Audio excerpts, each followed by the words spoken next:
Indeed, humanity as a whole is challenged with existential obstacles and threats that we can resolve through dialogue, cooperation, unity, and shared purpose.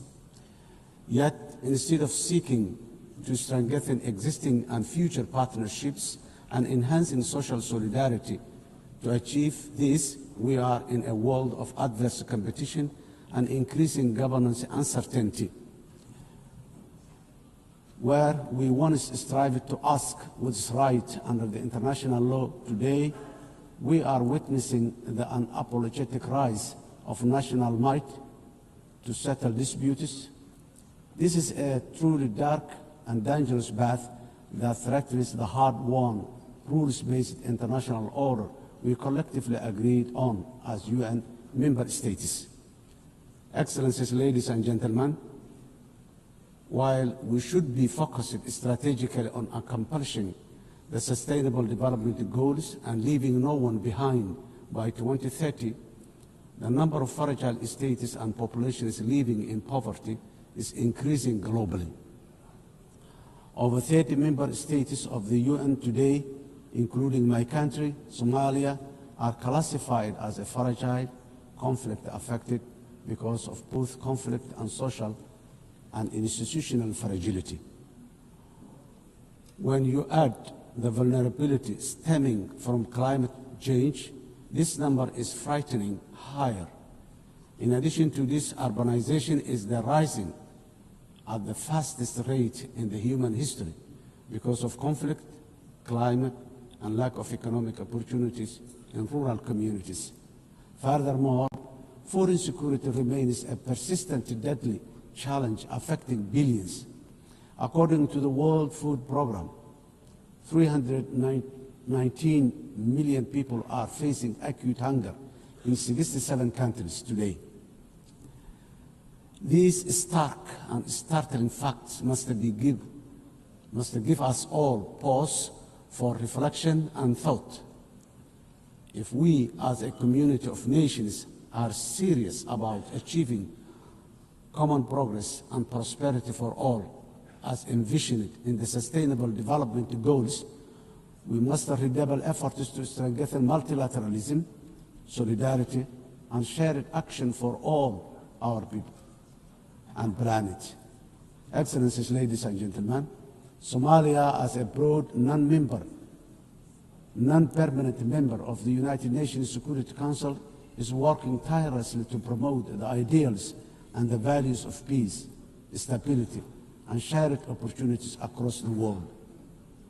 We are actively working with all Security Council members and the wider UN membership to find solutions for peace in the Middle East, Africa, and Europe.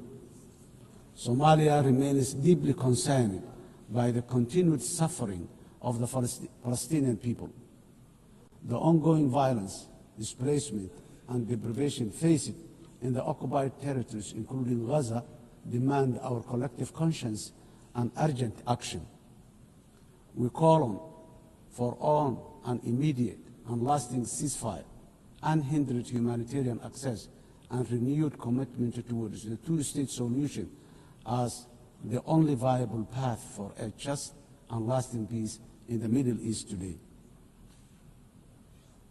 Somalia Security Council, Excellencies, ladies and gentlemen, Somalia is a unique history of decisively transitioning from conflict to a brighter socio-economic and political and security future. Starting from 2012 is the history of a real national effort supported by truly committed international partners, many of whom are represented in this room today. In fact, Somalia is an evidence that multilateralism and global solidarity can make the world a better, safer, and progressive place.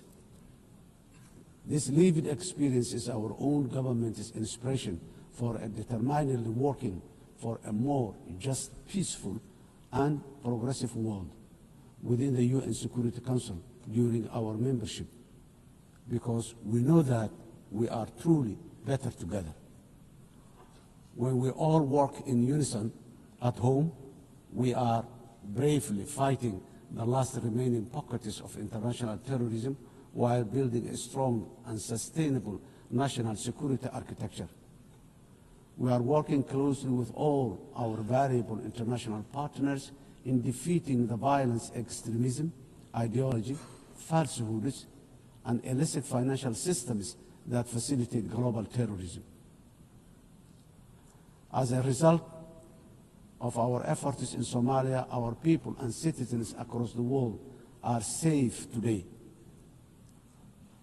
Of course, while we remain grateful for all international support to combat terrorism, I strongly commend the unwavering commitment and courage of Somali security forces and the local community defense forces for their sacrifices, resilience, and success against Al-Shabaab and ISIS, the two most dangerous terror organizations in the world today.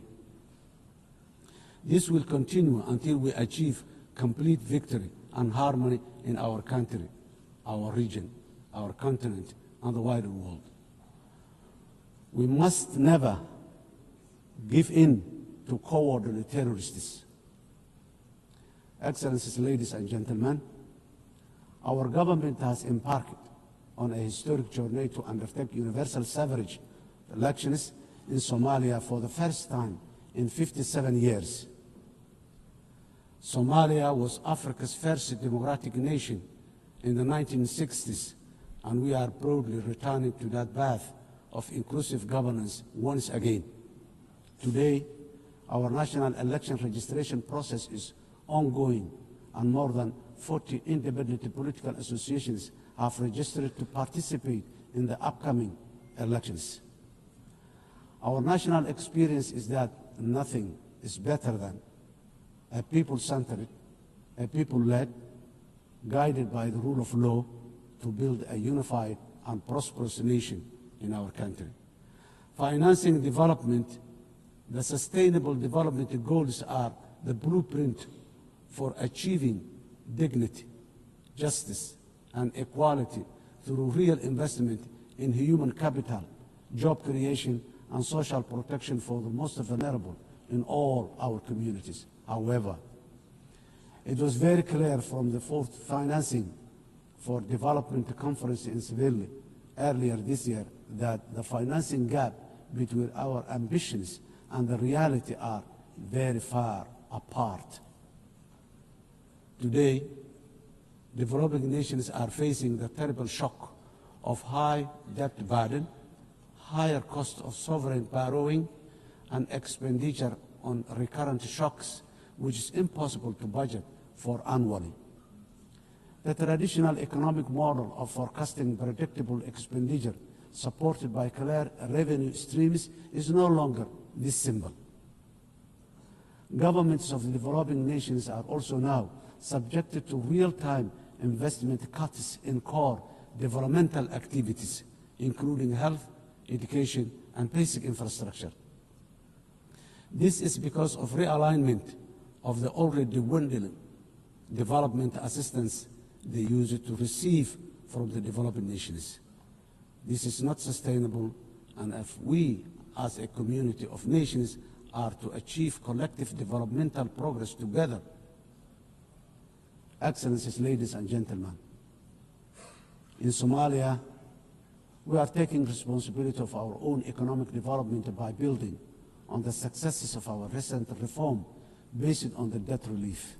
Today, we are focused on mitigating the excruciating cost of public service investment by continuously raising domestic revenue, strengthening public financial management systems, and enforcing strict expenditure controls while enhancing transparency and accountability. Furthermore, we are committed to benefiting from strategic location and natural resources through trade with our region and the world. In line support of this ambition, Somalia has joined the East Africa Community and is ratifying the African Continental Free Trade Area policies and joining World Trade Organization. Process is going on very well. climate emergency, we are also resolute in our commitment to combat the devastating impact of climate change in the most vulnerable communities, especially those who are unable to mitigate and adapt effectively. Climate change is wreaking havoc across the world, with the most vulnerable countries suffering systemic and repetitive meteorological and socio-economic shocks. These devastating economies, destroying livelihoods and diverting limited public resources towards mitigating and adaptation responses, which take away from other vital social investment like education and health. The impact of climate change is forcing governments in developing countries, including my own, to make impossible financial trade-offs, which hamper our own aspiration for investing in resilience and development. Around 10% of the developing nations' budgets are diverted to responding to climate change. This needs to be addressed urgently through developed industrialized nations by meeting their financial obligations for climate crisis they continue to exacerbate. The climate crisis that continue to exacerbate.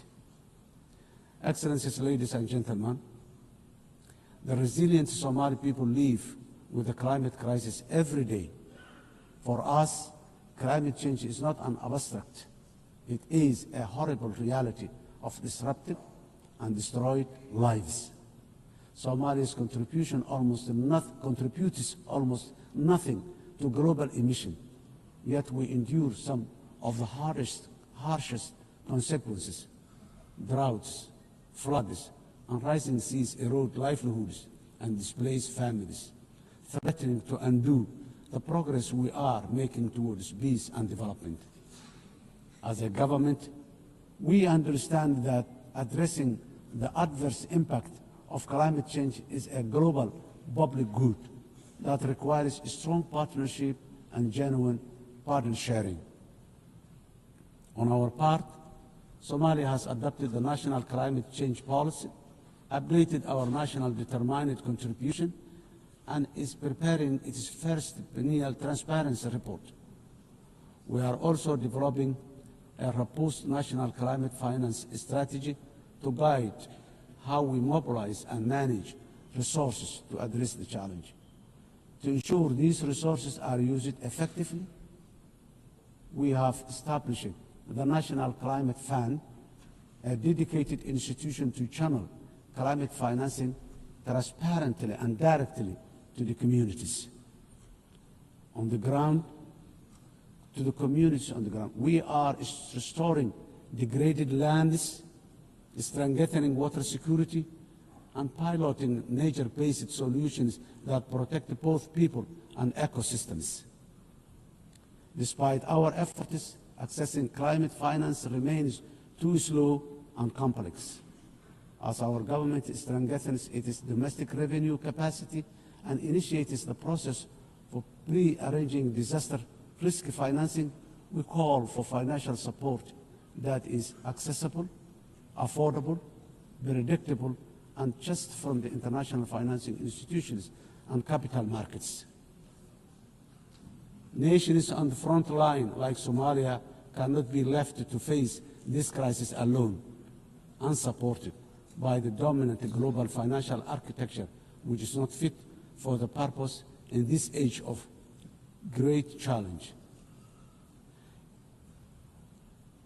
Excellencies, ladies and gentlemen, in conclusion, the 80th anniversary of the UN General Assembly is the best possible opportunity to take stock of our global achievement as far as our common commitments to sustainable development are concerned. We quietly transitioned from the Millennium Development Goals to now the Sustainable Development Goals. Now, I wonder, with the clock rapidly ticking very fast towards 2030, what the next acronyms of our global development aspirations will be.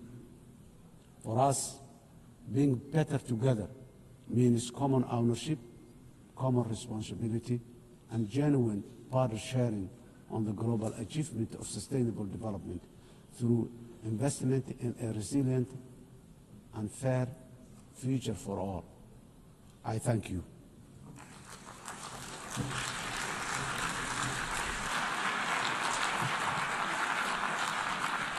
On behalf of the Assembly, I wish to thank the President of the Federal Republic of Somalia.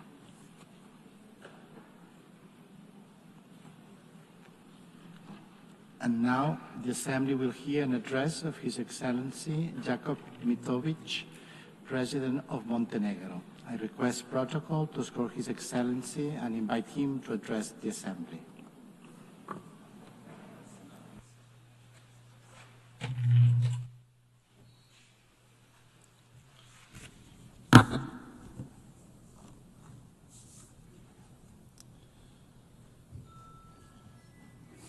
Mr. Speaker, Excellencies, ladies and gentlemen, allow me to convey my warmest congratulations to Her Excellency Annalena Baerbock on her election as the President of the 80th session of the General Assembly.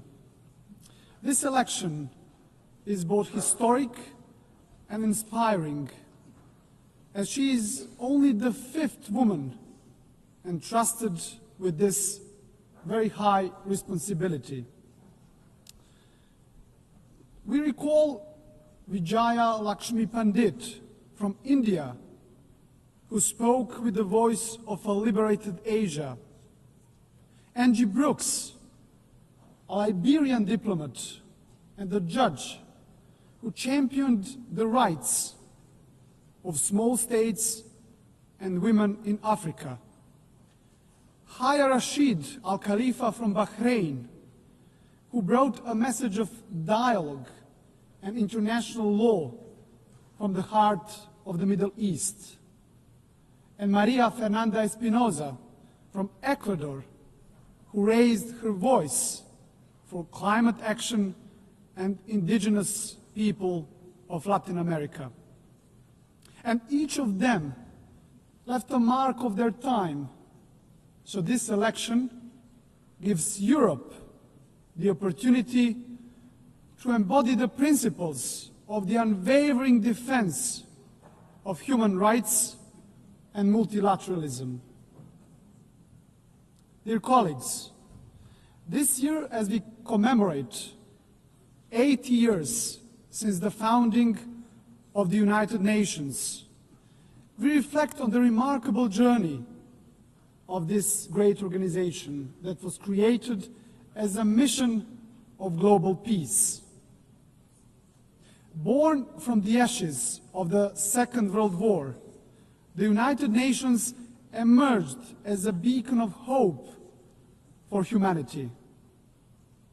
Dear colleagues, imagine the devastated cities throughout the world back in 1945. Warsaw, reduced to ashes. St. Petersburg, shattered after the years of the siege. Berlin, in ruins. Hiroshima and Nagasaki struck by the unimaginable horror. And my hometown and the current capital of Montenegro, Podgorica, was also in the bombings virtually razed to the ground. And imagine at the same time the world leaders gathered, who despite their wounds looked to the future.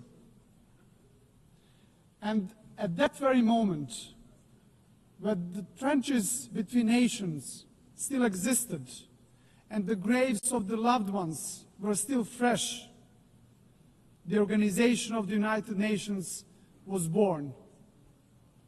The idea that light could emerge from darkness and that solidarity could triumph over despair.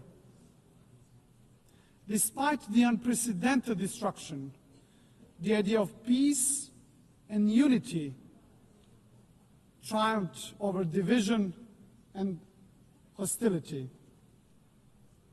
The leaders of that time understood the urgent need for a strong global organization capable of preventing all future wars and fostering cooperation among nations.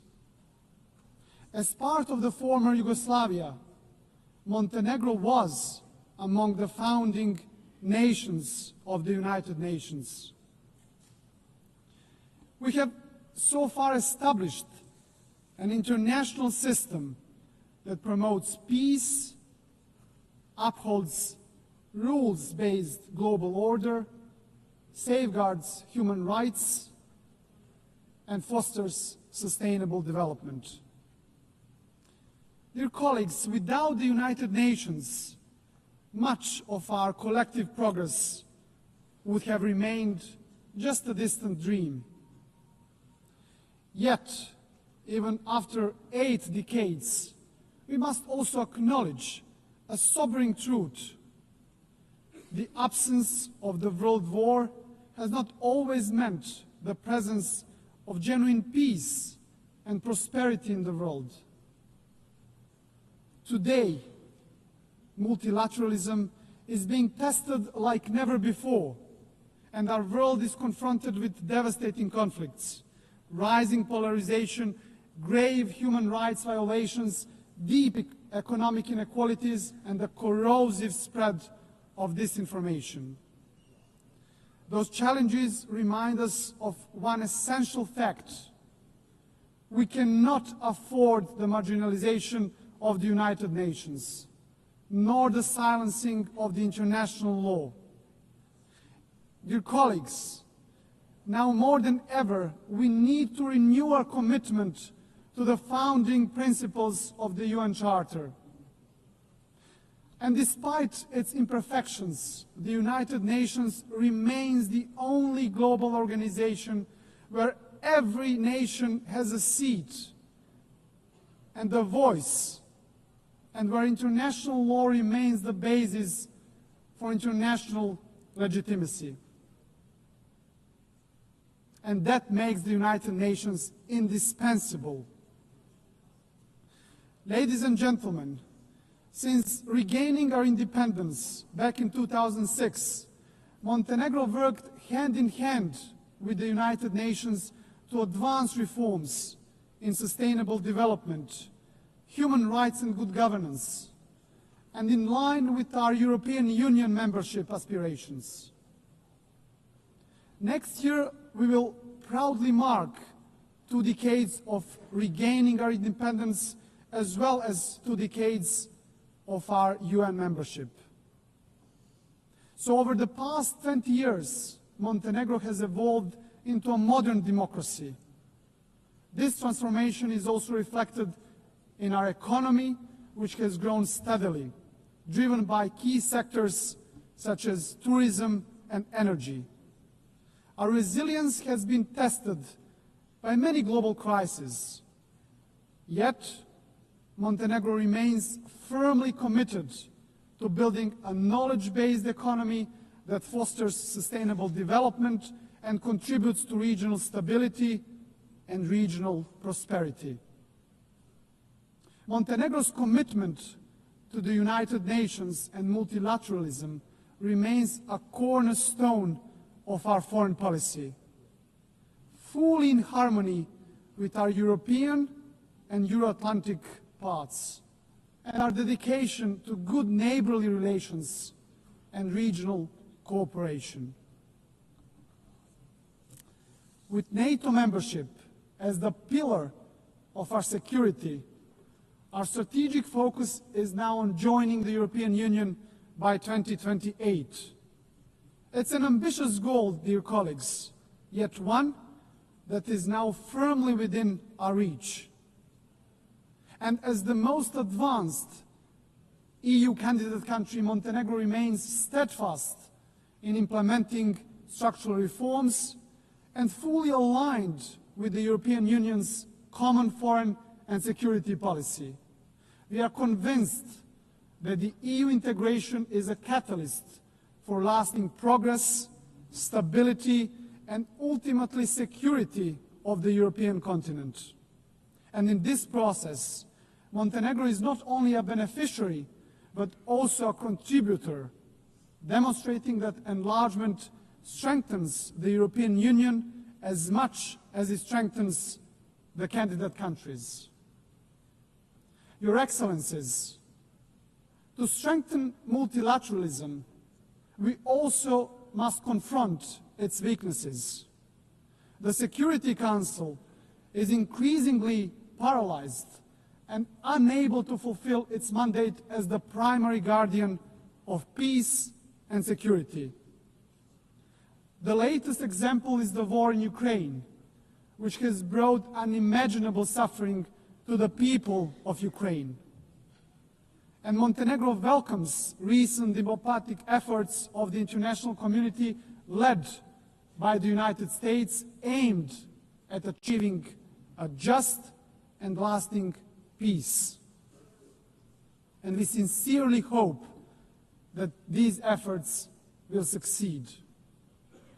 At the same time, Montenegro is deeply concerned about the unfolding humanitarian suffering of the Palestinian people in Gaza.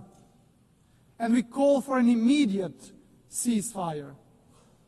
Montenegro also strongly condemned the horrific terrorist attack by Hamas on October the 7th, 2023, and calls for unconditional release of all hostages.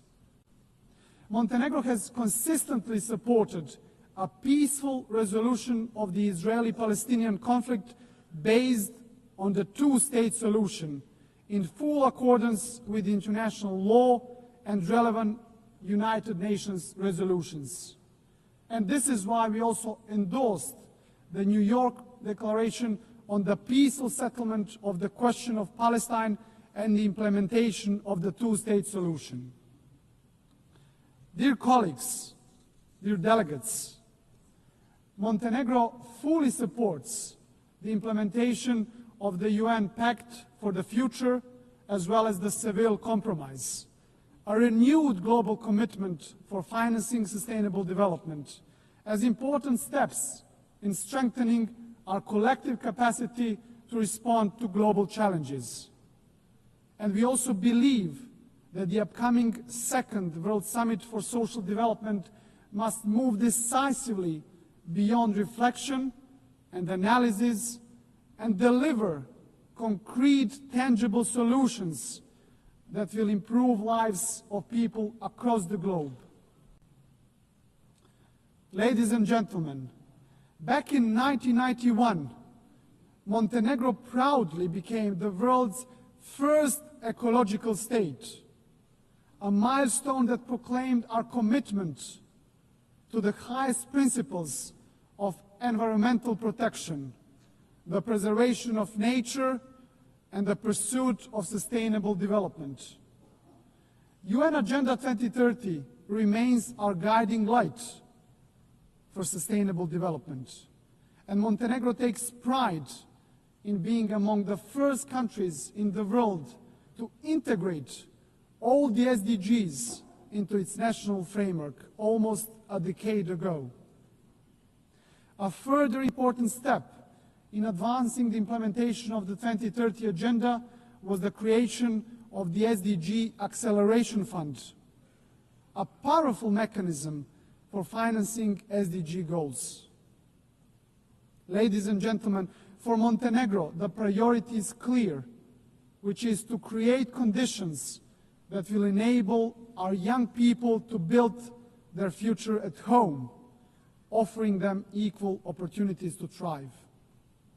And by insisting on the value of knowledge and ensuring equal access to education, we strive to reduce inequalities and empower our citizens to reach their full potential. Ladies and gentlemen, climate change must be tackled globally and urgently. And it is no longer just warnings from the scientists.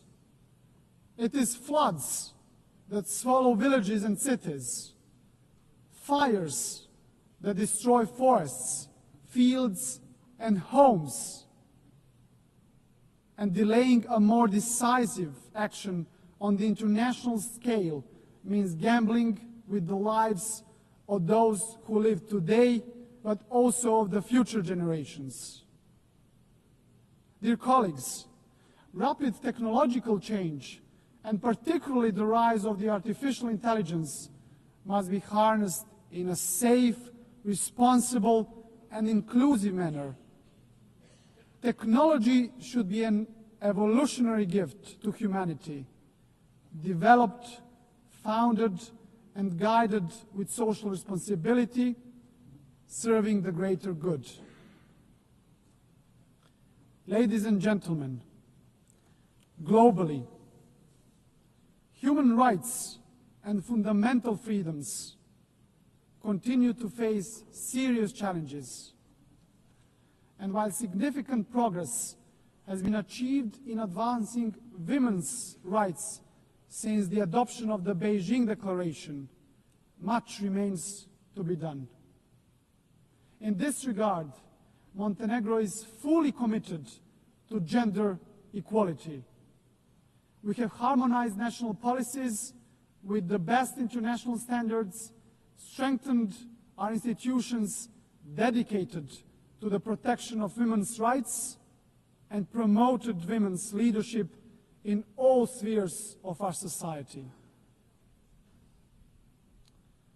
Your Excellencies, as we celebrate today 80 years of shared achievements, our collective task is to reform the United Nations and prepare it for the challenges and opportunities of the future.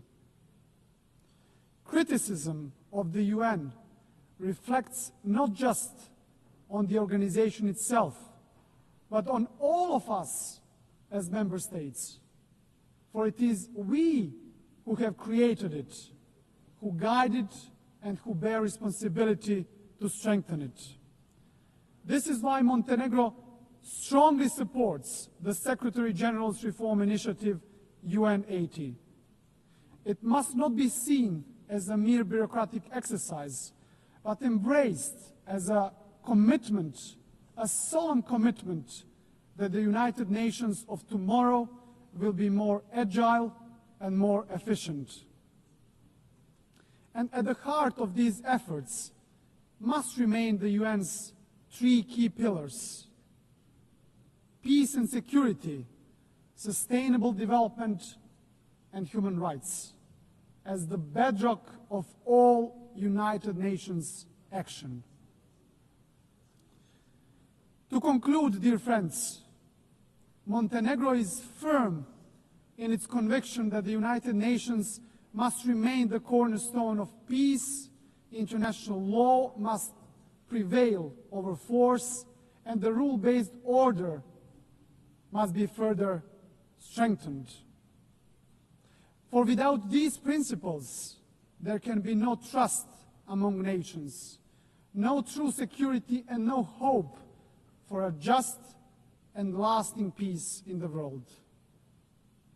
And let me, at the end, quote the most famous writer from our part of the world and the Nobel Prize laureate, Ivo Andrić, who wrote in his masterpiece, The Bridge on the River Drina, "Of everything that man erects and builds in his urge for living, nothing is, in my eyes, better and more valuable than bridges.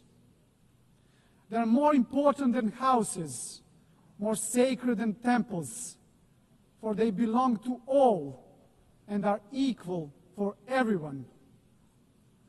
Dear colleagues, this timeless truth reminds us that bridges are not only structures of stone, but structures of peace. It is a dialogue that builds bridges, and it is only through bridges that nations can walk towards peace. So our task is not to be passive heirs of history, but active builders of a better legacy. So let the next 80 years of the United Nations be not years of hesitation, but of courage and solidarity. So guided by these values, Montenegro will continue to build bridges, strengthen dialogue, and work tirelessly towards a future of stability, future of progress, and future of common success, fully aligned with the very spirit and mission of the United Nations. Thank you very much for your attention.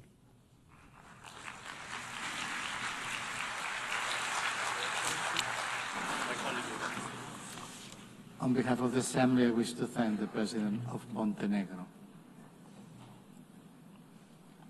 In accordance with Resolution 80/1 of 19 September 2025, I give the floor to the distinguished observer of the Observer State of Palestine to introduce an address by the head of the state.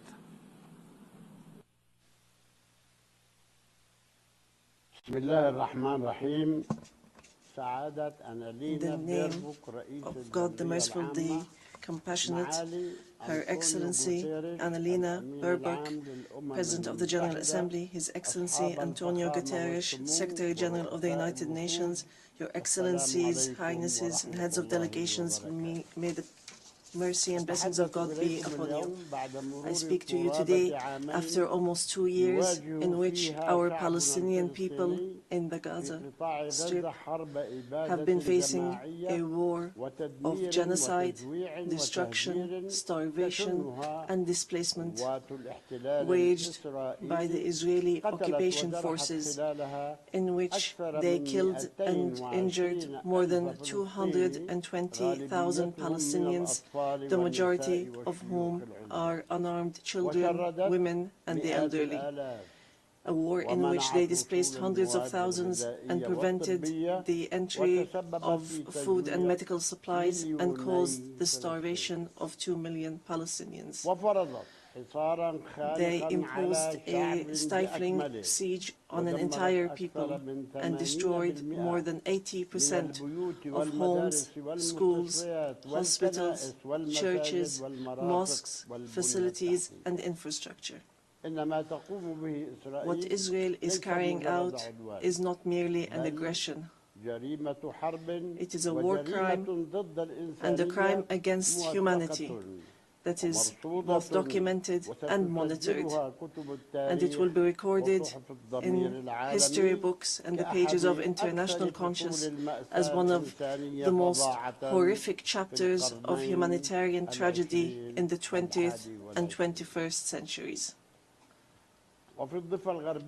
In the West Bank, including East Jerusalem, the capital of the State of Palestine, the extremist Israeli government continues to implement its settlement policies through illegal settlement expansion and developing projects for annexing settlements. The latest was the construction plan for E1, which would divide the West Bank into 2 parts and would isolate occupied Jerusalem from its surroundings and would undermine the option of the two-state solution in a blatant violation of international law and relevant Security Council resolutions, specifically Resolution 2334.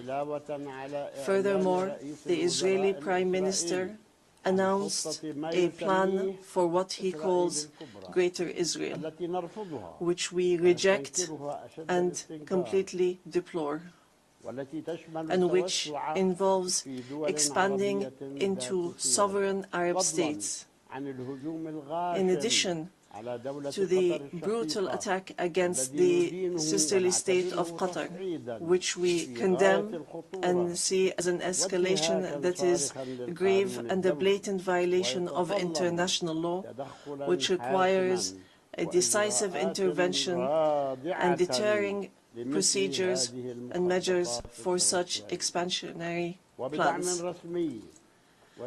With official support and through increasing facilities, the terrorism of settlers increases. They burn homes and fields, they uproot trees and attack villages and attack unarmed Palestinian civilians.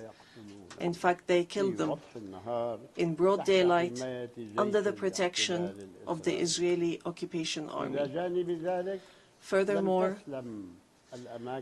the Islamic and Christian religious sites in Jerusalem, Hebron, and Gaza Strip have not been spared the attacks which have damaged the mosques, churches, and cemeteries in a blatant violation of the historic status quo and in a clear violation of the provisions of the international law.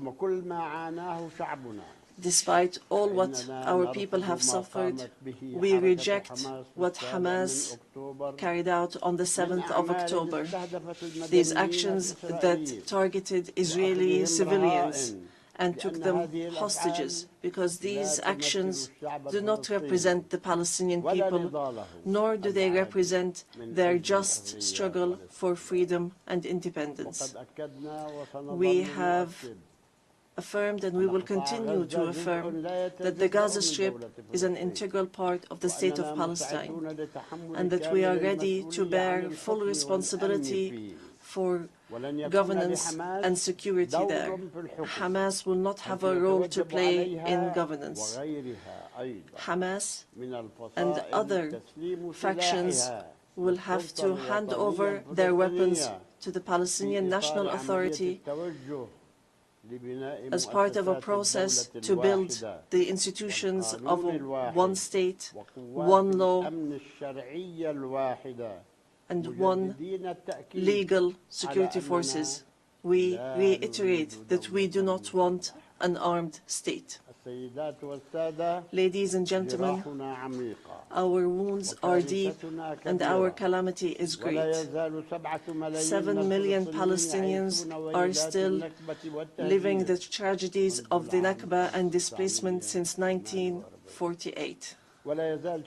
Our people in the West Bank, including East Jerusalem and in the Gaza Strip, are still living the tragedies of the Israeli aggression and occupation for decades. Years that our people have spent under occupation, killing, arrests, and settlement, and the theft of money, property, and lands. And this still continues without any deterrent or accountability. Years of oppression, deprivation, and the protection for the occupier, and enabling the occupier instead of protecting the people under the occupation, and more violations of the rights of our Palestinian people to self-determination, to freedom, dignity, independence, and sovereignty on the land of the occupied state, on the land of the state of Palestine occupied since 1967, including East Jerusalem.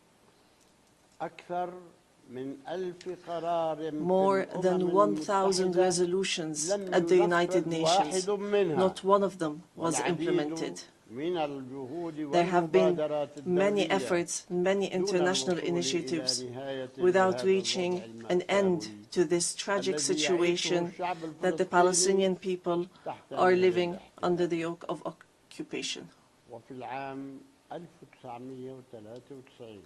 In 1993, we signed the Oslo Accords, and we adhered to all its items, and we recognized the state of Israel. Israel, at the time, recognized the Palestine Liberation Organization as the sole legitimate representative of the Palestinian people. Based on that, we restructured our institutions, and we amended our national charter, and we rejected violence and terrorism, and we adopted a culture of peace. We made all our efforts to build the institutions of a modern Palestinian state that lives side by side in peace and security with Israel. But Israel did not adhere to the signed agreements and has worked systematically on undermining them. Ladies and gentlemen, just 3 days ago, We met at a high-level international conference in New York under the joint chairmanship of France and the Kingdom of Saudi Arabia, with wide-scale international presence and united positions that expressed a genuine international will to put an end to this historic conflict by recognizing the state of Palestine, ending the occupation, and returning hope to both the Palestinian and Israeli people. And here I would like to, on behalf of the Palestinian people, to express our gratitude and appreciation to all the states that recently recognized the state of Palestine and those that intend to recognize the state of Palestine soon. We urge all the states that have not done so yet to recognize the state of Palestine. We call on supporting Palestine obtaining full membership in the United Nations. It should be noted that we have already recognized Israel's right to exist in 1988 and in 1993, and we still recognize this right. In this regard, we would like to thank France, the UK, Canada, Australia, Belgium, Portugal, Luxembourg, Malta, Monaco, San Marino, Andorra, and Denmark for their recognition of the state of Palestine. We would like to thank all 149 states which had previously recognized the state of Palestine. Our people will not forget this noble position. We would also like to commend the role of the chairmanship of this conference, the Kingdom of Saudi Arabia and France, and also the United Kingdom. We would also like to thank all the states that headed the various working groups and those which participated and continue to participate in the International Alliance for Peace. We would also like to thank the states that are supporting our efforts to stop the genocide and the occupation and achieve peace.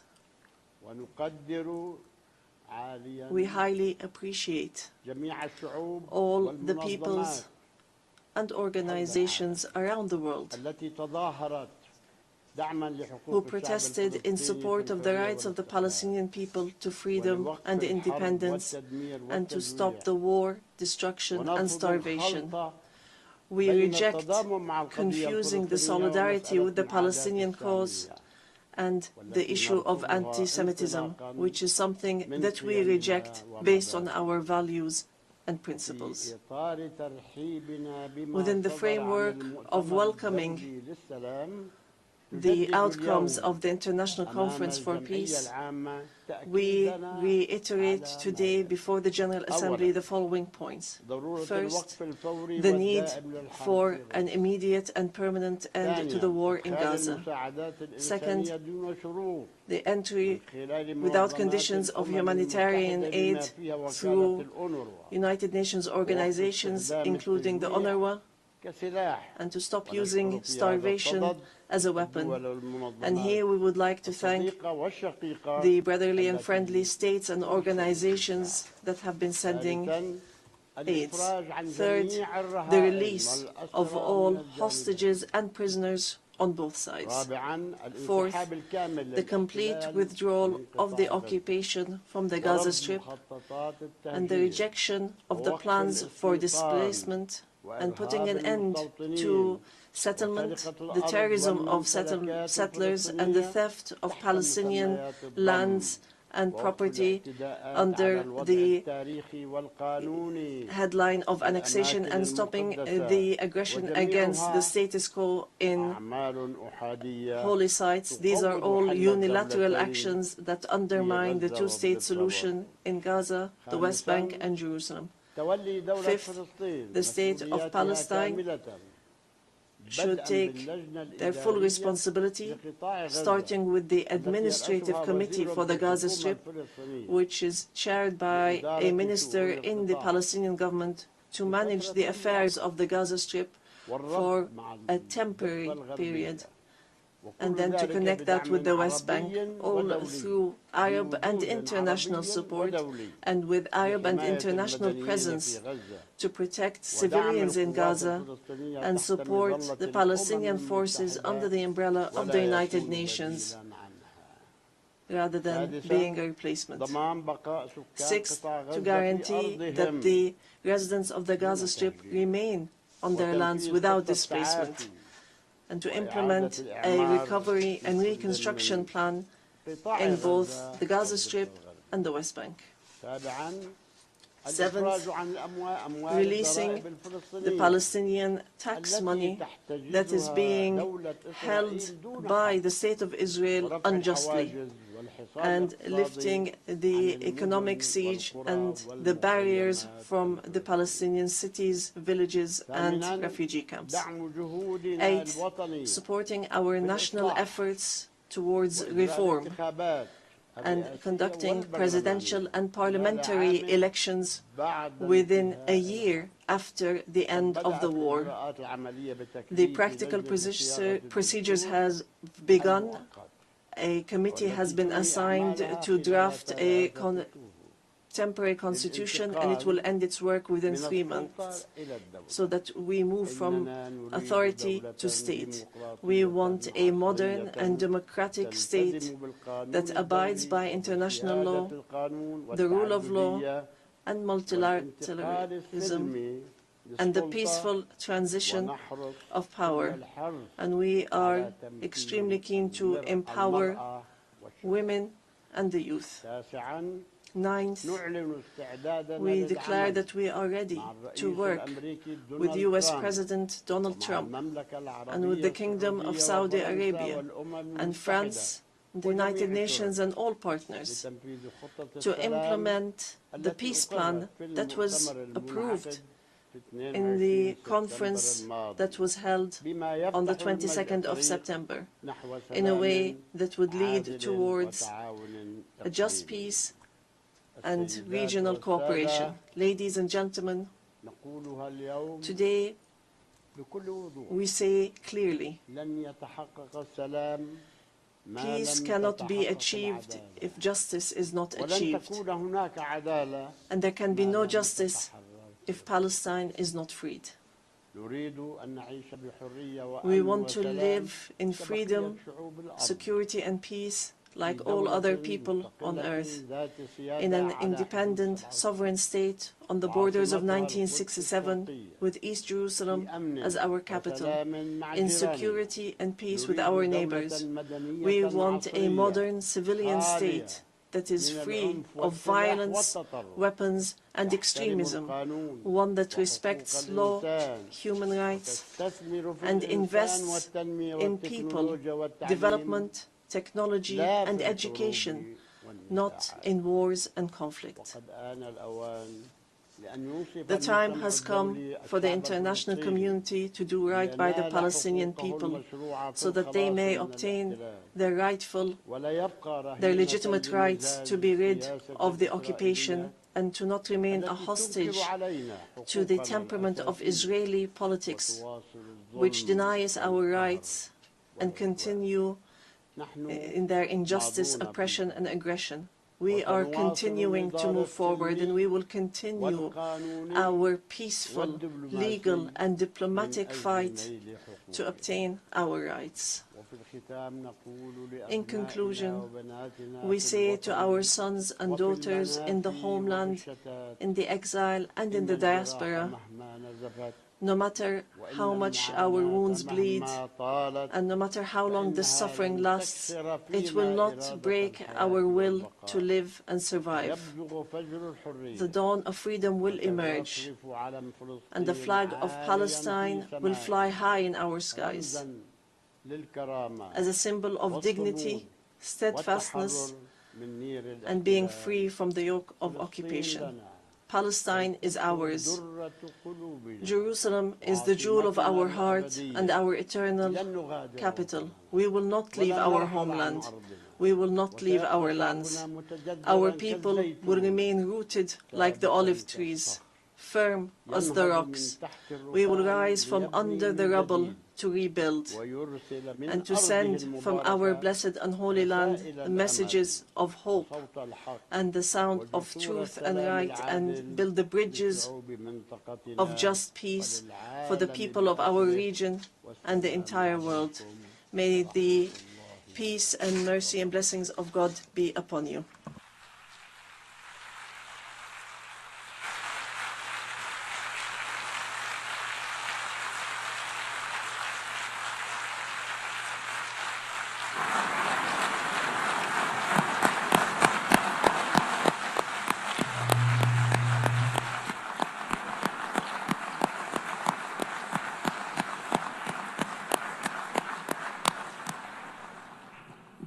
On behalf of the Assembly, I wish to thank His Excellency Mahmoud Abbas, President of the State of Palestine.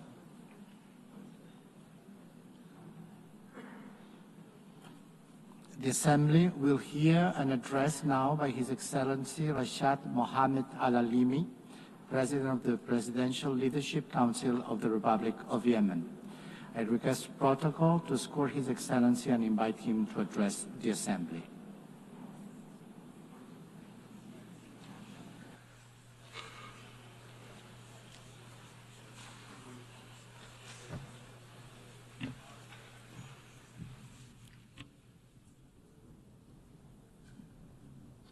In the name of God, most gracious, most merciful. My statement today will be entitled For Yemen, for the world. Your Majesties, Your Excellencies, Your Highnesses, Madam President of the General Assembly of the United Nations, Mr. Secretary General, ladies and gentlemen, distinguished delegates. I would first like to offer Madam Annalena Baerbock and her friendly country, the Federal Republic of Germany, I'd like to offer them our sincere congratulations on her election as President of the United Nations General Assembly. I wish her success in leading this session, which we attach great importance to as under the slogan Better Together for Peace, Development and Human Rights. I would also like to commend the efforts of the Secretary General of the United Nations, Mr. Antonio Guterres.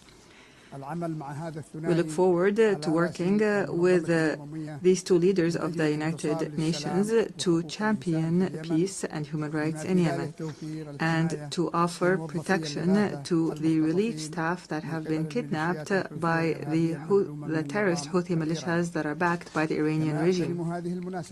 I also take this opportunity to offer our sincere congratulations to our great Yemeni people who tonight are celebrating the anniversary of the overthrow of the racist Imamate regime 63 years ago and the birth of the republic that is based on the principles of liberty, justice, and abolishing differences and class discrimination and encouraging the participation of women and guaranteeing rights and liberties. Ladies and gentlemen, within this organization, which was built in the aftermath of a horrific war, humanity 8 decades ago pledged that no people would be left alone to face dictatorship or chaos or famine without the backing of the international community. You pledged, and we pledged along, that this organization will safeguard human dignity and the rights of peoples to live in dignity, security, development, and peace. And today, after all these years have passed, we pose to you the same hateful question from the Yemeni people, whether these values and principles continue to exist or not, or else what would it mean for our country to be left hostage to the Iranian regime's expansionist schemes and its militias that that use hunger as a weapon, religion as a tool, and maritime passages as a means of blackmail. What does it mean for this country with an ancient history to become one of the most dangerous hotspots of terrorism, cross-border terrorism in the world? Therefore, we are here today not simply to speak of the epic confrontation of the Yemeni people against the most violent and arrogant of terrorist organizations at all. Rather, we are here to build on what was achieved and to call on the world once again to take action and not simply to take note, and to achieve the salvation that we have promised our people, not simply a repetition of statements of the past. Ladies and gentlemen, Yemen today is not simply a domestic crisis. Rather, it is a test of the credibility of the international organization. After a decade has passed to the coup that was orchestrated by the Houthi militias, supported by the Iranian regime, against the national consensus, our people are living one of the gravest humanitarian crises, facing security threats that transcend our borders and spread to the region and the entire world. The Houthi militias are no longer a rebel group in a remote area in the country. Rather, the Houthi militias are an international terrorist organization armed to the teeth with an advanced Iranian arsenal, including ballistic missiles and drones and booby-trapped boats and sea mines and fissile projectiles and other qualitative weapons that are internationally banned. In addition, this outlaw group supports networks that smuggle drugs and utilize new technologies to disrupt communications and guidance systems in an attempt to transform Yemen into a laboratory to experiment with the weapons of its supporters. These are not simply tools of war. Rather, this is a scheme to redraw the map of Iranian influence in the region. And those who are lenient with this group today must imagine how tomorrow will be when the Red Sea and maritime passengers fall prey permanently to this terrorism. Therefore, ladies and gentlemen, the past years have proven that the policy of conflict management, by offering more incentives, has only brought more disaster and destruction. Moreover, the policy of containment has given the Houthi militias the time and the resources to further expand its arsenal. The United Nations was unable to protect its own staff who were kidnapped in Sana'a, unable to protect the oil installations and the commercial ships. It has become clear that the peace we seek cannot be asked for, but must be imposed by force. Ladies and gentlemen, it has become incumbent upon the world today to reconsider its position on the Yemeni situation.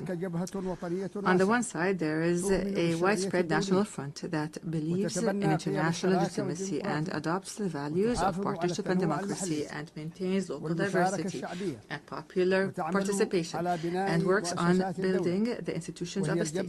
This is the front that I represent today, myself and my brothers, the members of the Presidential Council and the government, which is a member of the United Nations and represents all Yemenis, men and women alike. In return, we have an exclusionary, sectarian, fascist organization that does not believe in the principles of international legitimacy and which conducts cross-border terrorism and adopts an authoritarian theocracy that is opposed to human rights, which is embodied by the Houthis and their supporters. Unfortunately, the disregard by many of the essence of the Yemeni crisis has encouraged the Houthi militias to go further in threatening peace regionally and internationally and targeting energy sources and maritime passages and even kidnapping and abusing United Nations staff. Ladies and gentlemen, I have spoken to you from this podium in the past. And at the time, I asserted that the government of the Republic of Yemen is always ready to embrace a comprehensive peace, even if that includes making painful concessions, as long as they come in the interest of the Yemeni people. However, and after our efforts to maintain peace have failed, it has become necessary to move collectively and firmly to impose peace. Therefore, I call on you today to form an effective massive international coalition to restore security and stability to Yemen, a coalition that would rebuild the institutions of the state and would liberate the country from the clutches of the militias and all forms of terrorist groups. Ladies and gentlemen, the United Nations General Assembly, in its 80th session, seems to be in dire need to prove to its members that international law is not simply a myth, and that the rules-based international order is not simply a selective call. Yemen and Gaza, in this context, are the moral testing ground of this important organization. They are the place where we can definitely confirm that the might of right is still able to confront the right of might. And here, the Palestinian cause lies in the heart of this issue as a wound that continues to bleed, and the central cause of the Arab people, which is now also witnessing an important transformation to the overwhelming recognition of an independent state. And here we would like to express our sincere gratitude to our brothers and sisters in the Kingdom of Saudi Arabia for their efforts, along with their French partners, to achieve these unprecedented political gains. We'd also like to confirm here our full support for the Palestinian Authority and the two-state solution in accordance with international legitimacy resolutions and the Arab Peace Initiative, and we call upon the rest of the member states to recognize Palestine and to support the rights of its people and their dignity. And at the same time, we reiterate our rejection of the use by outlying militias of this just cause that has as a trading card, which has only brought Palestine more isolation and destruction. Your Majesties, Excellencies, and Highnesses, in the midst of this suffering of the Yemeni people that has lasted for 11 years, our brethren have not left us alone, namely the Kingdom of Saudi Arabia, the United Arab Emirates, who have not only worked to protect the Yemeni state from collapse, but for the entire region from falling into the clutches of the Iranian scheme. They have presented a practical model of strategic partnership based on development. The world must adopt this model and not simply watch it. At the end of last week, our brothers in the Kingdom of Saudi Arabia once again announced additional economic aid to the country's budget and basic services at a time when the Yemeni government is facing extreme financial bottlenecks. And we hope that the international community would join this effort so that we could keep millions of Yemenis alive. Mr. President, ladies and gentlemen, the title of my statement today was For Yemen, for the World. We are not calling upon you today to simply work for Yemen, but for the entire world. Yemen must not be left to fall prey for blackmail and terrorism, because this would mean opening the door to more victims, and this would deliver a blow to the credibility of this organization and its principles. What we ask from you are not new statements, but international action, firm international action to support the legitimate government as a trusted partner on the ground. The time has come to launch an international coalition that will liberate Yemen from terrorism and rebuild its national state, and would guarantee the security and the world, the security of the region and the world from the dangers of cross-border terrorism. And this is what we call for, to regain sovereignty in our country and put an end to the chapter of militias once and for all. I thank you, and peace and God's blessings be upon you.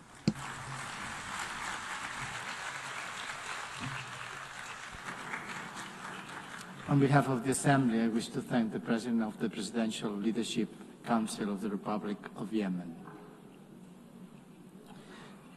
The Assembly will hear now an address by Her Excellency Gordana Zizanowska-Davkova, President of the Republic of North Macedonia. I request protocol to score Her Excellency and invite her to address the Assembly.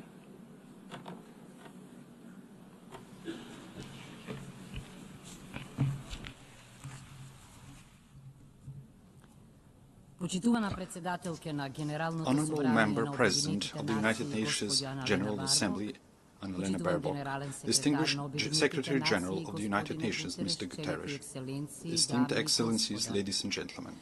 Being the foundation of international law and multilateralism, the United Nations have prevented another world war and numerous conflicts and have alleviated the consequences of many humanitarian crises. They have helped many nations embark on the path to sovereign equality, lifted millions of extreme poverty, and educated entire generations. They have inspired a global movement for rights and freedoms, for social justice and equality. They have raised awareness of environmental protection and mobilized humanity in the fight against climate change. For these and many other achievements, the United Nations, its agencies and leaders, have won no less than 12 Nobel Peace Prizes. Nevertheless, the United Nations today face a geopolitical and geoeconomic earthquake that is shaking the foundations of the post-World War II order. Today's crisis stems from deep tectonic shifts, undermining the principles that shaped the world for the past 80 years. A new geopolitical era is emerging before our eyes. Instead of acting together on the urgent challenges such as peace and security, climate change and environmental destruction, artificial intelligence and growing inequalities, we seem to be heading towards a post-Hobbesian state of war of everyone against themselves. Instead of a single international order, parallel orders seem to be emerging, each with its own rules, values and interests, often directly against one another. Being paralyzed and isolated when most needed, I wonder if the United Nations is turning into the League of Nations. The signs are all around us. Instead of creating a sense of shared future, humanity is facing wars and loss of humanness. With international humanitarian law increasingly ignored, hunger is weaponized and humanitarian workers are targeted. Amid everyday violence, the world is oscillating between nihilistic pessimism and hedonistic escapism, between hopeless lamentation and heartless indifference, as in the first decades of the 20th century. The tremors of the international order have opened deep geopolitical fault lines. One of the most active is in Ukraine, where war has been raging for 3.5 years. Russia's aggression is a flagrant violation of the Charter of the United Nations and a direct threat to international peace and security. We also express our deep concern of the recent violations of the airspace of Poland, Romania and Estonia, every one of them a NATO member state. We supported the joint statement of September 12 and call for immediate de-escalation, full respect for international law, and use of preventive diplomacy to reduce tensions and preserve peace. Your Excellencies, the geopolitical fault line also runs through the Western Balkans region. The Macedonian accession process to the European Union has been continuously obstructed for 20 years, but not on the basis of objective Copenhagen criteria, but for subjective nationalistic reasons. The latest EU condition to start our negotiations is a new imposed amendment to the Constitution. The Constitution, lex superior and, in Rousseau's sense, a social contract between citizens, represents the most internal matter of any state. Our Constitution provides 4 initiators for amendments: the President of the Republic, the government, at least 30 members of parliament and 150,000 citizens. It is clear that neither our neighbors nor the European Union are authorized proposers of amendments. We emphasize that conditioning the start of negotiations to new constitutional amendments once again reopens issues of history, culture and language, questions we have been assured were settled by the Prespa agreement with Greece. We are constantly reminded that agreements must be respected. Pacta sunt servanda. We know, I agree, we note that the Treaty of Friendship, Good Neighborliness and Cooperation with Bulgaria contains no provisions for constitutional amendments. Finally, through the Constitutive Acts, the EU defines itself as a unity of diversity and commits to respecting cultural and linguistic diversity, national and cultural identity, and dignity and integrity. How then is it possible that we are asked to discuss and negotiate with a neighbor about history, culture, and language? Time and again, we stress that we perceive ourselves as Europeans and deeply believe in the European project that brought peace and economic prosperity after the Second World War. The European ideal remains our greatest inspiration and strategic aspiration. As a country dedicated to good neighborly relations and regional cooperation, we do not seek disputes with our neighbors. What we desire is to be integrated in the Union, but without additional conditions and with national dignity preserved. We warn that after the war in Ukraine, the blocked European integration of the Western Balkans is not only a political, but also a security issue. With the political door closed for the Western Balkan countries and the door wide open for influences of third geopolitical centers of power, it is ironic that the Union calls for resilience towards them. Must we end up on the Security Council's agenda for the EU to unblock enlargement? If the European Union wants to be a geopolitical union, it must not leave the Western Balkans in a geopolitical vacuum. As the President of the European Commission has noted, the European Union must break the armor of consensus as soon as possible if it wants to complete the reunification of Europe and become a strong geopolitical factor again. Madam President, esteemed Excellencies, finally, I cannot but not address one of the most geopolitically volatile regions, the Middle East and Gaza. The Middle East has an ancient and rich tradition of inter-religious and inter-ethnic coexistence. History has shown that diversity, when respected, can be a source of cultural enrichment and long-term peace. But also history teaches that violence, regardless of its origin, deepens divisions, prolongs human suffering, and distances the parties from a just and comprehensive solution. We are convinced that sustainable peace in the Middle East can only be achieved through dialogue and diplomacy, in accord with international law. The inviolability of human life and dignity must be respected, even in times of war, in accord with international humanitarian law. In that spirit, we reaffirm our support for international efforts aimed at de-escalation, inclusive dialogue and direct negotiations. Esteemed Excellencies, these geopolitical fault lines and tensions point unequivocally to the following.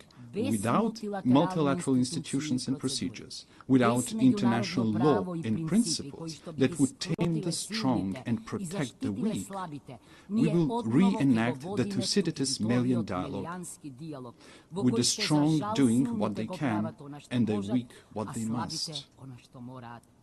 Consider how repeated violations of the United Nations Charter were tolerated, clearing the path for new ones. Remember the General Assembly resolutions left unenforced, the International Court of Justice's judgments disregarded and its opinions ignored, and the peace initiatives obstructed in the Security Council. Facing with the dysfunction of the current international order, some realists advise forgetting international treaties and conventions as a needless burden and seeking shelter in regional blocs and alliances. For them, the fastest and best way to resolve crisis is outside the United Nations without a Security Council mandate. However, departing from universal principles and mechanisms in favor of pragmatic opportunism and reaching for ad hoc measures pushes us towards an uncertain future of growing geopolitical and geoeconomic competition and even confrontation in the race for resources. Is that the harsh world we mean to leave to our posterity? The alternative is to try to revitalize multilateralism and make its institutions more resilient to these systemic shocks. Respected Madam President, respected attendees, young generations have the right to a renewed charter, to a reformed and strong United Nations that will enable them to live in peace among nations and peace with nature. These reforms must not be cosmetic, but profound, to enable greater inclusiveness, harmonization between values and mechanisms, optimization of national and global interests, and functional institutions. The UN reforms depend on whether they are seen as an opportunity to renew the rules-based international order or as a challenge to the privileges of some member states. Yet, what is the point of being a privileged member state of a dysfunctional, irrelevant, marginalized international organization? For effective United Nations, it is necessary for the Security Council to be reformed, to be more inclusive, accountable, and responsible for maintaining international peace and security. The General Assembly must evolve into a representative policy-making body rather than a debate club. The implementation of International Court of Justice judgments must become mandatory for all member states, ensuring the rule of international law. Reform is needed not only for all challenges, but also for new ones. Artificial intelligence brings enormous opportunities, but also incalculable risks for our civilization. It is not just a technological leap. Its impact may be greater than the industrial and digital revolutions. Aware of this, my country and I support the proposal to make artificial intelligence a priority of the 80th session. Next year, we will elect a new Secretary General of the United Nations. We need a person with leadership skills, with rich diplomatic experience, and ability to bring differences and build consensus, but also deeply humane and committed to the vulnerable. The next top diplomat of the world must possess knowledge, patience, and tact.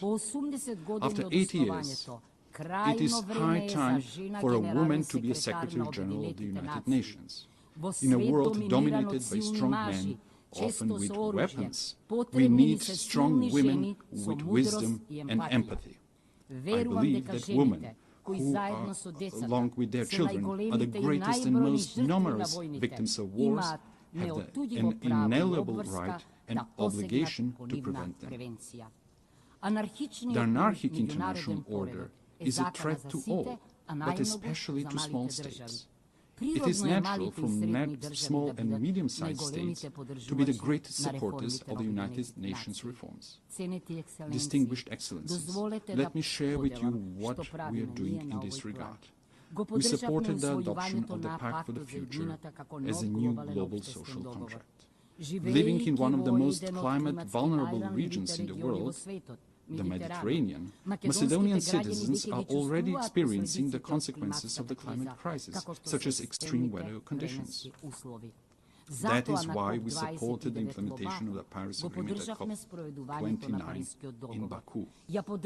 We supported the Seville commitment on financing for development and integrated the Sustainable Development Goals in our National Development Strategy 2024-2044. At the third UN Ocean Conference in Nice, we committed to strong international ocean governance supporting the action plan. We are making great efforts to promote women's leadership and the implementation of the Agenda on Women, Peace and Security.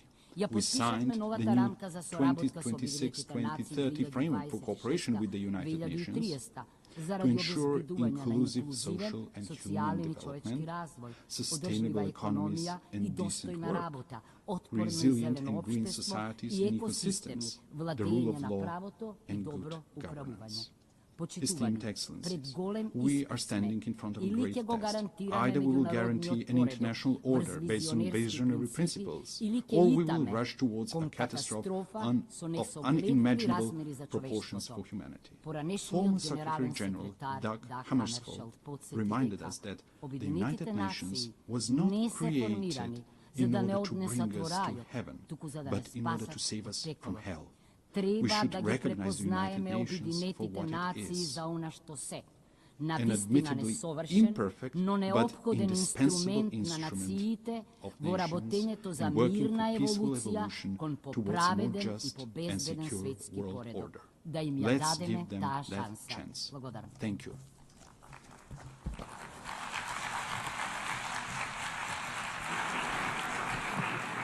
On behalf of the Assembly, I wish to thank the President of the Republic of Macedonia.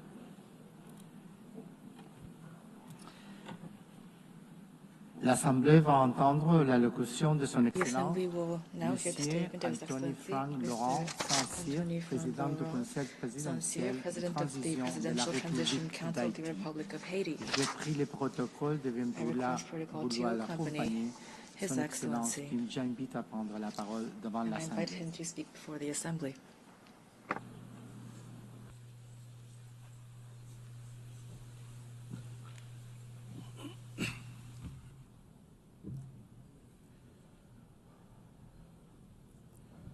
Madame la Présidente de l'Assemblée générale, Madam President of the General Assembly, Secretary General, distinguished heads of state and government, distinguished heads of delegation, distinguished delegates, it's with a sense of gravity and a great deal of hope that I convey the voice of Haiti and the greetings of a dignified and resilient people, which, despite hardships, is claiming for itself and for all of humanity three universal promises: development, respect for human dignity, and peace. Peace, which is now an absolute imperative for the Haitian people. On behalf of this people, Madam President, I would like to warmly congratulate you on your election as President of this Assembly. I also would like to thank Secretary General Antonio Guterres for his unwavering commitment to our organization and his constant and multifaceted support for the Republic of Haiti.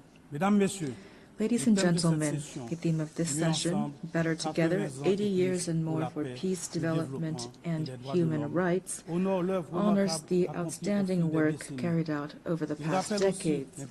It also recalls the importance of remaining unified and resilient in the face of the unprecedented crises threatening the future of the planet, as well as international peace and security.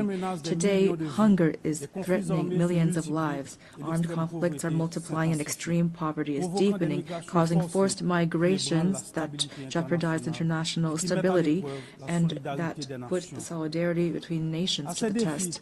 In addition to these challenges, we also are dealing with climate change, a rise of terrorism, mass atrocities, transnational crime, the erosion of human rights, and disinformation. We cannot turn a blind eye to the urgent need to strengthen our healthcare systems, to ensure a just energy transition, and to promote gender equality and youth inclusion.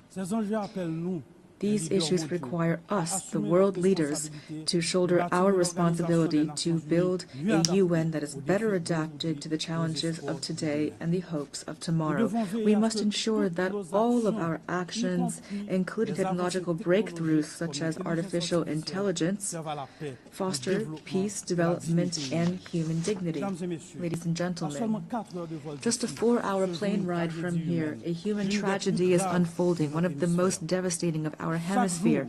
Every day, innocent lives are extinguished by bullets, fire, fear. Entire neighborhoods are disappearing, forcing more than 1 million people into internal exile and annihilating memories, investment, and infrastructure. Thousands of children have been deprived of their fundamental right to education. Thousands of young people are condemned to despair. Hundreds of women and girls have been raped, and they will forever carry the scars of this violence in their bodies and souls. Almost half of the population is facing acute food insecurity. The healthcare system is collapsing. Hospitals are being vandalized, burned, or forced to shut down. Doctors are fleeing. Lives are being lost due to a lack of treatment. Even the treatment for persons living with HIV and tuberculosis is under threat. This is the face of Haiti today, a country at war, a modern-day Guernica, a human tragedy at the doorstep of America. Only a 4-hour flight from here. It's important to say this. Haiti is experiencing a war between criminals that want to impose violence as their social order and a population, an unarmed population that is fighting for human dignity and freedom. The response must be firm and determined. Today, the international community must stand alongside Haiti and take large-scale measures, not half steps. A strong, coordinated, and immediate action is needed. Silence and inaction are not an option. We must act quickly to protect lives, to protect the innocence of children, to provide youth with a future, and to allow citizens to decide their own future at the voting booth. Every minute lost means human lives sacrificed and an erosion of democracy. Haiti wants peace. Haiti expects peace. Haiti has the right to peace. Yes, ladies and gentlemen, peace today is the most pressing need of the Haitian people. It is the raison d'etre behind our tireless battle, the battle between our security forces, led by our security forces, and the multinational security support mission. Many policemen and soldiers have fallen in the war against criminal groups. We pay tribute to these heroes, Haitian and Kenyan, who have laid down their lives for their commitment to restoring peace and security in Haiti. Today, out of the 2,500 troops initially required and promised, there are only 1,000 members of the multinational mission on the ground. Their courage, combined with our own efforts, have not been sufficient to contain the security crisis. And yet we have increased by 40% the budget for our security forces. We've recruited new members. We have strengthened our troops and acquired more material and equipment. We must face the reality. Haiti is at the epicenter of an unprecedented regional threat. Powerful and heavily armed criminal networks are trying to destabilize our country and take over the economies of our entire common space. The new front lines of this battle are in our country, in Haiti. If we lose this battle on our soil, it will be futile to try to contain it in the rest of the region.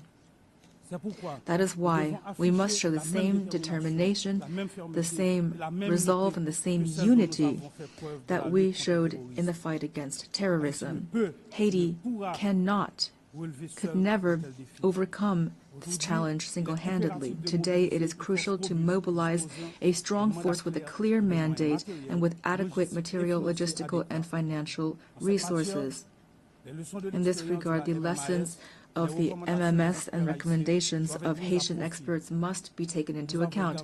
We also need heightened international cooperation based on intelligence sharing and on rigorous border control to curb the flow of arms, ammunition, drugs, and financing toward these gangs. Peace cannot be restored unless our regional partners take concrete measures to ensure their territories do not serve as a starting point or a transit hub for this kind of trafficking.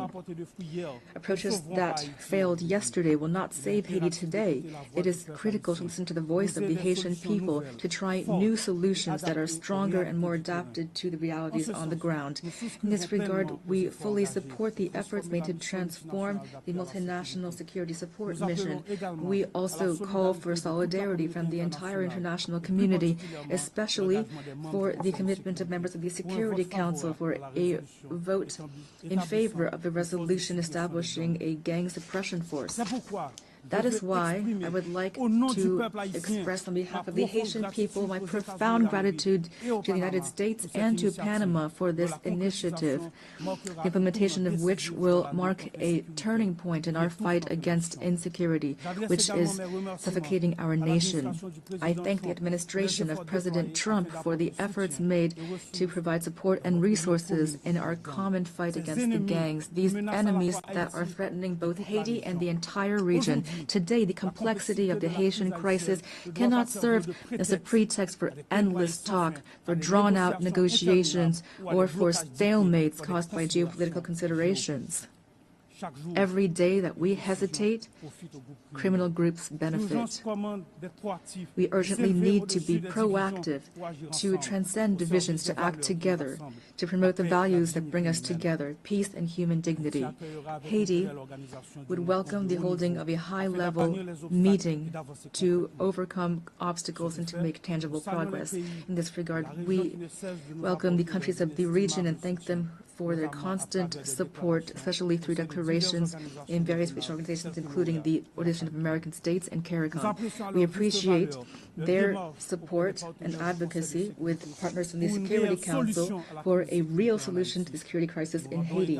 We also pay tribute to all of those states which during previous crises stood by our side and express the hope to be able to count once again on their commitment. Together, we can and we must resolve this crisis which has lasted for too long already. 12 million women, men and children are expecting this of us. Ladies and gentlemen, the Presidential Transition Council was born of a political consensus that stemmed from intense negotiations between the nation's political parties.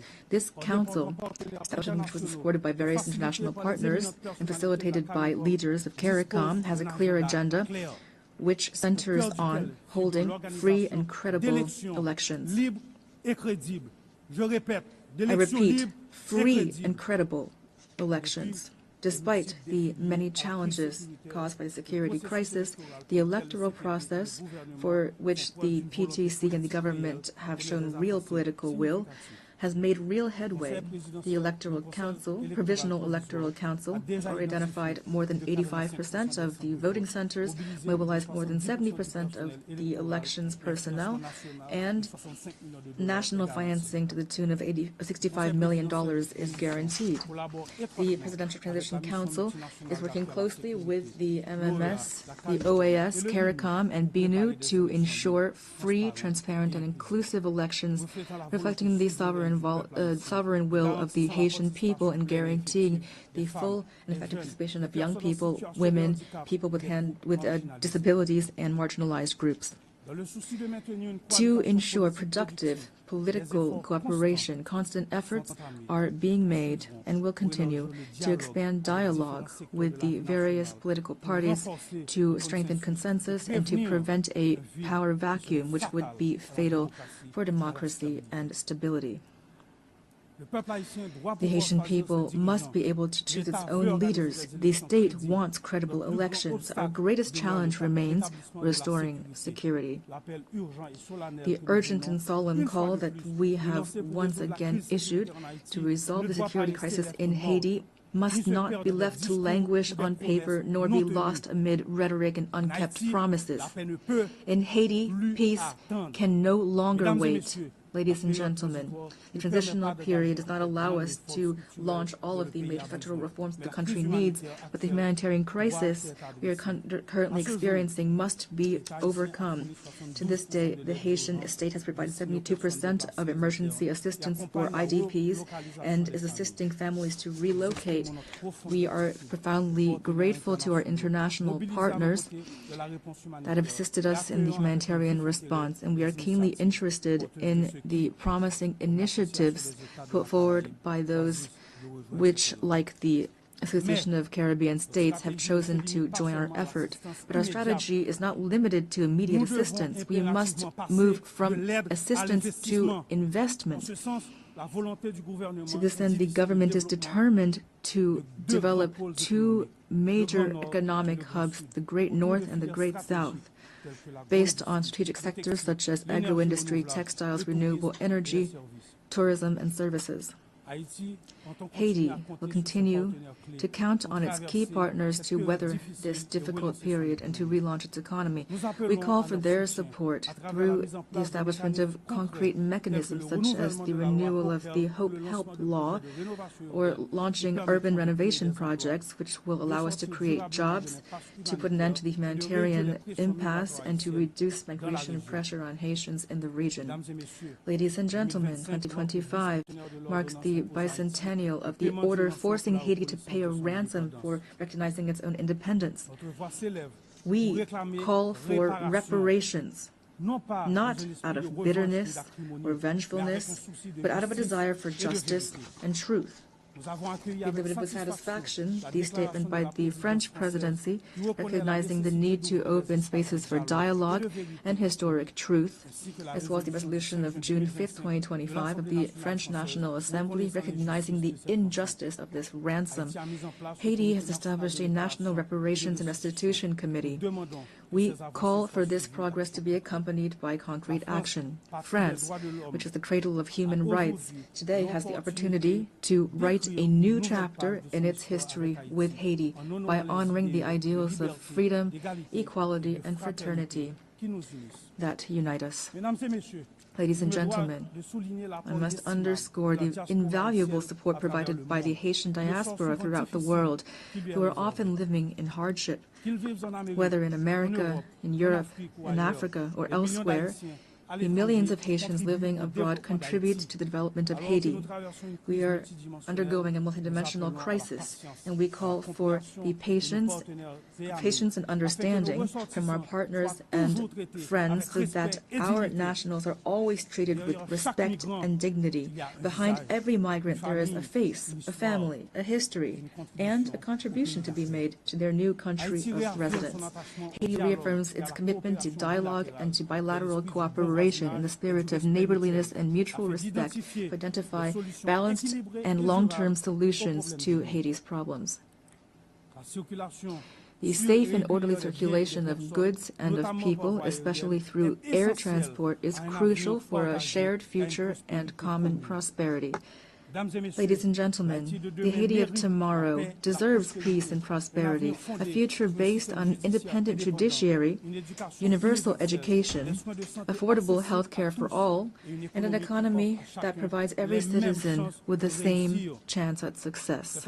This future also requires bold reforms, independent justice, and an end to impunity. On April 16, 2025, we enacted a decree establishing two specialized judiciary bodies, one to litigate crimes and complex financial infractions, and another to prosecute mass atrocities and sexual violence. We're making progress toward making these bodies operational. We are prepared to continue down this path. This is not the time for Haiti fatigue. The international community does not have the right to turn away from Haiti's situation.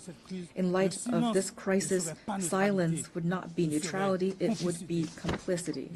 Ladies and gentlemen, allow me to pay tribute to the Haitian people.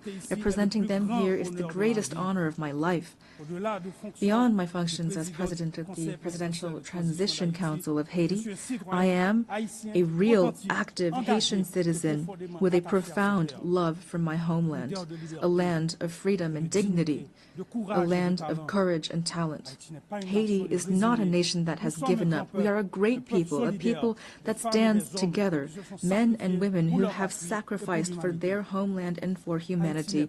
Haiti is not a playground for armed criminals, but rather it is a nation on its feet, comprised of dignified, resilient families who every day, despite terrible adversity, are fighting for a better future. I pay tribute to my fellow countrymen and women who are, without a doubt, among the most resilient people on earth. They deserve better. Giving them new hope is my only mission, and that is why now I call upon you to stand side by side with Haiti. We must build peace in Haiti, for the Caribbean, for the Americas, for all of humanity. Thank you.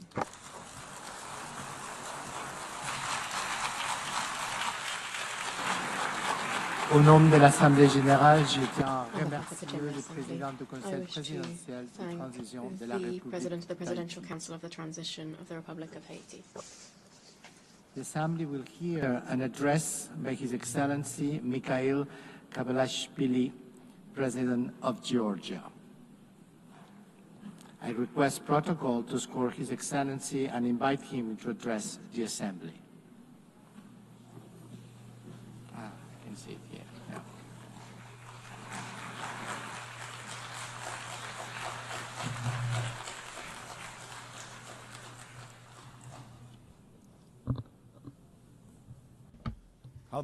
Madam President, Mr. Secretary General, distinguished colleagues, ladies and gentlemen, I represent a country with a 3,000-year history, the cradle of one of the world's most ancient civilizations and the brave Georgian people, filled with pride and dignity, a country that possesses a unique alphabet, an ancient language, and 17th century-long Christian traditions.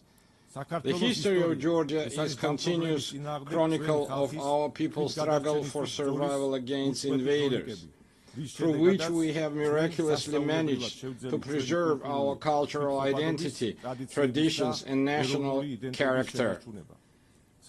Despite centuries of continuous warfare with invaders, the cultural environment in Georgia has always been distinguished by exceptional humanism, tolerance, and compassion for others.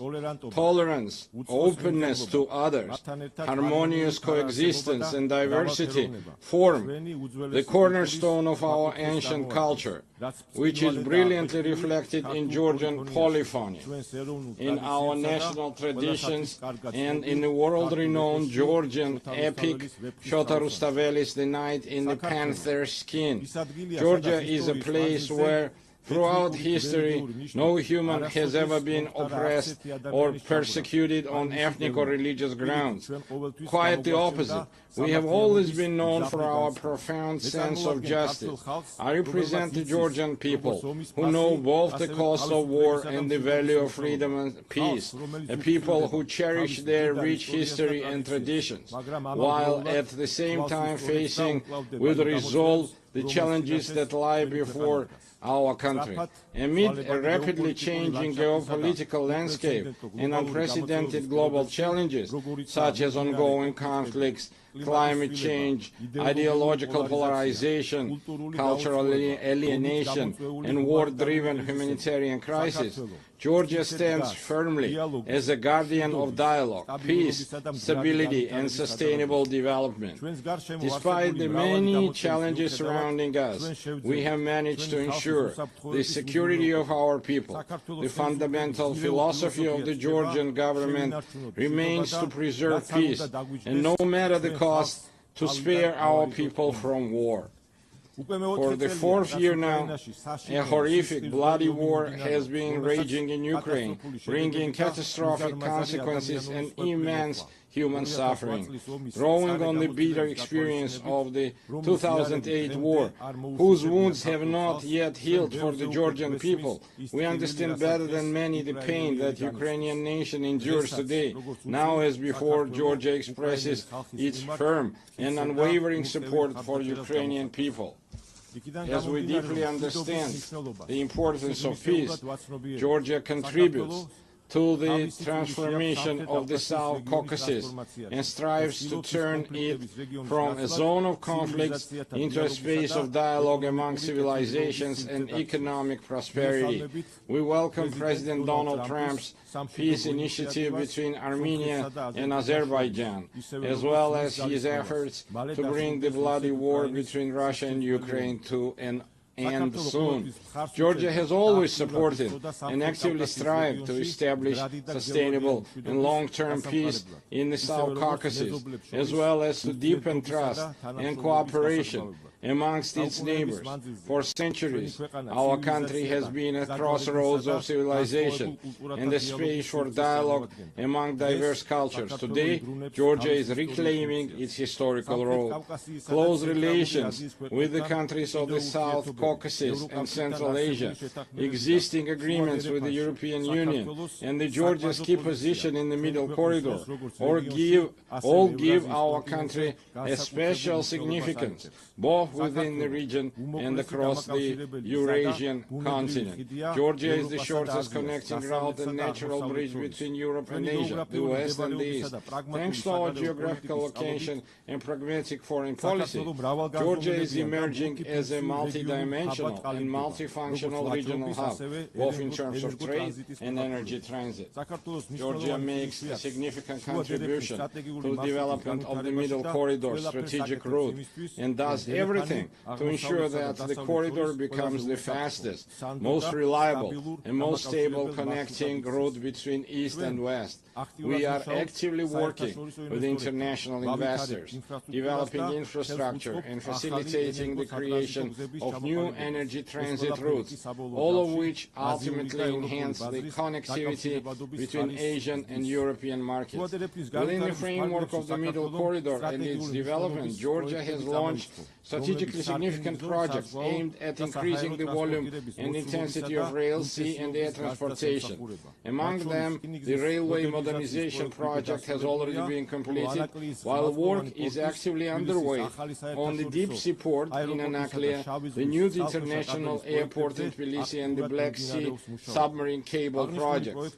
These projects, on one hand, provide landlocked countries in Central Asia and the South Caucasus with maritime connectivity to the rest of the world. On the other hand, the projects are implementing health diversity energy routes. We are implementing health diversity energy routes, thereby significantly enhancing the energy security of Europe and South Caucasus. To promote the development of the Middle Corridor and enhance connectivity between the two largest markets, Asia and Europe, Georgia has been hosting the Tbilisi Silk Road Forum for 8 years. It is an international platform for dialogue and new opportunities, attended up to 2,000 delegates from 60 countries. Our goal is to develop constructive relations based on mutual respect and shared benefits with major economies such as the United States, China, European Union, and others. We are open to any dialogue and cooperation, but at the same time, we demand respect and fair and dignified approach. What the Georgian people will never accept is being spoken to in the language of ultimatums, blackmail or intimidation. Georgia is a faithful adherent to the fundamental principles and values of the United Nations and a dignified, responsible member of the international community, as evidenced by the considerable efforts by the current government of Georgia to improve the protection of human rights. It is precisely thanks to the pragmatic and rational policies of the government of Georgia that we have maintained peace and economic growth, significantly improving the quality of life of our citizens. Despite numerous challenges in recent years, Georgia has demonstrated remarkable resilience to external shocks. The positive trajectory of Georgia's development is reflected in and confirmed by the international rankings and indicators of the world's most reputable organizations. Despite 20% of Georgia's territory remaining under occupation, we continue to pursue development and progress with great energy and determination. We are entrusted with the mission that our children may live in a stronger, dignified Georgia and peaceful world. And now I want to address our Abbas and Ossetian brothers and sisters on the other side of the occupation line. For centuries, we have written Georgia's history together, a history filled with the heroism of our ancestors, through our shared struggle for survival of our nation and the love for our motherland. We have never been a large empire imposing its rules on the others. We have always been a country proud of its diversity. Georgia is a place where civilizations have met, blended and balanced each other for centuries.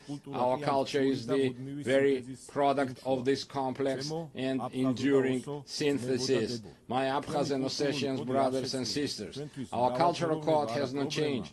For us, diversity is not a problem. It remains an essential formula for our existence, which is why we always meet our compatriots from the other side of the Caucasian line with open hearts and outstretched hands.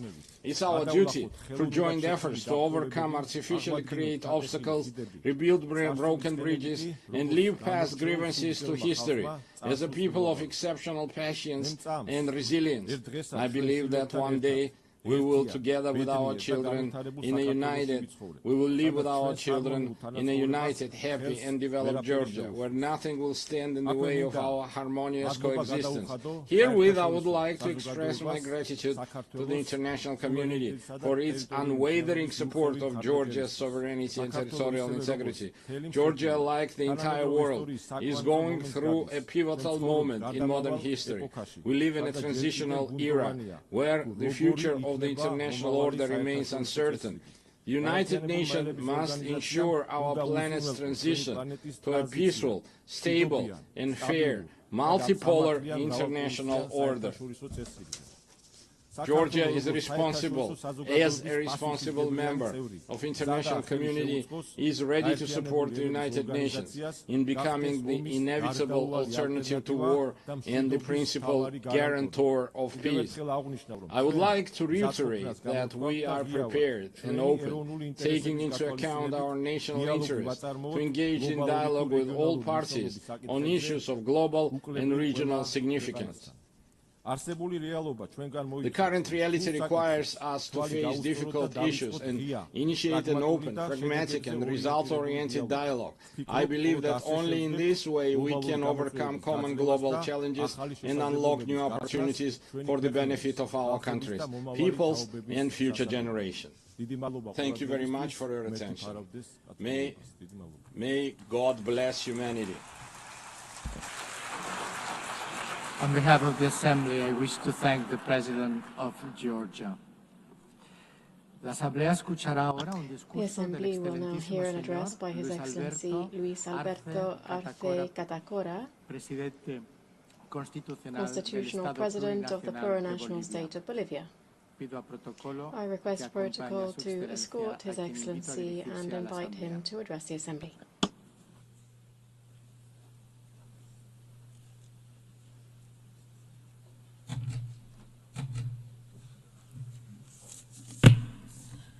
Muy buenos días. A very good morning to all of you. Permítame expresar un Allow me to express brotherly greetings to the President of the General Assembly of the United Nations, Annalena Baerbock, por su intermedio a toda la Asamblea. and through her to the entire Assembly. El 80º periodo de sesiones no es un dato cualquiera. Isn't just any other date.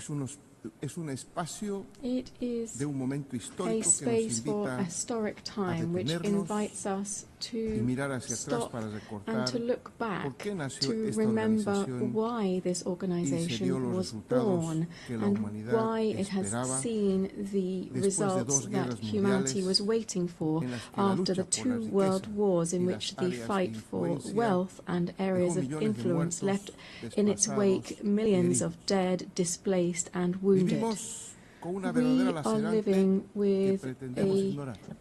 wound that we're trying to En overlook. 8 décadas Over 8 se han decades, desarrollado en el concierto de las in naciones the concert of nations, narrativas que, we have seen the development of usando la narratives habilidad that, de las potencias con larga using the experiencia skill en el of the derecho great internacional, powers with long-standing experience in camuflado the heridas international community, have y camouflaged recuerdos deep wounds desgarradores de la and humanidad. the devastating memories of Empleando humanity.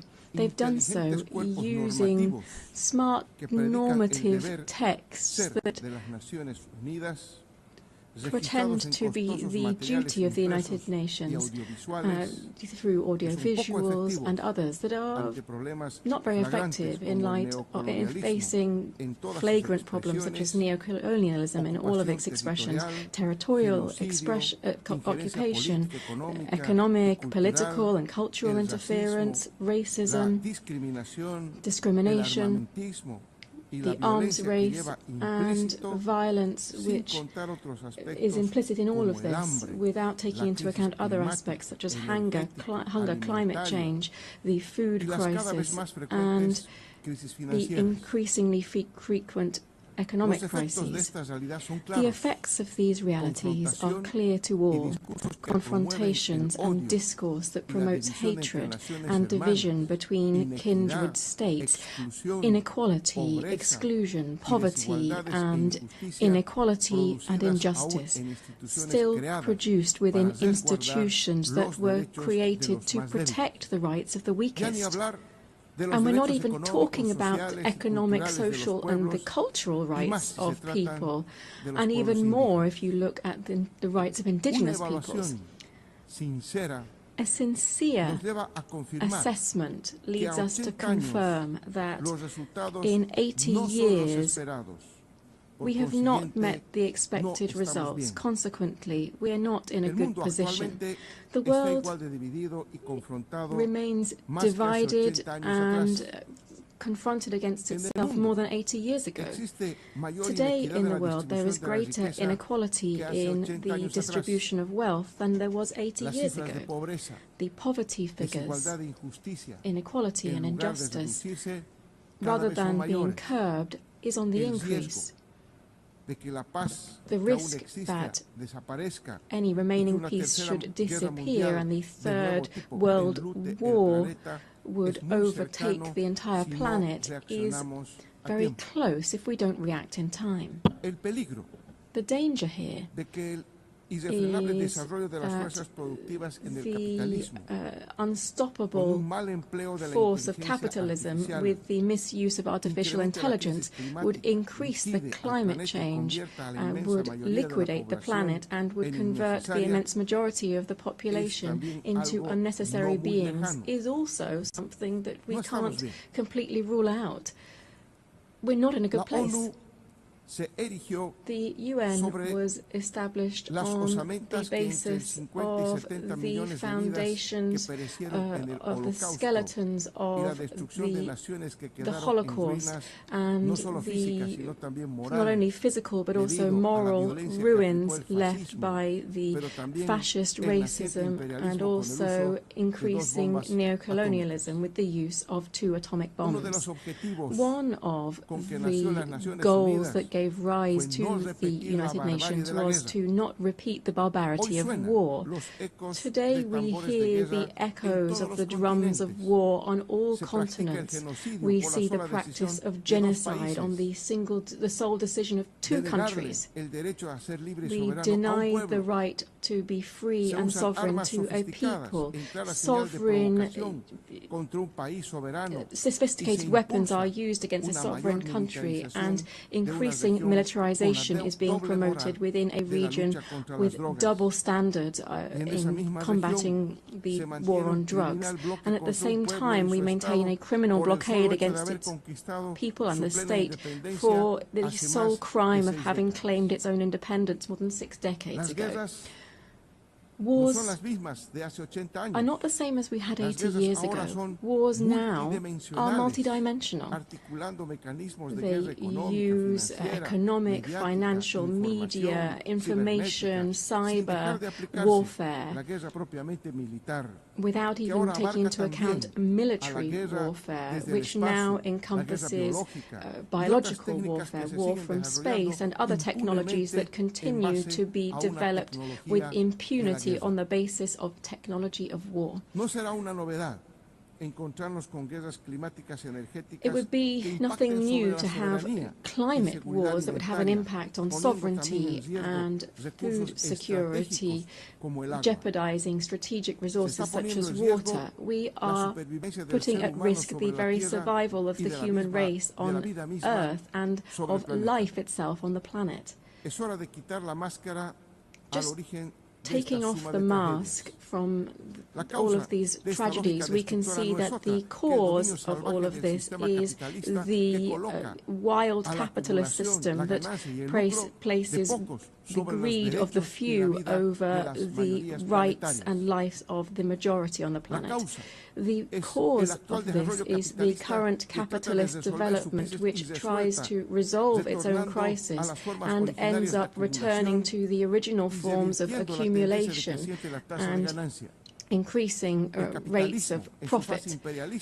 Capitalism and its imperialist face is once again using the deployment of violence, plundering natural resources from sovereign states, and the bloodletting to lead to the political and economic power and take that away from another.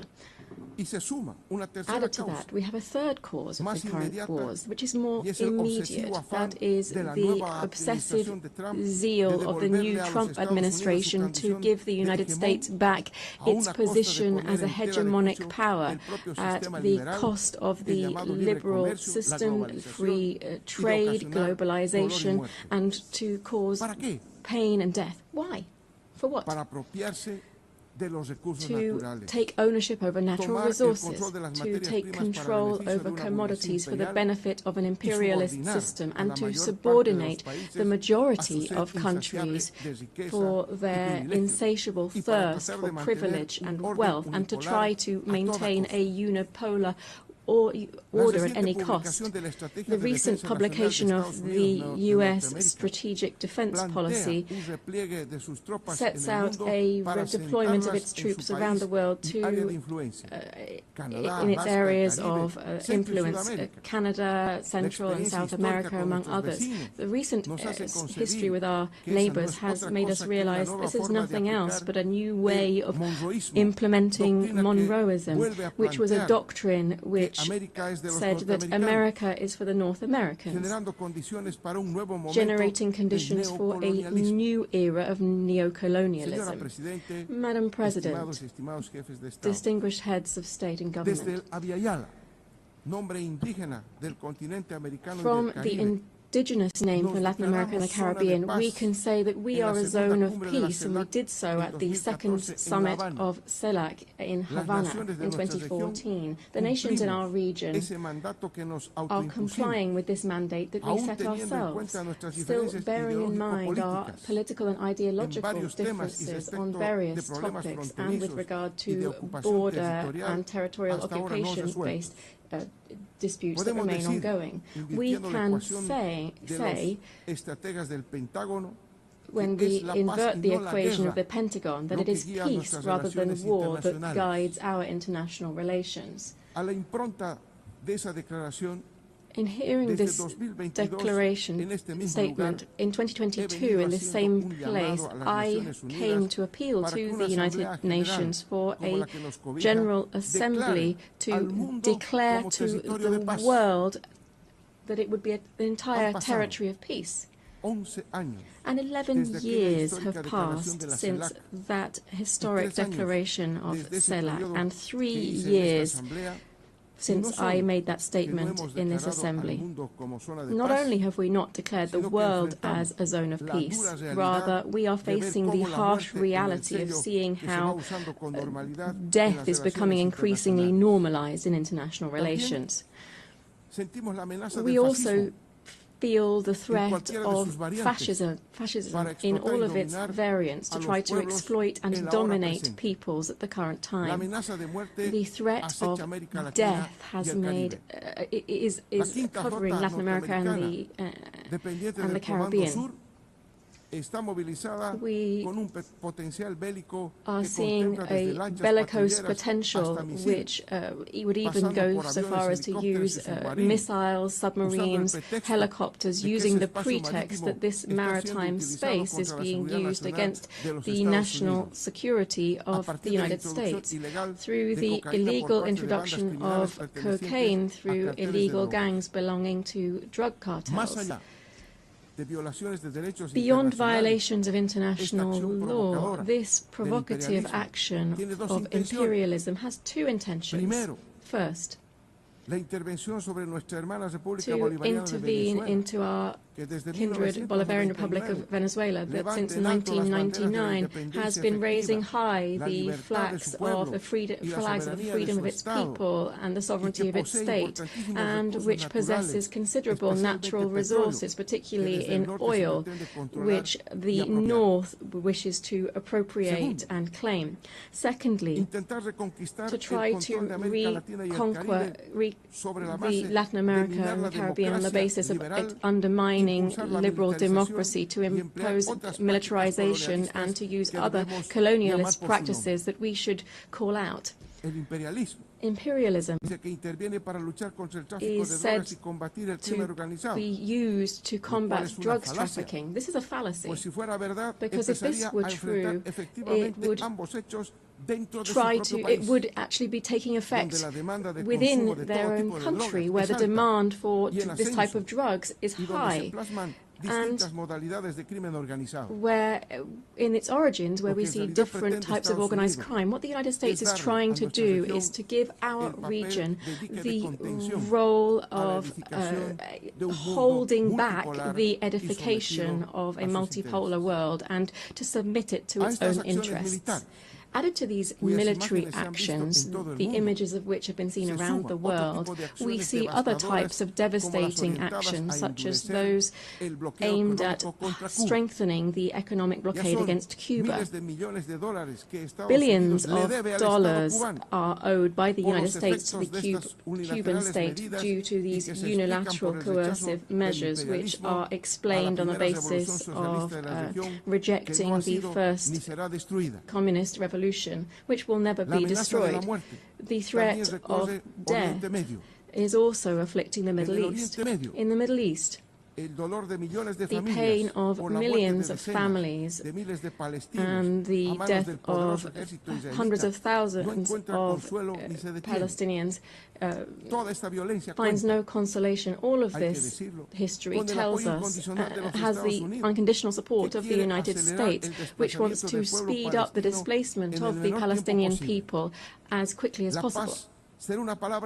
Peace will be an empty world while the Palestinian people continues to face practices of genocide and does not have its own land and full sovereignty with East Jerusalem as its capital.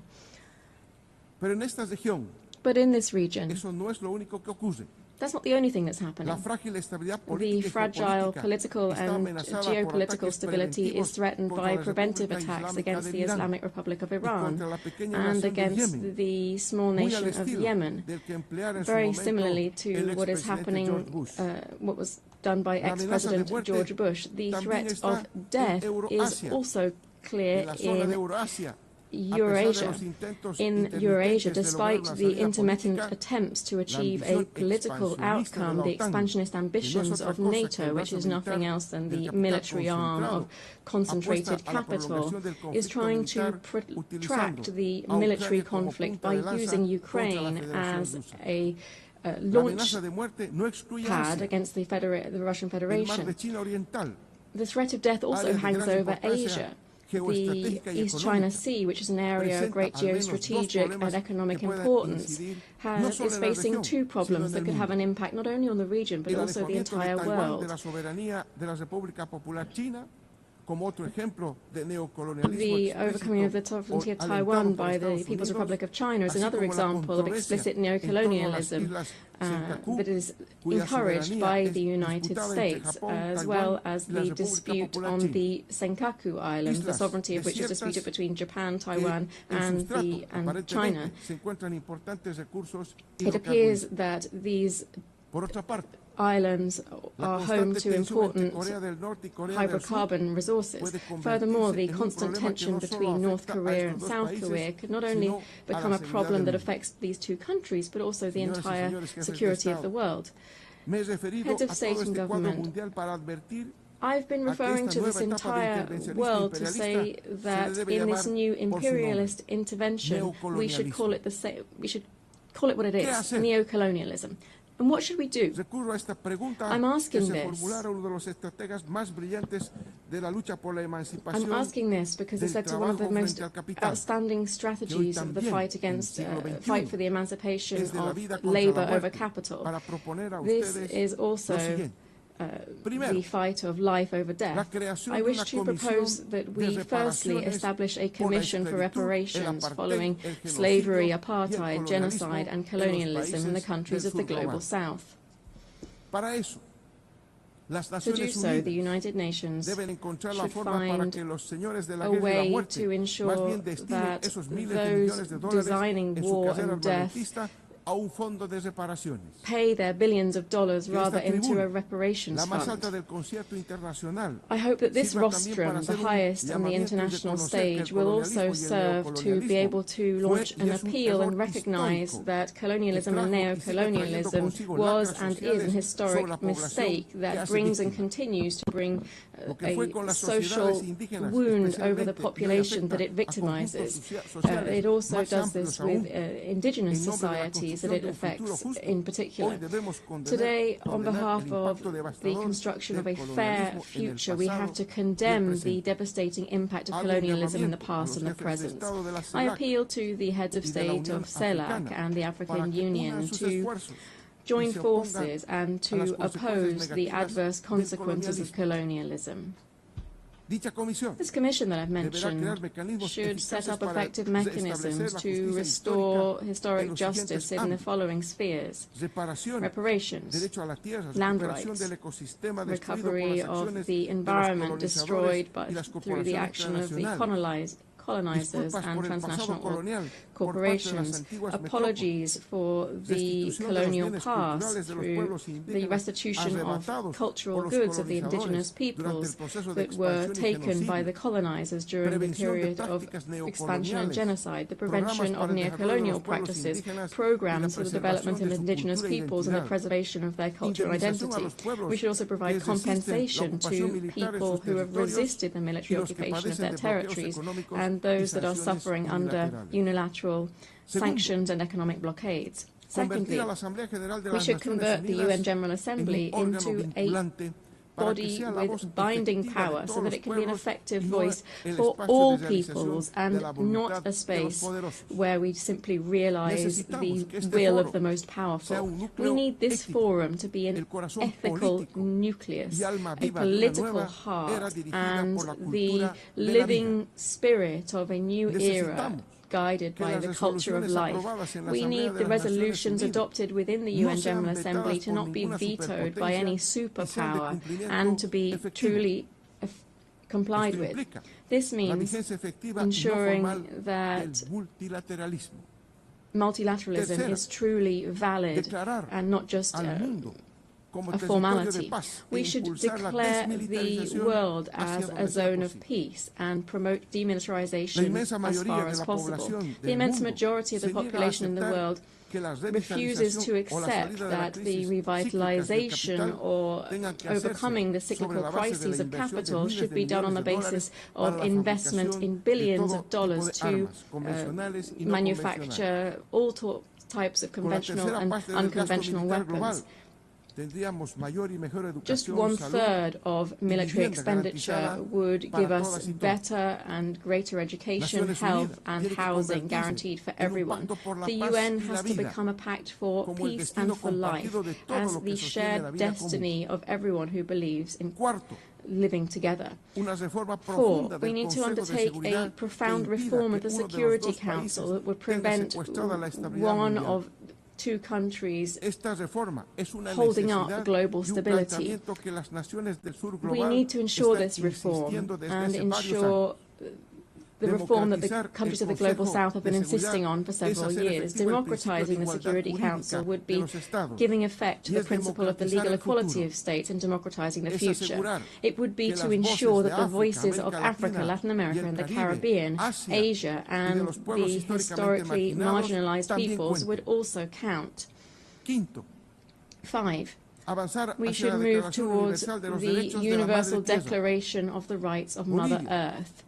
Bolivia, together with the Amazonian people, speaks up to recall the urgent need for international cooperation to strengthen the conservation of the Amazon.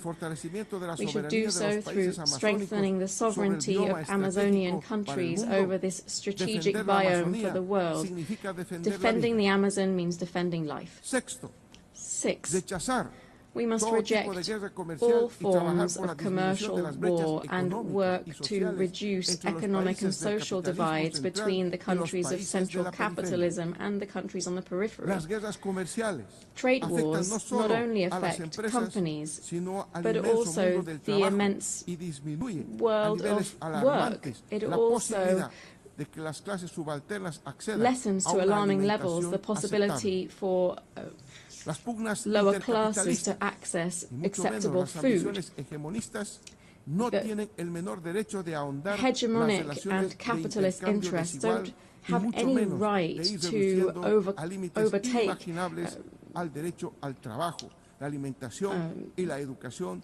rights of trade and reduce the right to employment, food and education for the working classes. Dear guests here at the 80th session of the UN General Assembly, I'm very grateful that on this occasion of the 80th anniversary of the establishment of the United Nations, having listened to the analysis and the outlook of the plurinational state of Bolivia over critical problems facing us today, and as we look ahead to working together for peace, development and collective human rights, the Bolivian people, to whom we have guaranteed a democratic transit that we have not seen in 28 years in our country, is looking forward to seeing the changes that we must see within the United Nations in order to guarantee global peace. Thank you very much. Gracias. On behalf of the Assembly, I wish to thank the Constitutional President of the Plurinational State of Bolivia. The Assembly will hear an address by His Excellency Brice Clotaire Oligui Nguema, President of the Gabonese Republic, Head of State and Head of Government. I request protocol to escort His Excellency and invite him to address the Assembly.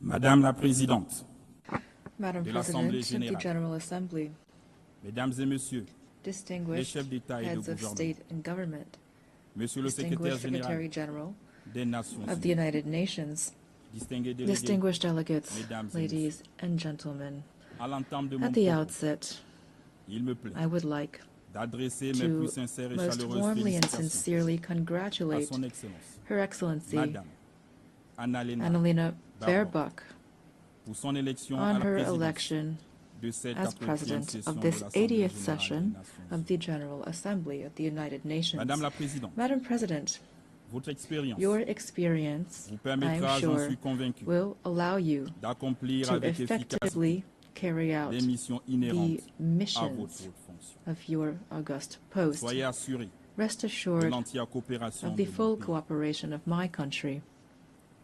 À son Excellence, To His Monsieur Philemon Excellency Yang, votre Philemon prédécesseur, Yang, your j'adresse predecessor, mes compliments pour le remarquable I travail pay accompli tribute to the durant son outstanding work carried out during his Enfin, term. je voudrais saluer à nouveau And lastly, I would like l'action de to Son once Excellence, again commend Monsieur His Antonio Excellency Guterres, Antonio Secrétaire Guterres, général de notre Secretary organisation, General of tous les our efforts organization, for qu'il ne all cesse de of the déployer efforts that depuis sa he prise has de constantly made since he took up his office. Gabon, Gabon, my pays, country, est particulièrement is attentif keenly à interested l'initiative in ONU the 80 UN 80 qui initiative, vise which l'efficacité aims at opérationnelle ensuring operational face aux défis efficiency in the et face à of la global rationalisation challenges, des mandats as well au sein as du to système des optimize Nations Unies. mandates within the UN system. Madame la Présidente, Madam President, 1 year ago, before this prestigious assembly, as the President of the Transition of the Republic of Gabon, I presented the political process begun in my country after the liberation coup which took place on August 30th, 2023. After the presidential election of April 12th, 2025, for which the process and outcomes were unanimously endorsed by the international community, this transition culminated with my inauguration on May 3rd, 2025, as the first elected president of the Gabonese Republic, thus establishing the foundations of democratic order.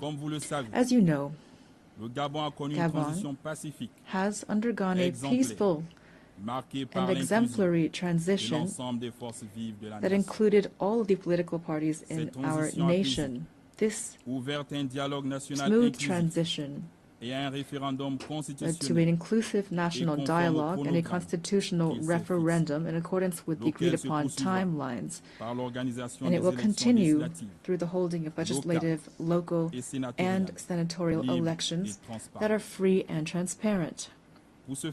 To this end, the first and second round of combined legislative and local elections will take place on September 27th and October 11th, 2025. With regard to the election of senators, this will take place on November 8th, and the second round is scheduled for November 29th, 2025. With a view toward a definitive restoration of constitutional order by January 2026. We believe that this peaceful and historic process can serve as a lesson and a model in many other spheres. The people of Gabon have drawn this success from its history, its culture of peace, and its shared vision of the future. Here I would like to express on behalf of the Gabonese people and on my own behalf our sincere gratitude to the United Nations for its multifaceted assistance. I know that I can count on the support of the UN as we implement our National Growth and Development Plan. This plan focuses on bolstering our energy capacity, on strengthening infrastructure, developing the digital sector, and on enhancing youth employment. Ladies and gentlemen, Gabon is standing before you again with a clear message. Our country has changed. After decades of tensions and political and economic missteps, the Gabonese people has chosen the path of reconciliation and renewal, thus becoming the symbol of and testament to the transformation of hardship into hope, of dependency into dignity, of division into unity, and all without bloodshed. Today, Gabon is no longer a country in limbo. It has returned to stand alongside other states, upright, dignified, and ready to take up its rightful place in the community of nations. The new Gabon, the exemplary Gabon that my compatriots are calling for, also means that the state in Gabon must serve its people from now on. But our national rebirth would be futile without a change in the international order. It is no longer acceptable for African nations to remain relegated to the role of providers of raw materials for which others set the price and from which others profit.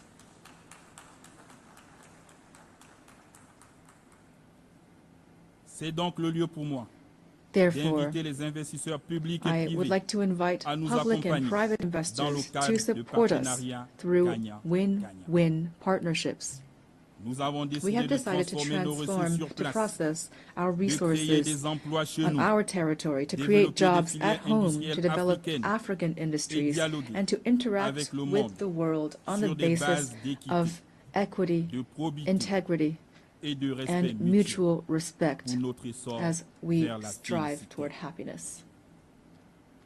In its path toward development, Gabon, a country of peace and opportunity, will continue to welcome all those who commit to upholding our laws, our Republican values, and to contributing positively to our national rise.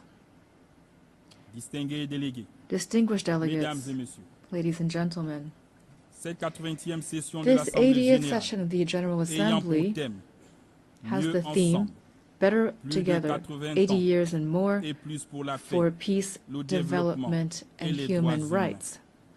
It takes place in an international context characterized by economic, environmental, and security crises that call for more sustained and more staunch collective engagement.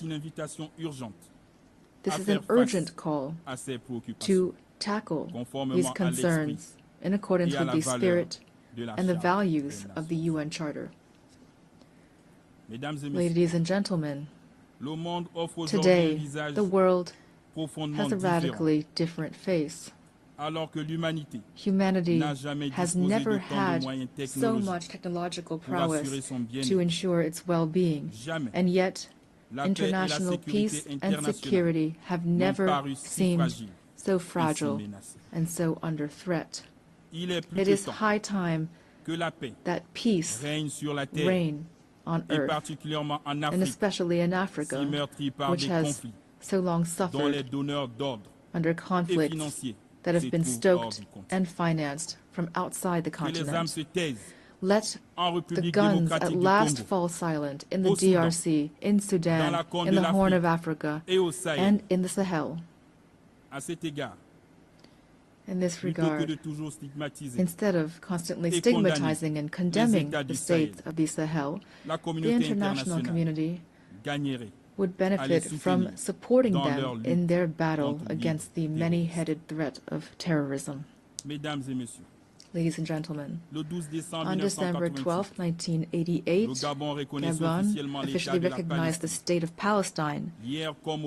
Then, as now, we support the two-state solution, the only way, in accordance with UN resolutions, to guarantee a just and lasting peace between Israelis and Palestinians, as well as to guarantee international security.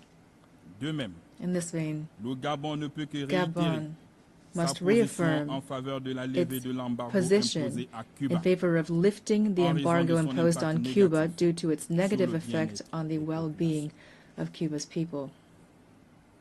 We solemnly reaffirm our full support for international efforts carried out throughout the world to achieve peace. These efforts must be centered on humans, especially women and youth. Through the Pact for the Future of 2024, the UN must continue to encourage and support the crucial action of women, stemming from the Declaration and the Beijing Declaration and Program of Action, of which we're celebrating the 30th anniversary this year. Madam President of the General Assembly, Secretary General of the United Nations, the triple planetary crisis of climate change, biodiversity loss, and pollution is an existential threat for humanity. And yet, the efforts of the international community to address these challenges remain drastically inadequate. The Treaty on Biodiversity Beyond National Jurisdictions, which we have just ratified, fills a legal gap and provides an ambitious framework for equitable and sustainable governance of biodiversity.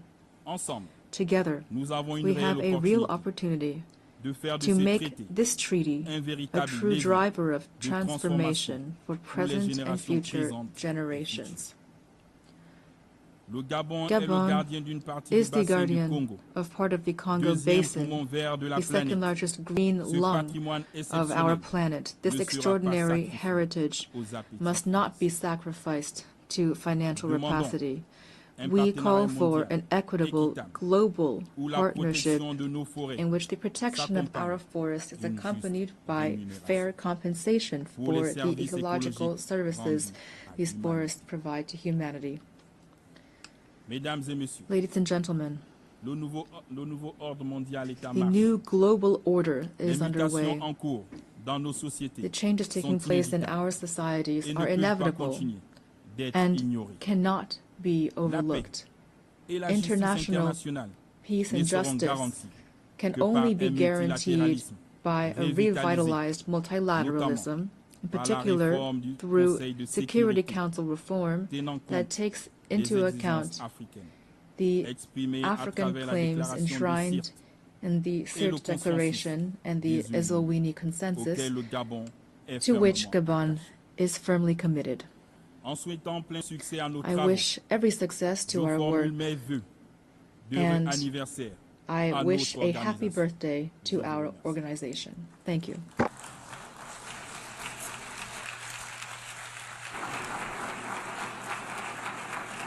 I thank you and happy birthday to all of us. On behalf of the Assembly, I wish to thank the President of the Gabonese Republic, Head of State and Head of Government. The Assembly will hear an address by His Excellency John Dramani Mahama, President of the Republic of Ghana. I request protocol to escort His Excellency and invite him to address the Assembly.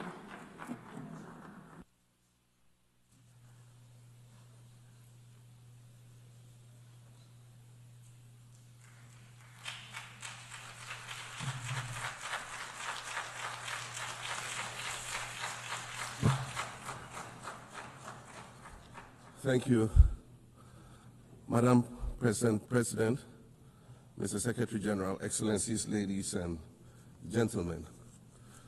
At this 80th session of the United Nations General Assembly, I'd like to speak about Africa's role in the future of this organization. However, it's impossible to do that without first considering the collective role that Africa played in its founding, which was small and relatively insignificant. Of the 51 member states involved in the founding of the United Nations in 1945, only 4 were African: Egypt, Ethiopia, Liberia, and South Africa.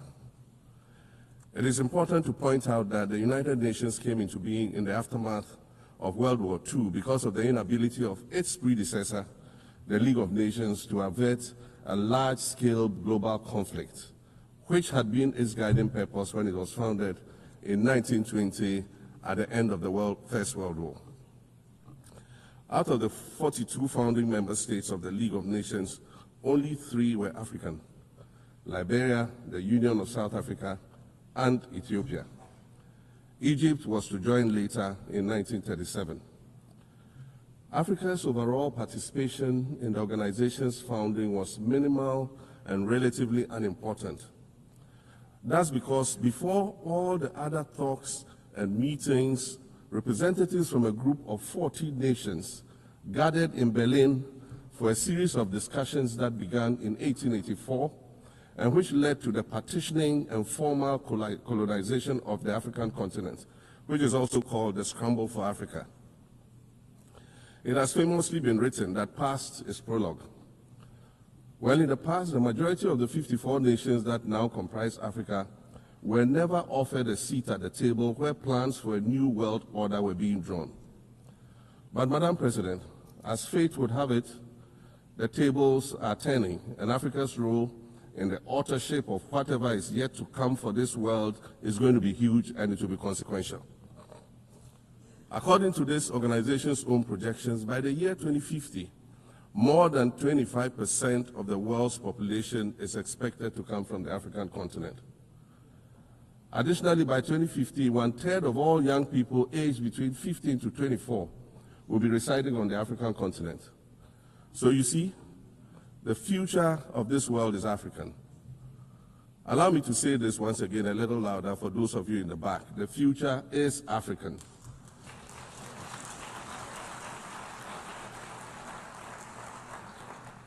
Already today, Africa is a catalyst for human potential and development, as well as for economic reform and ecological stability. Africa is a catalyst for systemic change. If this reality, which is fact-based and straightforward, seems provocative or unsettling, perhaps it's because you are viewing it through the lens of centuries of filters, colonialism and imperialism, and the resulting implicit bias. Maybe you are unaware of the resilience of African nations or their remarkable ability to make a strong comeback just when you think it's safe to count them out. That is what is happening right now in my own country, Ghana. Our constitution limits leaders to 2 4-year terms. In January, I was sworn in for a second term, which, let me point out, was non-consecutive with my first term. Our currency, the Ghana cedi, was rapidly depreciating, faced with rising inflation, a huge debt burden, and low morale amongst our citizens. My new administration settled down quickly and embarked on an ambitious program of comprehensive transformation designed to restructure Ghana's economic foundation and enhance our competitive standing globally. We refer to this process of recalibration as our reset agenda. In just 8 months, we have achieved significant reduction in inflation from 23.8% in December 2024 to 11.5% in August 2025, restoring price stability for our citizens. Additionally, our currency, the Ghana cedi, has appreciated considerably against other currencies, with Bloomberg reporting it as the best performing currency in the world at one point. Our improved sovereign credit rating reflects increasing investor confidence in our economy, and our 24-hour economy initiative promises to transform our economy. And there's a renewed willingness amongst our people to trust that their elected officials have Ghana's interests at heart and that we are progressing together. Madam President, I believe that in honor of this milestone celebration, the United Nations should also embark on a process of serious recalibration and establish its own reset agenda.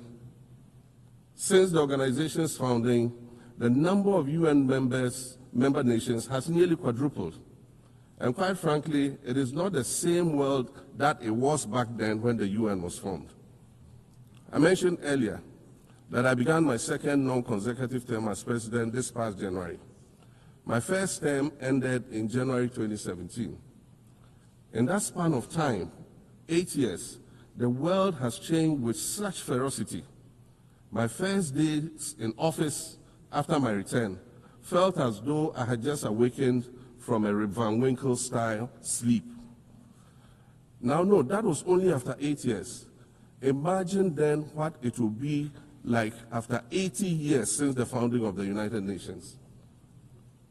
In 1945, the sun had not yet set on the largest empire in history.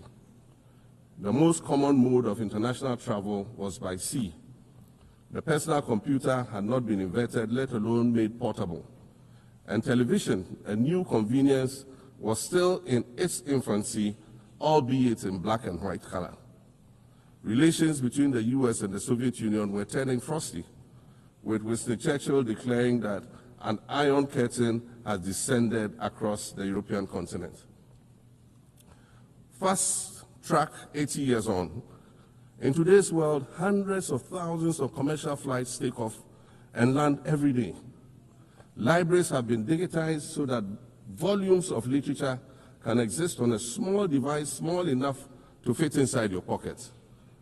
We live in a world of cryptocurrency, artificial intelligence, social media, the internet and its dark hidden dungeon of the dark web, all of which carry a potential threat to global peace and security. Climate change is real. And we're fighting a losing battle against the loss of Maldives and other island nations to the rising sea level, against the loss of Timbuktu to desertification and the Amazon forest to global warming and deforestation. Madam President, the UN Founding Charter is outdated when it comes to representation in this August Assembly. The most powerful post-World War II nations are still being rewarded with an almost totalitarian guardianship over the rest of the world. And yet, the first sentence in Chapter 2, Article 1 of the UN Charter declares that the organization is based on the principle of sovereign equality of all its members. If this were true, and was the case, a continent as large as Africa, with its numerous UN member states, would have at least one permanent seat on the Security Council.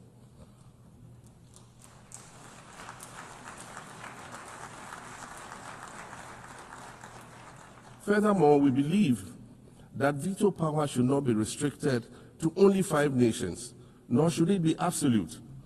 There must be a mechanism in this House for the General Assembly to challenge a veto.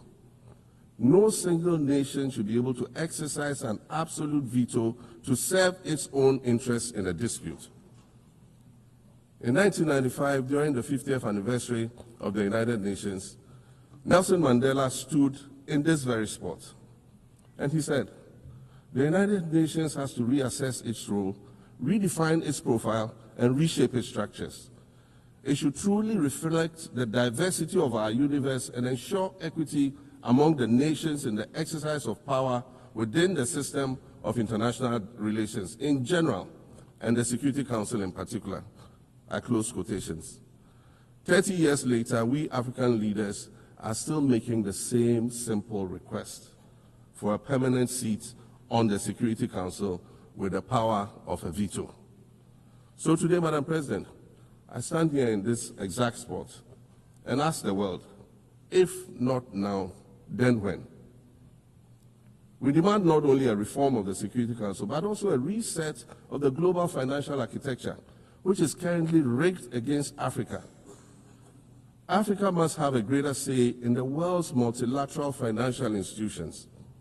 And while I'm making requests, I'd like to call for the removal of the blockade on Cuba. As Dr. Kwame Nkrumah, our nation's founder, famously said, "We seek to be friends with all and enemy Sudan." The Cuban people shed their blood on African soil in the fight against apartheid. And indeed, Cuba has been and continues to be a faithful friend of Africa. You see, the very fact that I can stand here and ask these things and say these things, and the fact that all nations can ostensibly gather here to address critical global issues, air our grievances, and express our concerns, that is what makes the survival of this organization so important. In every old city or village, you will find a town square, or a courtyard, or a plaza that once served as a gathering space for the citizens of the community and their leaders. Meetings and celebrations were held there, as were trials and elections. And these were spaces that brought people together and held them together as a community. Sadly, time and technology have eroded these spaces. Madam President, in many ways, the United Nations is the proverbial town square of our modern global village. And it has never been more critical for us to protect this one space that brings and holds the world nations together as a community. The internet, social media platforms, and artificial intelligence offer us the illusion of connectivity, when in fact what they do is reinforce isolation by using algorithms that ensure that we do not receive new ideas and perspectives, but rather more of the same content. We are served alternative facts and manipulated images, making it easy to disseminate disinformation and sow seeds of division amongst communities. Madam President, these are dangerous times. Our world is currently experiencing a rise in nationalism and economic instability. There's a general breakdown of multilateralism. Various acts of aggression have been committed against the sovereignty of others, and nations are attempting to circumvent the very safeguards that were put in place to prevent large-scale global conflict. These conditions are all too similar to the ones that led to the League of Nations' failure in fulfilling its mandate.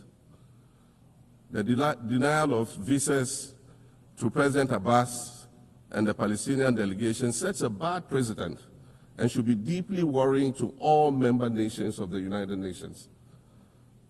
Ghana recognized the state of Palestine in 1988 and supported a two-state solution to the conflict since then. And I say, contrary to the claims of some, a two-state solution would not be a reward for Hamas. It would rather be a reprieve for the hundreds of thousands of innocent women and children and people who are facing collective punishment and forced starvation for no reason other than the fact that they are Palestinian.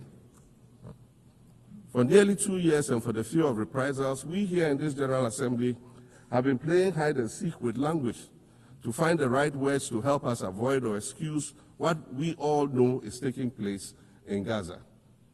But here's the thing, it doesn't matter what you call it. If it looks like a duck, it swims like a duck, and quacks like a duck, well, then it must be a duck. The crimes in Gaza must stop.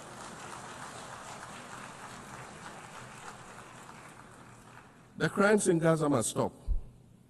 Madam President, I also want to draw particular attention to the conflict in Sudan, which this body has described as the world's largest humanitarian crisis. 12 million people have had to flee their homes. And when we speak of migration, we refer to the 12 million new Sudanese refugees, whom we as a global community should be willing to assist in much the same way that many member nations readily assisted new refugees coming out of Ukraine. Let's dispense with the euphemisms and dog whistles and speak frankly. It is not a mystery that when leaders of Western nations complain of their migration problems, they are often referring to immigrants from the global south. But many of those immigrants are climate refugees. And interestingly, the global north emits 75% more greenhouse gases than the global south. However, the effects of climate change are more severe in the global south because we lack the resources to address them effectively. And so when the desert encroaches on our villages and towns and they become unlivable, we are forced to flee. Wasan Shire, a Somali-born prophet, a Somali-British poet born in Kenya to Somalian refugee parents, was London's first youth poet laureate. She writes in her poem titled Home. And it says, you have to understand that no one puts their children in a boat unless the water is safer than the land. No one bends their palms under trains beneath carriages. No one spends days and nights in the stomach of a truck feeding on newspaper unless the miles traveled mean something more than just a journey. Madam President, we cannot normalize cruelty. We cannot normalize hatred. We cannot normalize xenophobia and racism. If we're going to tell a story, let's not tell its slant. Let's tell all the truth. When we speak of migrants, we speak of Mami Ewusi Mensah Frimpong, a judge on the U.S. District Court for the Central District of California. She's the first black female judge on any of California's 4 federal district courts. She was born here in America to immigrant parents from Ghana. We speak of Peter Bosman, a medical doctor in Ghana who moved to the town of Piran in Slovenia in the 1980s and later became the first black mayor of Piran, the first black mayor in Slovenia and in the whole of Eastern Europe. We speak of T. Michael, the iconic Ghanaian Norwegian artist and designer. And of course, we speak of the late Kofi Annan, former United Nations Secretary General.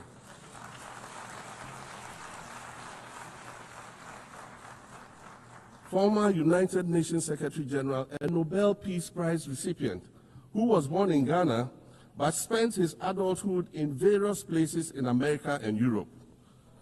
These are people who have brought great distinction to the countries that they decided to call home. Just as the migrants and the children of migrants before them did, I dare say these are not invaders. These are not criminals. Madam President, the slave trade must be recognized as the greatest crime against humanity. As the African champion on reparations, Ghana intends to introduce a motion in this August body to that effect. More than 12.5 million Africans were forcibly taken against their will and transported to create wealth for the powerful Western nations. We must demand reparations for the enslavement of our people and the colonization of our land that resulted in the theft of our natural resources, as well as the looting of artifacts and other items of cultural heritage that have yet to be returned in total. We recognize the value of our land and the value of our lives, as did our colonizers, as well as the governments that happily paid reparations to former slave owners as compensation for the loss of their property, in quotes, and that property for which they received compensation was paid referred to enslaved people who had been freed. Madam President, an increasingly insecure world is witnessing upward spending on defense budgets of bilateral partners and steep cuts in official development assistance. Since July 2024, it is estimated that there's been a 40% drop in humanitarian aid globally. In this era of global uncertainty, Africa must exercise sovereignty over its natural resources to raise the necessary funds to ensure the well-being of its citizens. The days of parceling out vast concession areas to foreign interests for exploitation must come to an end. We'll continue to welcome foreign investment, but we must negotiate better for a bigger share of the natural resources that belong to us. And we must insist on value addition to these resources. We're tired of the continued image of poverty-stricken, disease-ridden rural communities living at the periphery of huge foreign-controlled natural resource concession areas. We're tired of having people extract the most they can from us and in return offer us the very least by way of respect, consideration, and dignity. We're tired of not being represented in ways that reveal the richness and complexity of our history or acknowledge all that we have overcome to arrive here in this liminal space of untold possibilities. Allow me to echo the Indian-American writer Arundhati Roy, who wrote, "Another world is not only possible, she is on her way. On a quiet day, I can hear her briefing." I want to add that for the sake of Africa, and quite selfishly for the sake of my 18-year-old daughter, I hope that this new world that is arriving is a place of safety and equality for women and girls. To succeed, we must empower everyone, including women and girls, to reach their full potential. In closing, Madam President, I'd like to congratulate you on your election to preside over this historic 80th General Assembly and on being the 5th woman to hold this distinction. I'd also like to congratulate Her Excellency Nana Jane Opoku-Agyeman on being the first woman Vice President of Ghana.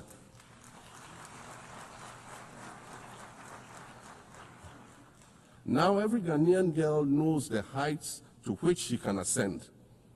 Words matter, but issues of representation matter even more, which is why Ghana looks forward to the appointment of a woman as Secretary General of this organization in the near future. Madam President, Your Excellencies, I thank you for your kind attention.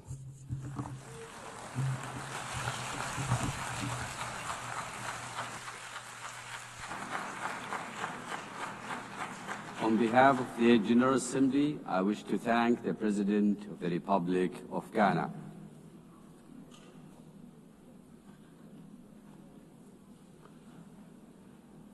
The Assembly will hear an address by His Excellency Omaho O.C. Sokang Mbalo, President of the Republic of Guinea-Bissau. I request protocol to escort His Excellency and invite him to address the Assembly.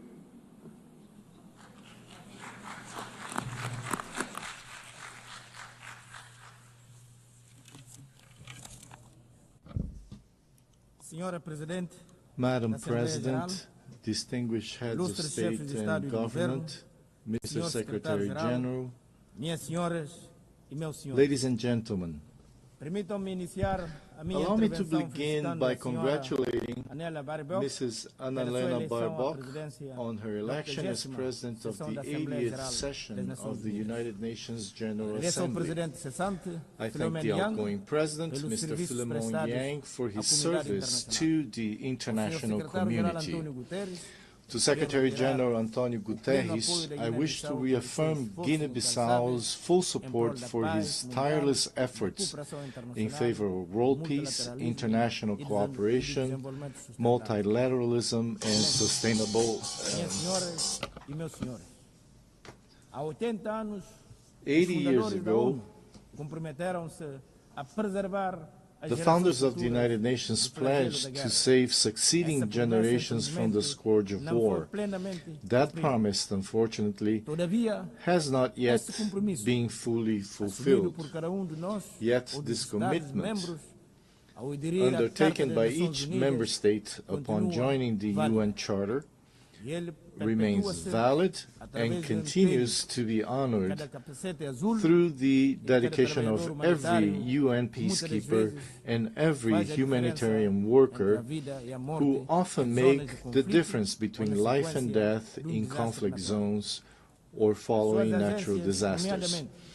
UN agencies such as WHO, UNESCO, UNICEF, FAO, WFP, UNHCR, and UNDP, among others, provide treatment, education, vaccines, food, and protect every day millions of human beings and contribute to the fight against poverty and discrimination against women and girls all over the world. The United Nations remains relevant, especially in these times of deep global uncertainty and crisis.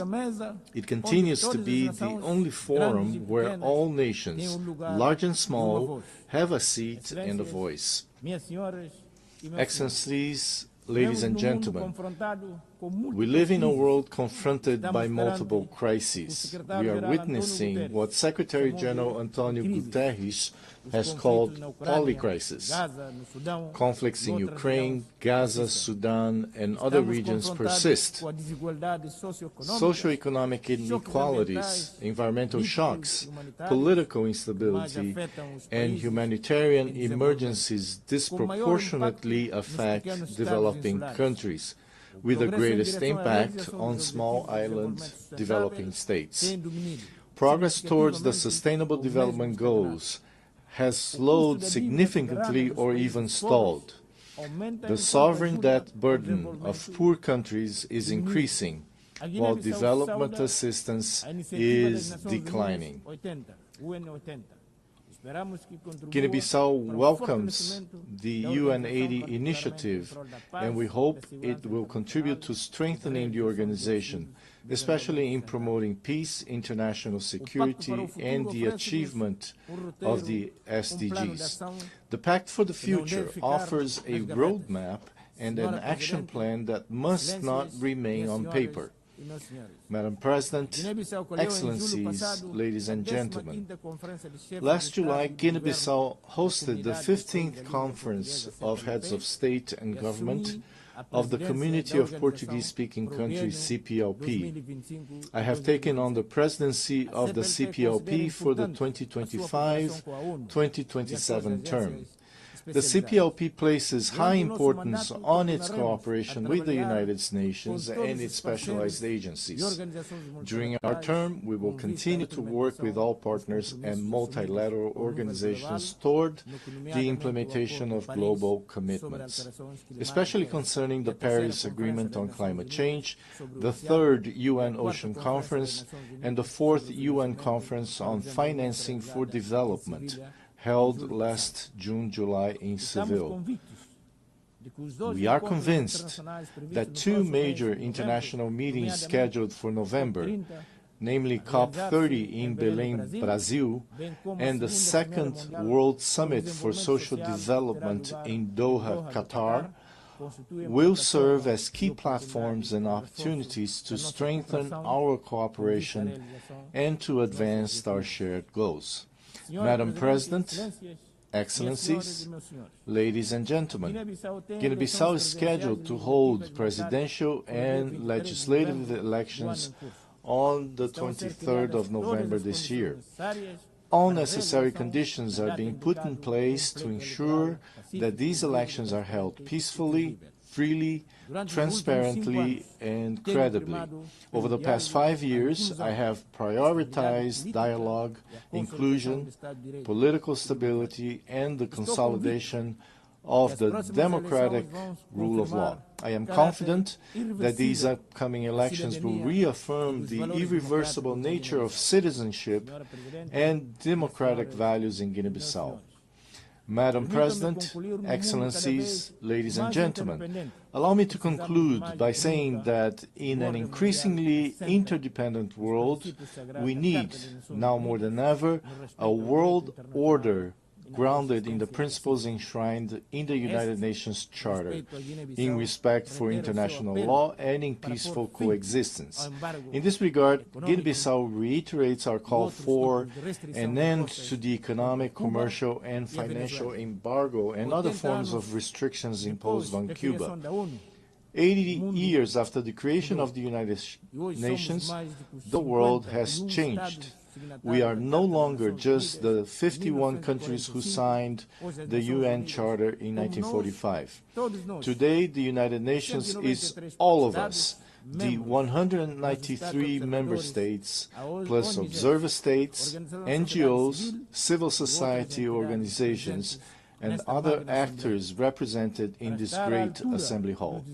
To meet the challenges of the 21st century, the UN must undertake urgent reforms, reforms that reflect today's geopolitical realities and global power balances, reforms that expand and democratize the Security Council, reforms that provide a place and a voice to the Global South, reforms that restore confidence in the multilateralism and international cooperation. The UN continues to be a unique multilateral space where dialogue is still possible, even when diplomacy and good offices fail elsewhere and in other circumstances. The legitimacy, strength, and future of the UN lie in the inclusion and full participation of all of us in deliberations and decision-making. Its core details, peace, dignity, equality, poverty eradication, cooperation, and peaceful resolution of conflicts remain alive and continue to inspire the purposes of the international community and the march of humanity. Thank you very much.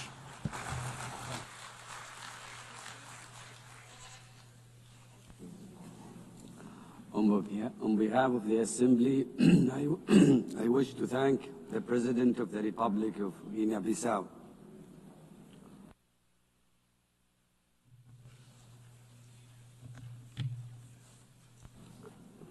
The Assembly will hear an address by His Majesty King Mosawati III, Head of the State of the Kingdom of Eswatini. I request protocol to escort His Majesty and invite him to address the Assembly.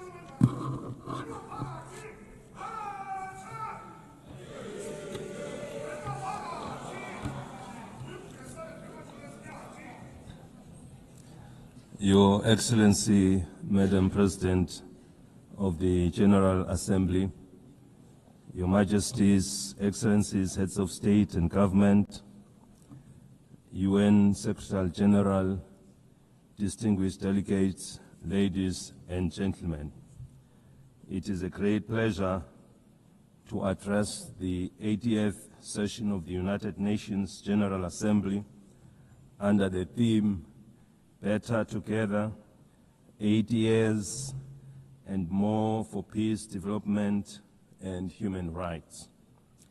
At the outset, we wish to assure you, Madam President, of Eswatini's unwavering support during your tenure. We also commend the UN Secretary General and the Secretariat for their steadfast leadership in navigating our world through unprecedented challenges. As we gather today, mankind is confronted with many challenges, including conflicts around the world. We must remind ourselves that when the United Nations was established in 1945, it was during a time of widespread global strife. Its founding fathers resolved that no country or people should endure suffering due to conflict. The UN Charter and structure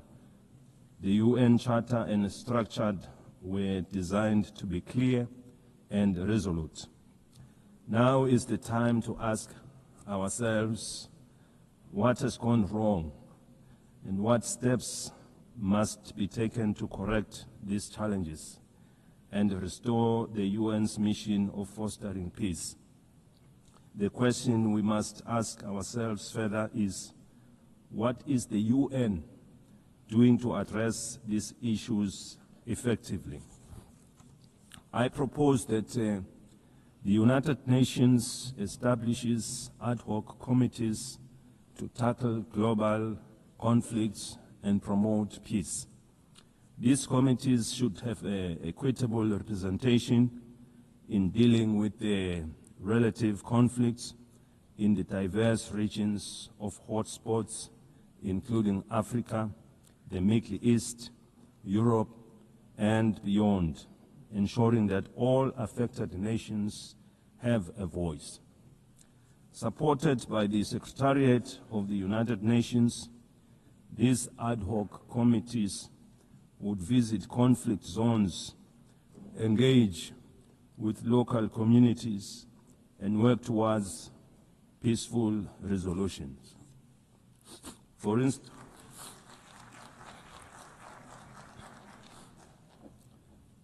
instance, in Africa, the conflicts in Sudan, South Sudan, Somalia, the Sahel, and the Great Lakes need the intervention of these ad hoc committees.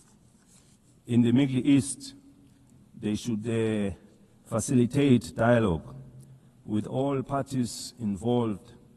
The team could ask the Palestinians what it will take to release the hostages, given the fact that the Israelis would remain aggrieved as long as their loved ones are not with them.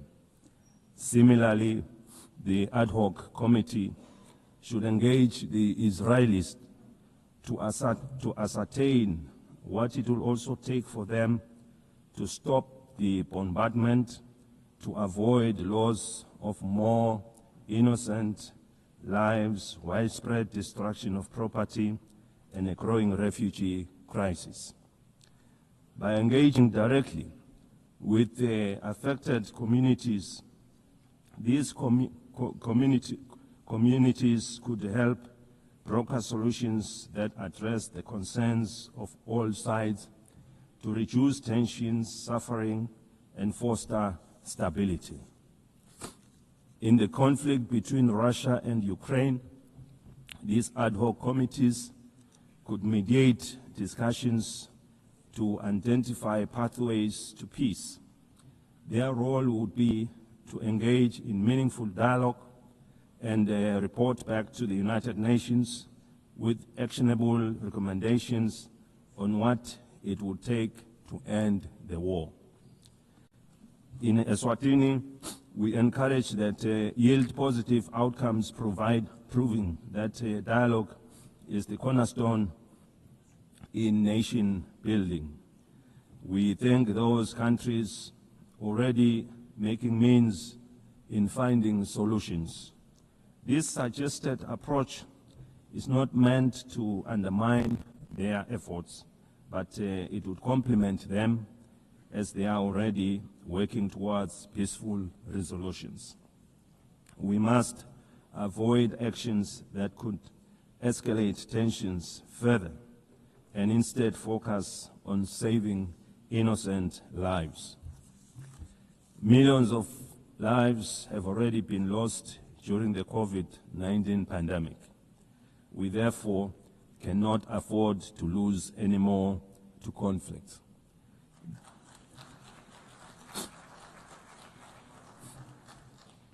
The UN must now focus on supporting the building of economies of the world to address issues of poverty and the global financial crisis which we experienced after the COVID-19 pandemic.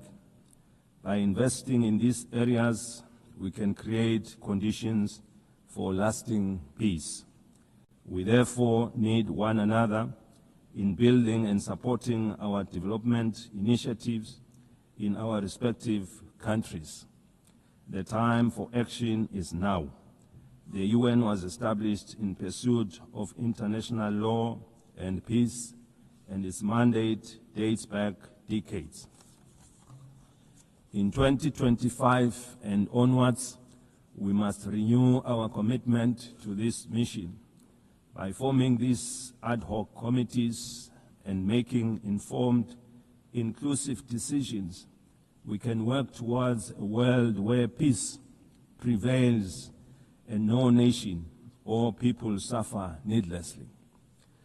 We have been calling for the restructuring of the United Nations as a body representing all member states. It must lead with decisions that are inclusive and widely respected, as no one will question the process taken. These reforms should be fully representative of all countries through the regions of the world in the Security Council to create an all-inclusive structure. Without such reform, the legitimacy and effectiveness of this body will remain incomplete. We have been encouraged to witness UN high-level meetings prior to the General Assembly being held to address various issues. These include the Seville and Awaza declarations on financing for development and socio-economic challenges faced by landlocked countries. We are aware that for any growth to take place, nations must have enough resources to achieve sustainable development goals. As we convene to advance international cooperation and to uphold human rights and fundamental freedoms for all, we are reminded that our work is both urgent and indispensable. The theme Better Together underscores the imperative of delivering on the United Nations Sustainable Development Goals and reinvigorating global cooperation. Eswatini continues to believe that working together remains our most powerful tool for addressing global challenges that transcend borders. The world stands at a critical juncture in pursuit of Agenda 2030. With only 5 years remaining, we must face the reality that progress on the SDG is far off track. This is a sobering reminder that our collective efforts must be redoubled and that international solidarity, cooperation, and shared responsibility are more urgent than ever before. Through my national call to all Eswatini, to all Emaswati of Ngwe, for a greater sense of agency in the pursuit of sustainable development, the Kingdom has made important strides in advancing Agenda 2030, particularly in the areas of the economy, in various sectors, health, education, and gender equality, to mention a few. Furthermore,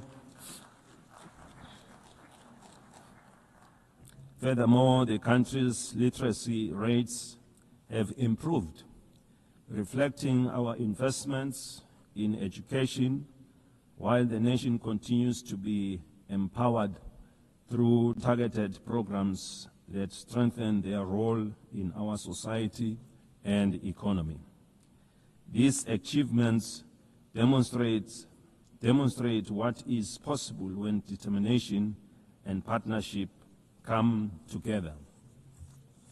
While we have witnessed the GDP growth of our economy, we remain with a number of challenges to address, and we count on the UN for support to become one of the advanced economies of the world. We have implemented initiatives to grow our economy and attract new investments by opening trade opportunities with other countries that give access to regional and international markets. Your Excellencies, the global economy remains fragile. Persistent inflation resulting in rising food and energy prices, as well as tightening financial conditions, have eroded physical space for many developing nations. Across sub-Saharan Africa, countries spend on average 12% of government revenues on debt servicing, diverting resources urgently needed for social cohesion programs. Eswatini also advocates for trade facilitation and economic diversification, simplifying customs procedures, reducing regulatory barriers, and enabling greater participation in regional and global value chains. In this regard, the African Continental Free Trade Area has the potential to boost intra-Africa trade by up to 52%, drive industrialization, and create millions of jobs. For countries like Eswatini, the AfTA offers more than market access. It provides a pathway to overcome geographic constraints through regional integration, cooperation, and efficient trade corridors. In an increasingly connected world, the Kingdom of Eswatini is actively striving for digital transformation as a catalyst for sustainable development. Eswatini is open for business in technology and looks forward to partnering and sharing experiences with other developed countries in advancing our technologies. Eswatini is proud of the significant progress achieved under Sustainable Development Goal 3. We welcome the progress made in the ratification of the Pandemic Treaty. This landmark agreement is essential for strengthening preparedness and resilience against future health emergencies, fostering effective and equitable cooperation. We remain deeply concerned about the decline in bilateral and multilateral support for global health priorities. Weakening our joint efforts threatens to erode decades of progress in this sector, as health is a global security. The Kingdom of Eswatini recognizes that the increasing frequencies and intensity of natural disasters, emergencies, and protracted crises highlight the urgent need for integrated responses that bridge humanitarian relief, long-term development, and peace building. We urgently need to strengthen disaster preparedness, build resilient communities, and integrate emergency responses with sustainable development.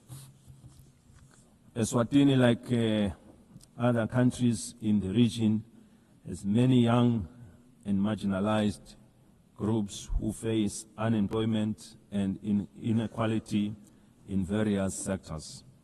Ensuring empowerment, capacity building, and employment is our priority, and with the support of the UN programs, we are taking deliberate steps to provide a more enabling environment to guarantee their future. We equally recognize the rights and potential of persons with disabilities who continue to face disproportionate barriers to education, employment, and social participation so that they can fully contribute to and benefit from national development. The United Nations General Assembly Resolution 2758, adopted in 1971, did not address the issue of Taiwan's representation in the United Nations, and it does not preclude their participation in the UN system. The United Nations must seek suitable ways of including Taiwan so that she can better contribute to realizing the UN Sustainable Development Goals. In that way, this will fulfill the UN mandate to ensure that no country is left behind.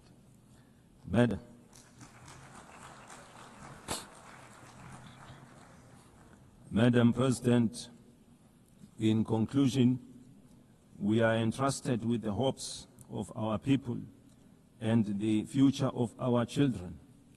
Let us not leave this assembly without reaffirming our commitment to justice, peace, and sustainable progress for all. The Kingdom of Eswatini stands ready to play its part. The international community must remain united in addressing shared global challenges, from hunger and malnutrition to climate change, under the guiding spirit of better together. I thank you. May Almighty God bless us all.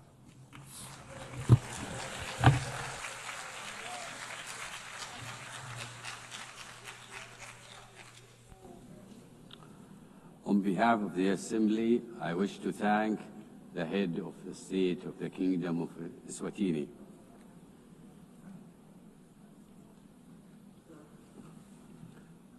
The Assembly will hear an address by His Excellency Sonang Jilwept, President of the Republic of Palau. I request protocol to escort His Excellency and invite him to address the Assembly.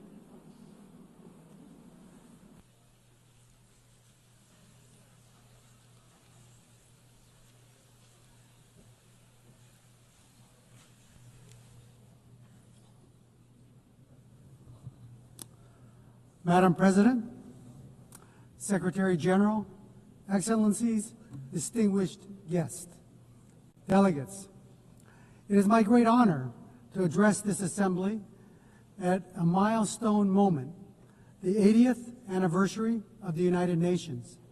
80 years ago, nations scarred by war came together to say, never again. They built this organization on the belief that cooperation, not conflict, could guide humanity forward. Today, as we reflect on that founding vision, let us remember the United Nations was not built for the powerful, but for all nations, large and small. In Palau, we have a saying, "Ndisenson embrari aklois." Small twigs banded together can light the fire that can bring the pot to boil.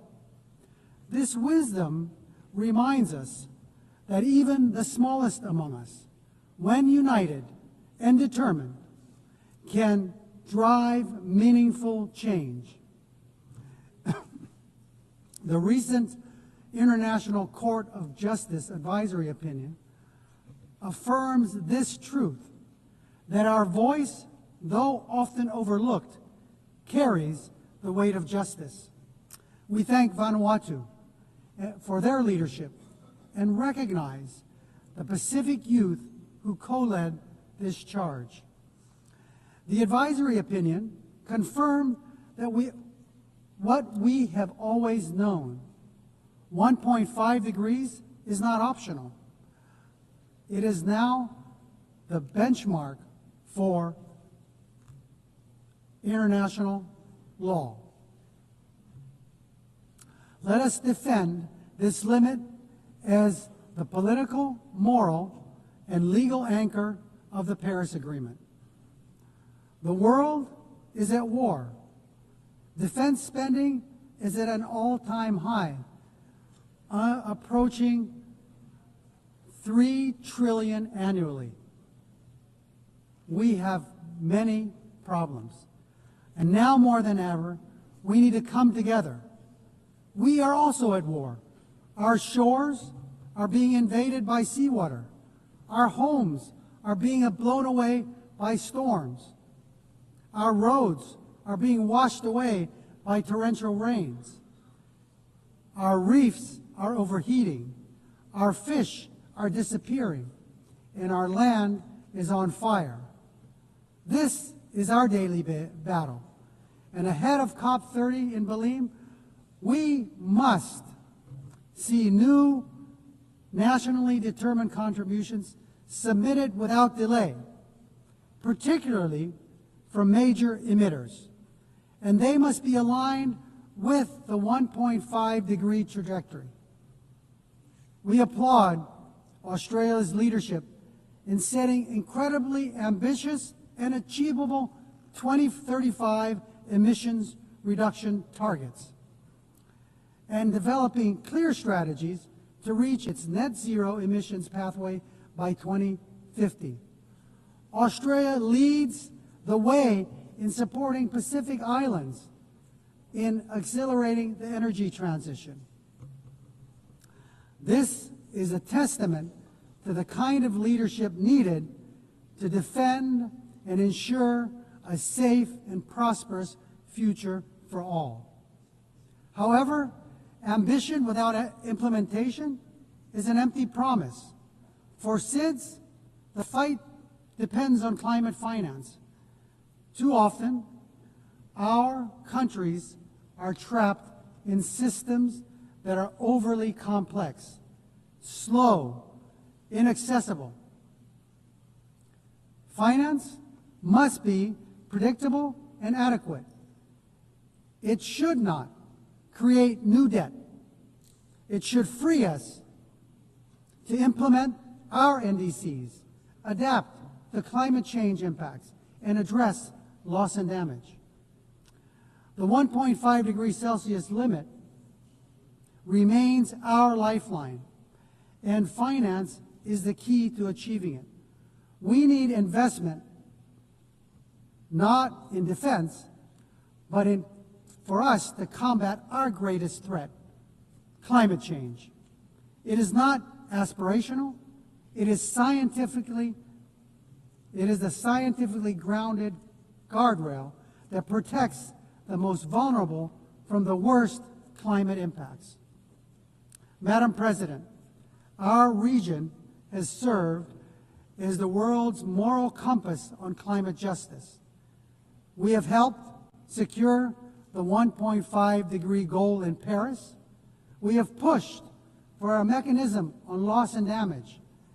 If the world is serious about 1.5, we urge you to come to our region, to see with your own eyes what the Pacific is facing, and be moved to act. That is why COP31 must be a Pacific COP, hosted by Australia, shaped in partnership with the Pacific.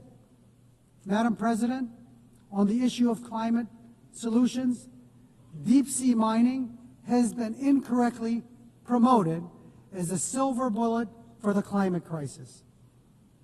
If we rush forward without understanding the consequences, we risk inflicting irreparable harm. The loss of biodiversity, the release of carbon, damage to our water column, and the destruction of fisheries that sustain our people is unfathomable. At UNOC 3, 38 countries, including Palau, came together to support a moratorium, and our message is clear. We must let science guide before we exploit the deep sea. The historic BBNJ agreement enters into force in January. And while Palau is proud to be the first ratifier, we couldn't have lit this fire alone. Like the Palauan proverb of the twigs, crossing the collective effort of over 60 countries demonstrates that we are better together. While we celebrate this achievement, we need even more nations to join this commitment to truly safeguard our ocean's future. Colleagues, the BBNJ agreement presents an unprecedented opportunity to design new ocean governance institutions where SIDS have a voice from the start. We are big ocean states, and we call on our partners, including the EU, to support a SIDS seat in the BBNJ governance structure. Excellencies, the stakes for SIDS could not be higher. Our economies are small, our vulnerabilities are acute, and our physical space is painfully narrow. The Antigua and Barbuda agenda for SIDS gives us a blueprint for resilient prosperity, but it cannot stand without tools. That is why the Seville commitment matters. The world has finally recognized that the financial system cannot be fair if it measures only income and ignores vulnerability. Multilateralism is our only shield, yet too often it is sidelined, blacklisted, and cut off from finance and boxed in by rules we did not write. We demand a seat not as bystanders, but as equal architects of our shared future. We call for the full and immediate integration of the multi-dimensional vulnerability index into the policies and frameworks of international financial institutions, multilateral development banks, and international organizations. It is time that we move the MVI from theory to practice. As we commemorate 80 years of this United Nations, we must look honestly at the strengths and its shortcomings. We welcome the Secretary General's UN 80 initiative, but let me be clear, reform cannot be cosmetic. This UN must be more responsive, more equitable, and more focused on delivery. Madam President, Palau knows too well the heavy cost of war, having endured the devastation of World War II on our islands. That history reminds us not only of the suffering left in the wake of conflict, but also the sacred value of peace. Palau has always stood for dignity of every human life and for the peaceful resolution of disputes through dialogue and respect for international law. Our positions, whether in support or restraint, are always guided by a deeper purpose, the pursuit of peace that is just, lasting, and stable. We believe that a durable solution, one that envisions two peoples, Israelis and Palestinians living in two democratic states, side by side, in peace and in dignity and security, within mutually recognized borders, is essential for lasting peace. Russia's unprovoked war against Ukraine is a stark reminder that when international law is disregarded, peace everywhere is placed at risk. It is only through respect for the rules-based order that all nations, large and small, can live securely. Continuing in that spirit of respect for life and stability, I must raise an important issue of principle. Years ago, China wrongly interpreted UNGA Resolution 2758. And today, it continues to claim that Taiwan is a part of the People's Republic. The end result has been Taiwan been silenced. The 23 million people's voices have been kept unheard, keeping Taiwan out of fully participating in the UN system and contributing to the world. Palau believes that inclusivity, which includes Taiwan, strengthens the United Nations, and that no community should be barred from contributing to the solutions of our world that it so desperately needs. Madam President, let me close with another Palauan proverb. It's about tides. Dol raidis. An incoming tide should lift everyone. The choices we make together are about lifting all of us, ensuring the next generation inherits a world that sustains them just as it has sustained us.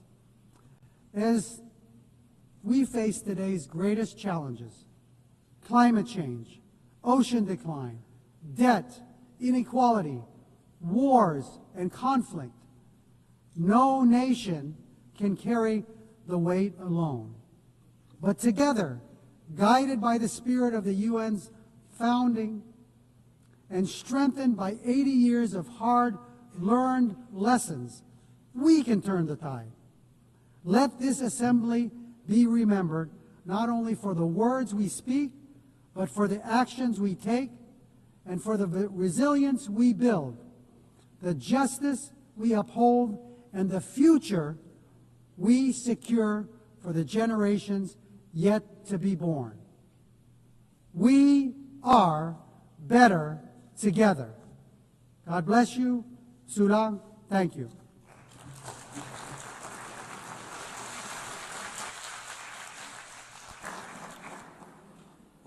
On behalf of the Assembly, I wish to thank the President of the Republic of Palau.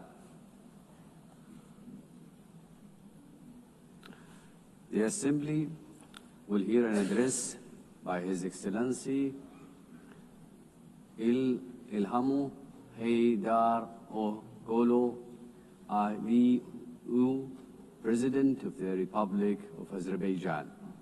I request protocol to escort His Excellency and invite him to address the Assembly.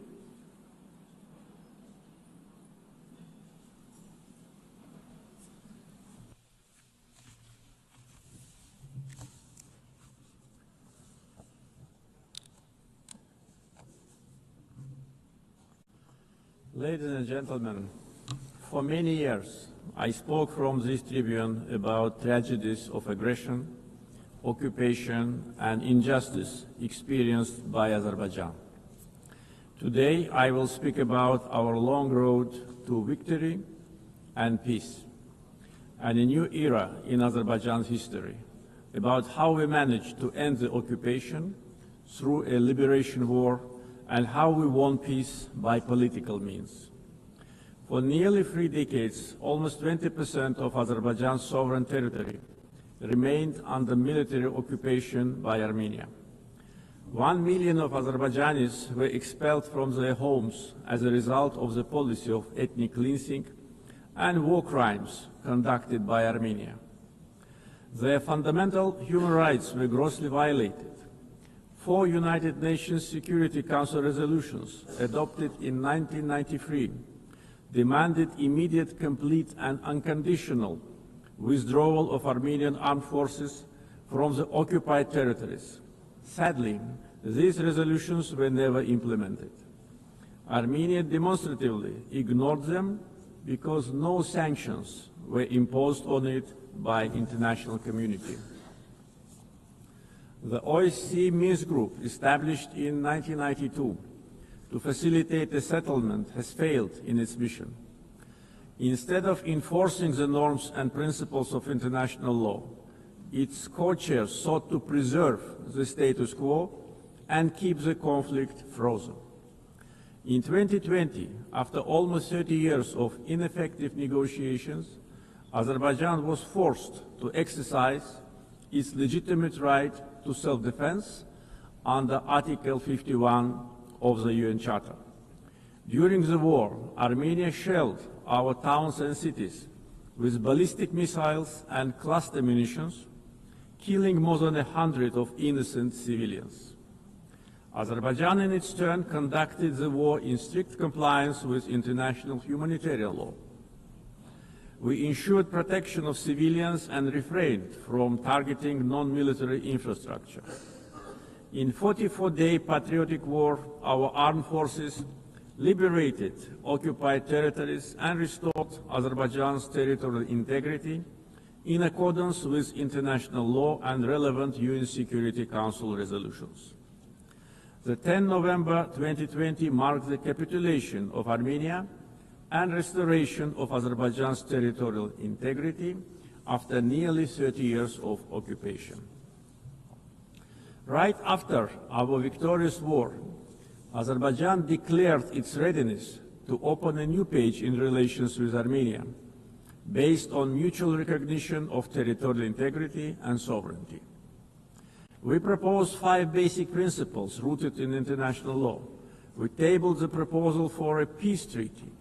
Then we initiated a negotiation process on its draft text, which lasted from October 2022 to summer 2025. Despite several attempts to derail the process, the negotiations produced positive results as they were conducted on a strict bilateral basis, free from any kind of external interference. On August 8 this year, the foreign ministers of Azerbaijan and Armenia in Washington, in the White House, in presence of the leaders of the United States, Azerbaijan and Armenia, initialed the text of peace agreement. The same day, the President of Azerbaijan and the Prime Minister of Armenia signed the joint declaration.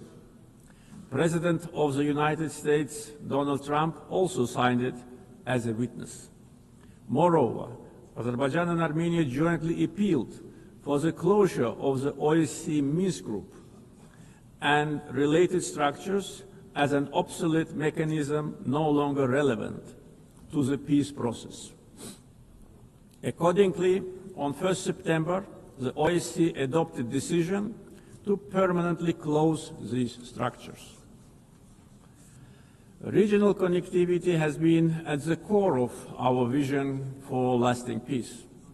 Another key outcome of the Washington summit is the Trump Route for International Peace and Prosperity, TRIP, which will ensure unimpeded access through the Zheng corridor and foster regional connectivity. The recent Washington summit has also signaled a new phase in Azerbaijan-US relationship. Together with President Trump, we signed the Memorandum of Understanding between the two governments, regarding the establishment of a strategic working group to develop a charter on strategic partnership between Azerbaijan and the United States. It opens new horizons for partnership in political, economic, energy, regional connectivity, defense, security, and other fields. The waiver by President Trump of the sanctions imposed on Azerbaijan in 1992 in the form of the Section 907 of the Freedom Support Act is a historic step as well. The permanent removal of Section 907 by the US Congress would eliminate a legacy of double standards and help strengthen trust and cooperation at a time when Azerbaijan is contributing to global security and stability. Overall, the agreements reached during my August visit to the United States carry historic significance.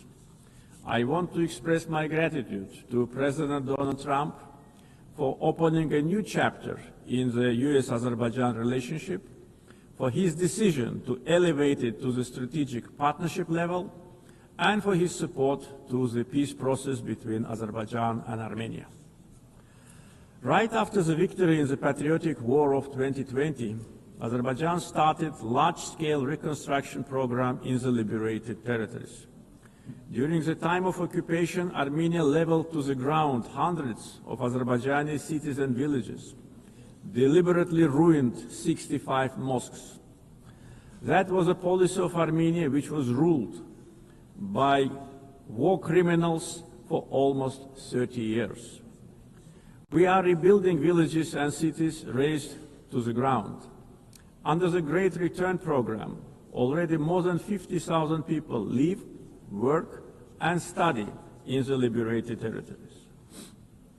One of the gravest humanitarian challenges facing Azerbaijan in the post-conflict period is landmine contamination during the time of Armenian occupation. Since November 2020, more than 400 Azerbaijani civilians and military personnel were killed or seriously injured by landmine explosions. This massive contamination obstructs the safe return of displaced persons and delays reconstruction projects. Similarly, the tragic fate of nearly 4,000 Azerbaijanis who went missing during the Armenian aggression and occupation since the early 90s continue to require close attention and action. Ladies and gentlemen, coming to the global challenges we are facing, we believe that response must be inclusive, fair, and universal. Through its many initiatives, Azerbaijan has shown its clear commitment to advancing sustainable solutions.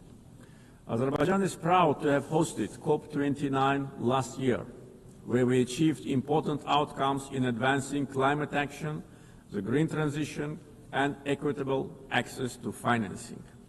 As a host of COP29, we guided negotiations towards ambitious and balanced outcomes, ensuring that all voices, particularly those of the developing world, were heard.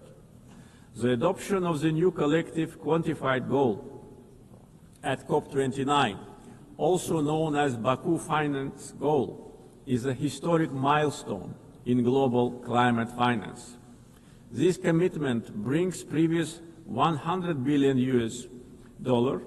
annual climate finance goal to at least $300 billion per year through 2035 from public sources in developed countries to developing countries.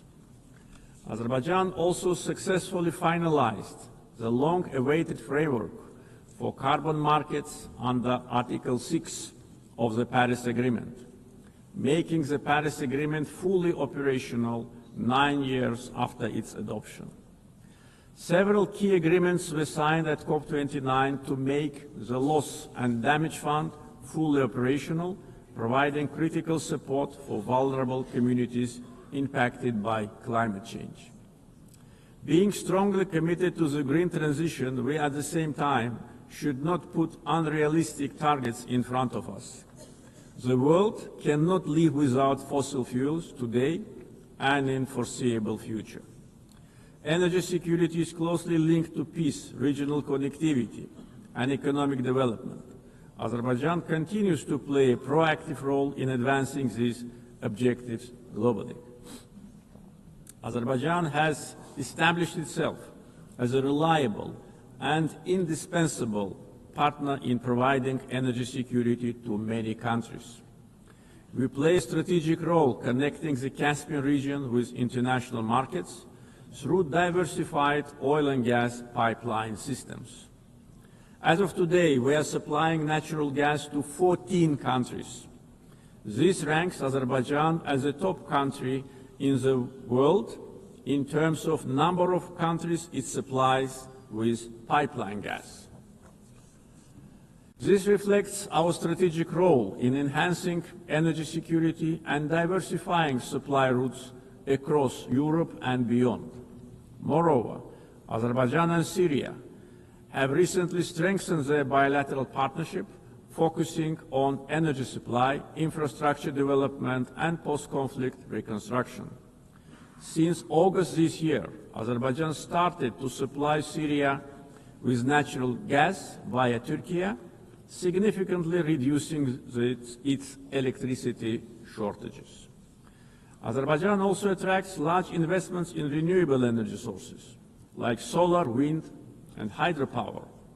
Almost 40% of our energy will be generated by renewables by 2030. Connectivity projects like East-West and North-South corridors cross our country. We have witnessed almost 90% growth in cargo volumes through the Middle Corridor since 2022. The transit time along the corridor has been significantly reduced. The biggest trade fleet in the Caspian, Alat International Trade Port, with its annual capacity reaching 25 million tons in the near future. The Baku-Tbilisi-Kars Railroad, 9 international airports, the biggest air cargo company in the region, and many other factors have turned Azerbaijan into one of international transport hubs. There is a great potential for cooperation in digital connectivity. Azerbaijan leads the Digital Transformation Initiative through such ambitious projects as the Digital Seaway. This project includes plans for the advanced fiber optic cable network under the Caspian Sea, establishing Azerbaijan as a key regional digital hub.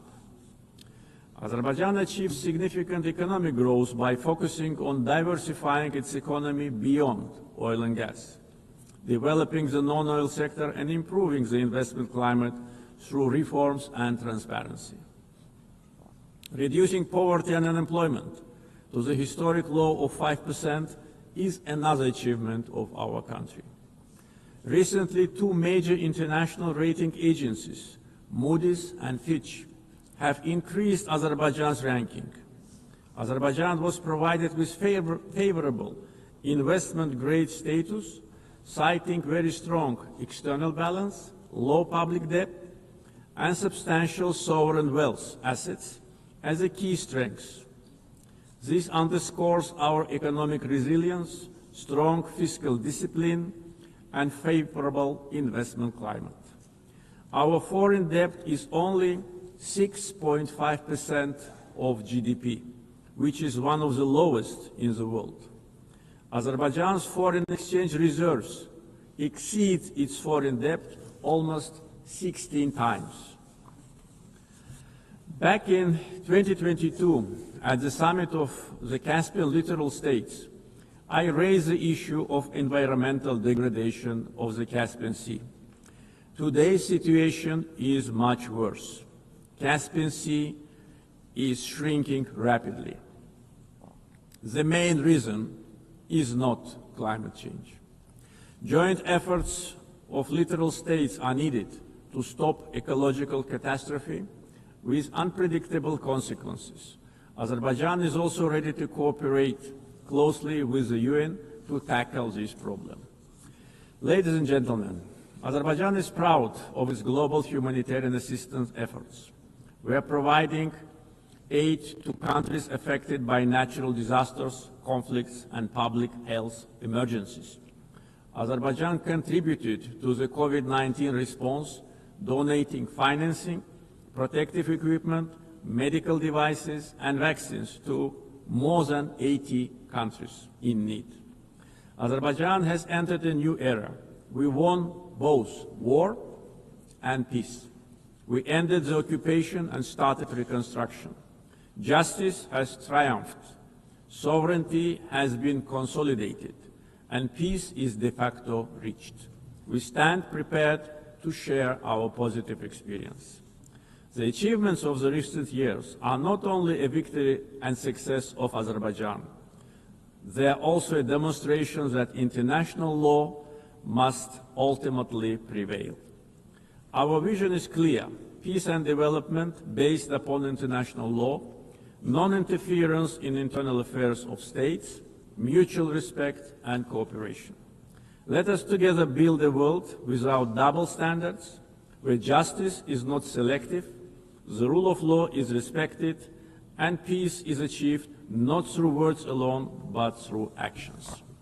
Thank you.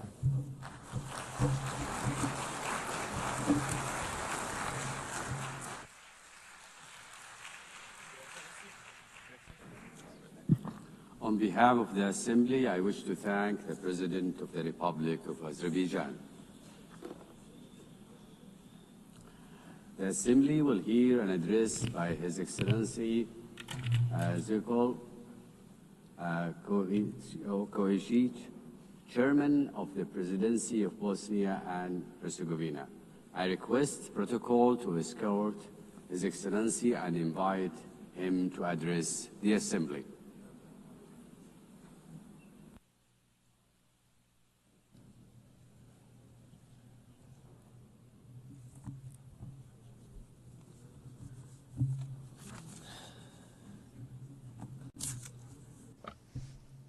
Gospodine predsjedavajući, gospodine generalni sekretaru, Dear Chairperson, Secretary General, dear colleagues, ladies and gentlemen. To start with the theme of this year's session of the United Nations General Assembly, Better Together, 80 years and more for peace, development and human rights, allow me to express my congratulations to the United Nations from this important place on behalf of Bosnia and Herzegovina and all its citizens. The UN is celebrating 80 years since its founding, and at the same time 80 years of continuous work on the fundamental goal of this organization.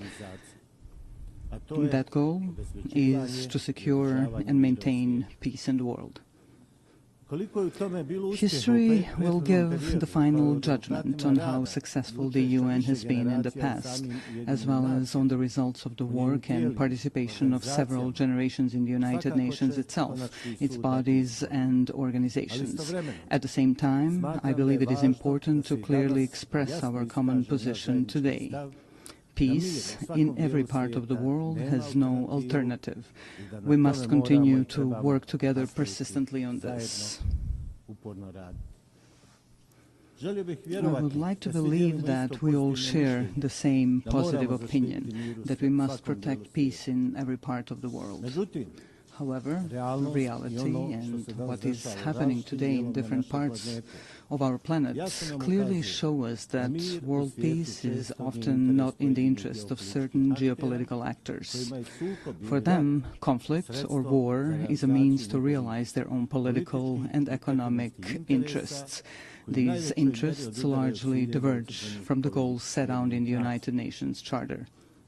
If we add to this the fact that attempts are being made to change the borders of states around the world by means of armed force in a manner that is contrary to the United Nations Charter, we can draw a simple conclusion. International law is not applied equally to all states that are subject of that very international law. We have been witnessing that in the past period, certain armed conflicts have been deliberately provoked. What follows is the use of significant armed force, which a state with a smaller or weaker armed forces simply cannot resist. After that, the attacked state is required to sit at the negotiating table and sign a waiver of parts of its territory, ostensibly in the name of peace, but in reality in the name of force. I believe that all of us in this room know that the United Nations Charter allows for the changing of state borders. However, this can only be done by voluntary agreement between states. Armed forces or political pressure backed by armed forces cannot be used. However, if armed force is used to force the other side to agree to an imposed agreement in which it loses part of its territory, then there is no good and sincere will. Only coercion is present, which is contrary to several acts of international law. In this particular case, I'm speaking of Ukraine and the pressures it is under as a sovereign state. These pressures require Ukraine to give up parts of its territory in order to achieve a supposedly lasting and sustainable peace. Are we, in this particular case, participants in a change in the world order? In such an order, peace is not set as the ultimate goal. On the contrary, war and armed force appear as a legitimate means to achieve the political goals of major geopolitical actors. Changing international borders through the use of armed force creates political pressure to force a state to give up parts of its territory. This creates a dangerous precedent in international law, which can easily become the rule. Ultimately, it means living in an unstable world in which peace no longer has value. This is certainly not the desired outcome. Such a thing cannot be justified by any provision of the United Nations Charter or other acts of international law. Today we have an equally unwanted situation in the Gaza Strip. There, such violence is perpetrated against the local population, which in its form indicates the existence of several elements of genocide, as established in the Convention on the Prevention and Punishment of the Crime of Genocide. Let us recall, in addition to the fact that genocide represents the physical liquidation or removal of a national, ethnic, racial or religious group from a certain territory, it can also be committed in the event that such difficult living conditions are consciously imposed on that same national, ethnic, racial or religious group that threaten to ultimately destroy that group completely in a certain territory. Ultimately, such an aggressive genocidal approach is used as a means to forcibly occupy and take over territory. Under international law, these territories cannot belong to those who initiate and produce aggression. However, this is exactly what is happening in the Gaza Strip today. In Gaza, the people of Palestine face these two elements of genocide prescribed by the aforementioned Convention on the Prevention and Punishment of Genocide. A part of the world's political public closes its eyes and keeps silent about this extremely terrible fact. There is no political interest or even economic interest motivated by the intention to exploit natural resources such as oil or natural gas in that part of the Mediterranean, which could justify such a high level of genocidal violence against the local Palestinian population. Such violence is unjustified and unacceptable. Equally unacceptable is the silence and occasional approval that comes from various political circles around the world. What kind of peace, development or protection of human rights can we even talk about if this kind of violence is allowed? Violence with forms of genocide against the Palestinian people. Does something like that mean that the political interests of individual countries or the interests of corporate capital are stronger and more important than our common obligation to protect peace in every part of the world and the human rights of every individual in the world? This obligation is a prerequisite for the development and self-sustainability of various societies. This is a major challenge that we are facing today, and we cannot run away from that challenge. We must not continuously silence this interest for the sake of some higher opportunistic interests. Let us just remember the phrase, silence is actually an expression of either cowardice or approval of cowardice. Dear sir, allow me to briefly say something about my country, Bosnia and Herzegovina. A little more than 30 years ago, Bosnia and Herzegovina was faced with aggression coming from neighboring countries. At that time, the United Nations formed a peacekeeping military force called UNPROFOR, with the participation of countries that expressed interest in such endeavor. The role of UNPROFOR was such that they were, to a large extent, mere observers of a series of war crimes, ethnic cleansing, and ultimately genocide committed by the aggressors of Bosnia and Herzegovina.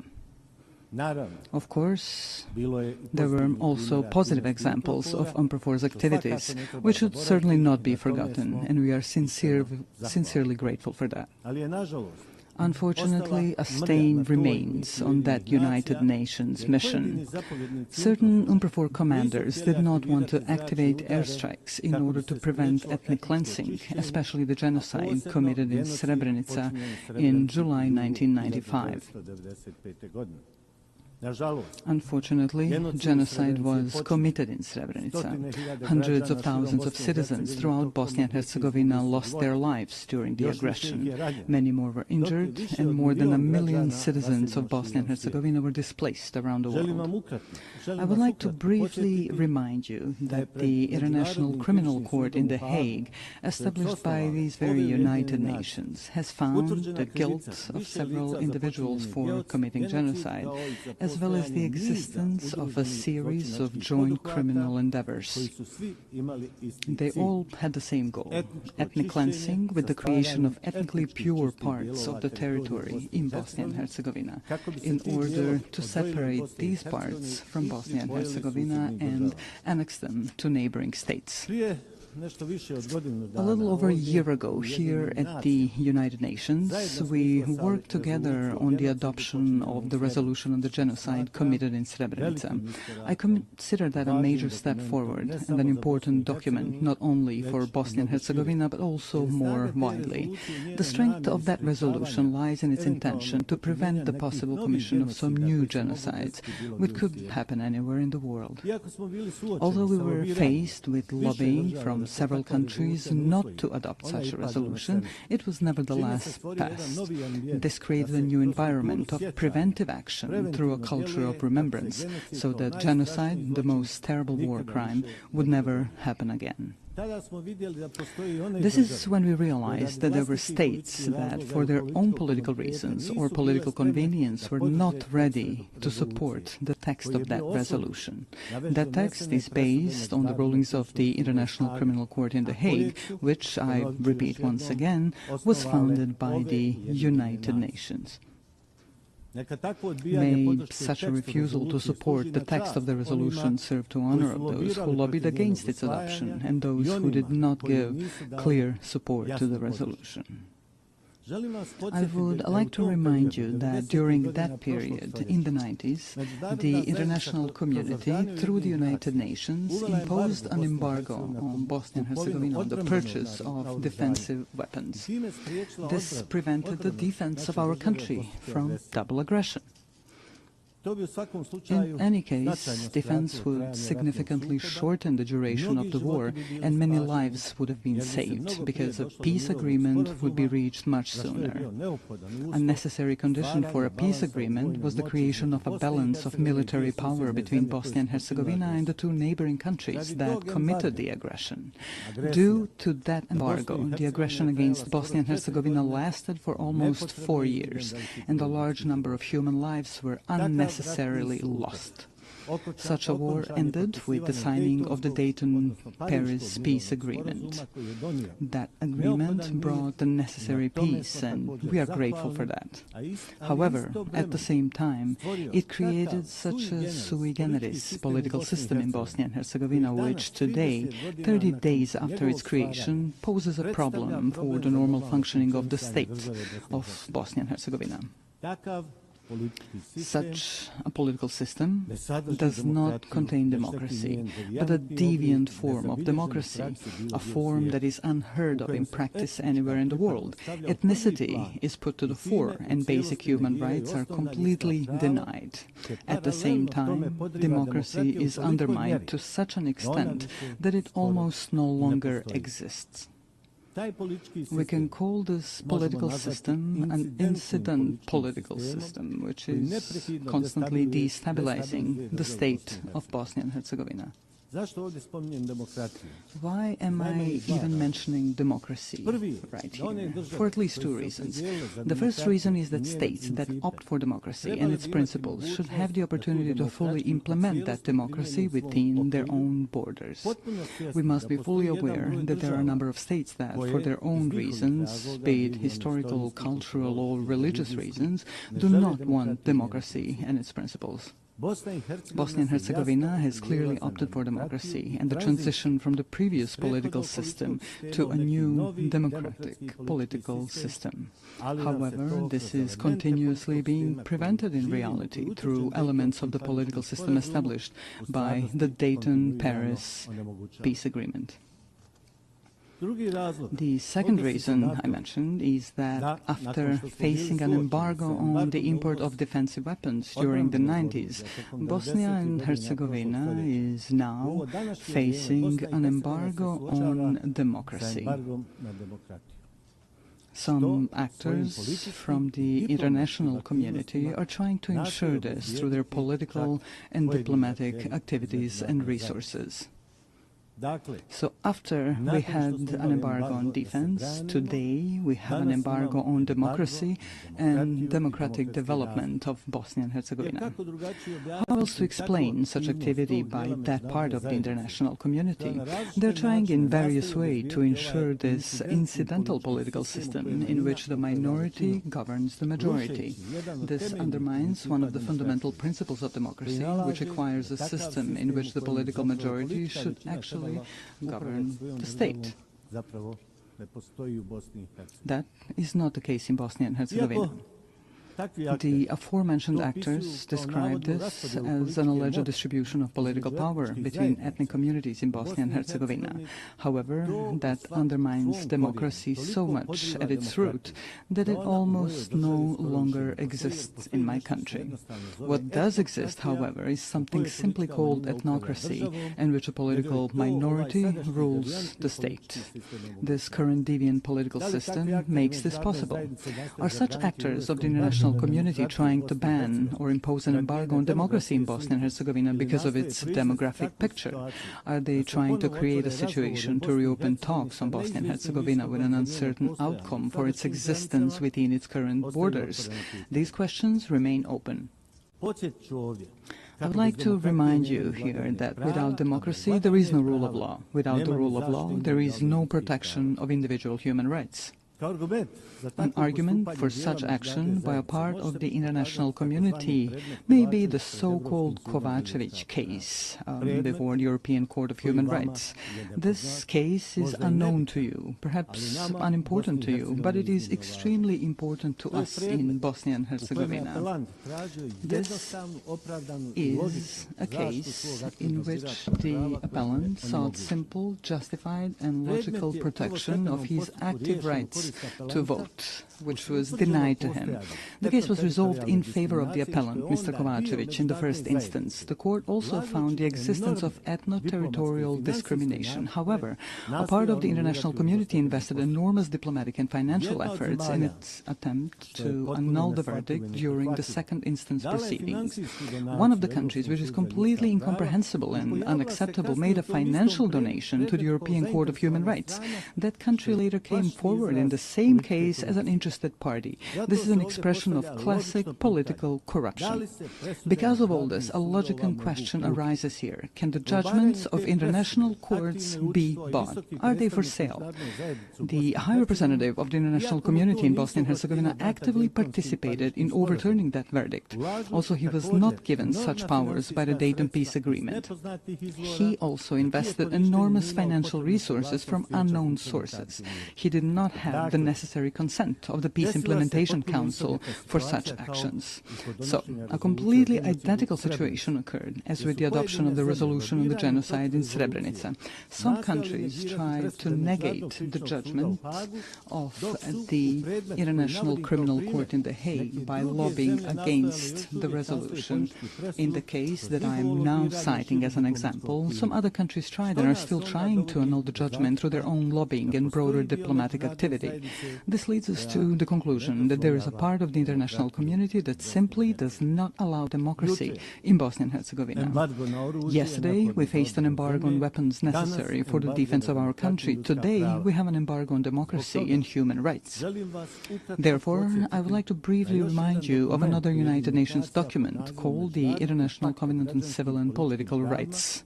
This document guarantees, among other things, to vote and to be elected at periodic elections, which shall be held by universal and equal suffrage and shall be held by secret ballot, with the guarantee of free expression of the will of each voter. Unfortunately, in Bosnia and Herzegovina, we are not allowed to do this.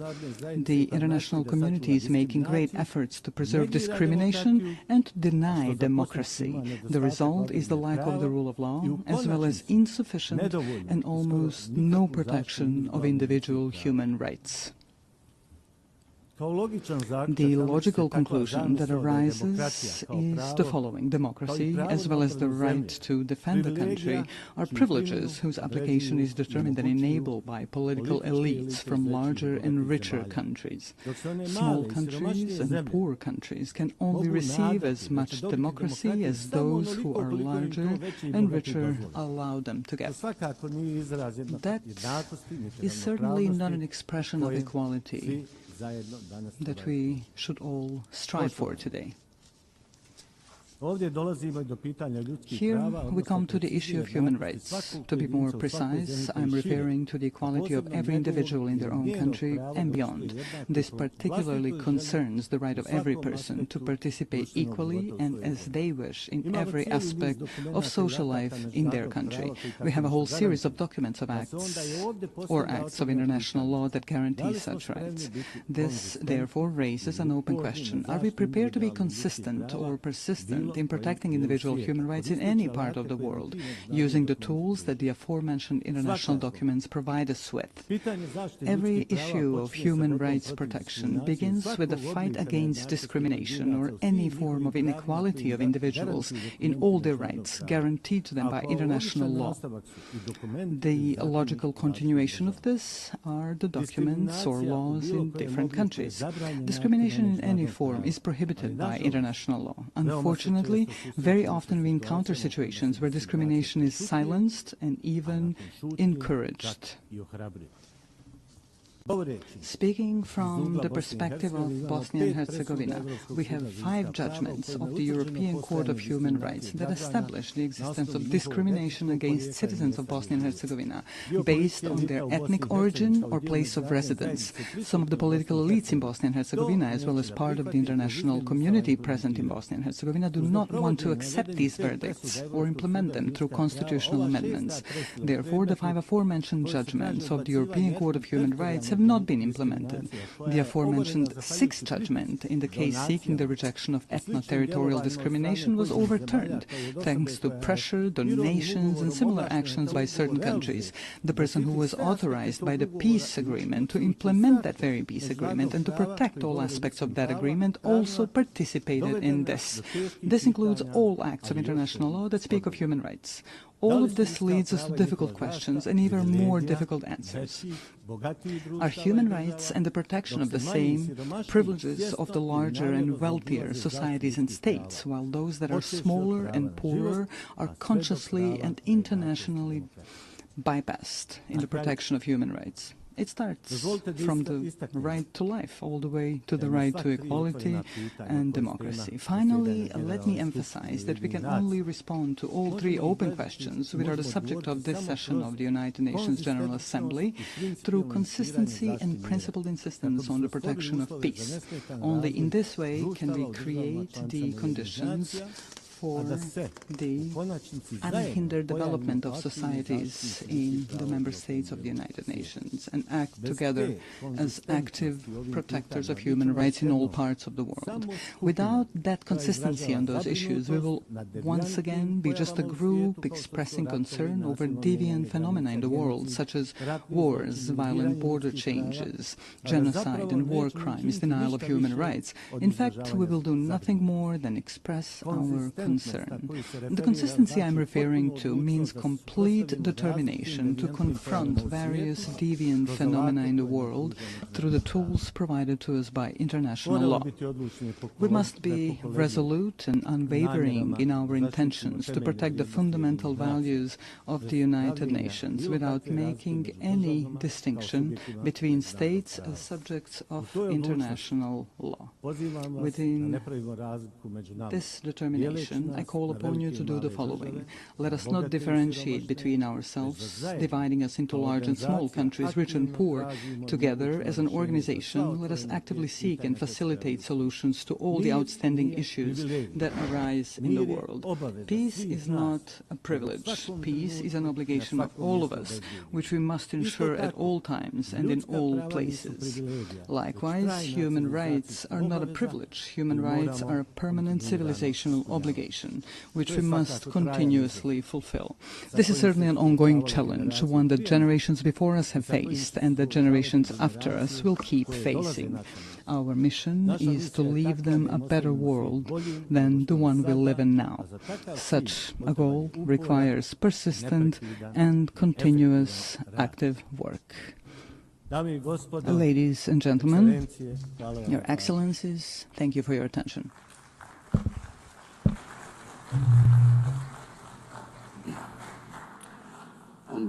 On behalf of the Assembly, I wish to thank the Chairman of the Presidency of Bosnia and Herzegovina. We shall now continue the general debate. The Assembly will hear an address by His Excellency Teodoro Ngoma Obiang Mangui, Vice President in charge of National Defense of State Security of the Republic of Equatorial Guinea. I request protocol to escort His Excellency and invite him to address the Assembly.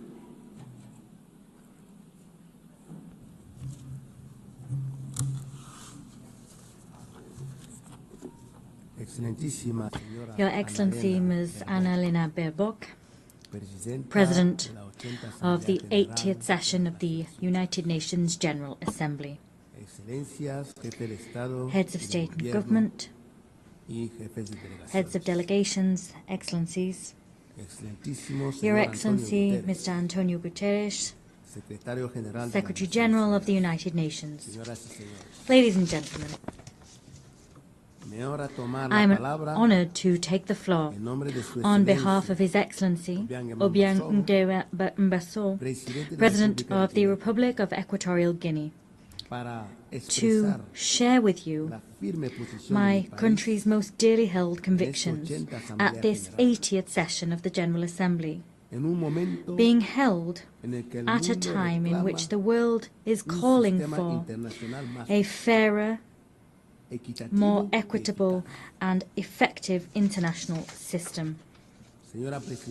Madam President, 80 years ago, the founding states established this organization, aspiring to build a multilateral system based on cooperation, respect for international law, and the dignity of all human beings.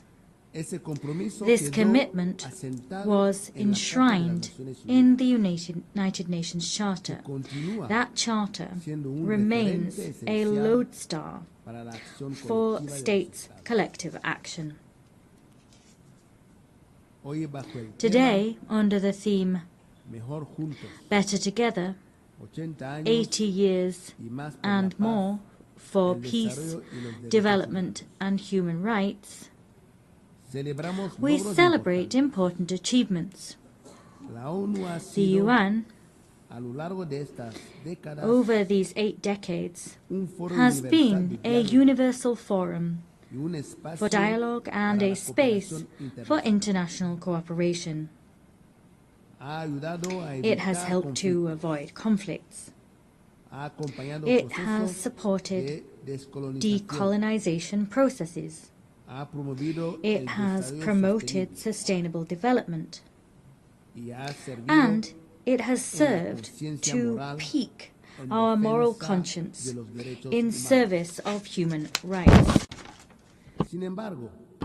However, this anniversary must serve as an opportunity for critical self-reflection. It would be a mistake to simply mark the anniversary and not to recognize the woeful shortcomings of our multilateral system. Excellencies, the peoples of the world trust in the United Nations to tackle the major challenges of our time: armed conflict, violence, climate change, growing inequalities, migration crises, cyber threats, and the lack of technological transfer are all some of these challenges. However, all too often, the response provided to those challenges has fallen short. The United Nations has been brought to a standstill by individual interests and straitjacketed by an institutional platform which no longer reflects the reality of today's world. Talking about leaving no one behind becomes meaningless if millions remain marginalized in systems of dependency and exclusion. The Security Council, the body responsible for upholding international peace and security, is perhaps the clearest example of the extent to which the United Nations is out of step. 8 years after its inception, the UN's membership structure remains rooted in the geopolitical state of play we had in 1945, and not that we see in the 21st century. Consequently, the United Nations' legitimacy and representativeness are quite rightly called into question. Security Council reform is an urgent need. Without that reform, the Security Council will continue to be perceived as an exclusive club of historical privileges, powerless to respond legitimately to current threats. Africa is demanding what is hers by right: full and permanent representation on the most important security organ in the world. We want to see an international governance system which serves the interests of all of us, not those of an elite.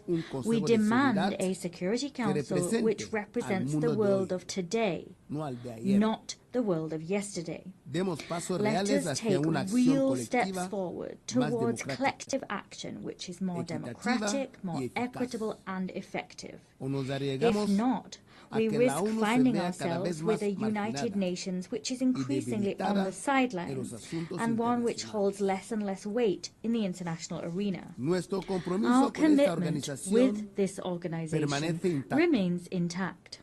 We believe in the United Nations. We believe in the strength of international law and the force it holds. We believe in international cooperation as the only way to address challenges which no nation, however powerful it may be, can resolve alone. Our commitment is not unthinking. Rather, it must be rewarded with results, reforms, and a UN that can move with the times. On this anniversary, we must recall that peace, development, and human rights are inextricable pillars. Peace is not sustainable without development. Development is false if it is not rooted in dignity and rights for all. As such, let us state here again that we remain steadfast in our support for Agenda 2030, despite the fact that we recognize difficulties and delays in its implementation. Agenda 2030 is a collective commitment which reflects our desire to build a world free of poverty, free of hunger, and with dignity for all. However, we have less than a decade to fulfill it, and the pace of progress is all too slow. Excellencies, climate change is the greatest threat of our age. The most vulnerable nations pay a disproportionate price for climate change. At the same time, major emitters drag their heels with commitments. Climate justice is not a token gesture. It is a moral and legal obligation. Equatorial Guinea also defends the principle of sovereignty between states. Every people has the right to design its own development model, free of interference and arbitrary sanctions, which undermine their independence. We must believe in a world of peace and create one, a world in which no country is considered an enemy for being the friend of another.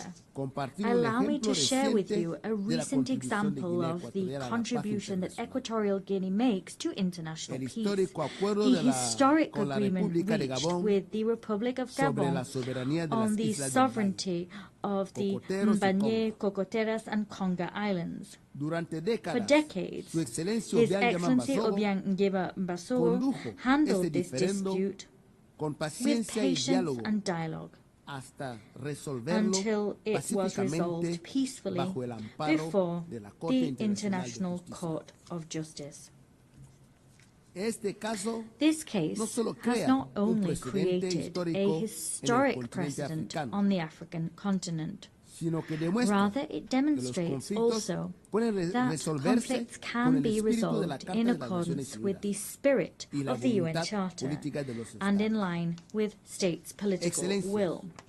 Excellencies, promoting human dignity is a shared responsibility. Equatorial Guinea reaffirms its commitment to the protection of the rights of the child and those of persons with a disability. Rights to food security, housing, drinking water, and the sovereign exploitation of natural resources are an inextricable part of human rights as a whole. Without dignity that comes through material comfort, freedom is an empty ideal. Faithful to the principles of an inclusive international community, we insist that the economic, commercial, and financial embargo imposed on the Republic of Cuba be lifted. Keeping such measures in place not only gravely affects the development of a sovereign nation, it also runs counter to the fundamental principles enshrined in the United Nations Charter. Excellencies, to conclude, allow me also to address businessmen and women. I wish to invite them to come and discover Equatorial Guinea as a safe destination and one which is very attractive for investment. Our country offers a climate of political stability, fiscal incentives, and a clear vision of the future through our 2035 development agenda. We encourage you to accompany us on this journey, a journey which will not only generate shared dividends, but which will also consolidate the inclusive and sustainable development of our nation. I thank you.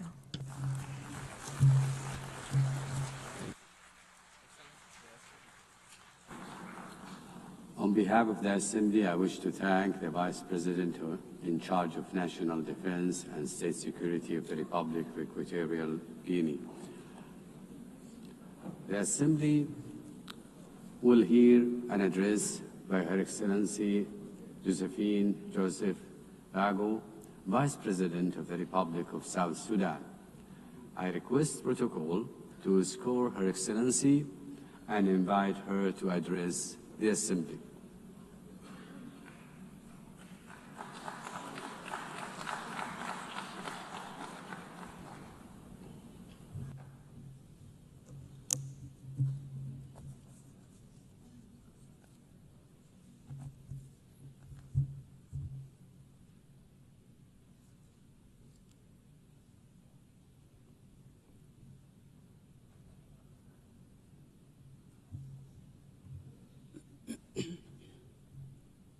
Madam President, Excellencies, heads of states and government, distinguished delegates, ladies and gentlemen. I bring you warm greetings and best wishes from my President, His Excellency Salva Kiir Mayardit, the President of the Republic of South Sudan. I also bring you greetings from the government and the people of South Sudan, a message of peace, unity, development, and unwavering commitment to global partnership. I wish to extend my sincere congratulations to you, Madam President, on your election to preside over the 80th session of this esteemed Assembly.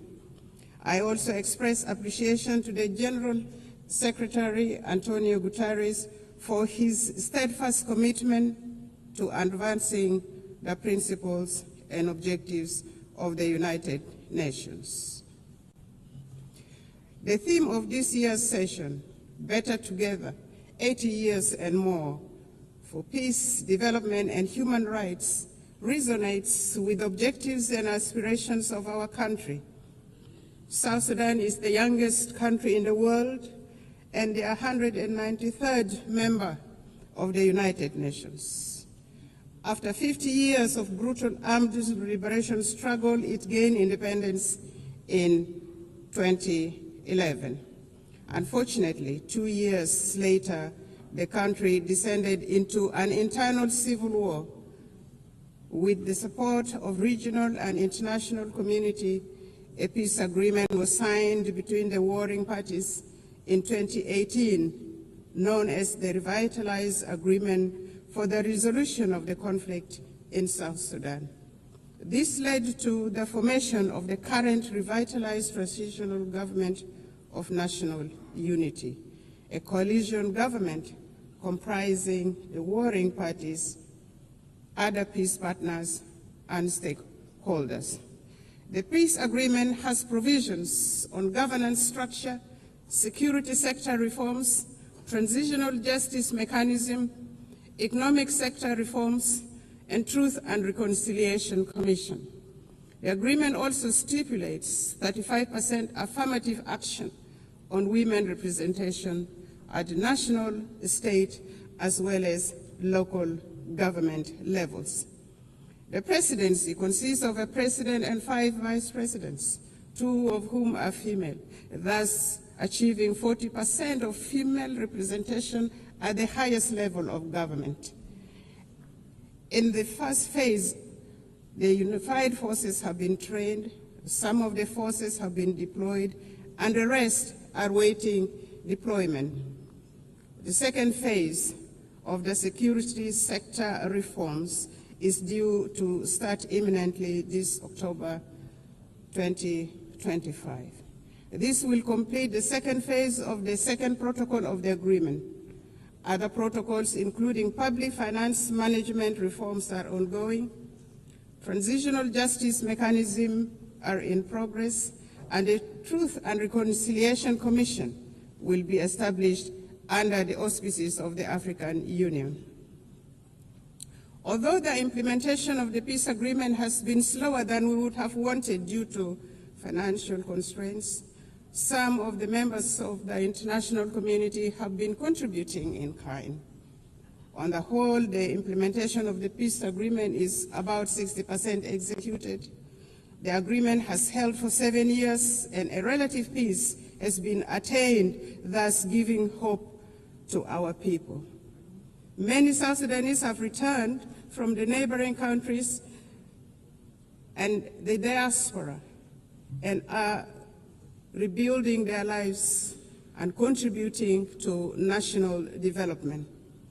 Work is ongoing, including preparations for general elections in December 2026. Until recently, the permanent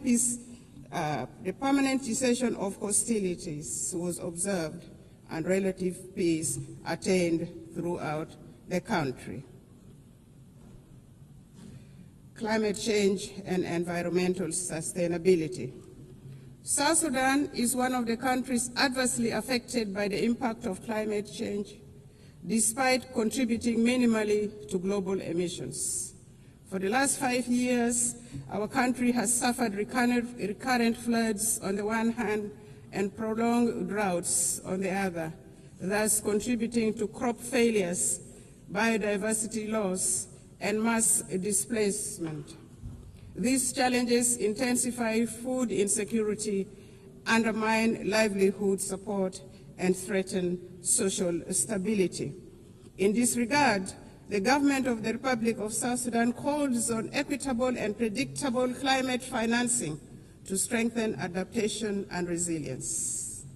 The Paris Agreement and subsequent COP summits made commitments which must be honored. South Sudan requires support in technology transfer, capacity building, and foreign direct investment in national frameworks such as the South Sudan Development Plan, nationally determined contribution, and national adaptation plan. This support is essential to address the intertwined challenges of development and environmental stability. The global community cannot afford to ignore climate injustice. Collective action is imperative for these challenges which transcend national borders to be addressed effectively. South Sudan has embarked on planting of 100 million trees by 2030, expanding renewable energy generation and strengthening water infrastructure with women, youth, and people with disabilities at the center of these efforts. Our commitments to sustainable development goals. At independence, South Sudan inherited rudimentary state structures and hardly any infrastructures such as roads, electricity. We inherited poor health care, inadequate educational infrastructure, abject poverty, and food insecurity. The SDGs are aligned to our national priorities. For example, each vice president is in charge of a cluster which includes governance cluster, economic cluster, service delivery cluster, infrastructure cluster, and gender, youth, and humanitarian cluster. Madam President, the 2030 Agenda remains a vital framework for peace and prosperity. South Sudan has made some remarkable progress in agricultural transformation, including commercialization and value addition, which will create jobs for women and youth, including in crop production, livestock, and fisheries. This will enable people to produce their own food rather than relying on imported foods. Our policy is, let us produce what we eat.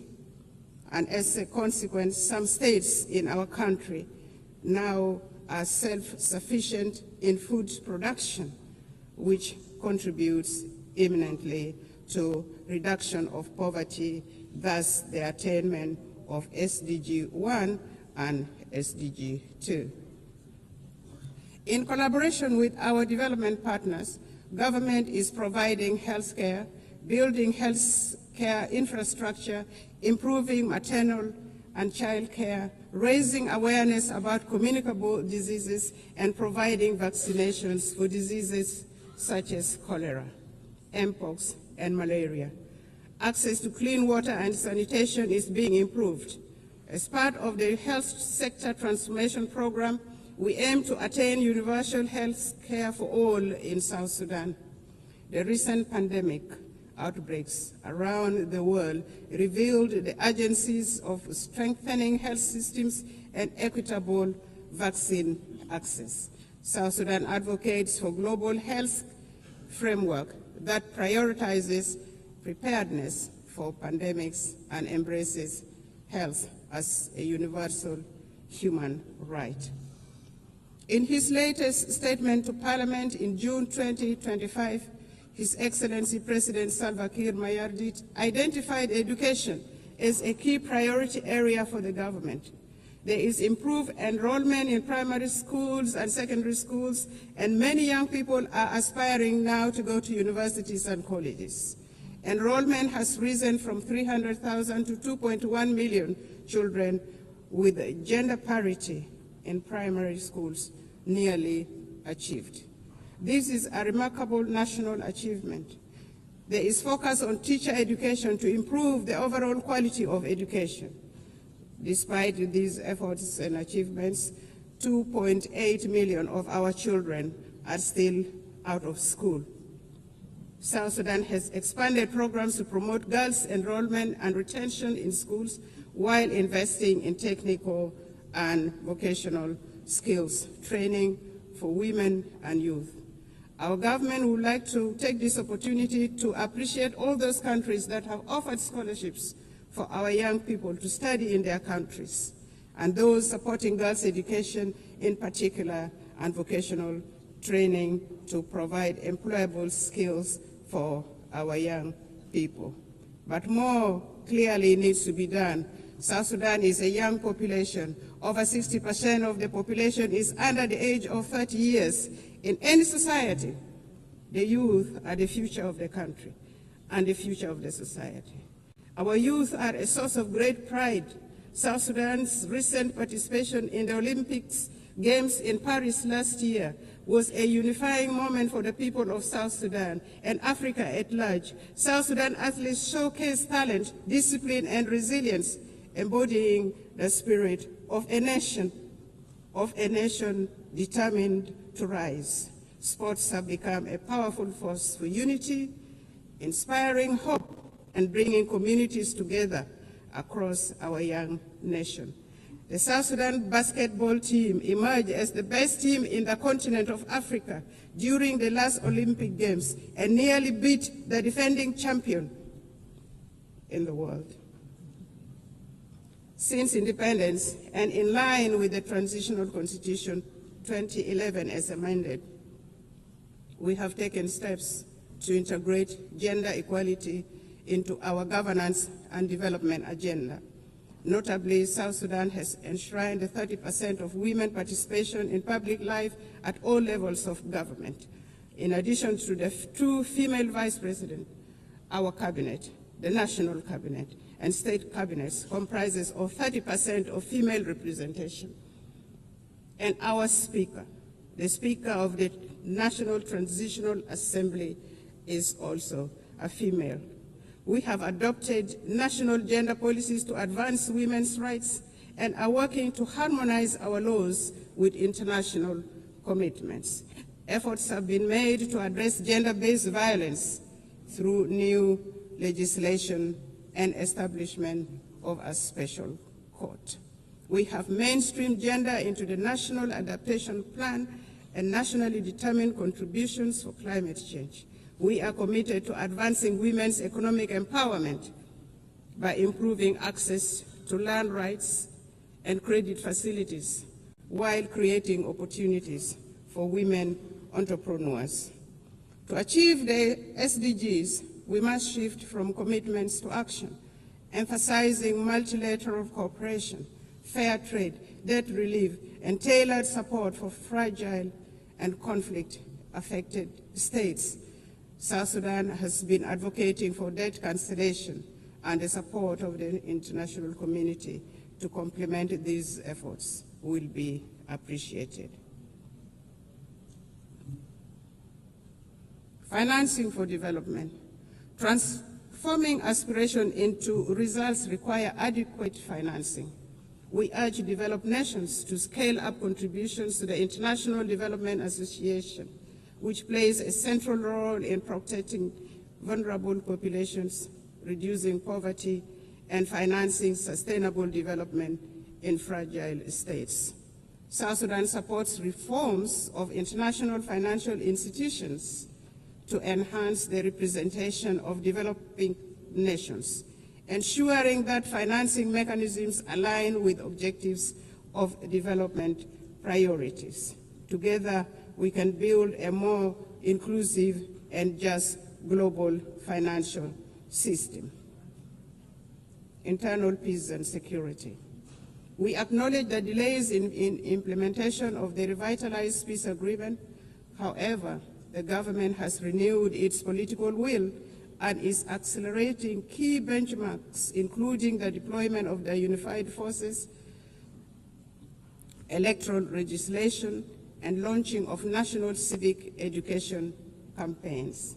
His Excellency President Salva Kiir Mayardit announced on several occasions that he will not take this country back to war. And this became a theme of our engagement to restore peace and stability in the country. We reaffirm our commitment to world peace and security. In South Sudan, peace and stability remain our highest priority. Since the 2018 revitalized peace agreement, government has been working to consolidate peace through implementation of the peace agreement, transformation of the governance system, and security sector reforms. Additionally, government is also engaged in promoting peace building at subnational and community levels using the principles of people-to-people peace initiatives. The civil society, women's group, youth group, and faith groups are all actively involved in peace-building activities supported by UNIMIS, the United Nations mission in South Sudan, among others. The security sector reform is progressing well. In phase one, the first batch of unified forces are already trained, as mentioned earlier. The second phase is ongoing. At the same level, the governments at state levels are disarming civilians to bolster security. The aim is to have one national army under one commander-in-chief, contrary to the current state of affairs where the country has several commanders-in-chief, which in itself is a source of insecurity. In general, there has been relative peace and security throughout the country, with the exception of the recent attack by the White Army militia associated with the first Vice President, Dr. Riek Machar, on South Sudan People's Defense Forces in Nasir, which led to his detention and the detention of the co-accused. This matter is now being handled legally, and it will take due process, with assurance of a fair trial in a competent court. The government is committed to following due process to achieve justice in this matter. It should be noted that the arrest of the first Vice President, Dr. Riek Machar, and his co-accused was not politically motivated, but had endangered the peace process and constitutional order in the country. Notwithstanding the legal proceedings, Dr. Riek Machar and others have been formally charged and presented to court. Their legal rights have been respected, including granting access to their legal team, and they appear on their behalf in court. South Sudan remains open to meaningful dialogue with other holdout groups. In this regard, the government is considering resumption of the Tumaini Peace Initiative and welcomes facilitation from regional and other partners. We urge regional and international communities to urge the holdout groups to renounce armed violence and engage in political dialogue. Furthermore, we appeal to the international community to continue supporting South Sudan's efforts and democratic process through provision of technical assistance, capacity building, and development support. It is worth mentioning that consolidating peace in South Sudan is not only vital for our people, but also for stability across the Horn of Africa, the Great Lakes, and beyond. Since our last statement to this General Assembly, South Sudan has embarked upon a transformative journey. We have launched the South Sudan Development Plan 2026 to 2036, a forward-looking 10-year blueprint to diversify our economy, fortify our institutions, and reduce reliance on oil. This plan is anchored in the principles of transparency, inclusivity, and resilience. It guides comprehensive reforms in public financial management and service delivery. We have initiated independent audits, strengthened procurement oversights, and recommitted ourselves to the fiscal reforms outlined in the 2018 Revitalized Peace Agreement. We are determined to foster a culture of integrity, accountability, and good governance. Determined to shift from oil dependency to a green, sustainable economy, South Sudan is investing in the future of its land and people. The Agriculture SME Grant Initiative 2025 now empowers farmers, agro-processors with vital tools, training, and market access. Our investment in irrigation, seed distribution, and post-harvest technologies are boosting productivity and strengthening food security. We have successfully established effective governance structures both at the national and local level, including establishment of relevant commissions such as the Constitutional Review Commission, the Judicial Review Commission, among others. The constitutional making process is in progress. Civic education and voter rights training have commenced and are progressing well. The National Bureau of Statistics will advise on options available for elections. The Political Parties Council has been established and has started registering political parties intended to contest in elections. Therefore, with these positive developments, the government of the Republic of South Sudan appeals for the removal of targeted individual sanctions and the arms embargo on South Sudan. Elections. According to the peace agreement, the transitional period must end with the conduct of general elections currently scheduled for December 2026. This will enable the people of South Sudan to democratically elect their leaders for the first time in the history of this young nation.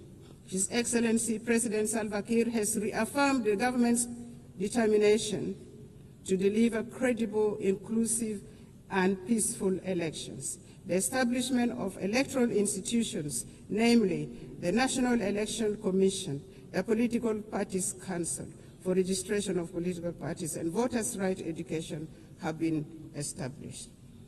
The Bureau of Statistics has been restructured to deal with the issues of census.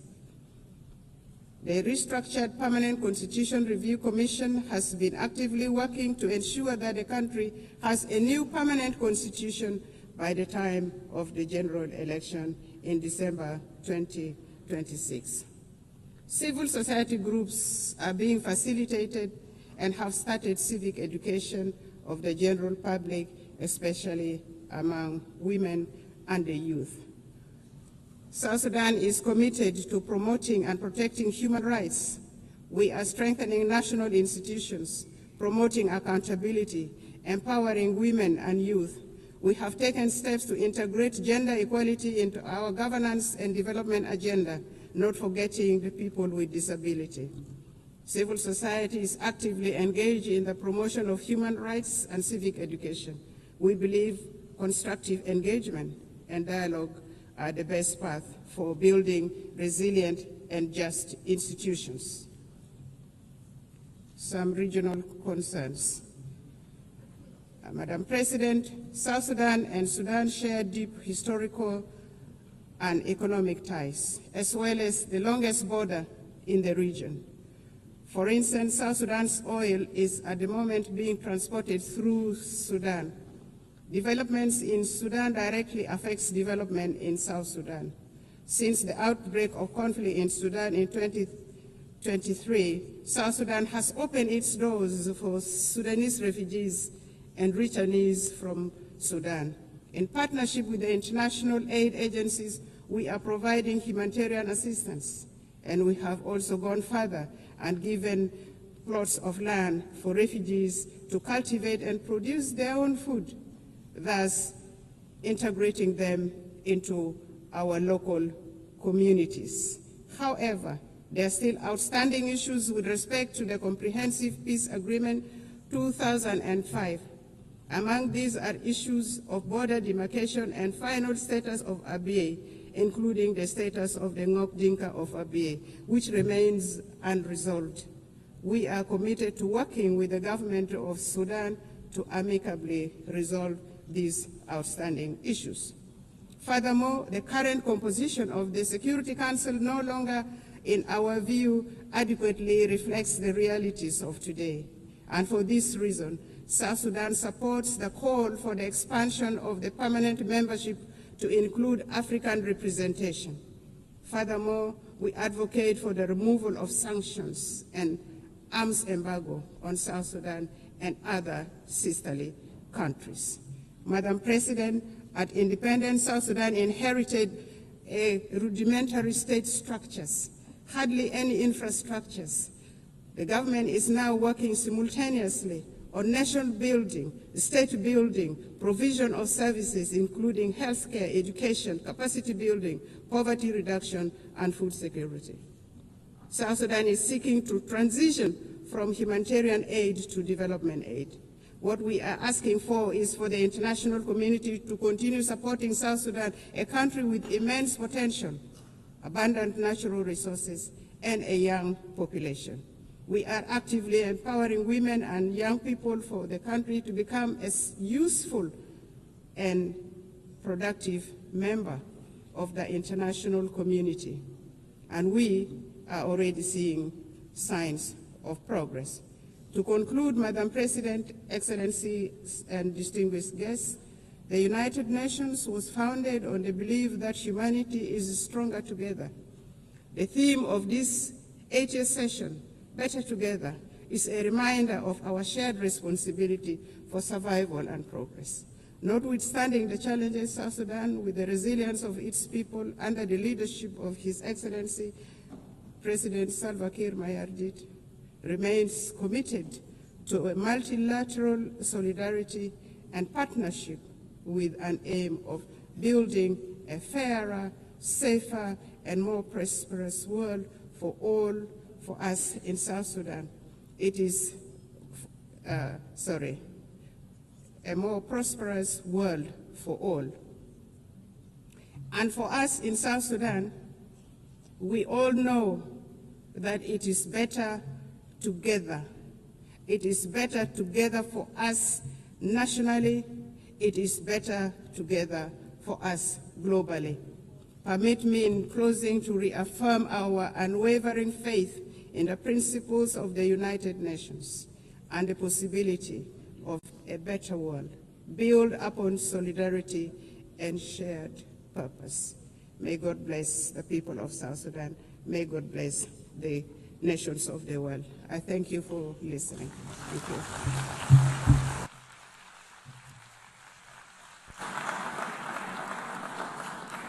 On behalf of the General Assembly, I wish to thank the Vice President of the Republic of South Sudan. The Assembly will hear an address by His Excellency Mohamed Jalo, the Vice President of the Republic of Gambia. I request protocol to escort His Excellency and invite him to address the Assembly.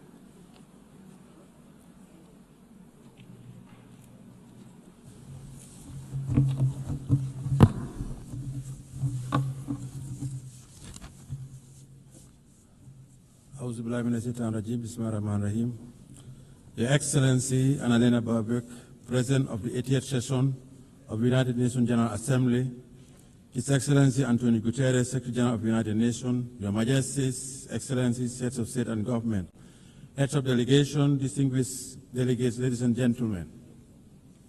As we commemorate the 80th anniversary since the founding of the United Nations, it is with great honor and profound sense of commitment that I stand before you to deliver this statement on behalf of His Excellency, Mr. Adama Barrow, who could not be here due to circumstances beyond his control. At the outset, allow me to convey warm greetings and best wishes for a successful session from His Excellency, Mr. Adama Barrow, the President of the Republic of the Gambia, and government and people of the Gambia. Madam President, let me also use this opportunity to congratulate you on behalf of the government of the Gambia on your election as President of the 88th session of the United Nations General Assembly. Your election is a testament to the importance our organization attaches to gender mainstreaming and the empowerment of women. It constitutes an affirmation that more than ever, women are capable of leading organizations like the United Nations and achieving remarkable success. The Gambia, therefore, assures you of its unwavering support and continued cooperation in the discharge of your duties while reaffirming our faith in the relevance of multilateralism and the sacrosanct foundational principles of the United Nations Charter. Allow me to seize this moment to also thank and congratulate Mr. Philomen Yang, President of the 79th session of the General Assembly, for his leadership and for competently guiding the work of the Assembly during his tenure. The 80th session of the General Assembly is being held at a very pivotal moment for the international community. The enormity of the challenges of managing and resolving various wars, conflicts, and ongoing threats to international peace and security require all member states to reaffirm their collective commitment to abiding by the noble principles stipulated in the United Nations Charter. The Charter, crafted with great optimism and anchored in the ideals of maintaining and promoting world peace, security, human rights, and development, promise a new age and a new world. A world that comes together to reverse the hurdles of the past and define a common destiny premised on our shared humanity. Let us rekindle the ethos of solidarity through more multilateral engagement with all states, small or big, developed or developing, fight poverty, and address climate change. Madam President, the 80th session of the General Assembly conveys a profound symbolism for the Gambia. Our long-standing commitment to the United Nations and our election as chair of the second committee during this session is not only historic, but speaks to the great strides we have been making towards shaping a stable and prosperous multilateral global order. Let me assure you that the Gambia will continue its active participation in the work of the Assembly. We remain committed to supporting optimal ways in the search for innovative and timely solutions to the common challenges facing us, and would collaborate with all member states as we address these pressing global challenges. Madam President, in 1945, the world stood united with a deep sense of solidarity, strong commitment, and an enduring hope to establish the United Nations to save the succeeding generation from the scourge of war. The creation of the United Nations served as a driving force for multilateralism by affirming our collective faith in the sanctity of human rights while guaranteeing international peace and security to all peoples around the world. Our collective security arrangements were rooted in multilateralism. Our commemoration of the founding of the United Nations this year is a clarion call to the future, a reaffirmation of its fundamental role as a premier global institution entrusted with the destiny of humanity towards prosperity, peace, security, and human rights. Madam President, last year our Assembly adopted the Pact of the Future to revive multilateral engagement and rekindle global solidarity. We must do more to fulfill the commitments that we assured under the Pact. 80 years on, the world is still encountering the challenges of protracted conflicts and geopolitical fragmentation, including the threat to the spirit of multilateralism under the United Nations. As the world continues to grapple with complex and unprecedented challenges on different fronts, the peace and security landscape of our world is becoming increasingly fragile. Amid the changing nature of conflicts, we are also witnessing a serious disregard for the principle of international humanitarian law in conflict zones. What is even more profound is that the rules-based international order is under enormous stress, losing its momentum, relevance, and moral underpinnings. Today, we live in a world that is undergoing profound geopolitical transformation, presenting unique emerging challenges and reflecting an international community that is still trying to find answers to the challenges it faces in the 21st century. However, despite the challenges we are confronting, the Gambia believes that the United Nations' enduring relevance and structural institutions contributed to significant historic achievements in the past, particularly for countries in the global south. The United Nations holds forth the hope for global stability and good governance by translating ambitions into actions and championing issues of immense international importance. In the case of the Gambia, the United Nations used its convening power and preventive diplomacy through the Peace-Building Commission to support a democratically elected government that assumed power in 2017. The support was key to upholding the will of the Gambian people as they ushered in the present government and launched our transitional justice system to promote the rule of law and respect for human rights. Madam President, as we assemble and reflect on this important and timely theme for this 80th session, Better Together, 80 years and more for peace, development, and human rights, we must admit that the daunting challenges we are facing today require us to deliberately invest in sustainable development, climate action, peace, and security. We must equally continue to foster resilience and growth for the realization of inclusive development and shared prosperity for all. Since the change of government in 2017, the administration of His Excellency President Adam Barrow had strived towards a path of development, peace, and respect for fundamental rights and freedoms. 8 years ago, we set out to build a stable and viable country, making sure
interrupted humanitarian aid to reach the suffering population, and they must commit to ending the hostilities. It is the responsibility of the international community to collectively muster the necessary political will and courage to end intractable conflicts. This, the bleeding, must stop.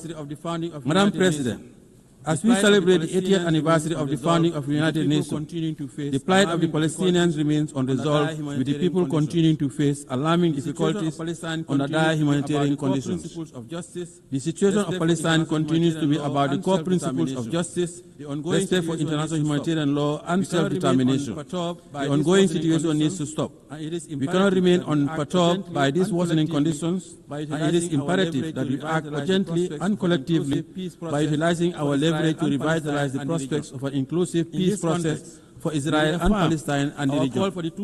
In this context, we reaffirm our call for the two-state solution to urgently enable the Palestinian people to regain their legitimate national rights as recognized by the international community through its recognition of the state of Palestine within the 1967 borders with Al-Quds al-Sharif as its capital. We also support the membership of the Palestine in the United Nations.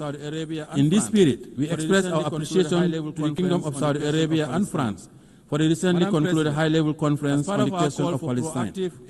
Madam President, as part of our call for proactive engagement towards the resolution of global conflicts, the government affirmed its support for the efforts undertaken by UN Secretary General in the launching the roundtable process in the Moroccan Sahara to achieve a realistic, pragmatic, and sustainable political solution to the regional dispute over the Moroccan Sahara. The government welcomes Morocco's commitment to the ceasefire, full cooperation with MINUSTO, and relaunching the political process based on the parameters of Resolution 2756 of 2024. In this regard, we call on Polisario to abandon its unilateral withdrawal from the ceasefire, lift restrictions imposed on the freedom of movement and the provision of supply to MINUSTO, and urge all parties, Morocco, Algeria, Mauritania, Polisario to work towards a realistic, pragmatic and sustainable political solution based on compromise. The positive impact of the Moroccan Autonomy Initiative, a realistic, credible and serious effort for the settlement of this regional dispute, is already well recognized, and the people of the region continue to enjoy peace and development and protection of their human rights.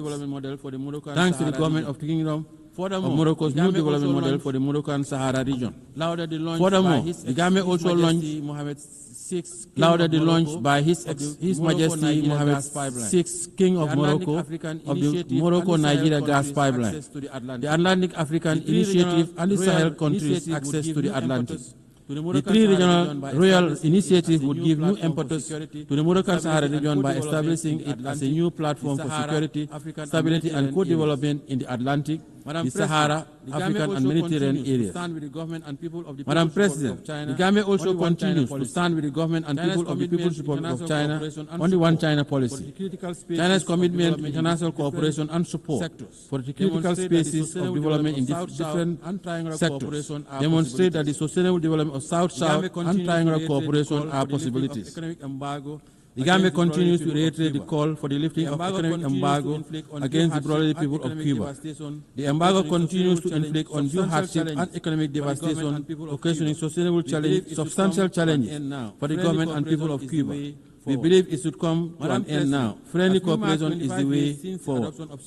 Madam President, as we mark 25 years since the adoption of Security Council Resolution 1325 on women, peace and security, we should take a moment to renew our firm conviction that the attainment of sustainable development and the consolidation of peace and security are anchored in the full and inclusive representation of women in all spheres of political and decision-making processes. While considerable progress has been made towards the realization of women's inclusion, women's participation in the consolidation of peace and security, there continues to be significant impediments that we must overcome. Women must always have a seat at the negotiating table. They usually bear the brunt of conflicts. Therefore, as we prepare for the Fourth World Conference of Women, And as nations sharing the same destiny, we have a moral obligation and a collective responsibility to act swiftly to address all issues hampering the empowerment of women, including institutional advancement and their contribution to the consolidation of peace and security. Madam President, in view of the outcome of FFD4, it is our hope that international finance architecture and mechanism will change for the better, as the current international financing architecture, especially as it relates to debt restructuring, continues to hamper the development aspiration of developing countries. Due to limited fiscal space exerted by debt distress, developing countries find it hard to make significant investment in the social sector. The challenge is even more profound when it comes to investment in the productive base of their economies to engender growth, employment, and development. This situation significantly contributed to the dismal attainment of only 17% of the SDGs. Therefore, to accelerate the full and effective implementation of the SDGs within the targeted framework, we must enhance international finance cooperation and review of the international financial architecture to create arrangements, facilities, and mechanisms that would cater for targeted investments, industrialization, mechanized agriculture, provision of quality education, energy, health, and water. Madam President, the Pact of the Future adopted last year at the 79th session of the General Assembly presents a unique opportunity to review our realities, invigorate the implementation of the SDG Agenda 2030, and intensify our efforts towards confronting the pressing challenges of our time.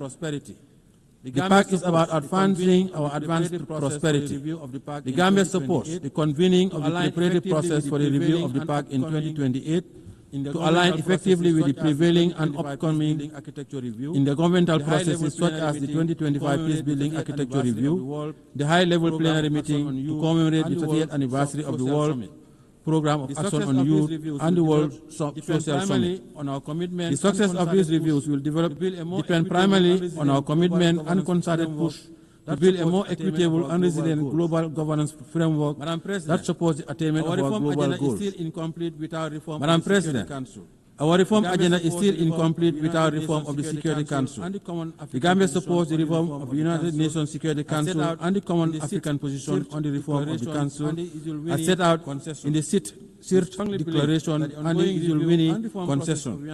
We strongly believe that the ongoing review and reform process of the United Nations needs to make good progress, and Africa's underrepresentation in the permanent and non-permanent categories of the Security Council is a historical injustice that urgently needs to be corrected. Africa has always contributed to global peace, and Africans also paid the ultimate price during the two world wars. Hence, the Gambia believes that the time has come for the international community to support Africa's call for meaningful representation in the Security Council.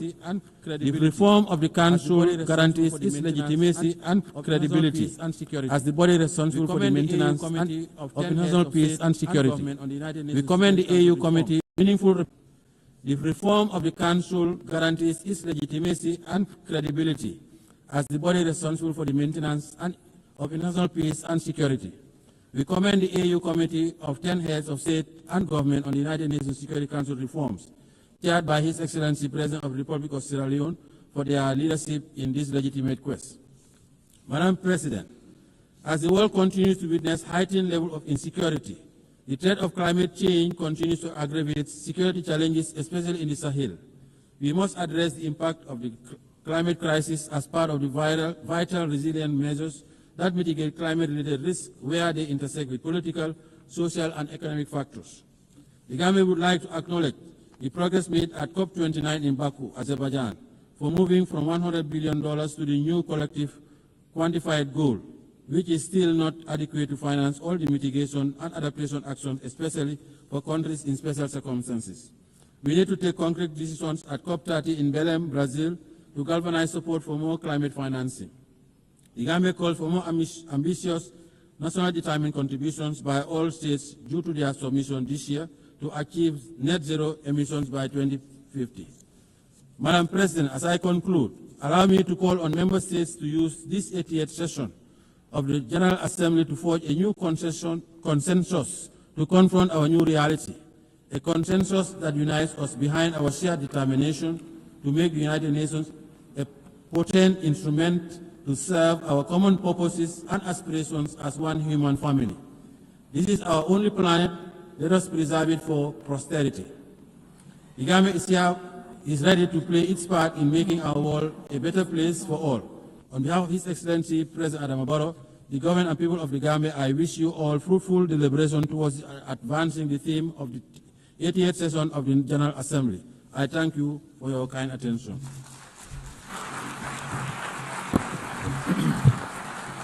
En nombre de la Asamblea agradezco al On behalf of the vicepresidente de la Assembly, I wish to República de thank the Gambia. President of the Republic of Gambia.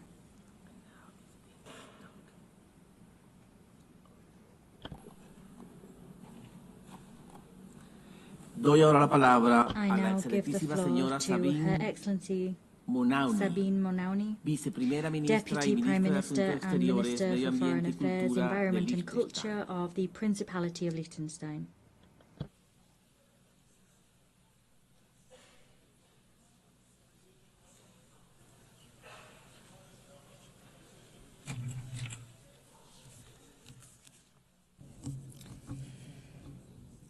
President, ladies and gentlemen, let me begin by saying how happy I am to see a woman preside over this assembly. For only the 5th time in the history of the United Nations, and for the first time by a woman from our region. It is my hope that this is also a good sign for the selection process of the next Secretary General, a position in which no woman has ever served over 8 decades, and which will be conducted under your leadership. It is a distinct honor and pleasure for me to address this assembly for the first time as a foreign minister, continuing a very long tradition of female foreign ministers in Liechtenstein. The United Nations is a key building block of our foreign policy, which is guided by a strong belief in international law, cooperation and multilateralism. We are gathering at a landmark moment in the history of the United Nations. For over 80 years, this has been the place where nations have come together, where international law has been developed, where human rights have been codified, where we have agreed on common development goals. Of course, it has also been the source of many disappointments. Too often people around the world have been looking to this assembly and at the Security Council chamber next door in the hope of decisive action to secure peace. The key purpose of this organization, only to realize that political paralysis was shattering these expectations, justified as they were. In Ukraine, our system has allowed the aggressor to veto collective action supported by the vast majority of the House. In Gaza, we have become bystanders, despite the fact that the two-state solution was one of the first decisions of the United Nations many decades ago. We are merely witnesses to the unprecedented and unjustifiable suffering of civilians in spite of our pledge to end and prevent atrocity crimes. The people of Sudan must have concluded that indifference is the guiding principle of our rare discussions, and that the outrage over a cynical veto wears off after a few weeks, if not days. These challenges to the credibility of the United Nations would be massive enough in and of themselves.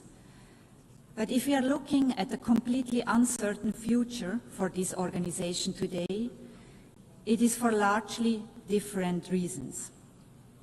The very foundations of the United Nations are being challenged in a way we have not seen before. Such efforts threaten to undermine our joint commitments to solve common problems together on the basis of the principle of sovereign equality, the principle that we set ourselves rules that apply to us all equally and that they are enforced equally, and the belief in the value of international law as the common ground that allows us to govern world affairs in a way that is predictable, equitable, and fair. For us in Liechtenstein, the United Nations, which we joined 35 years ago, occupies a special place. It has been instrumental in our progress towards gender equality. Our membership in the organization has helped to put human rights at the center of our foreign policy. The Sustainable Development Goals have been embraced by civil society and the private sector. Most essentially, the Charter of the United Nations is the guarantor of our sovereignty. The United Nations is also our window to the world and the one place where we can connect with everyone. And it offers a unique foreign policy platform where we can present our initiatives and ideas as a sovereign equal. We have done so with commitment and enthusiasm, and I believe with some success. Today we feel a special bond with every other state, which is small in size, but not small in ambition and vision. Today we realize more than ever that we need this organization. We need a world based on rules that we have all agreed to. And especially now, those who share these views need to join together in common purpose to safeguard our common interests. The times we live in are fast-paced and full of challenges that can seem incredibly daunting. Many years ago, we identified climate change as the biggest threat to us all, big and small, wherever we are located on the globe. And yet, we are ever closer to the climate abyss and ever further away from agreeing on a path away from disaster. Artificial intelligence is developing with lightning speed, largely unchecked, with obvious risks to our social fabric, but without any agreement on rules and boundaries. In my part of the world, priorities have shifted dramatically in the last 3 years. We are now mostly preoccupied with the fallout of the destruction of the European security architecture by the Russian Federation, and with preserving our trade relationships, which we had believed were on a firm basis. Liechtenstein is no different to our neighbors in this regard, and any responsible state will prioritize imminent challenges as we have to. But none of this will be meaningful if it is not embedded in a larger vision, if we do not give ourselves the space to tackle the long-term risks and dangers. The place for us to do this is the United Nations, and we are committed to doing this together with all of you represented in this room. President, today the continued existence of the United Nations is at stake. This is a sobering observation, certainly. But we must find the opportunity that lies in this moment of existential crisis. We have allowed a system to grow that is plagued by duplication, inefficiency, and poor governance. The UN80 process is the chance, the only chance that we will have to make the organization leaner, more effective in its use of resources, and more productive in generating meaningful outcomes. When we adopted the Pact for the Future a year ago, Liechtenstein made a clear call for this organization to embrace its original purpose as the guardian of peace and security. For our people, our parliamentarians, our civil society, the United Nations is a peace organization. We have to find a way to make it effective in fulfilling this task. If the Security Council is unable to carry out its charter responsibility, as is regularly the case due to the veto power of its permanent members, there are ways for us to take collective action elsewhere, beginning in this hall. We are equally committed to the other pillars of the work of the United Nations: development and human rights, which are existential for the dignity and well-being of the people on whose behalf we serve, and pivotal for more peaceful, just, and inclusive societies. President, the rule of law is the guiding principle of Liechtenstein's work at the United Nations. This can come as no surprise for one of the smallest members of the organization that does not have armed forces and is not member of a military alliance. Our sovereignty is protected by respect for international law and by its enforcement through accountability where the law is violated. Naturally, we are strong supporters of international courts, the indispensable enforcement mechanism of international law. Key amongst them is the International Court of Justice, which Liechtenstein joined decades before becoming a member of the United Nations. Liechtenstein has been an active participant in the court's proceedings. We are very pleased to see the attention the court's work has been given, particularly in recent years, and the high respect its decisions enjoy among governments and beyond. The recent advisory opinion on the question of climate change stands out in various ways. The initiative to ask for such an advisory opinion originated in the youth climate movement. The mandate to request it was adopted by this Assembly by consensus, and Liechtenstein is proud to have been among the states drafting the text of the decision. The proceedings before the court found unprecedented attention inside and outside the courtroom. Finally and importantly, the advisory opinion was agreed on unanimously by all 15 judges, giving it further authority. We have welcomed this decision, in particular its focus on the area of human rights, where important questions remain unaddressed, and we look forward to working with all of you to put it to the most productive use possible. For us, the International Criminal Court is a complementary and equally important institution. It is the first permanent court in the history of humankind that has jurisdiction over the crimes that are defined as the most serious ones under international law: genocide, crimes against humanity, war crimes, and the crime of aggression. Almost 2/3 of all states have joined this project, the most ambitious treaty since the adoption of the Charter itself. Its central statement is unique and also uniquely important for the rule of law. Nobody is above the law. Nobody is protected from investigation and prosecution for what we have all agreed are the most serious crimes under international law. As we look at the flashpoints around the globe, be it Ukraine, the Middle East, or Sudan, we see how the basic rules of international law are violated, not just frequently, but systematically.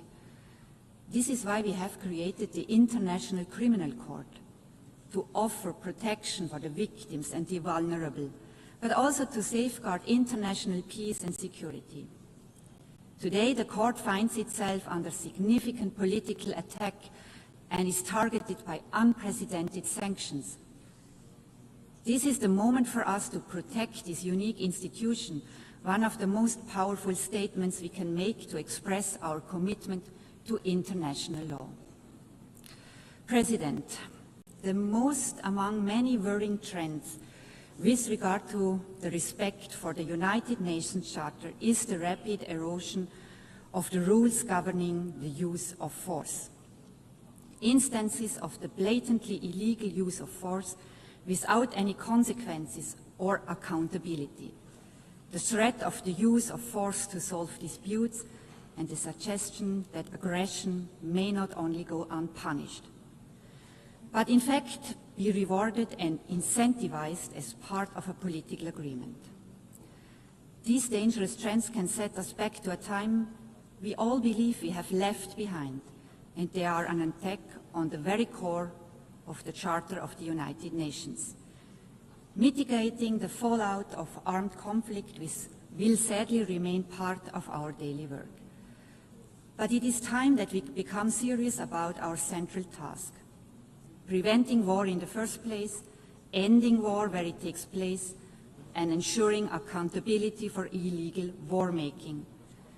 The International Criminal Court, the only institution with jurisdiction over the crime of aggression, is therefore key to enforcing the UN Charter, and thus deserves the support of all states, including those who have yet to join it. President, our world is in a very difficult place today, with the forces of destruction and indeed self-destruction on the rise. If we are to have a chance to be successful in our fight against them, to safeguard our planet for future generations, we need this place, a stronger, better United Nations that we can shape together. I thank you.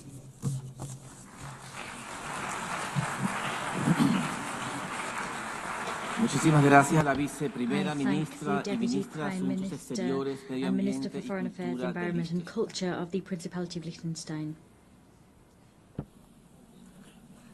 Hemos escuchado la última We have heard the intervención en el last debate speaker general in de the esta general sesión. debate for La this próxima meeting. sesión plenaria para We continuar el will debate continue general the general comenzará a las 15 debate horas. at Se levanta la sesión. 1500 hours. The meeting is adjourned.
The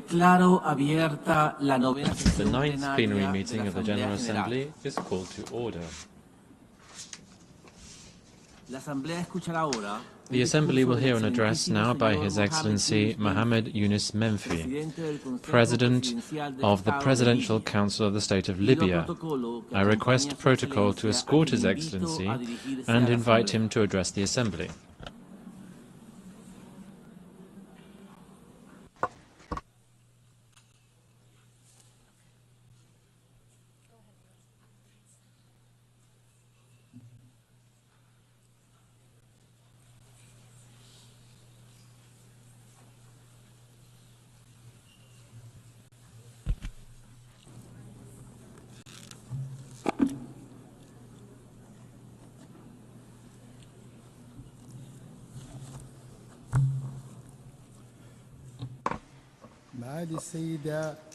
Your Excellency Annalena Baerbock, President of the 80th session of the General Assembly of the United Nations, Your Excellency Antonio Guterres, Secretary General of the United Nations, Your Majesties, Your Highnesses, Your Excellencies, ladies and gentlemen. On behalf of the Libyan people, I congratulate you on the 80th anniversary of the establishment of the United Nations. It remains one of the greatest pillars of the international order, one of the beacons of multilateralism over the history of humanity. We appreciate the holding of this session under the theme Better Together, 80 years and more for peace, development and human rights. These are principles that we firmly believe in, principles that we are consolidating at the national, regional and international levels. As we celebrate this global anniversary,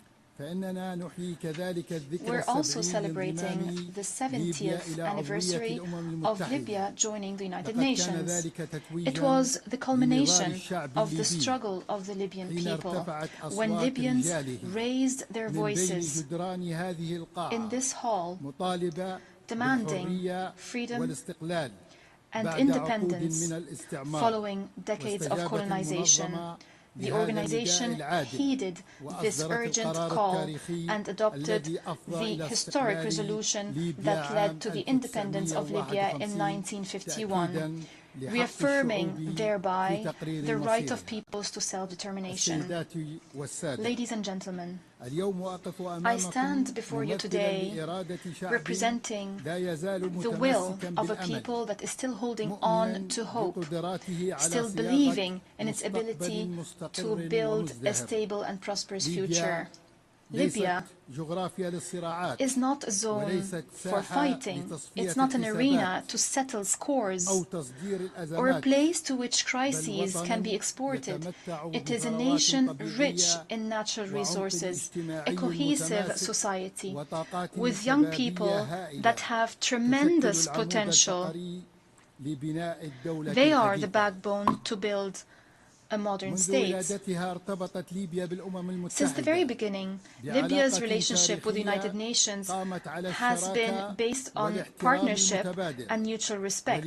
And today, at this critical juncture, we look to the United Nations to play an effective and complementary role as it supports us to overcome this crisis towards stability and democracy. Despite the challenges, despite the threats, our people firmly believes that its experience, its society, the diverse society, its noble history will allow it to stay strong and overcome any crisis. But let me be honest with you. In Libya, multiple models and traditional mechanisms have been exhausted. They have not matched the complexity of the social and political situation. They've adversely affected the trust of Libyans in the proposed solutions. We all now bear a collective responsibility to reconsider these methods and to avoid temporary solutions and narrow understandings that only perpetuated the crisis. We firmly believe that any solution that does not restore the national ownership of the political track, any solution that is not derived from the free will of the Libyan people would be destined to fail, as we've seen in the past. In this context, we present to you a clear political vision based on 4 pillars. First, fully restoring national sovereignty and rejecting all forms of foreign interference, no matter what form it might take and no matter the justifications. Second, reaching an inclusive national consensus. To achieve an inclusive national consensus, I call for holding a sincere and comprehensive dialogue held in Libya with the participation of all stakeholders without exclusion. Third, uniting the sovereign institutions, most notably security, defense, and financial institutions, according to professional mechanisms without polarization and without setting quotas. Fourth, ending the transitional period through a clear constitutional basis, through free and fair elections, allowing Libyans to freely choose who would rule them without tutelage, without an imposition from external actors. Ladies and gentlemen, as we fulfill our political responsibility, and despite the challenges, we were able to maintain the highest level of stability. We were able to prevent a relapse into violence. We stress that the blood of the Libyan people is a red line. The territorial integrity, sovereignty, and social cohesion of Libya are non-negotiable. We have been observing the ceasefire agreement concluded in October 2020, and we've established the Committee on Security Arrangements in the capital, Tripoli. Under my direct supervision, this contributed to enhancing stability, rendering this current phase one of the calmest we've seen in years. Ladies and gentlemen, the Libyan economy, despite the challenges, can significantly contribute to the development of the country. The absence of a single budget and the absence of united institutions have been real impediments to development. We stress that we will support, and we do support, the economic track through the High Financial Committee to consolidate public spending and to enhance the principles of transparency, accountability, and equity in distributing wealth. Ladies and gentlemen, illegal migration is not only a security matter, it is a humanitarian challenge with deep economic roots. We call upon the international community to pursue a comprehensive development approach based on supporting and developing infrastructure and creating job opportunities in the countries of origin, in partnership with the African Union, rather than pursuing narrow security approaches that have proven to be ineffective. In this context, we have been supporting economic projects connecting the north and the south of the African continent to create a development environment obviating the need for young people to emigrate. Projects that restore demographic and economic balance in the African continent. Ladies and gentlemen, our firm position towards the question of Palestine is based on humanitarian principles and based on our commitments towards the Arab and Muslim world. Against this background, we condemn in the strongest terms the countries that are still hiding behind immoral neutrality towards the genocide and flagrant violations of international law to which the Palestinian people are being subjected, especially in Gaza. It was 8 decades ago that the United Nations was established, and the Palestinian people is still languishing under the yoke of occupation. We call for responsible international action that ends the occupation and guarantees the legitimate rights of the Palestinian people. Ladies and gentlemen, despite the crises, despite the conflicts, despite the divisions that Libya had to endure, the Libyan people is still committed to the democratic track, is still believing that the rule of law and democratic institutions are not a dream but a legitimate right. It is time for the world to look at Libya not as a complicated political file, but as a story of resilience and free will, a nation that can be successful with a noble history, cohesive society, promising resources and free people, aspiring to peace, democracy and prosperity. Democracy is our choice, and peace and reconciliation are our destiny. Our history proves that our people can achieve reconciliation, can promote tolerance and justice. We most certainly can turn the page on the past. National reconciliation is not only a necessity to build the state, it is a national legacy that we cherish. We see the future Libya, a stable state, a sovereign state with united institutions, strong with its people, peaceful, open to the world, and an effective partner at the regional and international levels. Long live Libya, united and independent. Long live the Libyan people, free and dignified. May the peace, blessings, and mercy of God be upon you. On behalf of the Assembly, I wish to thank the President of the Presidential Council of the State of Libya. The Assembly will now hear an address by His Excellency Duma Gideon Boko, President of the Republic of Botswana. I request protocol to escort His Excellency and invite him to address the Assembly.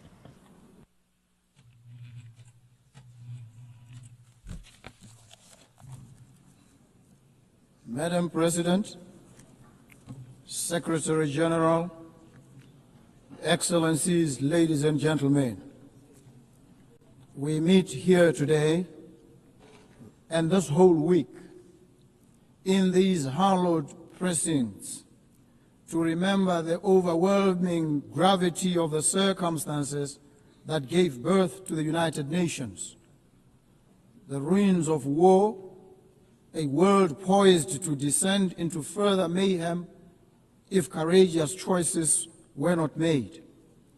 Leaders of great vision and courage stepped up. They realized that the charms and allurements of our unity trumped any tendencies to divide us. And from their conviction that humanity is better together, this institution was born. Their courage and fortitude merit our recurrent admiration. So I stand on this enchanted spot today to express my thanks and the gratitude of the people of Botswana to our forerunners and to all of you. We must recommit ourselves to the vision, peace, development, and human rights for all people in all nations. I stand here today in the composite capacity of citizen of Botswana and as an African. Yes, I am an African stamp and root. For Botswana, the ideals of the United Nations are not abstractions. They are the foundation of our identity. Since our independence, we've sought to embody democratic governance, respect for the rule of law, including an international rule-based normative order, and the dignity of every human being. We reaffirm today our commitment to the Universal Declaration of Human Rights and to advancing equality, including the protection of indigenous peoples, women and youth within our borders and across our region. Yet we also acknowledge that the pursuit of justice is an arduous journey. My administration has pledged to reform and strengthen institutions, enhance transparency, and root out corruption. We do so not for accolades, but because our citizens deserve governments that serve them with integrity. We are on a quest for integrity in African leadership. Excellencies, Botswana has been blessed with the gift of diamonds. For decades, this resource has financed schools, hospitals, and infrastructure. But today, we confront the fragility of that reliance. Diamond markets fluctuate. Our people's needs do not recede. Our vision is clear: to diversify our economy, empower our people, and create resilience. We invite global partners to invest in renewable energy, technology, sustainable agriculture, and value-added industries. We extend an open hand to businesses, innovators, and institutions ready to walk with us on this journey of transformation. Botswana is a semi-arid country. Our people know the meaning of drought. We know the anxiety of scarce water, of crops that wilt and wither under a relentless sun, of livelihoods eroded by forces beyond our control. Climate change is not a distant threat, it is a present reality. That is why I've joined the Global Center for Adaptation, because adaptation must be at the center of sustainable development.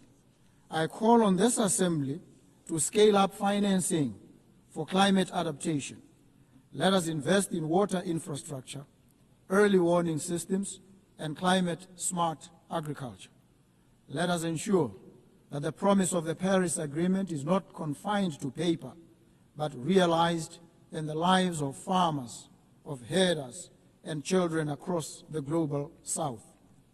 Earlier this year, Botswana faced an acute shortage of essential medicines. This crisis exposed not only the vulnerabilities of our supply chains, but the wider inequities of the global health system. Access to medicines is a human right, not a privilege. We call upon the United Nations, international financial institutions, and the private sector to work with us to build resilient health systems. Together, let us explore local production, regional supply hubs, and fairer mechanisms to ensure that no nation is left to face health emergencies alone. As an African, I stand here as one of the trumpet voices of Africa, a continent all too often treated with affable indifference. Africa's voice is not heard. This United Nations cannot be truly international. It cannot be truly together and will not be better until our continent, home to 1/5 of the population of the world, is afforded an equal voice at the highest body of this organization. Friends and partners in the Permanent Five, it is time to make good on your promise to a continent. Agree a permanent seat on the UN Security Council for Africa for 80 years, the only continent without one. I also appreciate the decision by Britain, Australia, Canada, and France, among others, to give heightened attention and consideration to the Palestinian crisis. The carnage in Gaza, it must prick our collective consciences. We stand in solidarity with the Palestinian people in their pursuit of a home and of dignity. So too, we affirm our support for the sovereignty and territorial integrity of Ukraine. We urge all parties to stop the war and seek a peaceful resolution. Distinguished delegates, the theme of this General Assembly is better together. This is not a slogan, it is a truth. We are better together in combating pandemics, better together in adapting to climate change, better together in securing peace, and better together in ensuring that human dignity is not a preserve of the few, but the inheritance of all. Let us therefore recommit ourselves to multilateralism, not as a matter of convenience, but as a matter of deep necessity. For none of us can weather the storms of this century alone. As Botswana looks to the future, we do so with humility, but also with determination. We stand ready to contribute, to partner, and to lead where we can. Together, let us ensure that when future generations mark 100 years of the United Nations, they will say of us, they were a generation that turned words into action, promises into progress, and hope into reality. I thank you. Thank you so very much. En nombre de la Asamblea, agradezco al On behalf presidente of de the la Assembly, República I de wish to Botswana. thank the President of the Republic of Botswana. La Asamblea escuchará The ahora Assembly un will hear an discurso de la address excelentísima señora by Silvani Burton, Her Excellency Sylvanie Presidenta del Burton, Commonwealth de Dominica. President of the Commonwealth of Dominica. I request protocol to escort Her Excellency and invite her to address the Assembly.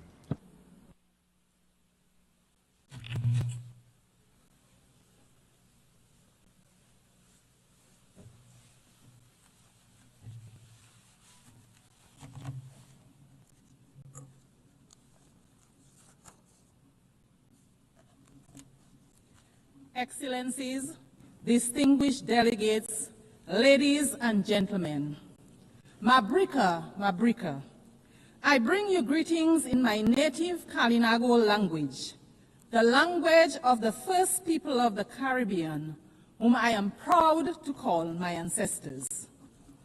Madam President, on behalf of the government and people of the Commonwealth of Dominica, I am pleased to congratulate you, my fellow woman, on your appointment to guide the affairs of the 80th session of the United Nations General Assembly, a responsibility for which you are eminently qualified.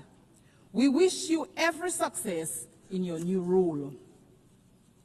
Excellencies, I address you at a pivotal time in the history of this organization, and indeed of this world. I am reminded of the words of the famous British novelist Charles Dickens in his acclaimed novel, and I quote, "A Tale of Two Cities," end of quote. A novel set in a time of social upheaval, division, and transformation.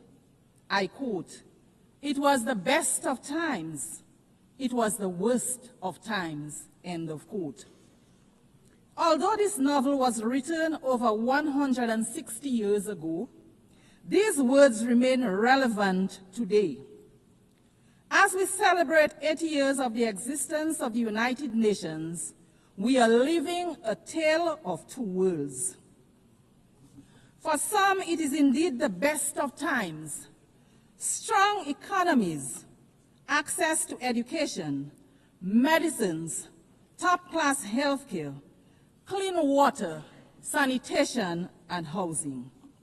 They are at the frontier of the artificial intelligence and other emerging technologies with expanding digital infrastructure and rising standards of living. But for many, it remains the worst of times. Persistent poverty, growing hunger, displacement, instability, and war. Nations on the front lines of climate change, enduring the worst impacts and debt crises, not of their own making, but a price they pay for the excesses of others. Unfortunately, this is not fiction, but our shared reality. If we as the United Nations do not confront this duality, this inequality, we will write a catastrophe of our own. It bears restating that the UN was created 80 years ago to prevent wars, to promote peace and international cooperation based on ideals of mutual respect, human rights, and the rule of law. It has championed multilateralism, recognizing that no one country has the answer for the world's problem, that the world is interconnected, and to maintain peace, we should operate a rules-based and not power-based approach. A Tale of Two Cities portrayed a society where the powerful live in luxury and the oppressed suffer in silence. We can take heed of the warning that we glean from Dickens' work, that injustice should not be ignored, that when powerful nations impose their will on the less powerful without accountability or regard for the rule of law, they plant seeds of discord and future unrest. What have the lessons taught us? What should we ask ourselves as we gather year after year in this chamber? Are we truly listening to the nations that take the podium every year to decry poverty, inequality, climate change, underdevelopment, and conflict? Do we have a system where resources and decision-making are truly being equitably shared, or are we instead operating a system where power protects itself? I am reminded of the old African proverb, and I quote, "When elephants fight, the grass gets trampled," end of quote. We, the small island developing states, we are the grass. In today's geopolitical landscape, we feel the brunt of the impact when global powers engage in political, economic, or military confrontation.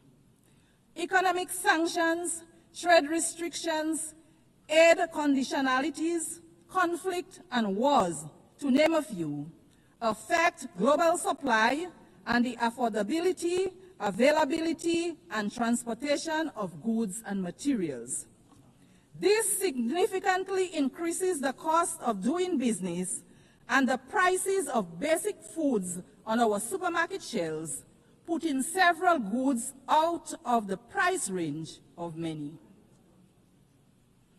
Madam President, we have come here time and time again to advocate for fairness, to advocate for understanding, to advocate for change in respect of matters that concern our very viability as small nations, on matters that affect our very lives and livelihoods.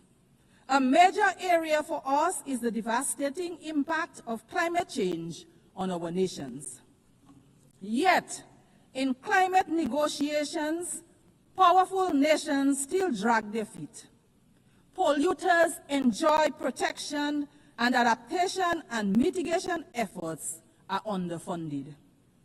Meanwhile, our countries, which everyone accepts contribute the least to the climate crisis, continue to risk extinction from rising seas, extreme flooding, devastating storms, drought, amongst many other negative impacts of climate change. Madam President, how can this be fair? How can this be morally defensible? While we complain about these things, equally horrifying is the indiscriminate and deliberate loss of life that we see around the world from bombings, from induced hunger, from sanctioned violence and genocide. We do not have the power to prevent the storms and to bring the rains where there is drought, but we do have the power to limit further climate change and help countries adapt and mitigate its impact. So too, we have the power to end wars and not start new ones. We have to be willing to talk to each other. To empathize with each other, we should return to the founding principles of the United Nations.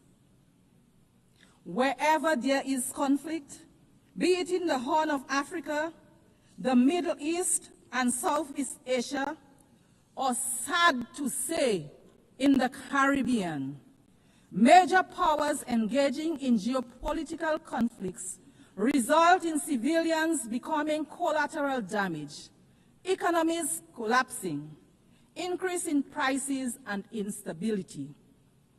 I want to emphasize here today that there is no place in the Caribbean for war. The Caribbean is a zone of peace. Any military conflict in the Caribbean will have significant negative impacts on the Caribbean and Latin America. There is a better way to resolve differences. We urge the powers that be to find another way. And so, Madam President, I return to our tale, where a man dismissed by society gives his life for another. Are the wealthiest nations willing to give up dominance for fairness, to make sacrifices to ensure justice, equity, and climate resilience for all? Will we choose compassion and empathy over control and indifference? Madam President, we stand in solidarity with the people of Haiti. We insist, like other CARICOM member states, that the current crisis being confronted by our sister CARICOM state in no way nullifies the entitlement of its people to the recognition of their sacred sovereignty and their right to be central in the search for a fair and durable peace in their country. The government of Dominica remains convinced that our sister CARICOM state, Haiti, faces major challenges today, in part because of the glorious contribution Haiti made to the quest for justice and freedom in our region and the world. Indeed, the current complexion of this august body would have been unimaginable without the heroic struggles of the Haitians. As such, the crisis in Haiti is much more than a Caribbean crisis, and its solution requires a united response and the support of the United Nations to resolve. My delegation unreservedly supports the position of CARICOM on the situation in Haiti, a position that rightly calls for a Haitian-led and owned transition process to bring across systematic changes for the benefit of the Haitian people. Let us provide them with all the support that they need. Nothing less is demanded of us. Madam President, the Commonwealth of Dominica is keen to underscore its commitment to advocating for unity, justice, peace, and the sustainable human development that they foster. In this regard, we continue to urge that the long-running, unjust, and illegal economic embargo against the people of Cuba be revoked. Maintaining this embargo is harmful, not only to the long-suffering people of Cuba, but also to the image and profile of its sponsors. Cuba, like every other country, has a right to its self-determination. Dominica continues to stand in solidarity with Cuba. The trade and economic embargo imposed against our brothers and sisters in Cuba continues to be of great concern to us in the Caribbean. Its lifting grows increasingly urgent. Therefore, the Commonwealth of Dominica once again joins its voices with the voices of the overwhelming majority of members of this global organization to call for the immediate lifting of trade restrictions and export bans imposed on the good people of Cuba. They are unjustified. They are unjustifiable. They belong to a bygone era. They should cease to exist. They fall, in our view, within the grand narrative of yet another Caribbean people's struggle for liberation. It is for these reasons that the government of Dominica strongly urges a radical reconsideration of these actions. Madam Speaker, our steadfast advocacy for respect for the United Nations norms of sovereignty and non-interference impels us as well to urge that the right of the government and people of Venezuela to resolve internal challenges without outside interference be respected.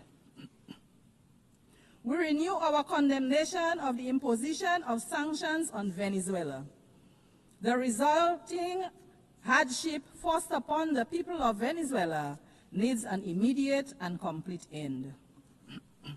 We also call for restrained and strict adherence to the rule of law as it relates to the presence of U.S. military assets in the blue waters of the Caribbean Sea. The solution to conflict, to challenges, should never be aggression and war.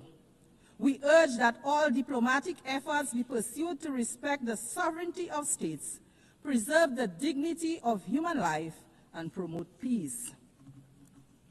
Madam President, as we celebrate this 80th year of these United Nations under the theme, and I quote, 80 years and more for peace, development, and human rights, end of quote, let it not be just mere words. Let it instead be a call for respect and adherence to a rules-based order that applies to all nations equally, weak and strong, not just when it is convenient to the most powerful. The UN arose out of the ashes of a world torn by devastating wars. Let us not return to those dark days, but instead be guided by law, diplomacy, and shared values. Let us reform the system where small and developing nations have a real seat at the table, that we may have the opportunity to influence decisions that shape global climate policy, security, and economic well-being for all. Let it be where we build solidarity and cooperation, and where power is exercised with humility, compassion, and restraint.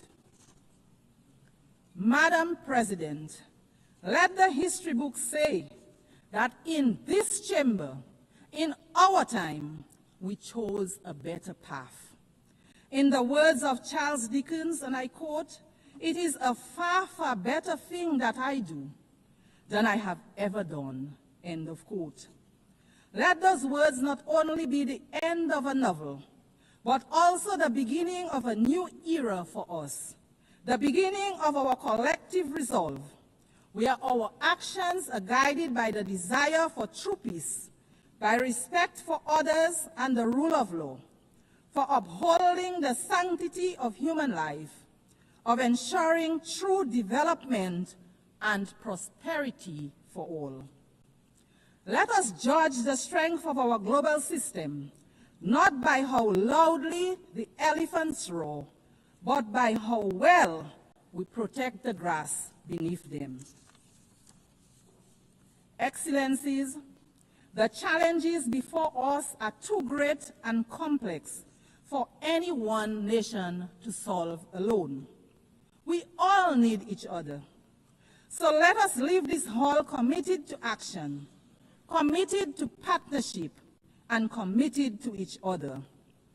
Because the truth is simple, yet profound.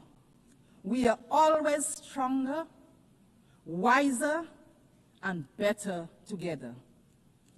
Madam President, I look forward to the day when a woman leads this great institution as Secretary General, which to my mind would be a symbol of true equality.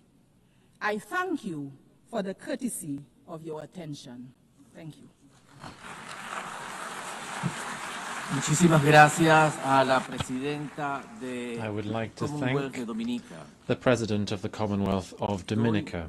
La Asamblea escuchará ahora The Assembly will now hear an address by His Excellency Wesley Simina, President and Head of Government of the Federated States of Micronesia. I request protocol to escort His Excellency and invite him to address the Assembly.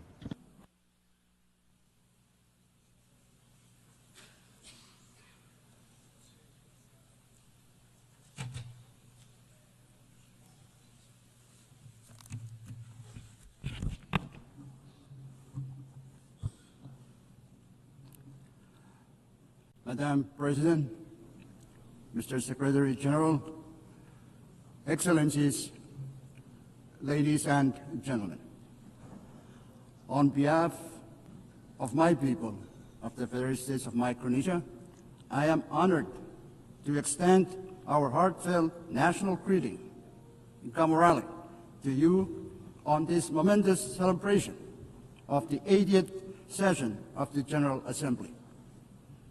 Congratulations, Madam President, on your election to preside over this distinguished assembly. Your leadership and insights will guide us moving forward. I also wish to commend the leadership of our outgoing president. At this time, I also want to express my gratitude to the Secretary General for his tireless and unwavering commitment in guiding our collective work. We are grateful for your dedication and efforts in keeping hope and cooperation alive across our global community. Madam President, Micronesia joins the United Nations in commemorating its 80th anniversary. This milestone calls on us to renew our collective commitment to strengthen multilateralism for the challenges ahead.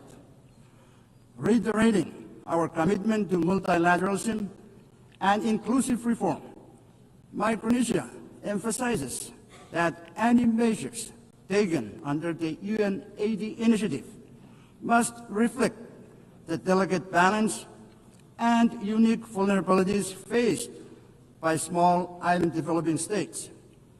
It is paramount that structural adjustments must enhance, not limit our access to critical support and representation. We urge that reforms ensure the continued resilience, tailored assistance, and participatory voice of small island developing states in the evolving UN system, so that no one is left behind. Madam President, the climate crisis is not up for debate. We all know that. The only question now is whether we, as leaders, will act with the urgency it demands. The landmark ICJ's advisory opinion reminds us that climate action is not only a moral imperative, but also a legal one. It affirms that all states, particularly those who are parties to the UNFCCC and Paris Agreement, must do their fair share to limit warming to 1.5 degrees Celsius, and that major emitters carry the primary duty to act and keep 1.5 alive. It also underscores the obligations of developed countries to support the adaptation efforts of countries like mine, who live with the impacts of climate change every day. It confirms that not meeting these obligations can lead to legal consequences under international law. This points to the simple truth that at the core of this climate crisis lies the pursuit of justice, justice for the most vulnerable, justice for future generations, and justice for our shared planet. I call on the General Assembly to adopt a resolution endorsing the ICJ's opinion, so that together we send an unmistakable signal that upholding climate obligations under international law is the shared duty of all nations. Pacific Island leaders have spoken with one voice in our recent Pacific Islands Forum communique. Methane mitigation must be a global priority, and methane mitigation across all sectors must be a core objective of every country. Cutting methane now could prevent 0.3 degrees Celsius of warming by the 2040s, slowing ocean heating and buying us time for long-term decarbonization. This is the only scalable near-term solution that can protect vulnerable nations and peoples today, while we build the future of clean energy tomorrow. The COP30 will be the first opportunity since the ICJ's advisory opinion for us to take ambitious and aggressive actions to put the world back on track for 1.5 degrees. There is no time to waste. After 3 decades of COPs, and now with the clearest pronouncement by the ICJ, let us get to work. Madam President, Micronesia remains committed to achieving an ambitious global agreement to end plastic pollution, including the marine environment. Micronesia actively participated in the Intergovernmental Negotiating Committee on Plastic Pollution. We are proud to have stood with over 100 countries, making clear that the pollution emitted from the full life cycles of plastics requires a full life cycle approach to address all pollutions from plastics, from the production and design stages all the way through the waste management and remediation. This pollution, including climate warming greenhouse gases and thousands of other toxic chemicals, severely impacts our health, our environment, and our economies. Despite the failure of the INC to produce a plastics treaty in Geneva, we are not giving up. The plastic pollution crisis is far too dire to ignore. Madam President, the year 2025 is an important year for the ocean. In June this year, the UN Ocean Conference adopted the Nice Ocean Action Agenda, a forward-looking document to guide us all. Also, as of today, there are 145 countries that have signed the PB&J agreement and 70 that have ratified. With this development, we are pleased that PB&J agreement will enter into force in 4 months. Micronesia is also participating in the related and critical work of the International Seabed Authority. Micronesia is following a precautionary approach to deep-sea mining. We emphasize the necessity of consolidating comprehensive knowledge, data, and scientific understanding of the marine environment and the impacts of deep-sea mining before any exploitation takes place. Additionally, it is crucial that all stakeholders, including adjacent coastal states, indigenous peoples, and local communities in the Pacific, are consulted and their perspectives considered before any exploitation occurs. In Micronesia, we have taken steps in preparation for exploration and possible exploitation in a responsible manner. We urge the ISA to finalize without further delay all relevant regulations, standards, and guidelines for its mining code prior to any exploitation, as failure to do so risks countries turning to alternative measures. Madam President, small island developing states face unique and heightened vulnerabilities to climate change shaped by geography and scale. Disaster risk reduction and resilience strategies must reflect these realities. That is why the multidimensional vulnerability index is so vital to us. It recognizes our economic, environmental, and social fragilities, and it ensures that support reflects genuine need, not just income levels. The MFI provides a fair framework for allocating resources. Development partners must base their decisions or aid decisions on it, pairing it with traditional measures to better target climate and disaster support. Going forward, implementation demands three things: adoption by international bodies, continuous technical refinement, and strong commitment from partners to align financial and policy support with the vulnerabilities the MFI reveals. Only then can this tool deliver the resilience our small islands urgently need.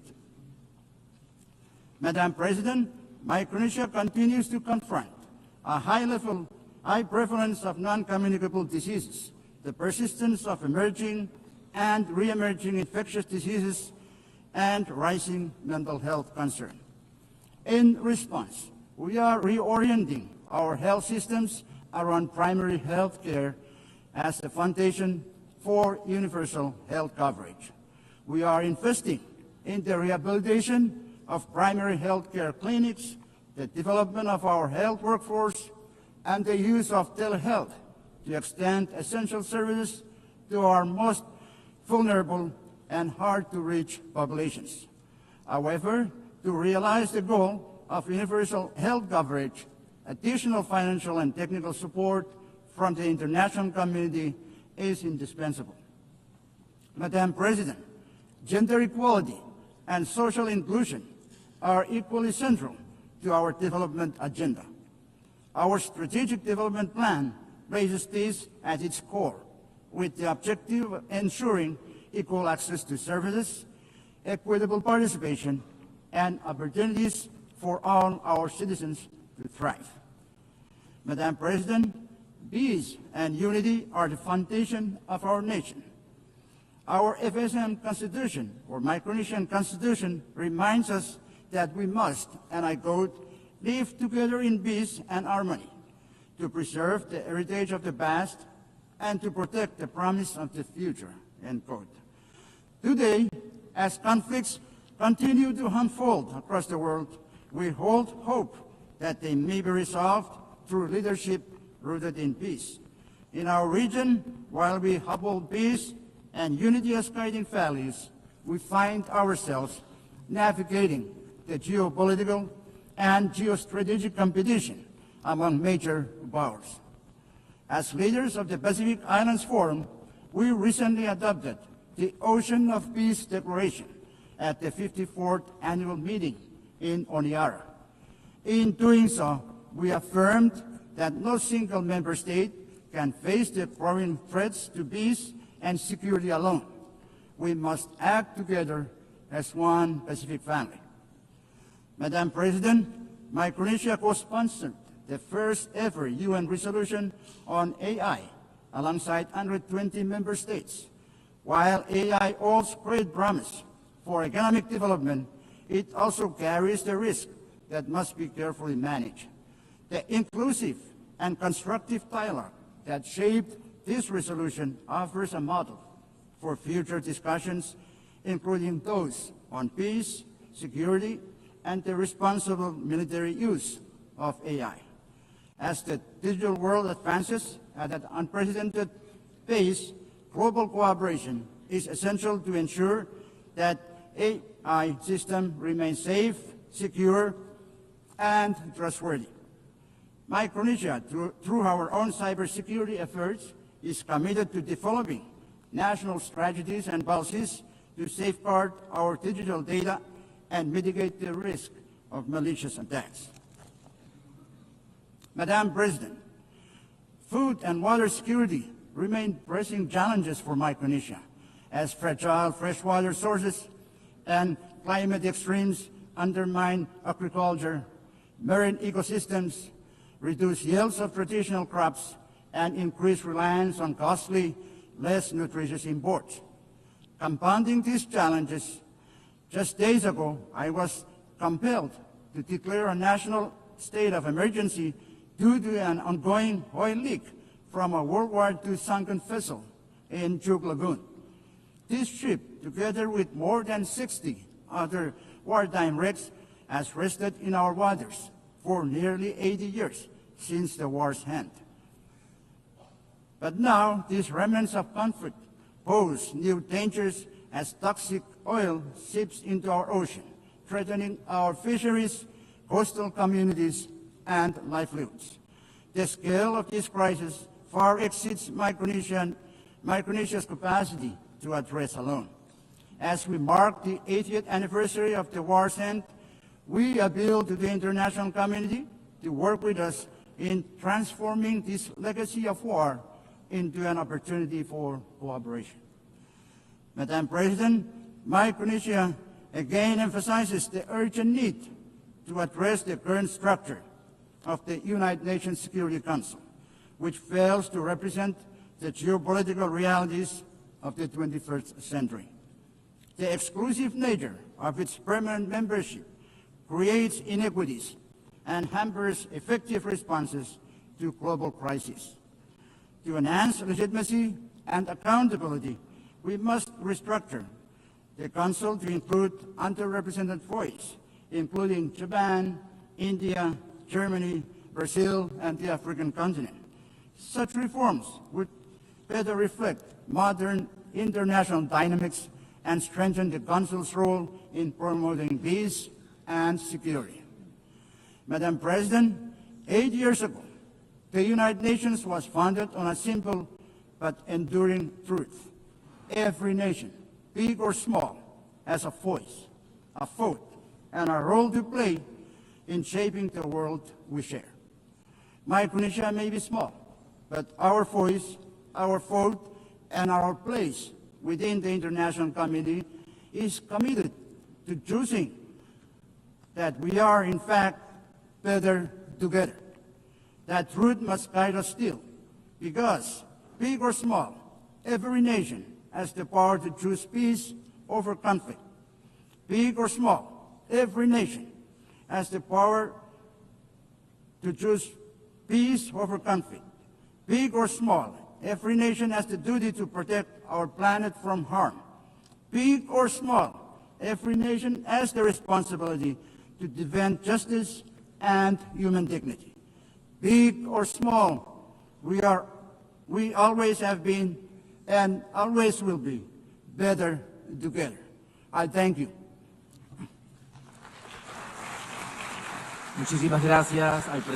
I would like to thank the President and Head of Government of the Federated States of Micronesia. The Assembly will now hear an address by His Excellency Taye Akse Selassie Amde, President of the Federal Democratic Republic of Ethiopia. I request protocol to escort His Excellency and invite him to address the Assembly.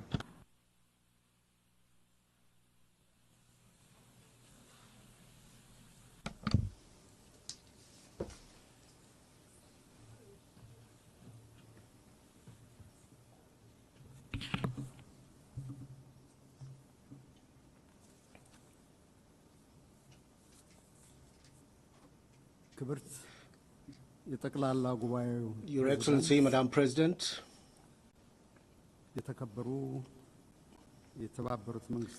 Your Excellency, Secretary General Antonio Guterres,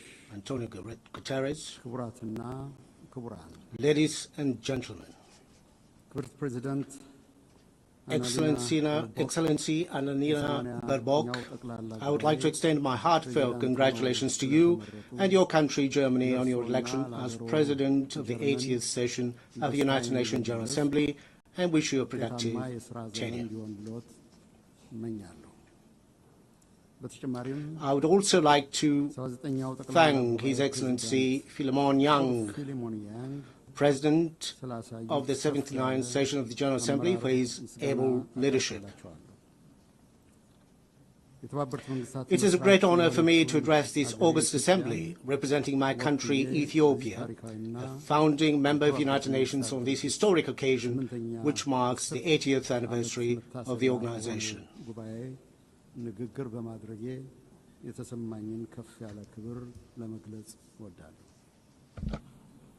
Madam President, looking back on the 80 years of its existence, the United Nations has considerable achievement to celebrate.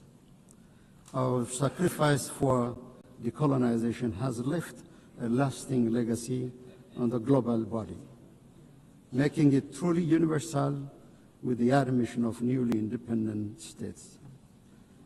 Armed conflicts are prevented, humanitarian catastrophes are averted, and deadly pandemics successfully contained.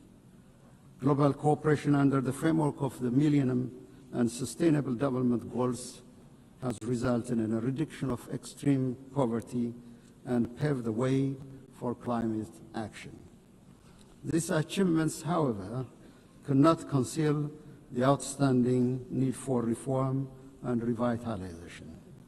The most glaring one is the inequitable representation of states in the global security, political, and financial architecture. The United Nations must also overcome the systemic problems it suffers from a lack of impartiality, selectivity, and double standards.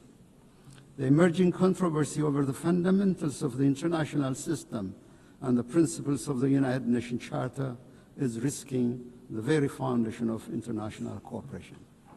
These trends should not be normalized or serve as a baseline in the determination of our standards and targets. We are also deeply concerned by isolationist policies, unprecedented military buildup, arms race, and the disturbing trend of retraction from development and climate commitments. These worrying trajectories are counterproductive to the collective progress of humanity and undermine the very premises of peaceful interstate relations. It is Ethiopia's conviction that the remedy lies within our reach. No state can single-handedly manage global challenges. We therefore call on fellow member states, especially developed countries that have historical responsibilities, to reverse recent downward trends and intensify efforts towards the collective public good of development and peace. Madam President, Ethiopia supports the peaceful resolution of all conflicts. The path of violence must yield to the power of diplomacy. We affirm our historic position on the right of the Palestinian people for self-determination. Direct negotiation among the warring parties is an immediate necessity. Humanitarian assistance must reach to all the people in need. This is not a political preference, but a moral imperative. As Ethiopia has pronounced it in its position during the adoption of the resolutions on the two-state solution, the international community should join hands to end the vicious cycle of violence and stalemate in order to give peace a chance. We wish to underscore any proposed peace and reconstruction plan in the Middle East should not create complications to adjacent countries and regions. More than any time before, the United Nations is indeed called upon to face events that greatly exceeds its powers and capabilities. It was in 1949, at the fourth session of the General Assembly, the Ethiopian delegation forewarned the risks of ineffectiveness and intrusion into the mandates of the General Assembly. This was caused by the excessive number of bodies and mechanisms created. It is in this light that we see the ongoing reform process under the UN80 initiative as an opportunity to preserve the mandate of the General Assembly by rectifying its dispersion to a multitude of other bodies. Ethiopia reiterates Africa's long-standing call that there should be more decentralization and deployment of institutional and financial capacity to the global south, especially to the African continent, where the United Nations has most of its programs. Madam President, Africa, guided by Agenda 2063, is advancing development as its preferred security policy. The continent is scoring a higher rate of economic growth. Domestic revenue mobilization is on the rise. Africa's climate action in renewable energy development, emission reduction, and afforestation is indeed unmatched in any other parts of the world. Efforts to enhance public welfare, combat transnational threats, and decrease inequality are being intensified.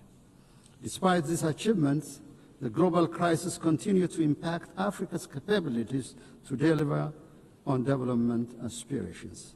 Chief among this is the compounding debt crisis. In line with the Addis Ababa Action Agenda and civil outcome document, we emphasize the need to advance an ambitious agenda on development finance. Coercive measures and trade restrictions, in particular those targeting Africa, must be lifted immediately. More importantly, Ethiopia calls for a new global action for debt cancellation, restructuring, and suspension. Madam President, it is our view that the national security of states, especially those in the same region, is indivisible and interdependent. To this effect, we will intensify our efforts to combat global terrorists operating in our region. We call on the international community to extend the required support to the African Union peace missions, in particular the African Union Support and Stabilization Mission in Somalia. Now is not the time to retreat from global action in combating terrorism. Furthermore, we reiterate our call for urgent action to reform the United Nations Security Council. Africa's representation in both categories of membership of the Council must be given priority. There is no shortcut or half solution to this long-standing pursuit for justice. Distinguished delegates, excellencies, I have the distinct pleasure to share with this august assembly recent milestones of great significance achieved by the people of the Nile River Basin. With entry into force of the Agreement on the Nile River Basin Cooperative Framework, the Entebbe-based Nile River Basin Commission is nearing establishment. This year, we also celebrated another milestone. On the eve of the Ethiopian New Year, Ethiopia commissioned the Grand Ethiopian Renaissance Dam, which transforms Ethiopia's renewable energy generation capacity. The Grand Ethiopian Renaissance Dam, with an installed capacity of over 5,000 megawatts, signifies our commitment to clean energy for all. Its true meaning is found in the lives it transforms. The Renaissance Dam brings light to 60 million Ethiopians who currently lack access to any form of clean energy. It promises power to Ethiopia's energy demand, which grows by more than 20% every year.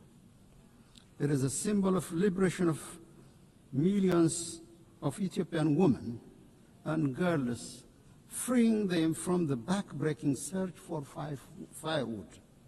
The dam will be instrumental in the attainment of all of the Sustainable Development Goals. It boosts our capability to provide clean water to our people who live under chronic shortage, create employment to our youth, and ensure food security. GERD also enhances regional connectivity. The overwhelming support and solidarity we received on the occasion of the inauguration inspired greater efforts to forge cooperation among the riparian countries of the Nile River Basin. Madam President, our Pan-African aspiration to break the vicious cycle of underdevelopment should bring our countries together to realize initiatives that will transform the lives of our people. The time is now to work towards Africa's true independence, driven by African agency and guided by the common destiny of our people.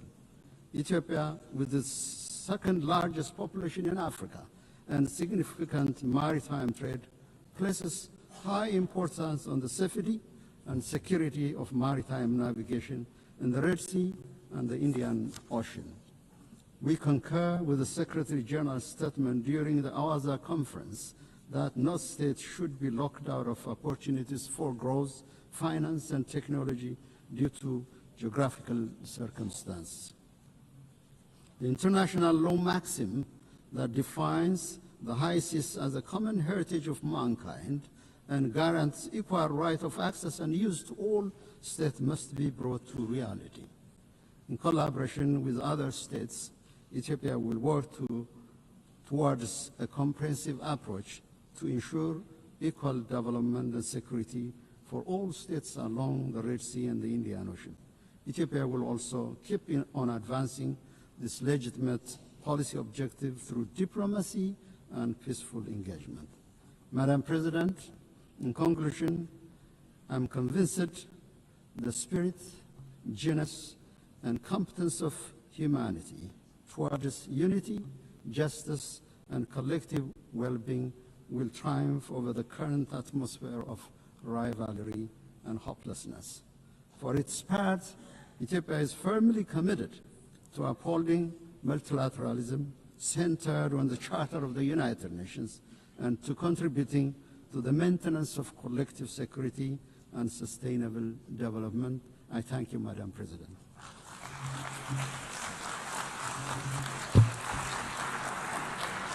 On behalf of the Assembly, I wish to thank the President of the Federal Democratic Republic of Ethiopia.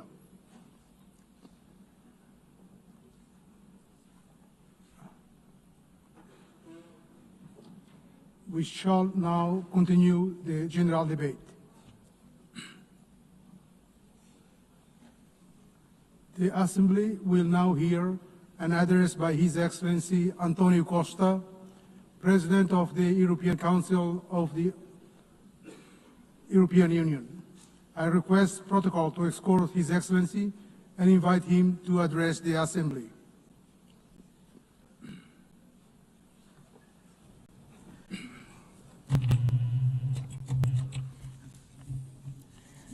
Senhor Presidente, Excellencies, ladies and gentlemen, the world faces a crucial choice. Do you want a rules-based international order that upholds multilateralism and the United Nations Charter, or a chaotic world based on unilateralism, violence, and disruption? The European Union knows where it stands. We are a project of peace, of reconciliation, of social justice. We are and will remain a steadfast defender of multilateralism, of the rules international-based order, and of the United Nations Charter. The alternative to this international rules-based order is a chaotic and violent world. As seen in Sudan, an unreported and devastating conflict with destruction of huge proportions, as seen in Gaza, as seen in Ukraine. In Gaza, where we witness an unimaginable suffering, children starving, families shattered, a humanitarian catastrophe that shocks the world's conscience. The use of starvation as a weapon of war is immoral and one that defies words. The European Union condemns terrorism in all its forms. The horrific attacks by Hamas cannot be forgotten. And we stand with Israel's right to security. Every country, every people have the right to live in security. The hostage must be released immediately. The Palestinian people have also the same right to security and to live in a viable state. A negotiated two-state solution is the only path to peace. Security for both peoples, dignity for both peoples, this is the solution we seek. The European Union has been an indispensable partner in the region. We are the largest provider of humanitarian aid to Palestinians. European funding has kept hospitals, schools, and institutions running. We have been, over the years, the largest supporter of the Palestinian Authority, supporting them in their reform agenda and in their efforts to ensure effective control of all the territory of Palestine. Dear friends, the European Union fully assumes its responsibilities, but we alone cannot stop this humanitarian catastrophe. Peace in the Middle East requires a collective response, and we need everyone to assume their responsibilities.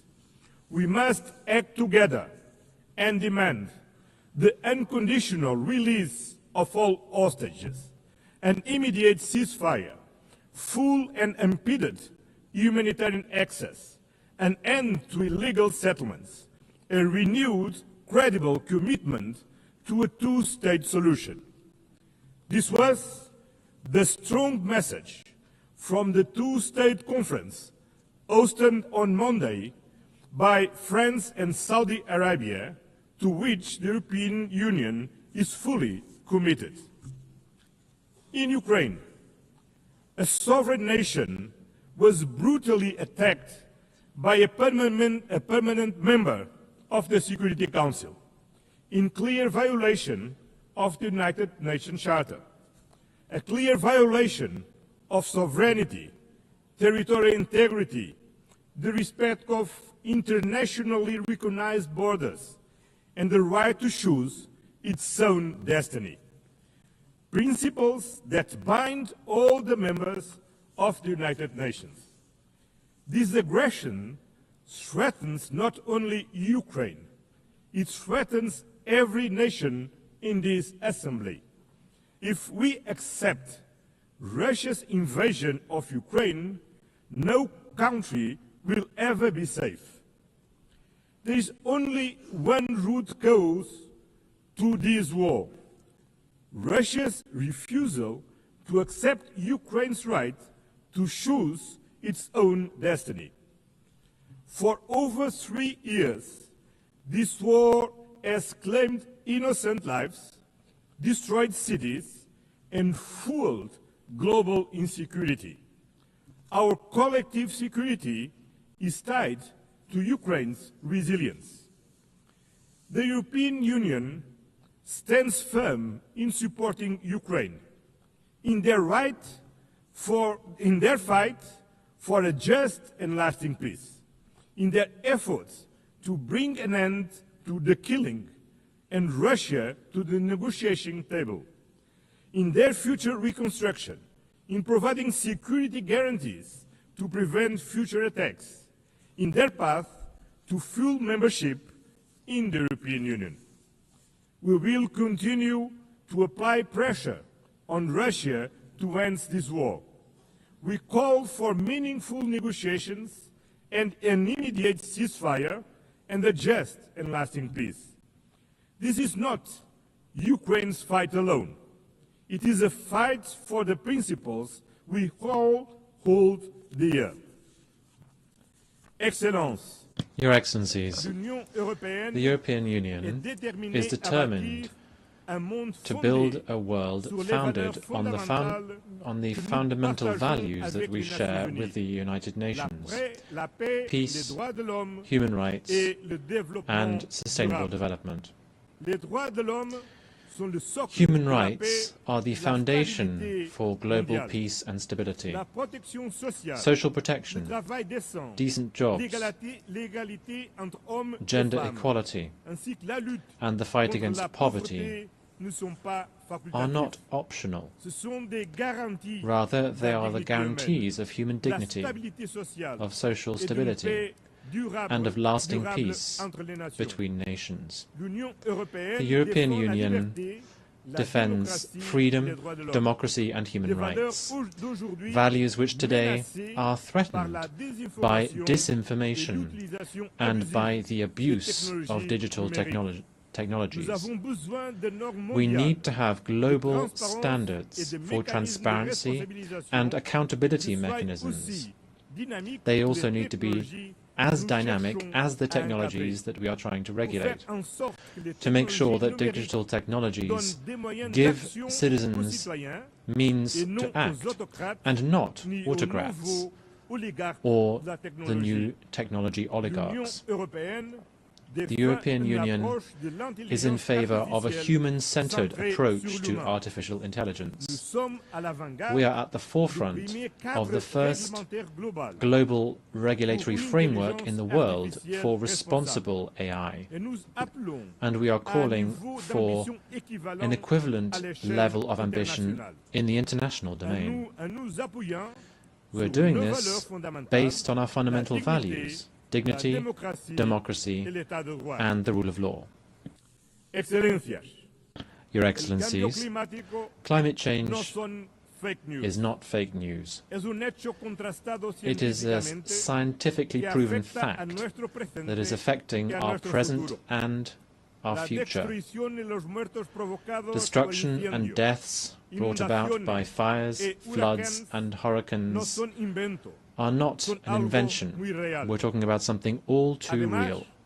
In addition, investing in decarbonization is key for the energy sovereignty of every country, for innovation, and for the competitiveness of our economies.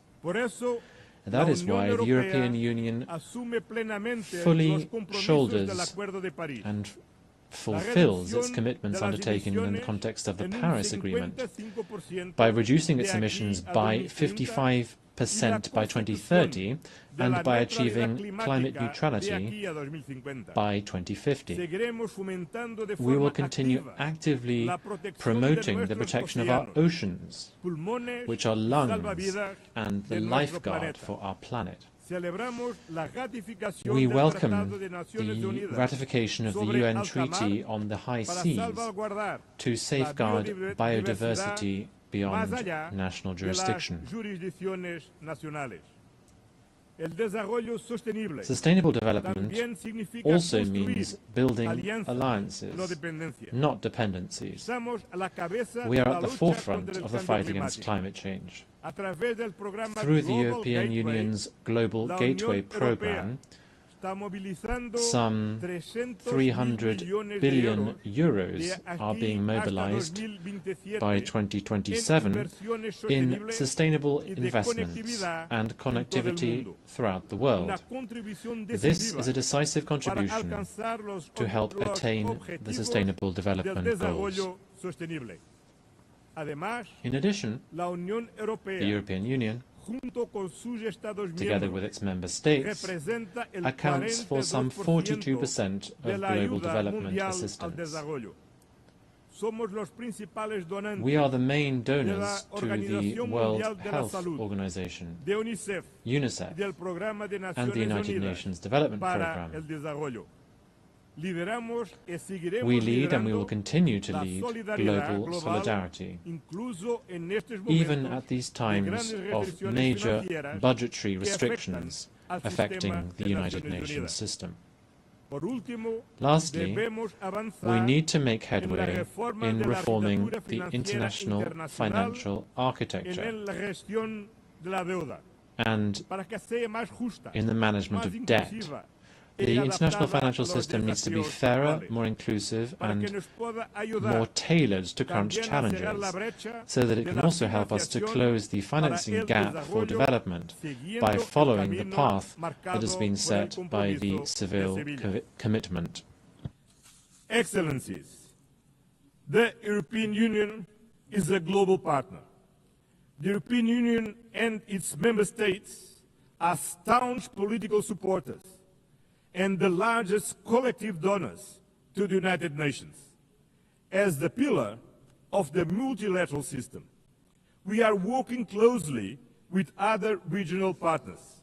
That is why we are building stronger trade and industrial partnerships across the globe.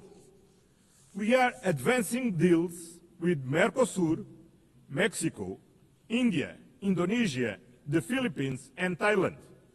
not just to boost trade, but to increase global predictability and resilience. The trade and investment agenda, based on fairness, sustainability, digital innovation, labor rights, and climate alignment. Because trade deals, not tariffs, deliver real benefits for all countries, companies, and citizens. In the multipolar world, we are building a powerful global network of partnerships with Africa, Latin America, and the Caribbean, United States and Canada, the Arab world, Asia, and the Pacific, as well with our European neighbors. In today's multipolar world, there is no global south or global north. Both are plural. And the European Union will continue to work with all partners in the spirit of global solidarity and meaningful partnership, because multipolarity needs an effective multilateral system, a rules-based international order under the United Nations Charter. And this commitment stems from our own history. Europe rebuilt itself from the ashes of World War II through peace, through reconciliation, and through integration. We know these principles work because they worked for us. At a time when international cooperation is being tested, the value of reliable partnerships has never been greater.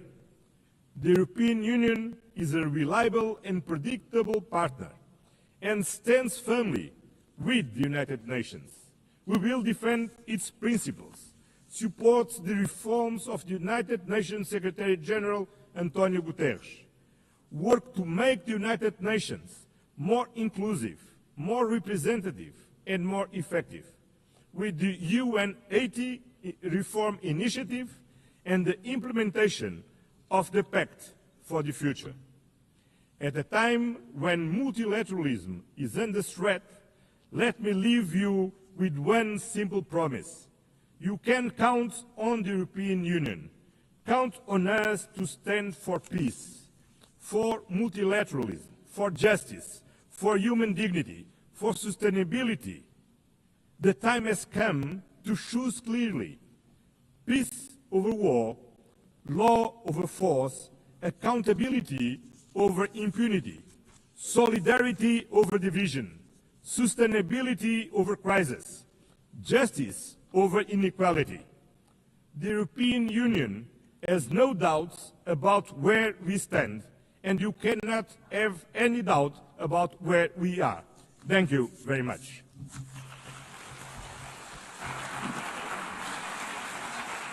On behalf of the Assembly, I wish to thank the President of the European Council of the European Union.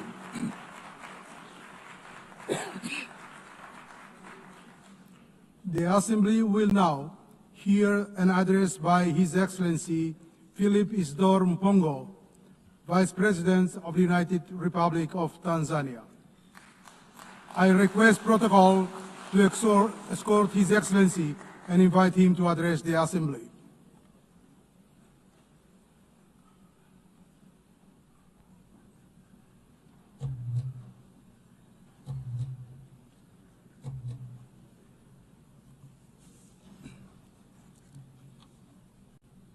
Madam President, Excellencies, distinguished delegates, this year we gather at a historic moment when we are commemorating 80 years since the founding of the UN, but in a somber mood. The theme of this general debate, that is better together, 80 years and more for peace, development and human rights, reminds us that determined cooperation remains our best vehicle for addressing urgent global challenges of this century and beyond. Yet, we are faced with chaos in the form of unilateralism with arrogance, barbaric wars, persistent poverty, injustice, pandemics, as well as an impending climate catastrophe. As we mark 80 years of the UN, we are called to rekindle the vision of its founders, anchored on two pillars. First, nations can overcome difficulties and accomplish more when they work together in solidarity. Second, peace is humanity's truest desire, which we must seek and pursue relentlessly on the basis of international law. By contrast, war is undesirable. It is a senseless path to resolving conflicts on which everybody loses, and its bitter fruits include unspeakable loss of innocent lives, too many orphans, widows, and refugees, as well as wanton destruction. Yet the United Nations Charter has guided us through many challenges over the past 80 years, reminding us to uphold peace, justice, cooperation, and dialogue to resolve conflicts. Today, as the world faces new tests, we must therefore hold firmly to these same principles, for it is only by respecting and living by the Charter that we can honor the past and build a safer and better future for all of us. Excellencies, the past 8 decades also remind us that change is the only constant in our world. The challenges of today are not the same as those of yesterday, nor will they be the same tomorrow. Thus, for the UN to remain relevant and is true to its noble mission, it must embrace change. Tanzania welcomes the UN 80 reform initiative unveiled in March this year, which seeks to enhance efficiency across the UN system and strengthening effectiveness. My country stresses the importance of upholding the principles of transparency, equity, and objectivity in the process, so as to renew trust and foster inclusive global governance. We thank the Secretary General for engaging member states in this endeavor. Nevertheless, Tanzania reiterates Africa's position on redressing the continent's underrepresentation in the Security Council and calls for admission of at least 2 permanent seats for Africa with veto power, as articulated by the Zuluini Consensus. Tanzania also joined other countries of the Global South in demanding urgent and comprehensive reform of the global financial system.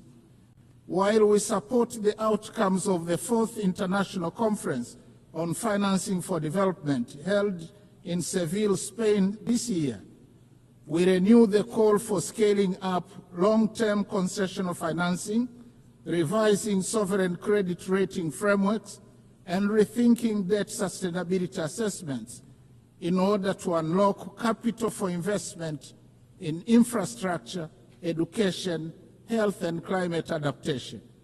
We reiterate our demand for increased voice and representation of Africa in the governance structures of the IMF and the World Bank. These noble demands have gone unheeded for a very long time and must be addressed now.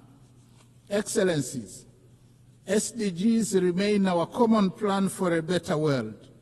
Yet, with only 5 years left before 2030, it has been established that over 80% of the targets are off track, with progress on more than half of the goals being weak and insufficient. The big elephant in the room, suffocating progress, is an estimated financing gap of $4 trillion per annum. Nevertheless, Tanzania remains committed and has made strides in implementing the 2030 agenda, with overall performance estimated at 60%. Examples include SDG 3, where maternal mortality declined from 750 deaths per 1,000 live births in 2000 to 104 in 2022. For SDG 6, access to clean and safe water increased in both rural and urban areas from 32 and 55% in 2000 to 79.9 and 94% respectively by 2024. On affordable clean energy, SDG 7, the number of villages connected to electricity increased from 8,587 in 2000 to 12,318 in 2024. Only 15 villages remain without electricity. However, significant challenges remain, especially on environmental sustainability, that is SDGs 13, 14, and 15. Going forward, we urge the international community to strengthen collective response to climate change, seizing the opportunity presented by COP30 in Belém, Brazil, prioritizing delivery on the pledges for climate action, including capitalization of the Loss and Damage Fund. We call for increased long-term concessional financing, technology transfer, and fairer trade terms to complement our zeal in domestic revenue mobilization, reversing capital flight, and pursuit of win-win partnerships in the exploitation of our natural resources. I am glad to inform the Assembly that in June 2025, we launched the Tanzania Vision 2050 that articulates our long-term development aspirations and dovetails quite well with the SDGs agenda. Excellencies, peace is not a bonus. It is a prerequisite for socio-economic development. We must therefore seek and pursue peace tirelessly. We commend the efforts of the UN Secretary General, world leaders and organizations that are active in conflict mediation and resolution in countries and regions such as Eastern DRC, Sudan, Russia, Ukraine, and the Middle East. As we commemorate the Beijing Plus 30 and celebrate the progress made in promoting gender equality and the empowerment of women, we call for full involvement of women in the quest for peace. In this regard, I must say Her Excellency Dr. Samia Suluhu Hassan, the first woman president of Tanzania, has shown the way in articulating policies and actions that strengthen the role of women across all sectors of our society. Regionally and internationally, she has been a champion of peace, justice, security, and clean cooking. Tanzania, as a member of the African Union Peace and Security Council, and in our then role as chair of the SADC organ on politics, defense, and security cooperation over the past year, actively contributed to peace initiatives and supported measures to prevent and resolve conflicts. In this spirit, Tanzania announces its candidacy for a non-permanent seat on the UN Security Council for the term 2029-2030, reaffirming our commitment to global peace and security. Excellencies, Tanzania opposes the continued imposition and proliferation of unilateral coercive measures which undermine the principles of sovereign equality and peaceful coexistence enshrined in the UN Charter. Such measures, often applied without mandate of the Security Council, represent a form of economic aggression that disproportionately harms innocent civilians by depriving them of essential needs such as food, medicines, and capital goods. In this context, Tanzania reiterates its principled solidarity with nations, including Zimbabwe and Cuba, and the peoples who continue to endure the adverse effects of the long-standing economic embargo and sanctions. We stress that these embargoes and sanctions contravene international law. Similarly, Tanzania stands in solidarity with the people of Palestine and Sahrawi, who continue to be denied the fundamental rights of freedom, sovereignty, and self-determination. Tanzania also strongly condemns all forms of terrorism, carried out within or across national borders. Madam President, Excellencies and distinguished delegates, in his last speech to the United Nations General Assembly prior to retirement in 1985, Mwalimu Julius Nyerere, the founding president of my country, articulated the principle that, and I quote, "To be silent when we see danger, to refrain from attacking policies which are seen as contrary to the interests of peace and justice, to do these things would be to surrender our freedom and our dignity. That we shall never do." End of quote. Following the same principle, Tanzania considers unilateralism and misuse of military might, as well as shameful incapacity of the international community and global powers to bring an end to bloodshed and horrific wars raging in many places around the world to be unacceptable. Similarly, Tanzania condemns the resurging use of the law of the jungle as a means of resolving conflicts, as well as committing atrocities that cast shame on the whole of humanity, particularly extreme violence against children, women, the sick, and the elderly in conflict situations, as well as imperial attitudes, including that of regarding Africa as a free mine to be exploited and ample land to be plundered. The hypocrisy and scandal of international companies, some of which are state-sponsored, to continue to prosper from the exploitation of Africa's natural wealth while causing or supporting conflicts should be brought to an end now. Instead, Africa needs win-win partnerships in the exploitation of our natural wealth. Tanzania also reminds the international community that increased military spending on research and manufacture of weapons for money is tragic and morally wrong. It obstructs the quest for peace in the world and takes away an enormous amount of resources that could have been used to propel sustainable development and prosperity for all humanity. I thank you.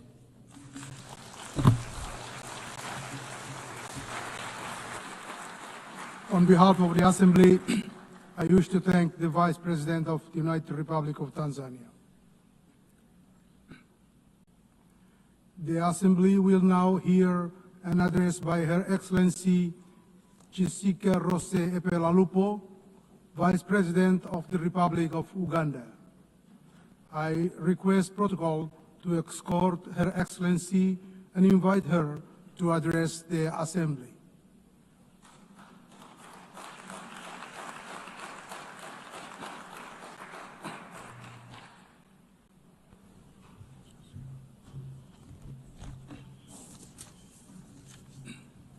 The President of the UN General Assembly, Excellencies, Heads of State and Government, distinguished delegates, ladies and gentlemen, I bring you warm greetings from His Excellency, General Yoweri Kaguta Museveni, who could not be present personally on this and on whose behalf I am privileged to address this 80th session of the UN General Assembly.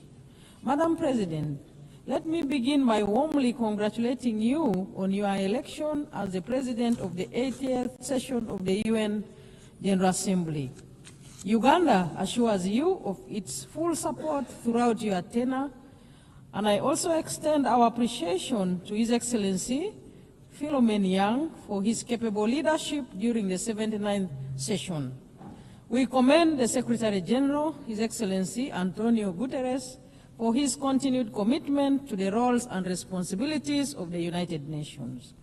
This year marks 80 years since the founding of the United Nations, born out of the devastation of the Second World War, with the aim of preventing future wars and promoting global cooperation. This anniversary is timely and is a reminder of our shared responsibility to uphold multilateralism and strengthen global solidarity in addressing common challenges. The theme of this year's General Assembly, Better Together, resonates well with our national objectives. Uganda firmly believes that multilateralism remains an essential framework for building collective solutions to global problems. We reaffirm our commitment to the Charter of the United Nations as the cornerstone of multilateralism, international diplomacy, and cooperation with the global mechanisms to promote and support the intertwined values of humanity, namely peace and security, human rights, and shared prosperity. We are equally committed to fast-tracking the achievements of the 2030 Agenda on Sustainable Development and implementation of the Pact for the Future. Madam President, Uganda continues to play an active role in advancing peace, stability, and security within our region, e.g. in Somalia, South Sudan, DRC, and the Sudan. Uganda remains committed to the peaceful resolution of regional conflicts. We remain the largest troop contributor to the African Union mission in Somalia since 2007, which has been succeeded by the African Union Transition Mission in Somalia, and now the African Support and Stabilization Mission in Somalia. As a country, we have invested both human and financial resources in promoting peace and stability unreservedly. These efforts require reliable and predictable funding. We therefore call on the international community to commit adequate resources for peace-building and peacekeeping missions to ensure that their sustainability, effectiveness, and success becomes a reality. In South Sudan, Uganda continues to support the peace process as one of the guarantors of the Comprehensive Peace Agreement, contributing to efforts aimed at restoring stability and unity in the country. On the peace efforts in the eastern part of the Democratic Republic of Congo, Uganda has been working with regional leaders on the Nairobi and Luanda processes aimed at finding a lasting solution, and we also remain supportive of other complementary efforts by the international community. Madam President, we urge greater international support for regionally led peace-building and stabilization initiatives, recognizing them as vital foundations for inclusive and sustainable development. We also call for enhanced global cooperation in tackling the root causes of conflict, including inequality, climate change, pandemics, new technologies, transnational crime, and terrorism. Madam President, Uganda calls for the comprehensive reform of the United Nations Security Council to address the imbalance in its current configuration and make it more equitable, just, and democratic. We demand for Africa's representation on the Council as a special case, as a matter of urgency in both the permanent and non-permanent categories, in line with the common African position enshrined in the Al-Alimi Consensus and SATE Declaration. Africa must have 2 seats in the permanent category with all rights and privileges, and 2 additional seats in the non-permanent category. On the question of Palestine, we urge the international community to give renewed priority to the realization of the internationally endorsed 2-state solution. We appeal to the United Nations Security Council to play a decisive and just role in resolving the Palestinian issue, which is crucial for lasting peace in the Middle East and central to global peace and security. We join the international community in the long-lasting call to end the embargo on Cuba that has been tightened recently with unfair designation as a state sponsor of terrorism.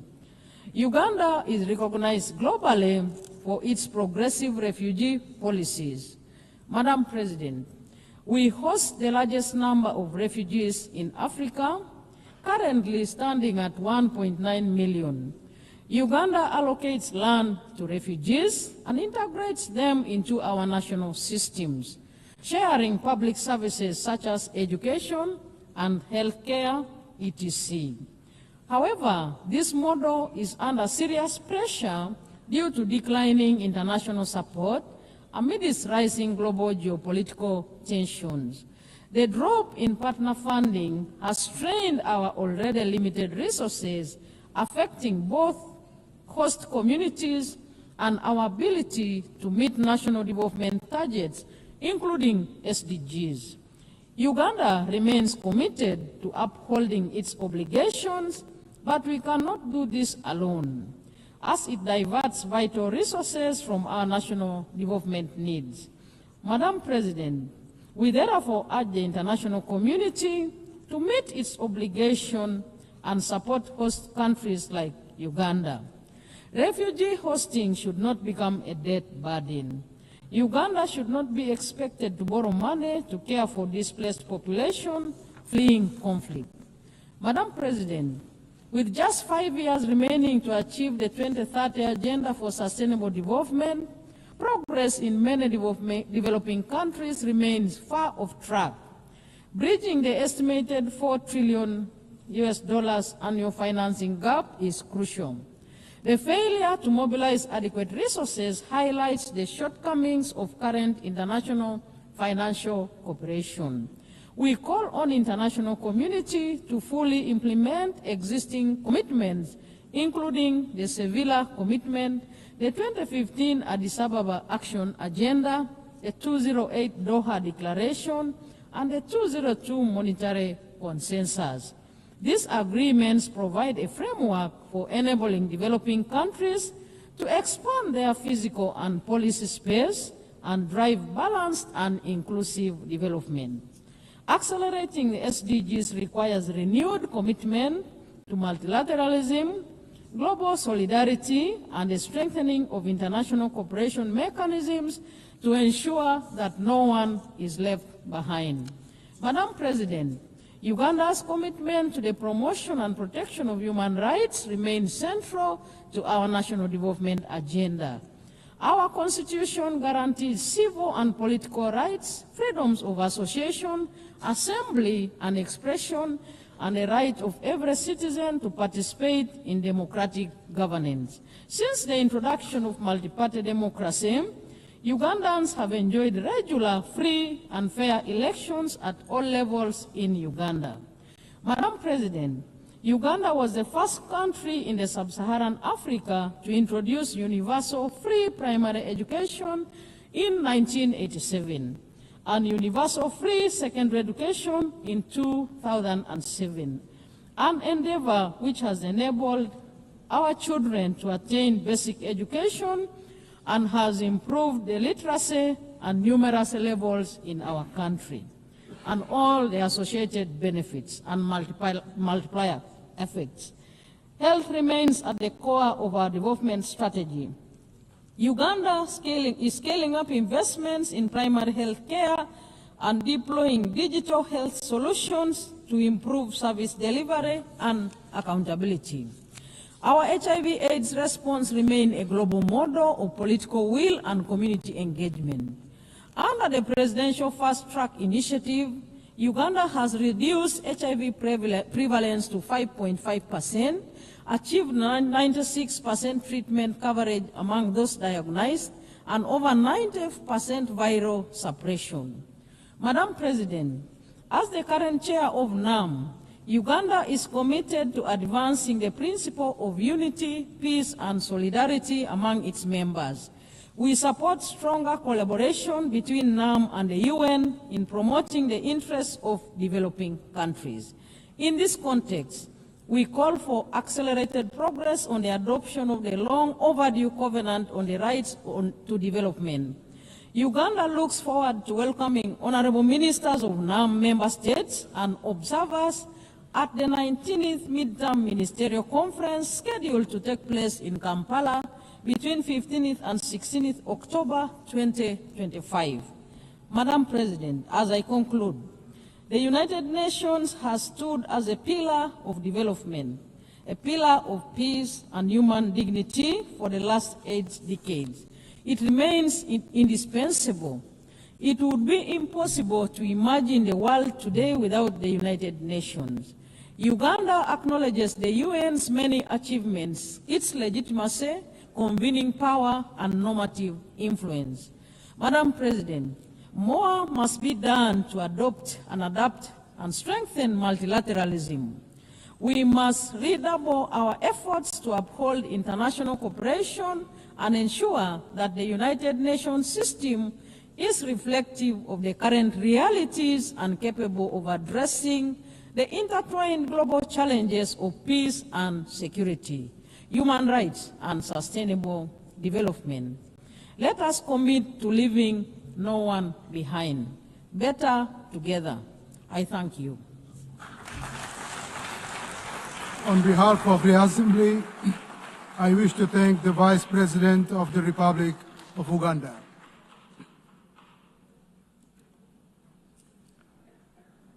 The Assembly will now hear an address by His Excellency Dick Schoof, Prime Minister of the Kingdom of the Netherlands. I request protocol to escort His Excellency and invite him to address the Assembly.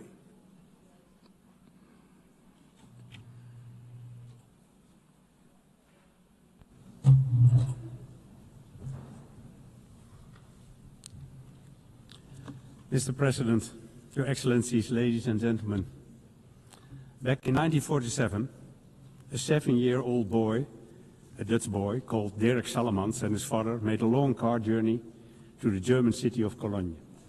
When he arrived, Dirk couldn't believe his eyes. It was a shocking sight, he said in a recent newspaper interview. Rubble everywhere, people living in abject poverty, the entire city flattened by bombing.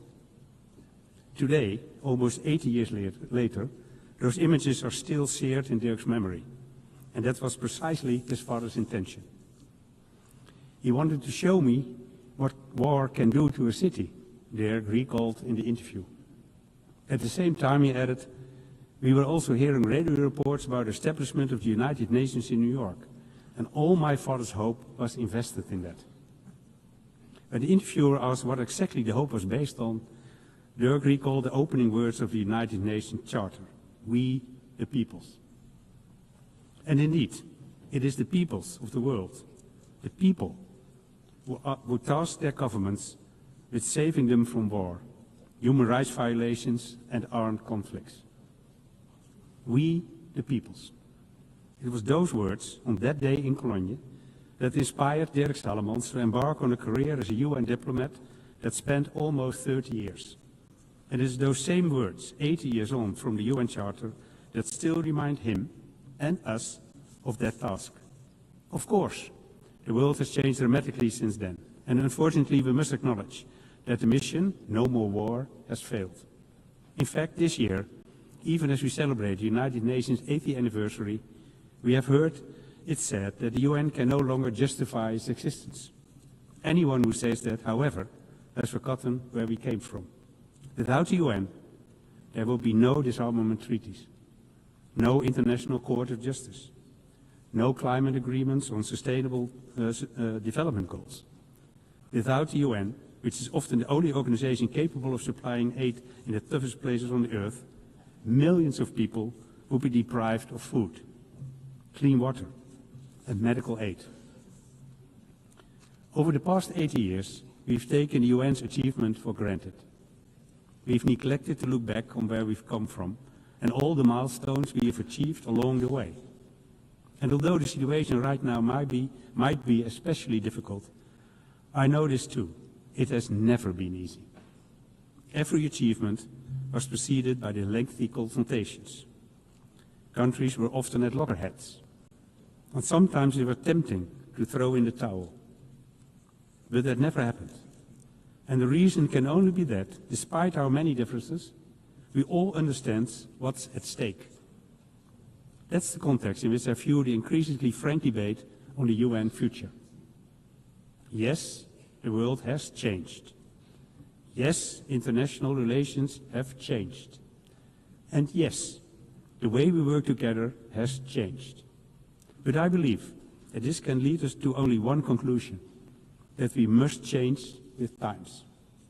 And that's exactly what we're doing through initiatives like UN80, which aims to enhance the UN's impact on the ground, simplify structure and forge stronger partnerships with other bodies, like international financial institutions, the private sector and philanthropic organizations. Changing with the times also means making the most of today's opportunities. Earlier this week, I spoke with several UN youth representatives.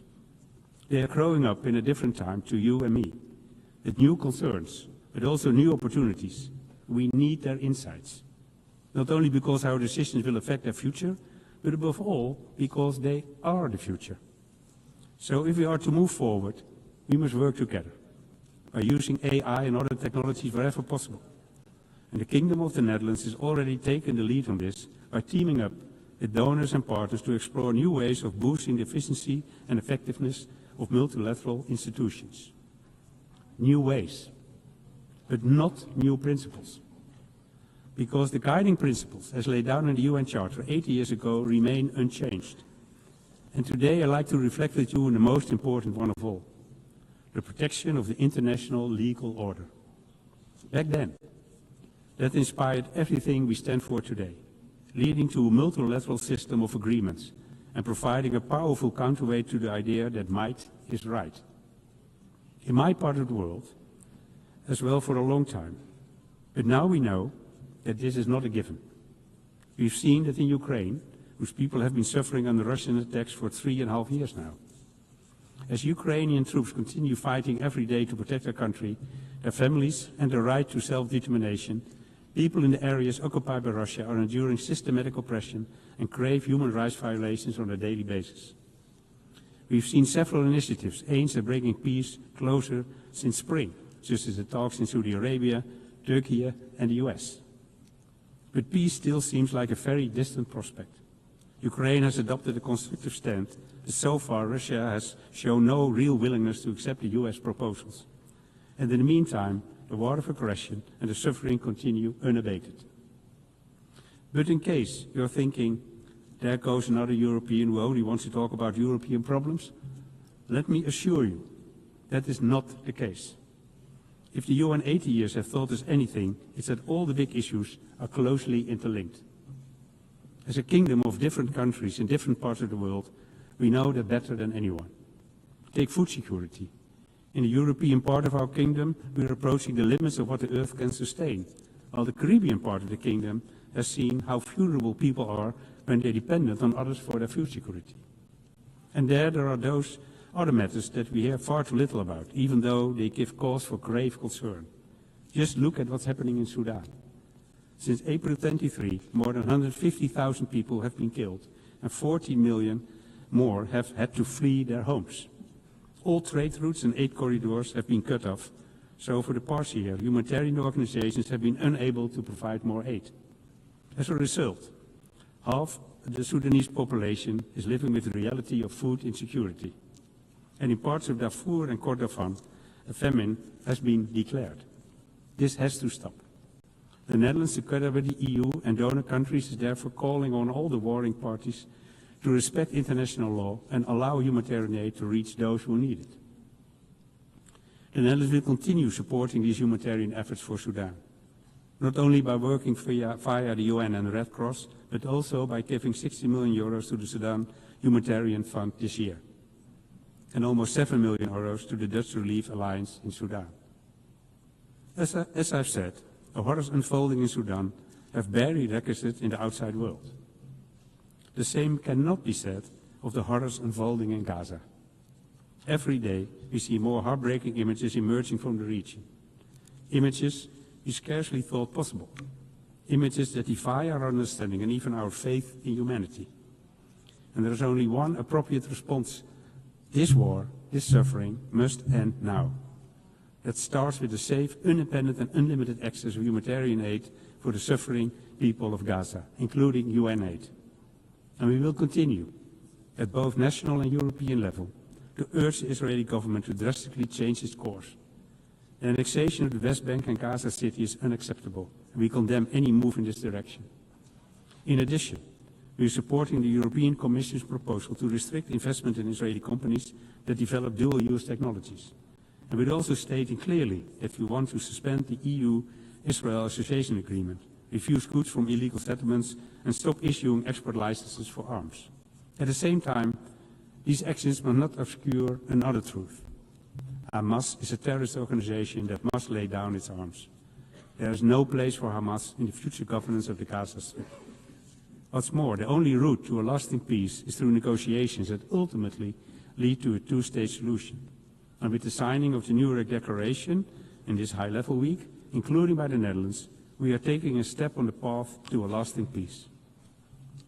Ladies and gentlemen, as I come to the end of my remarks, I realize, as I'm sure you do too, how much work still needs to be done. How many areas in which we, the UN, have fallen short. And how long we've waited to adapt to this changing world. So I understand that some of us may be tempted to give in to despair. And yet, we cannot allow that. Because 80 years ago, a Dutch boy stood hand in hand with his father amid the ruins of Cologne. And in that wasteland appeared a glimmer of hope, sparked by what happened here in New York. A glimmer of hope that inspired Dirk Salomons and his father, and the peoples of these United Nations. We, the peoples. Thank you. On behalf of the Assembly, I wish to thank the Prime Minister of the Kingdom of the Netherlands. The Assembly will hear an address by His Excellency Bart de Wever, Prime Minister of the Kingdom of Belgium. I request protocol to escort His Excellency and invite him to address the Assembly.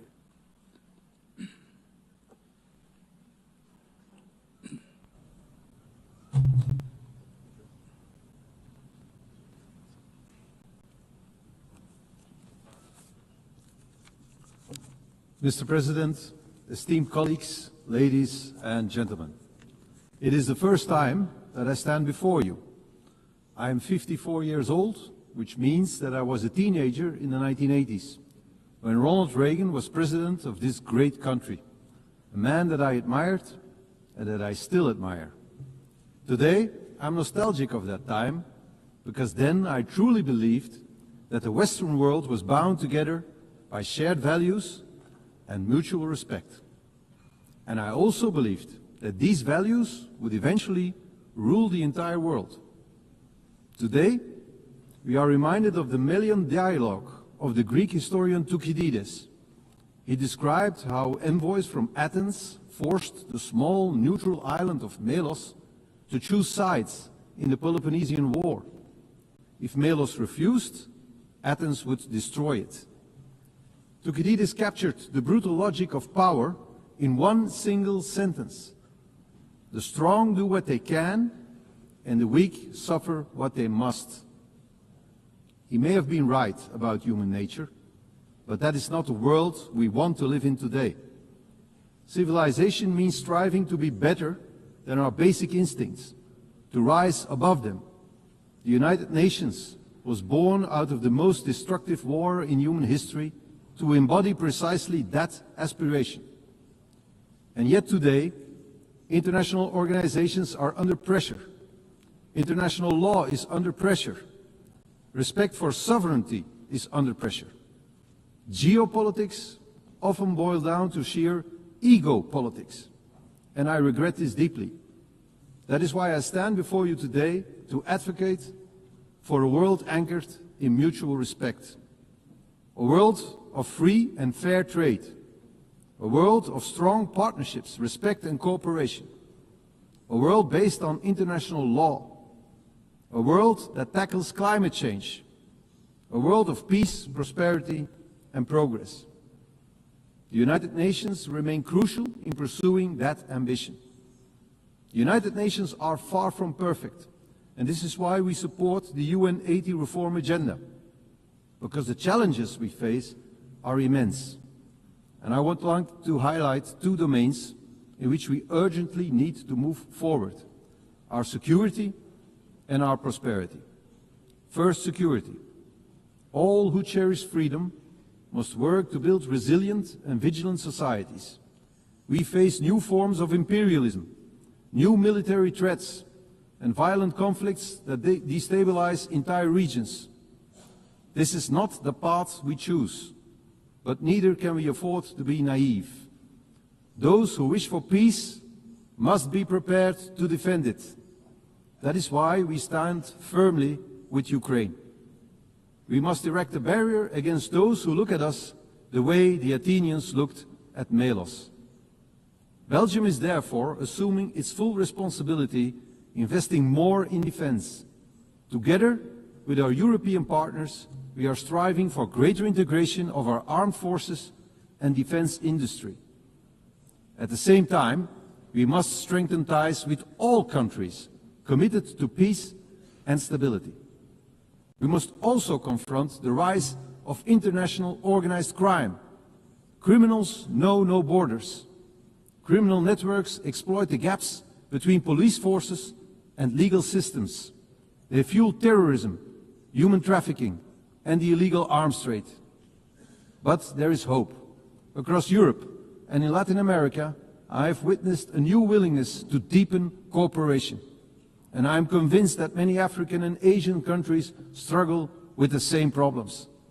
Together we can make our societies open for business, but closed for crime. Because the security of our citizens must always remain our first responsibility. That is the first great challenge we must tackle. Another major challenge we face is to ensure as much prosperity as possible for as many people as possible. The world today is once again gripped by protectionism, and yet the evidence of history is clear. For over 2 centuries, free and fair trade has been the only true engine of progress. It has decimated extreme poverty. It has dramatically increased life expectancy. It has enabled medical breakthroughs that defeated once devastating diseases. Free and fair trade is the way forward. We must nurture it, and we must defend it. We must tear down trade barriers. We must allow our economies to grow across borders. We must stimulate productivity, strengthen labor markets, and invest in innovation. In short, we must create prosperity that is globally shared. And let us remember, prosperity engenders peace. Prosperity builds trust. Belgium stands ready to be your partner in this endeavor. Belgium is and will always remain open for business. Mr. President, distinguished delegates, let us not succumb to the harsh logic of Thucydides. Let us prove that the destiny of humankind is not to dominate or to suffer, but to cooperate and to prosper. This is and should always remain the mission of the United Nations. I thank you. On behalf of the Assembly, I wish to thank the Prime Minister of the Kingdom of Belgium. The Assembly will now hear an address by His Excellency Al-Alimi Halina, Prime Minister and Head of Government of the Republic of Chad. I request protocol to escort Her Excellency and invite her to address the Assembly.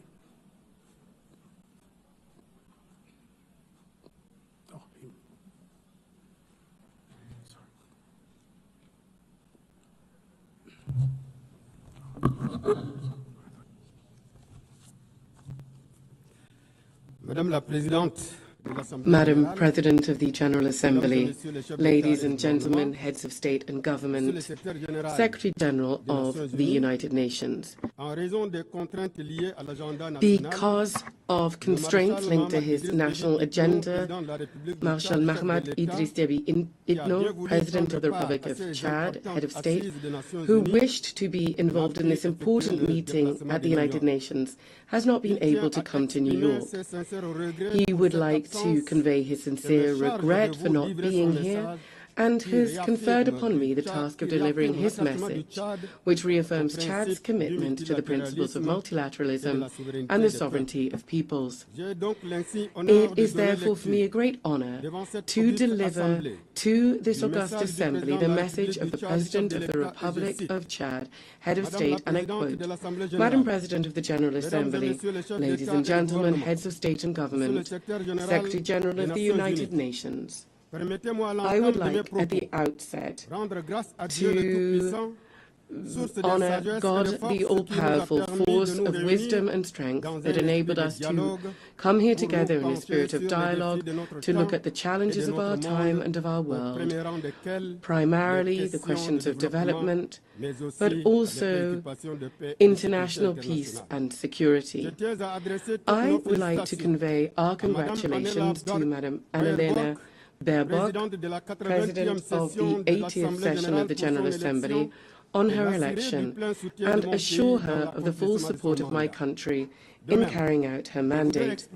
By the same token, I would like to express our sincere thanks to Ambassador Philemon Yang, outgoing President, for his outstanding leadership of the previous session.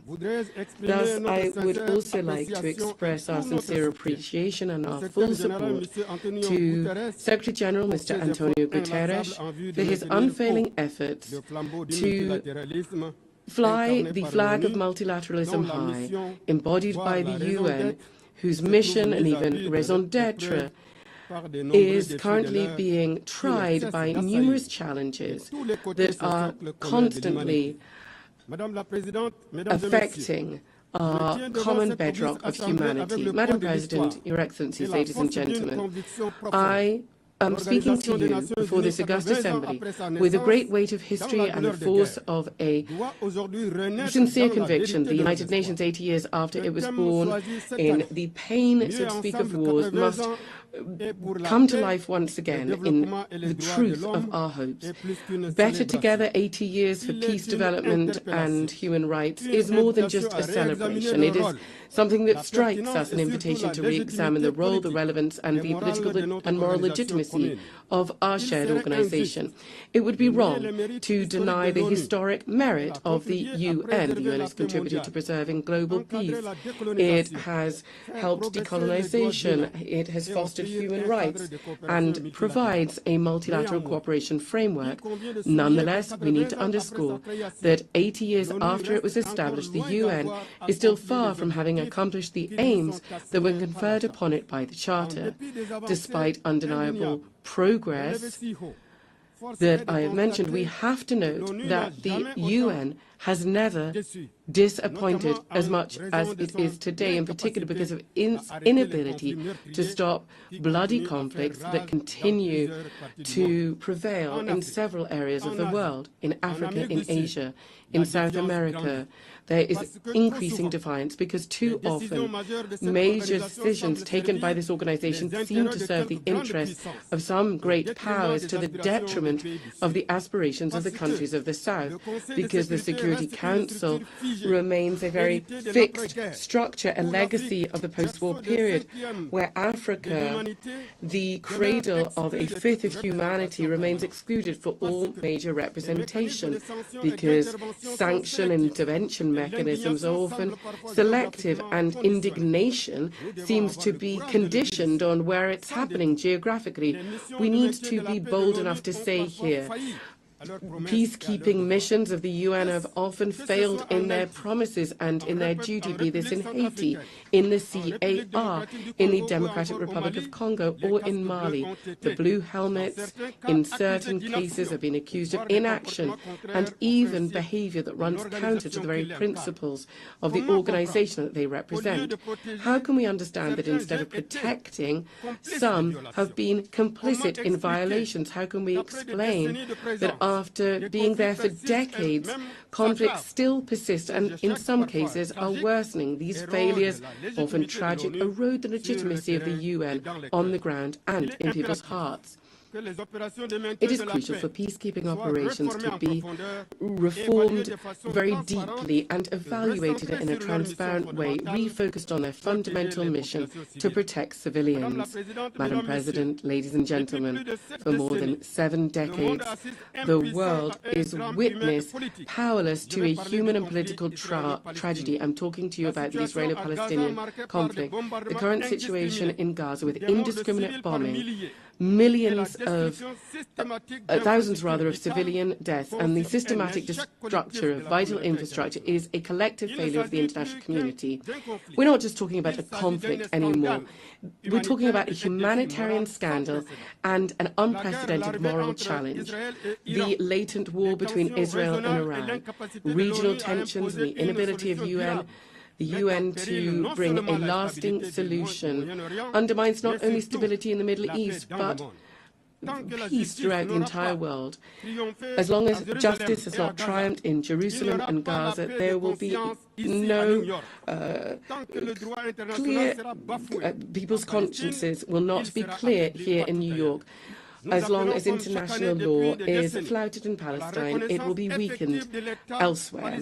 We are calling this year, as we do every decade, for the effective recognition of the Palestinian state in the 1967 borders, the immediate end to illegal settlement, and a political solution that guarantees the coexistence of 2 viable, free and secure states. To this end, my country welcomes the adoption by a broad majority of the New York Declaration on Palestine, dated the 12th of September 2025. This is a historic step forward and a major step in the quest for a just, comprehensive and lasting peace in the Middle East. Our collective duty from now on is to transform this strong declaration into specific acts and to turn the hope of the Palestinian people into a reality. Madam President, ladies and gentlemen, in the area of development, the UN is struggling to make the collective step forward that is needed to ensure the implementation of international agendas, and primarily the 2030 Agenda. 5 years from the fateful deadline, we are going to have to mobilize annually more than $4,000 billion to meet the development financing deficit in poor countries. To this end, the civil commitment is, there is no doubt, our last chance to move from words to action to speed up the implementation of the SDGs. Madam President, ladies and gentlemen, whether we're talking about peace or international security or development or climate action, the future of multilateralism, to which we're all committed, is really at stake here. For this, we need unfailing commitment, relentless determination and more solidarity-based collective action and robust action to implement the common goals that we've established, such as the 2030 Agenda, the civil commitment, the Paris Agreement, the Pact for the Future, or the Doha Plan of Action for LDCs, the Antigua and Barbuda Plan of Action for small island developing states, and the Awaza Plan of Action for landlocked developing countries. Yes, the success of the UN will be judged in the light of our collective ability to help vulnerable countries such as African countries and countries in special situations, their ability to meet the challenges to ensure that no person be left behind. Madam President, ladies and gentlemen, despite these legitimate frustrations with the UN and given the challenges that are increasing and becoming more complex from day to day, it is crucial that the world really needs the UN and it needs multilateralism, because the world's challenges can only be addressed through cooperation and collective action.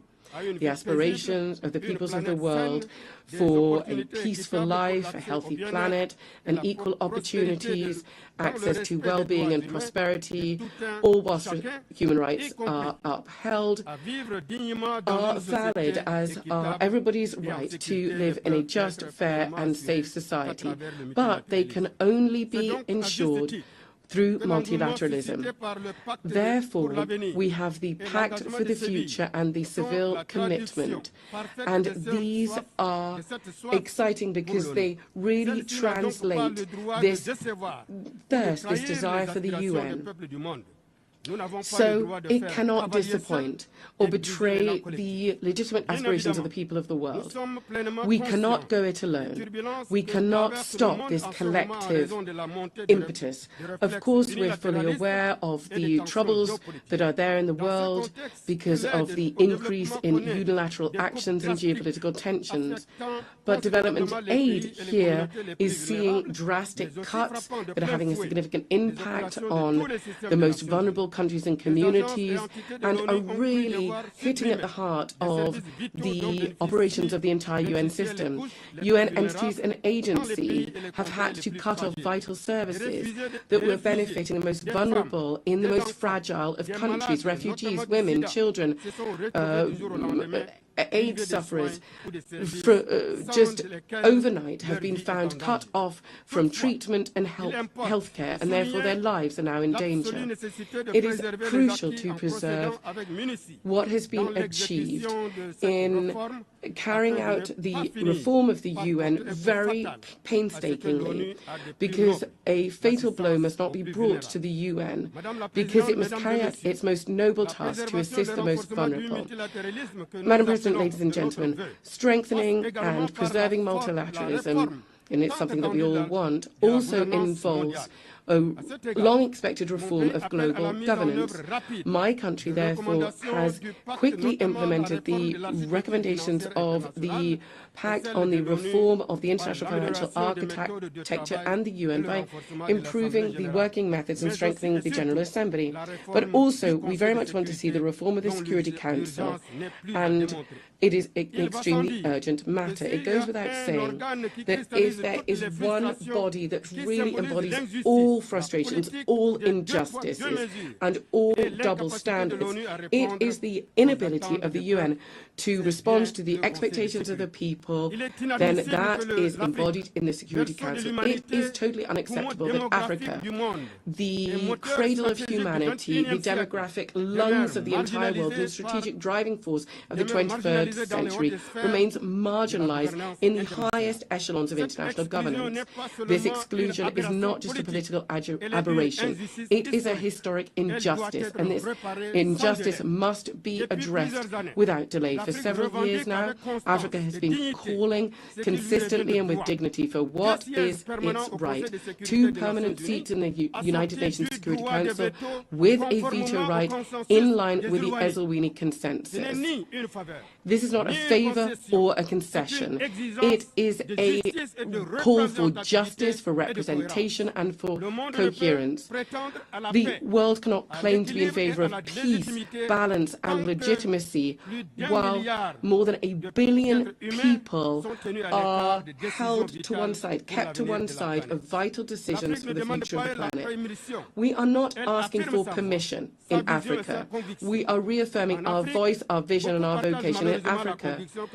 Unfortunately, many people believe that a lot of the world is indifferent to the ills that Africans are facing, and the Security Council is just providing very basic service.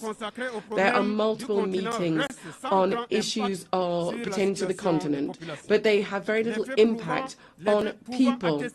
The facts can attest to this. For example, 14 years have passed, and Libya is still in a political impasse, and so it is pushing peace back into the annals of history. In Sudan, civilians have been abandoned to their sad fate because the Security Council has not been able to, or has not wanted to shoulder its responsibility by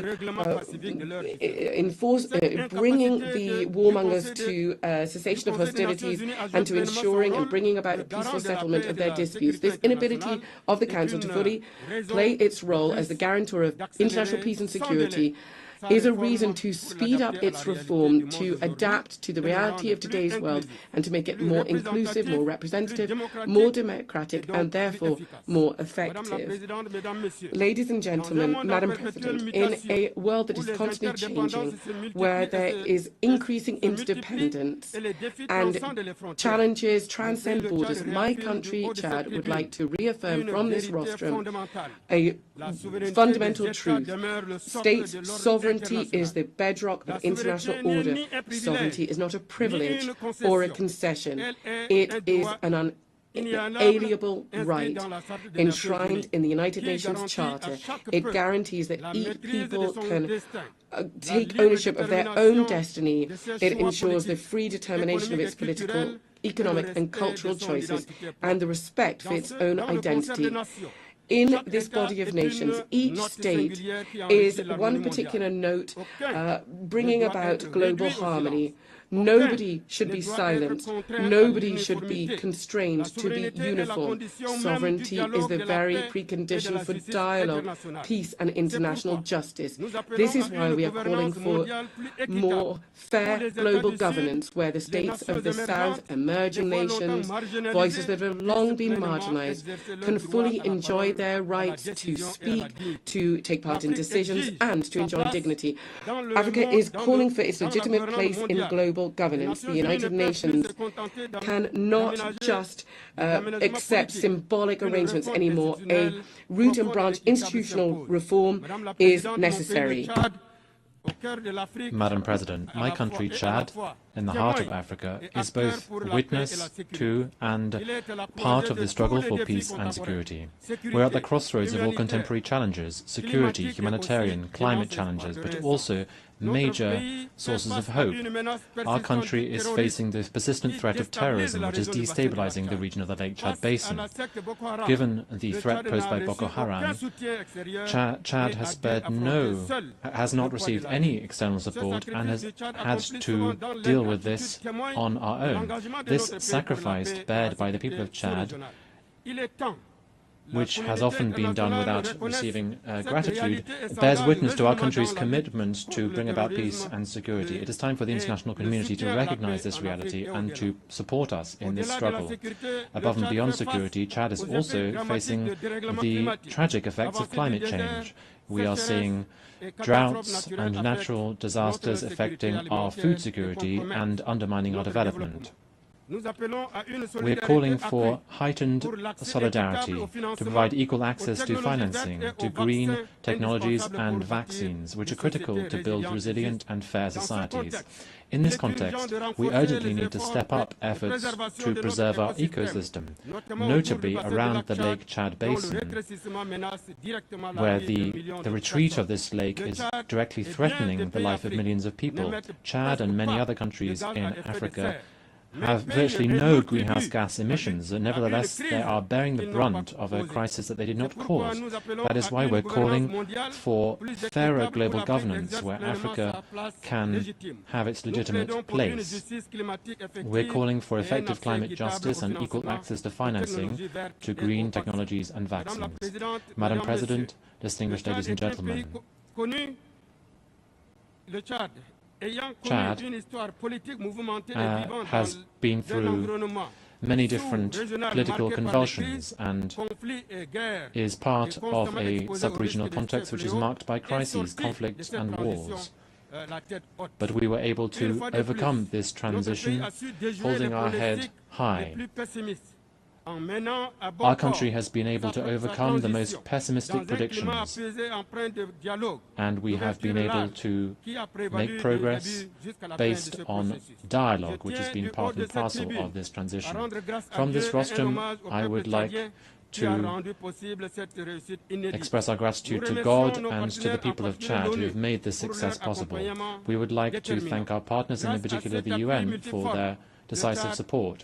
Thanks to this multifaceted support, Chad has been able to take decisive steps forward towards democratic and inclusive governance. I'm certain that my compatriots will continue with this momentum and that we'll be able to overcome the remaining challenges.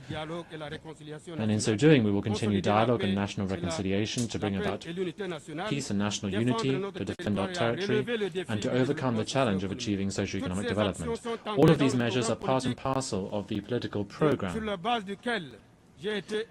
which led to my election in May of 2024. It is in this context that the government has just adopted the new National Development Plan for 2025-2030, which is the Chad Connection 2030. This focuses on 4 key domains, and it aims to carry out significant changes in our economy and in our society. In order to realize this ambitious program, Chad is intending to mobilize $30 billion US, of which 46% are expected to come from the private sector. I'd like to take this opportunity to invite all our partners to the roundtable for the mobilization of resources, which is scheduled for the 7th and 8th of November in Abu Dhabi, in the UAE. As concerns the situation in Sudan, we'd like to express our deep concern about the war which is devastating that country and which is affecting the entire region, with incalculable humanitarian, socio-economic, environmental and security consequences. When it comes to the humanitarian domain, for instance, the situation to the east of Chad is deeply alarming. Ladies and gentlemen, the impact of this crisis on people is also significant. We are seeing that the number of refugees from Sudan into Chad is more than 2 million, of whom 1.5 million have arrived since the 15th of April 2023. In the east, the west and the south, refugees, notably from Sudan, Nigeria and Cameroon, have been coming in significant numbers. We have a sense of humanitarian duty, and we will continue to open our doors to welcome our brothers and sisters, notably from Sudan. But we cannot bear this significant burden for humanitarian assistance alone, and that is why I call upon the international community to help these people and to help Chad to overcome this challenge with support. In the military domain, the continuation of hostilities in Sudan will only extend the suffering of civilians from Sudan and exacerbate the humanitarian situation in combat areas and also in neighboring countries such as Chad, who continue to see the further influx of refugees. Chad regrets the fact that the numerous appeals for a ceasefire have not been heard, and we urge the parties immediately to cease hostilities, to facilitate humanitarian access, and to engage once again in political dialogue. We are convinced that the current crisis in Sudan cannot be resolved through weapons, but rather through peaceful means, through inclusive inter-Sudanese dialogue, so that lasting peace can be achieved. Chad, which has a position of strict neutrality vis-à-vis the conflict in Sudan, and which has always supported efforts to bring about peace in Sudan, reaffirms its commitment to peace in Sudan and its availability to contribute to any initiative that can promote dialogue between the protagonists to end this war, which has lasted too long. On the situation in the Central African Republic, Chad welcomes the positive momentum towards bringing about peace, to achieve national reconciliation and socio-economic progress, which are all still ongoing in that country. We welcome the policy that His Excellency Faustin Archange Touadéra of the CAR has been rolling out. Thanks also to the mediation that Chad has had the honor to be part of. We reaffirm our commitment to the peace and stability of the CAR, and we are willing to further make efforts to support peace and reconciliation in that country. Ladies and gentlemen, beyond our region, Africa as a whole remains a continent that crystallizes all attention, in spite of our marginalization in global governance. If the UN wishes to survive the next few decades, it must once again become the house of the people and not just that of the powerful. The UN must speak to young people in the Sahel, mothers in Gaza, to farmers in the Amazon, to displaced persons in Sudan, refugees in Ukraine and Burma, with one voice, that of shared humanity. Better together, that means recognizing our failures so that better to overcome them in the future. Better together means admitting that no one has a monopoly on truth or pain. Better together means finally building an international system where every nation counts and where every human life has the same value. We therefore call on the UN to once again find its soul and its moral power. Madam President, ladies and gentlemen, Chad believes in peace. Chad believes in the UN. But even more than this, Chad believes in humanity, because Chad is the cradle of humanity, because we are convinced that together, united in diversity, we can overcome the challenges of our time. We can change the world. We can protect fundamental rights. We can ensure that peace wins out, and we can bring about sustainable development for all. The words of Idriss Déby Itno, the President of Chad. I thank you for your kind attention. On behalf of the Assembly, I wish to thank His Excellency Prime Minister and Head of Government of the Republic of Chad.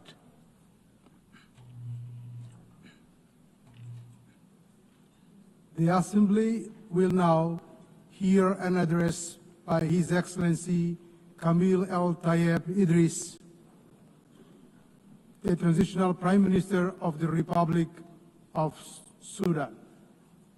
I request protocol to escort His Excellency and invite him to address the Assembly.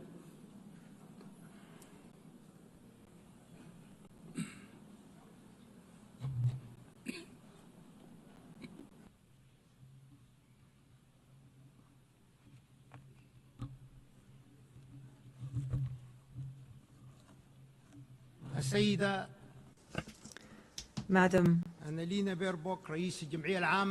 Baerbock, President of the General Assembly, His Excellency Antonio Guterres, Secretary General of the United Nations, Your Excellencies and Majesties, Kings and Heads of State and Government, Your Excellency, Ministers, ladies and gentlemen, heads of delegations, peace and God's blessings be upon you. I congratulate Ms. Annalena Baerbock on her election as President of the General Assembly's 80th session. I also congratulate Mr. Felmanian on his presidency of the General Assembly at its previous session, and we appreciate his good performance and the efforts that he made for the cause of peace. We especially appreciate His Excellency, the Secretary General of the United Nations, Mr. Antonio Guterres, for his tireless efforts and valuable initiatives for peace and justice, and for the achievement of the goals and principles of the United Nations, and for his support for the causes of developing countries. I stand before you today. I stand before you today on behalf of the civilian government of the Sudan. I stand before you today on behalf of the civilian government of the Sudan and on behalf of the proud Sudanese people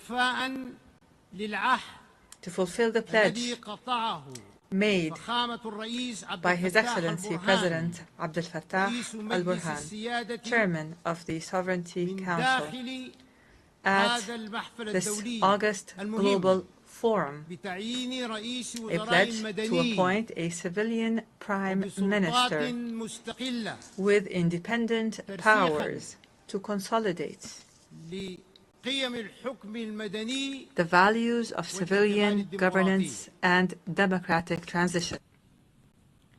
I stand before you from the banks of the Nile, from the land where history runs as deep as the river itself, from where the deserts know the footprints of ancient kingdoms, ancient civilizations, and from where, in this present hour, this present hour,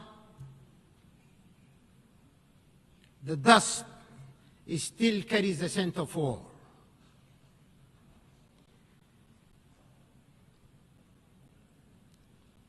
Sudan has bled.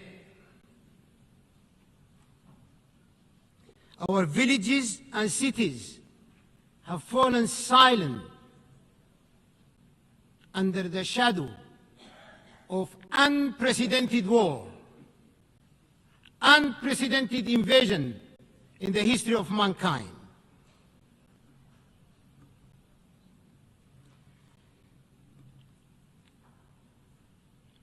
Our children have known fear before they have known the meaning of life. And yet, amid the ashes of war, there is a unique pulse that refuses to die. It beats in the refugee's quiet prayer, in the farmer who plants, though he may never reap, and in the mother who sings her child to sleep beneath an open sky. From that pulse, distinguished leaders of the world, from that pulse, I share with you these words. Hope reborn of our unity and strength emanating in our peace.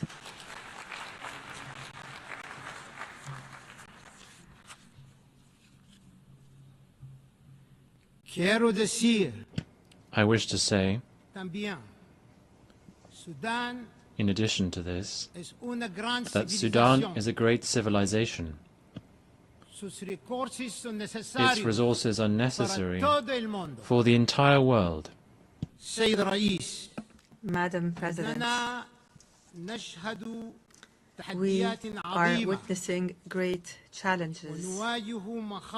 We are facing enormous dangers posed to the principles of the Charter and multilateralism, while threatening regional and international stability. Meanwhile, the norms of international law are being eroded as the crimes of genocide, aggression, and the employment of foreign mercenaries to occupy the territories of states and slaughter their peoples. These crimes multiply in contempt of the Charter and in violation of international law, as is now happening in my country. Mr. President, we must build trust.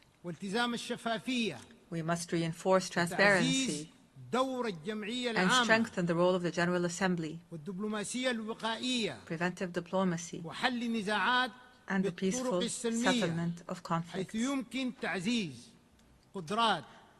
The capacity and the role of the United Nations can be strengthened through collective action and multilateral international cooperation. We can take advantage of the momentum generated by the UN-80 initiative, the outcomes of the Future Summit, and of major international conferences. Despite the international consensus on the illegality of unilateral sanctions and unilateral coercive measures which violate international law, these sanctions continue. They are imposed for political reasons, which threatens the values and bonds of international cooperation, international relations, and the rights of peoples to development, well-being, and the enjoyment of human rights, especially in developing and least developed countries. We are concerned over the political exploitation of human rights and their use as a means to pressure our country without considering the economic aspects of human rights that are affected by these unilateral sanctions and measures. We renew our rejection, our absolute rejection of hate speech, racism, extremism, Islamophobia, and all forms of discrimination and racial supremacy that threaten humanity as a whole. Madam, Mr. President, during the past 3 years, the people of the Sudan have been subject to existential dangers and threats as a result of the crimes perpetrated by the rebel Rapid Support Militia. The people of Sudan have been forced out of their homes and of their homeland to flee systematic killing and torture and looting and rape and humiliation and the savage destruction of all the components of life, the basic components of life. These actions were deliberate. These actions were part of an integrated project to control Sudan, to plunder its wealth, and to change the demographics of its population. Preserving the sovereignty of the state and its well-established national institutions is a top priority.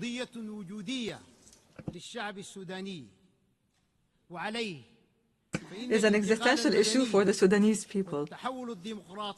Therefore, the civilian transition and democratic transformation under the leadership of the civilian government of hope and the establishment of peace will not be achieved without ensuring that we have strong national institutions that preserve the sovereignty and territorial integrity of the state. The international community, and you are the leaders of this international community. You are the entire international family. The international community must work to stop the flows of lethal weapons, advanced ones, to the terrorist militia. It must condemn the militia, criminalize it, and classify it as a terrorist group, and must stop the flow of mercenaries.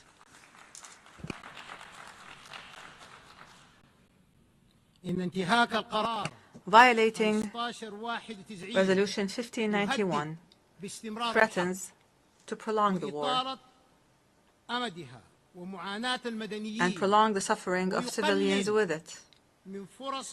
It decreases the chances of peace and threatens the safety, unity, and stability of Sudan and the entire region. Achieving comprehensive peace in Sudan requires the participation of Sudanese political forces and the different walks of Sudanese society in decision-making and in determining their future, because they are the true stakeholders. There must be no foreign interference or pressure, no hasty partial solutions, and no support for ethnic political extremism that plots to destroy Sudan. We affirm from this podium the commitment of the government of Sudan to the roadmap, which was drawn up by a group of national forces and civil organizations, and which we presented to the United Nations and to the mediators. This roadmap includes a ceasefire accompanied by the withdrawal of the terrorist rapid support militia from the areas and cities it occupies. It includes lifting the siege of the city of Al-Fashir immediately, lifting the siege on the city of Al-Fashir immediately, as well as the city's environs, in implementation of Security Council Resolution 2736, adopted over a year ago. Imagine this. This resolution was adopted by the Security Council over a year ago, and nothing has happened to this very day. Is this plausible? Let us take a moment to reflect. Children are dying. Women are dying. The elderly are dying because of starvation. And the international community is silent.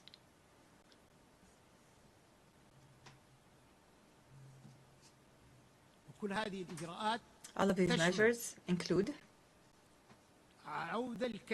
the dignified and safe return of the displaced and of refugees. It includes facilitating humanitarian access to the needy and affected, and continuing with the transitional political process towards democracy.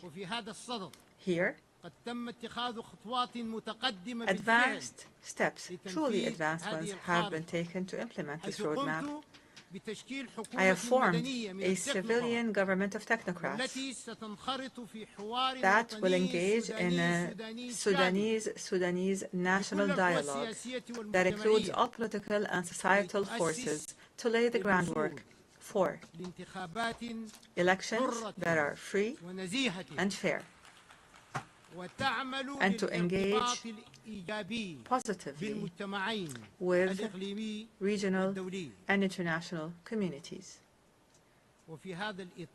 In this context, the government has committed and continues to facilitate all procedures for all Sudanese citizens abroad to return and engage in this important historic dialogue. Mr. President, one of the priorities of the civilian government of hope is to work to achieve objectives that include the following: achieving peace as a top priority, establishing the rule of law, a state based on the rule of law, fighting poverty and corruption in all its forms, activating transitional justice, accountability, ending impunity, adopting a balanced foreign policy, engaging positively with international and regional organizations, providing services such as electricity, water, security, pensions, revitalizing rural development, providing national health care, and laying the groundwork for comprehensive national elections with regional and international observers. We will work to remove the remnants of war, to return to the capital, the national capital, Khartoum, and start reconstruction efforts, raise the quality of the health sector, and increase the participation of women and youth in the national dialogue for peace. Mr. President, the government of the Sudan affirms its commitment to humanitarian international law. The government of Sudan developed a comprehensive national plan for the protection of civilians that it submitted to the Security Council and the Secretary General of the United Nations. The plan covers all aspects of protection, including the establishment of a national mechanism of protection and a mechanism that facilitates humanitarian access and supports United Nations humanitarian efforts and the rule of law, accountability, and action to halt the proliferation of weapons and combat violence against women and children, This plan addresses issues of displaced persons and the refugees and seeks to achieve a comprehensive peace. Moreover, the government has signed a cooperation framework with the United Nations. And in this regard, the government renews its commitment to facilitate, protect, and secure the passage of humanitarian aid through all the agreed-upon crossings identified by the government of Sudan. The continued international silence on the crimes of the rebel terrorist militia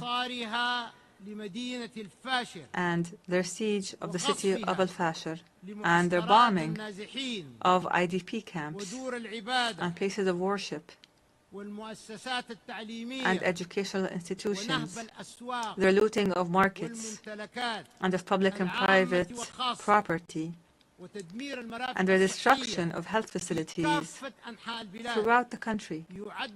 This silence is tantamount to an encouragement and to giving a green light for these militias to continue with their crimes and their violations. Our doors will remain open. Our doors will remain open to the United Nations and regional and international organizations. We call on the international community to support the choices of the Sudanese people and their civilian government and to support African solutions to conflicts through the will and national ownership and without any tutelage. Mr. President, the dangerous deterioration and escalation and the status quo, what has become of the situation in the Middle East, especially the catastrophic situation in occupied Palestine and the Gaza Strip, warn of serious consequences for the region and its people. And here we renew our conviction that no stability and no security will be achieved in the region without a just and permanent and comprehensive settlement of the Palestinian question. That would allow for the establishment of an independent, sovereign Palestinian state with Al-Quds as its capital on the borders of June 1967 in accordance with international legitimacy resolutions. And here, we condemn the blatant Israeli attack on the sovereignty of the sisterly state of Qatar, which threatens international peace and security. Without peace, there is no viable future. Without peace, there is no viable future. Excellencies, ladies and gentlemen, fully supportive of peace and security, human rights, and sustainable development goals, without which there will be no lasting peace. However, let me say it clearly and openly, our sovereignty and territorial integrity are red lines. We will never give up. I promise you, we will never give up, and I thank you for your attention. Thank you. On behalf of the Assembly, I wish to thank His Excellency, the Transitional Prime Minister of the Republic of Sudan.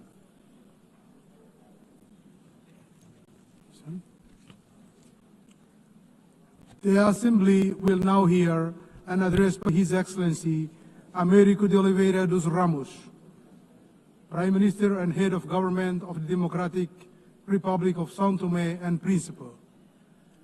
I request protocol to escort His Excellency and invite him to address the Assembly.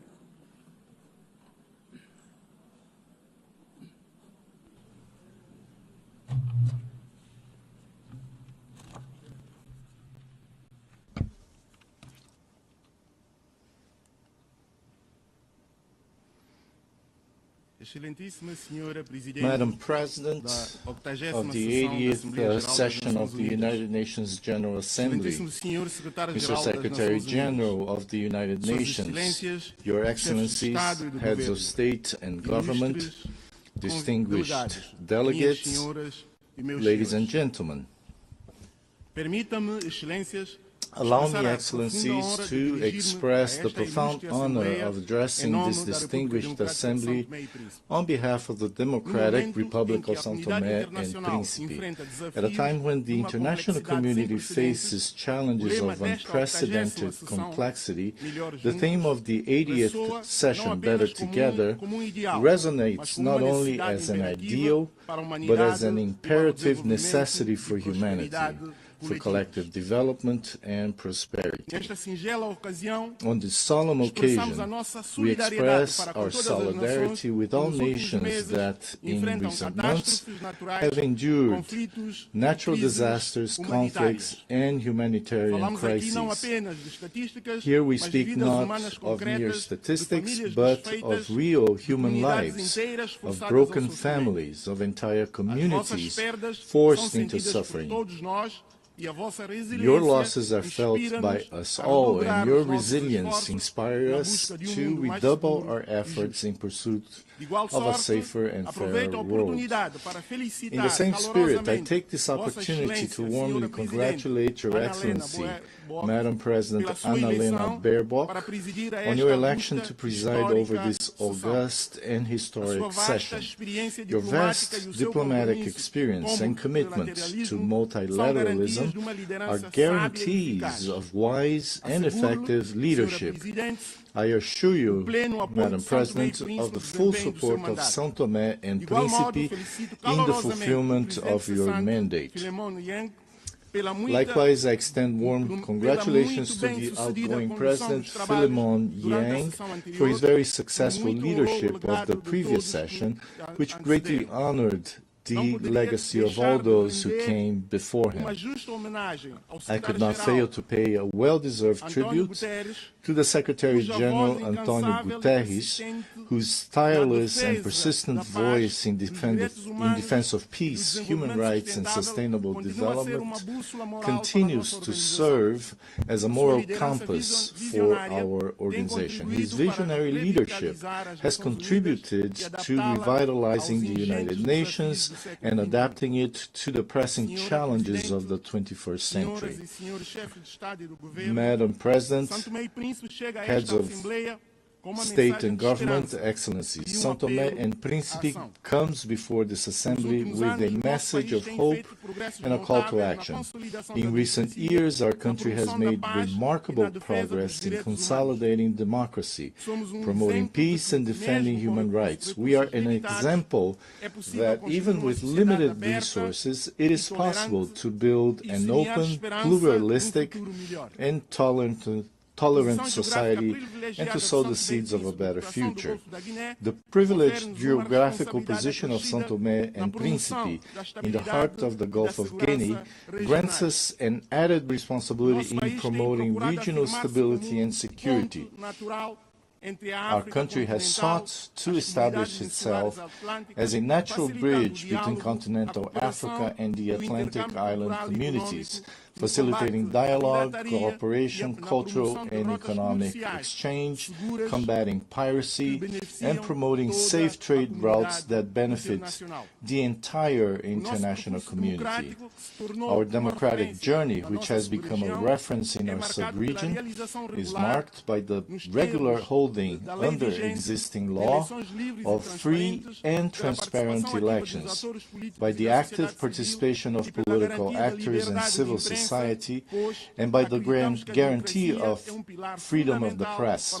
We believe that democracy is a fundamental pillar of sustainable development and lasting peace. Domestically, the São Toméan state has responsibly undertaken reform processes in the fiscal, economic, judicial, and public administration sectors, implementing public policies aimed at improving human development indicators. Yet we recognize that the progress achieved remains fragile and constantly under threat.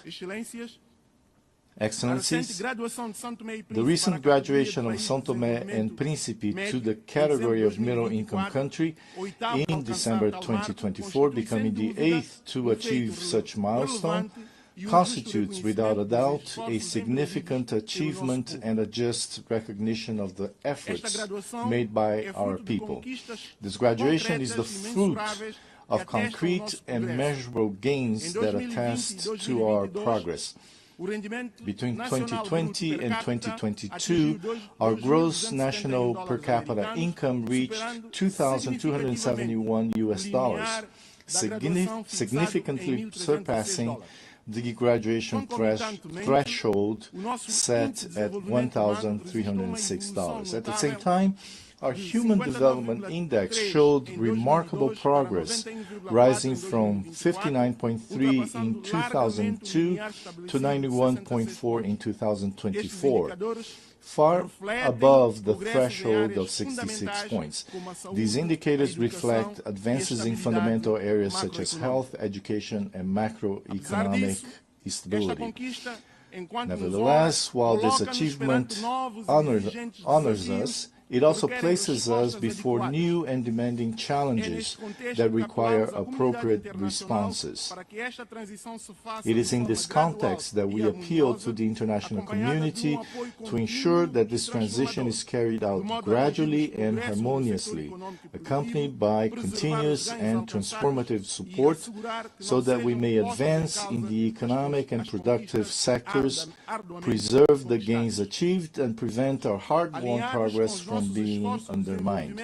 Aligned with our development efforts, we have defined a vision and the National Sustainable Development Strategy 2026-2040, anchored in sustainable tourism, which will be presented at the Investment Forum scheduled for December of this year in Brussels. On this occasion, we appeal to and invite our bilateral and multilateral development partners to participate actively in this important event, which represents a unique opportunity to establish lasting strategic partnerships. This forum will provide a privileged platform to present our national priority projects, attract foreign direct investment, and consolidate alliances that will accelerate our transition to a green and resilient economy. The implementation of the SDGs remains our primary priority. Despite challenges, we have made significant progress in areas such as health, education, and access to energy. However, the impacts of the recent global health crisis, coupled with the ensuing global economic crisis and the reduction of development financing, reflecting a decline in solidarity and new donor country priorities, have slowed our progress toward the SDGs. This requires a joint and redoubled effort from our country. São Tomé and Príncipe remains firmly committed to the 2030 agenda. Our current performance places us 112th among 167 countries, with a score of 64, reflecting the significant challenges we still face. notably in Sustainable Development Goal 8, decent work and economic growth. This highlights the urgency of diversifying our economy and creating more opportunities for our youth, the fundamental pillar of our future. We are fully aware that we still have a long road ahead. With satisfaction, we recognized our best performance in Sustainable Development Goal 14, Life Below Water, which constitutes tangible proof of our unwavering commitments to marine protection and the sustainable management of our ocean resources. Excellencies, São Tomé and Príncipe reaffirms its commitment to the biosphere and to the protection of biodiversity, promoting public policies for the preservation and sustainable use of natural resources.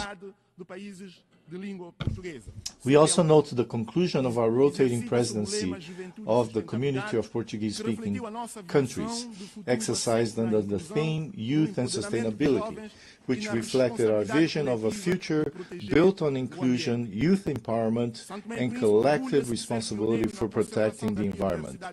São Tomé and Príncipe is proud to be a pioneer in global biodiversity conservation, with the island of Príncipe having been recognized by UNESCO in 2010 as a World Biosphere Reserve, an acknowledgement of the exceptional nature of our ecosystems and of our exemplary commitments to environmental preservation.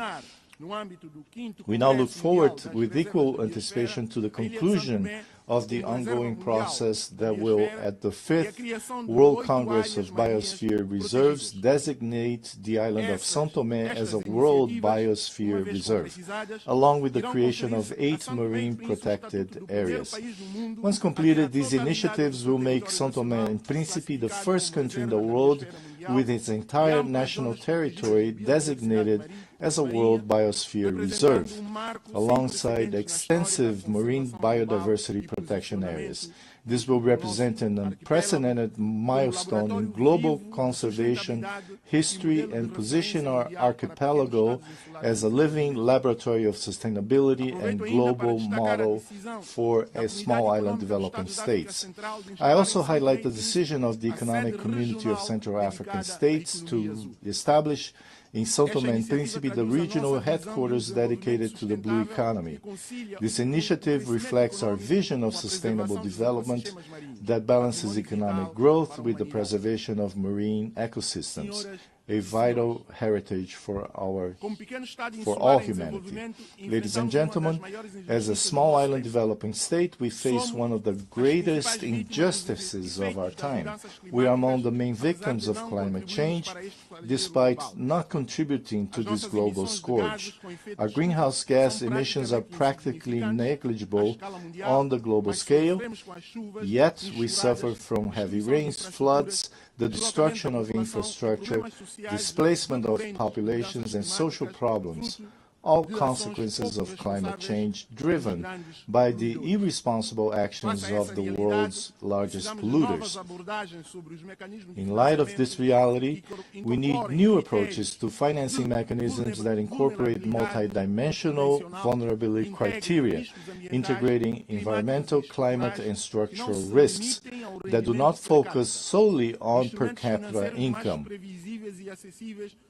We require financial instruments that are more predictable and accessible, with concessional conditions, lower interest rates, and repayment terms compatible with our real capacity, as well as simplified procedures for accessing multilateral climate funds, namely the Green Climate Fund and the Adaptation Fund, whose current administrative complexity excludes countries with limited institutional capacity.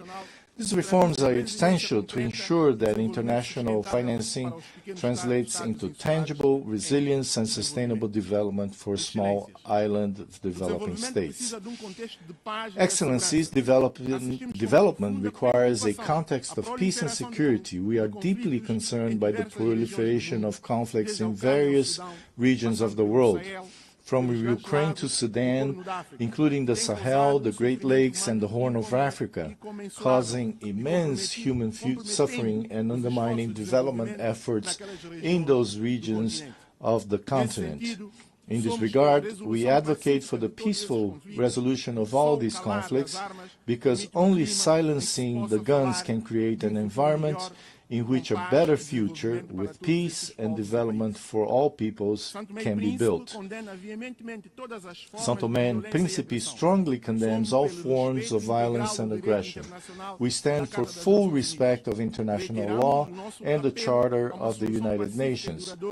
We reiterate our call for a peaceful and lasting solution for the Israeli-Palestinian conflict based on the coexistence of two states with secure and internationally recognized borders. We urge the international community to intensify support for African peace and security initiatives, always respecting African leadership and endogenous solutions. São Tomé and Príncipe solemnly reaffirms its unwavering commitment to the fundamental principles of non-interference in the internal affairs of sovereign states and respect for territorial integrity, essential pillars of the international law and the UN Charter. São Tomé and Príncipe also expressed its deep concern regarding the persistent disregard of the international community's appeals for the lifting of economic, financial and commercial restrictions imposed on the Republic of Cuba. We observe that with concern the worsening of these policies through new extraterritorial measures that compromise Cuba's economy and affect its resilient people. Domestically, we remain committed to consolidating peace and stability, essential conditions for our progress. In this regard, a reform of our security and defense system is underway, aimed at institutional modernization, technical capacity building, and the construction of a more effective, transparent, and resilient sector, founded on a preventive approach to conflict. However, this is a demanding process that requires the cooperation of our international partners, both technically and financially, to guarantee its success. Distinguished participants, to control these challenges, we need a revitalized United Nations, more agile and more representative of the diversity of today's world. We support reform of the Security Council so that it reflects 21st century geopolitical realities and includes at least one permanent seat for the African continent. It is equally crucial to reduce bureaucracy within the UN system so that our organization can respond more rapidly and effectively in global crises. We need a UN that is closer to the people it serves, more transparent, more inclusive in its decision-making, and more accountable for its results. Cross-cutting issues such as women's empowerment and multilingualism must be at the heart of this reform. São Tomé and Príncipe has made significant progress in promoting gender equality, with women occupying leadership positions in government, parliament, the judiciary, and the private sector. We cannot build a sustainable future without the full participation of women at all levels of decision-making. São Tomé and women are the pillars of our society, leaders in their communities, and agents of change in their families. Madam President, in conclusion, I wish to reiterate the unwavering commitment of São Tomé and Príncipe to multilateralism. In an increasingly polarized world, we believe that cooperation and solidarity are the only weapons capable of overcoming the challenges that threaten us all. As a small island, our voice may be modest, but we bring a message of great significance to the world.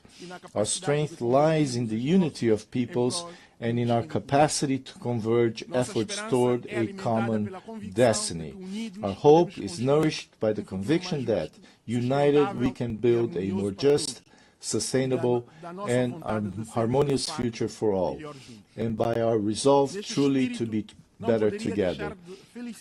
In this spirit, I cannot fail to congratulate the United Nations on its 80th anniversary. 8 decades of tireless service to peace, human dignity, and sustainable development have made this organization a symbol of hope for all humanity. We therefore reaffirm our confidence in the central role of the UN as the pillar of multilateralism, and we renew our commitment to continue walking side by side so that all peoples may live in peace with justice and prosperity. At this solemn moment, I would also like to express our sincere gratitude to all cooperation partners with whom São Tomé and Príncipe has the privilege to work. In particular, I highlight the support of the United Nations and its various agencies, whose contributions have been decisive in strengthening institutions and improving the living conditions of the São Toméan people. Our gratitude also extends to our bilateral, multilateral, and regional partners, whose solidarity has allowed our country to overcome structural challenges and move forward on the path of progress. São Tomé and Príncipe will continue to be an active voice and make its contribution on the international agenda, advocating for democracy and peace, for justice and equality, for sustainable development, and for a prosperous and shared future centered on people and on the good of humanity. Together we can build a world where no child, youth, woman, or elderly person goes hungry or suffers violence, where no family fears climate change, and where all peoples can live in peace with dignity and happiness. Thank you.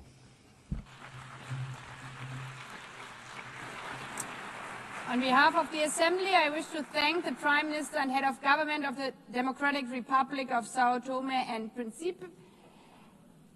I now give the floor to His Excellency David Lammy, Lord Chancellor and Secretary of State for Justice and Deputy Prime Minister of the United Kingdom.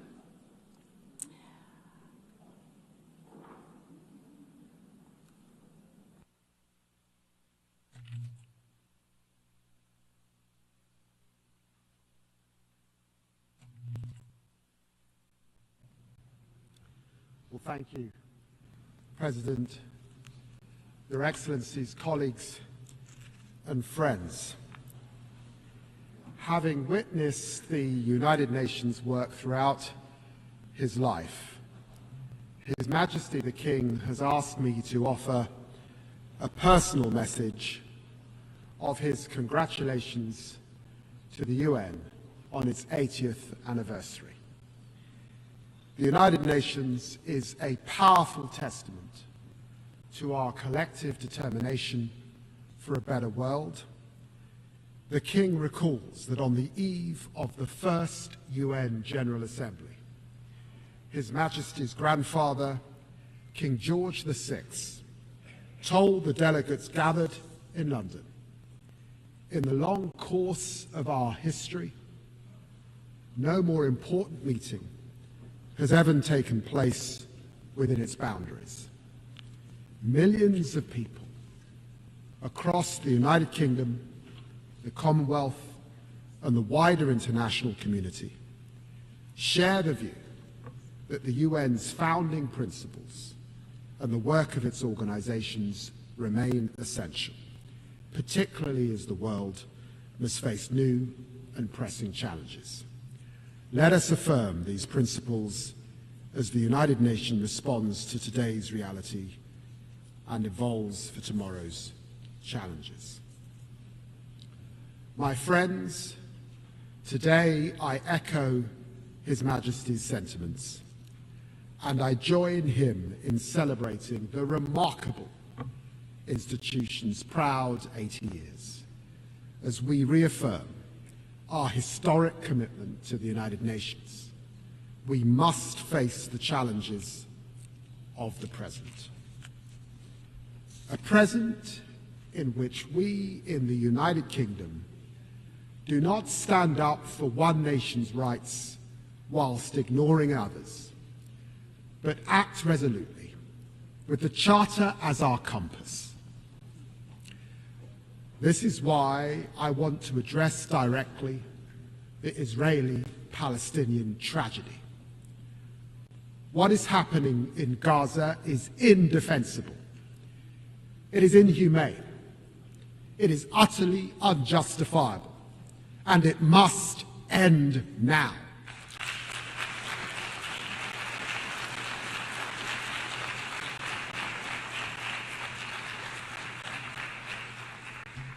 The people of Palestine, whose state we proudly recognize this week, and the people of Israel deserve better than the horrific acts by Hamas on October the 7th that left children without their parents and parents without their children.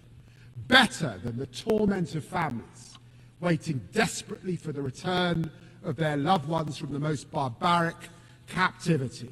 Better than the fanatical rule by Hamas, a vile, pitiless terrorist organization that must have no future in Gaza. Better than Israel's denial of life-saving humanitarian aid and the catastrophic famine that it has caused.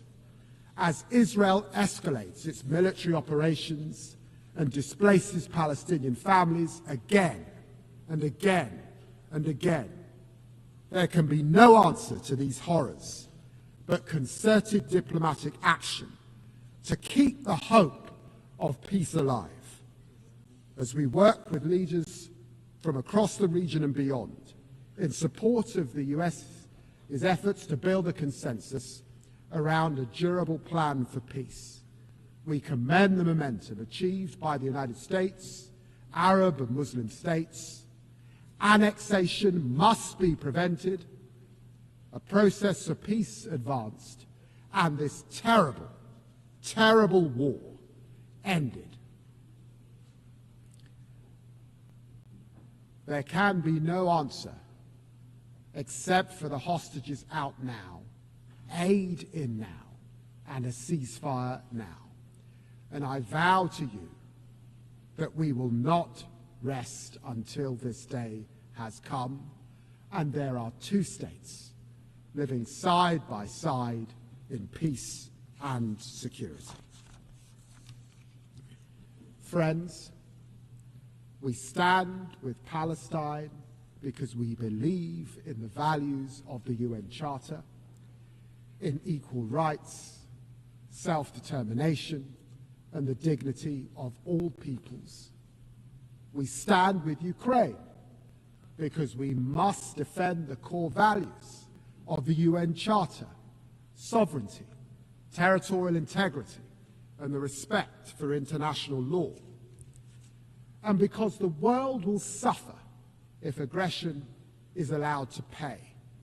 We must all strive for a just and lasting peace in Ukraine, which maintains the integrity of our UN Charter and sees Ukraine emerge from Russia's brutal war as a sovereign, secure, and independent nation.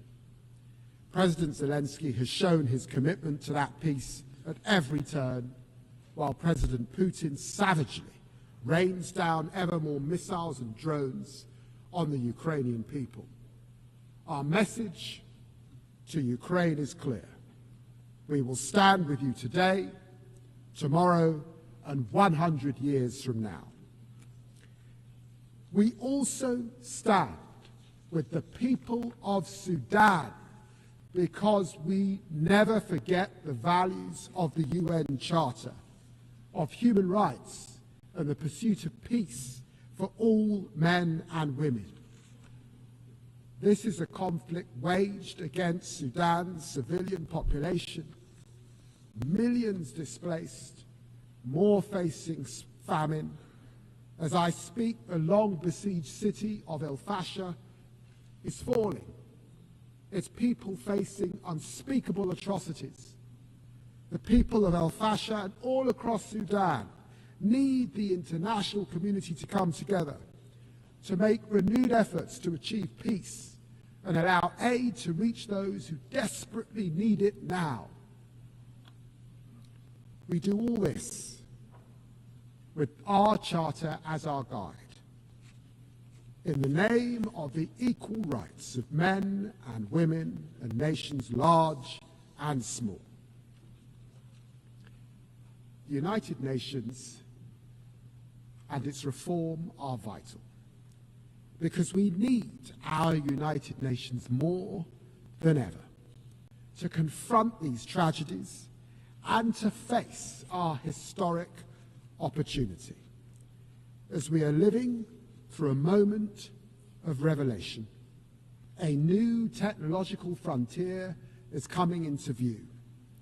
We are entering a bracing new era of promise, power, and potential.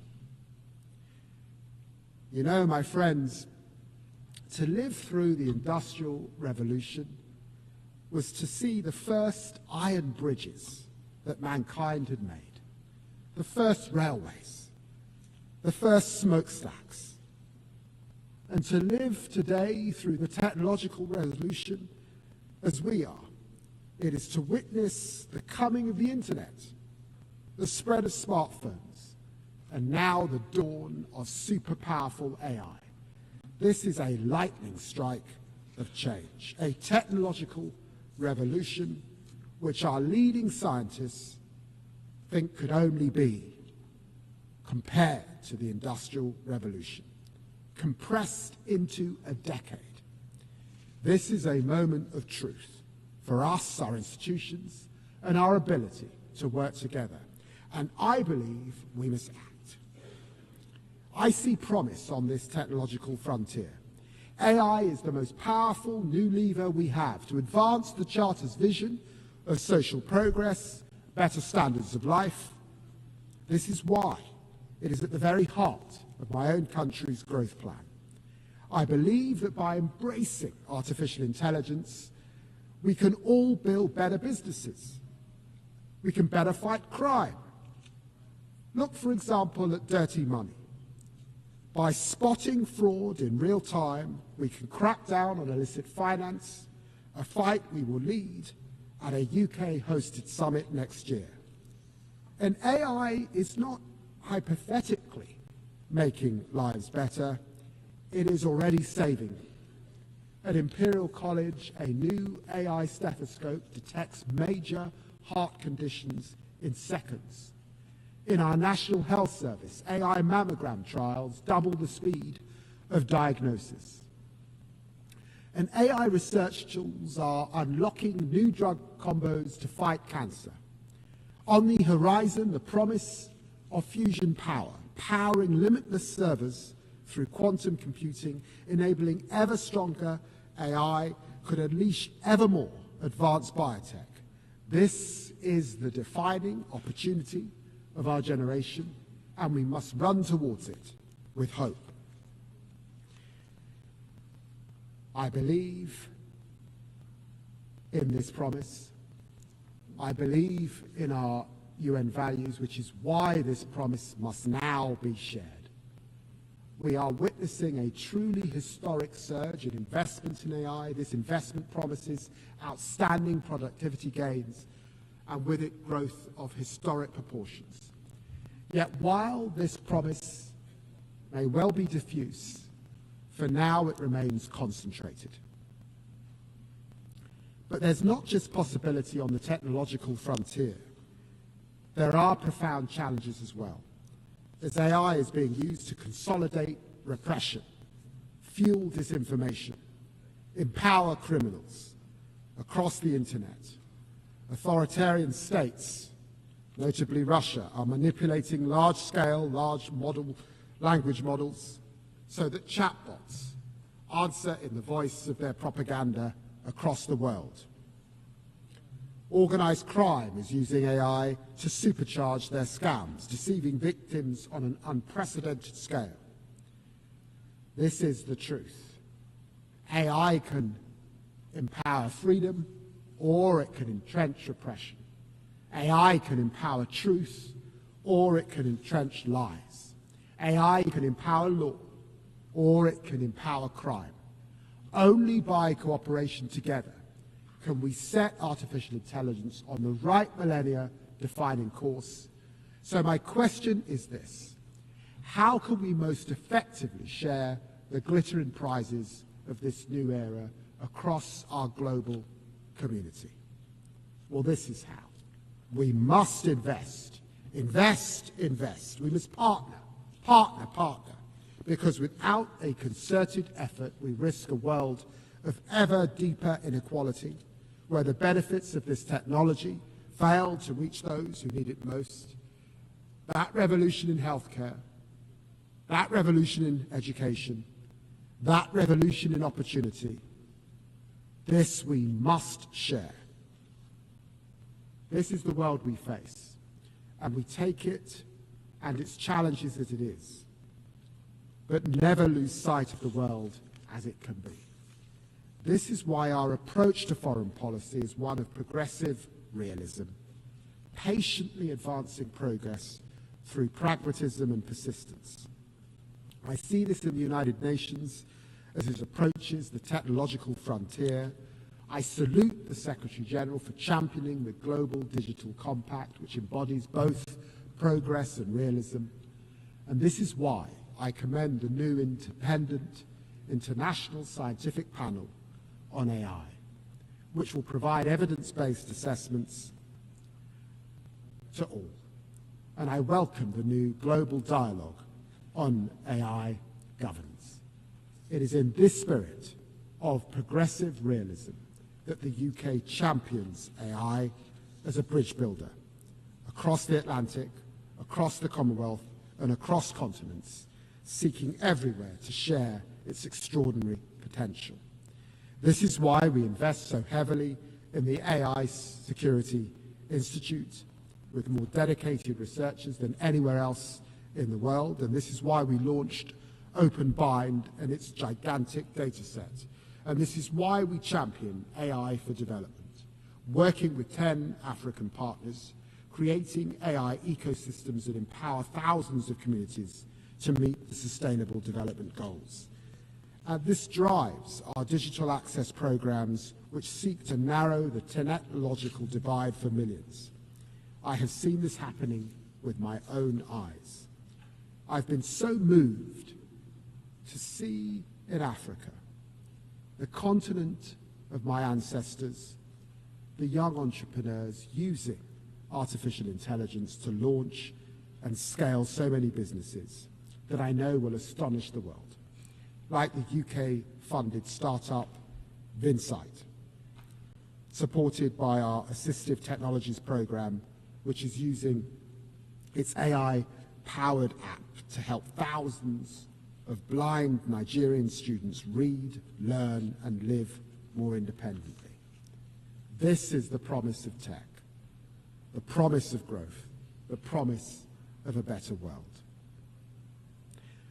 A better tomorrow turns on one pivotal question: can we seize the potential in the technological revolution? Can we commit to forging AI as a force for freedom, prosperity, and human dignity? I believe we can together, and together we must. Thank you very much indeed.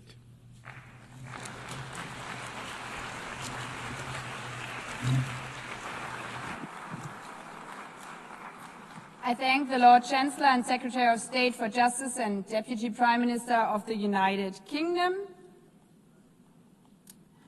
I now give the floor to Her Excellency Beate Meilen-Reisinger, Federal Minister for European and International Affairs of Austria.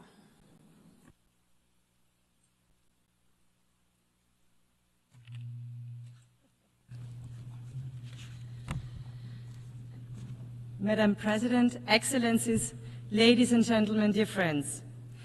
As the Austrian Foreign Minister, it is both truly an honor and a profound responsibility to address this assembly today. Yet, I am not only a foreign minister and, by the way, a party leader, I'm also a mother of 3 daughters. When I reflected about why I'm coming to New York to participate in the General Assembly, it became clear to me. The values of the United Nations are the very same values that my husband and I try to pass down to our children. That conflict and dispute can and must be resolved by mediation. That every human being, regardless of their offspring, sex, religion, or race, deserves dignity and owns the same rights.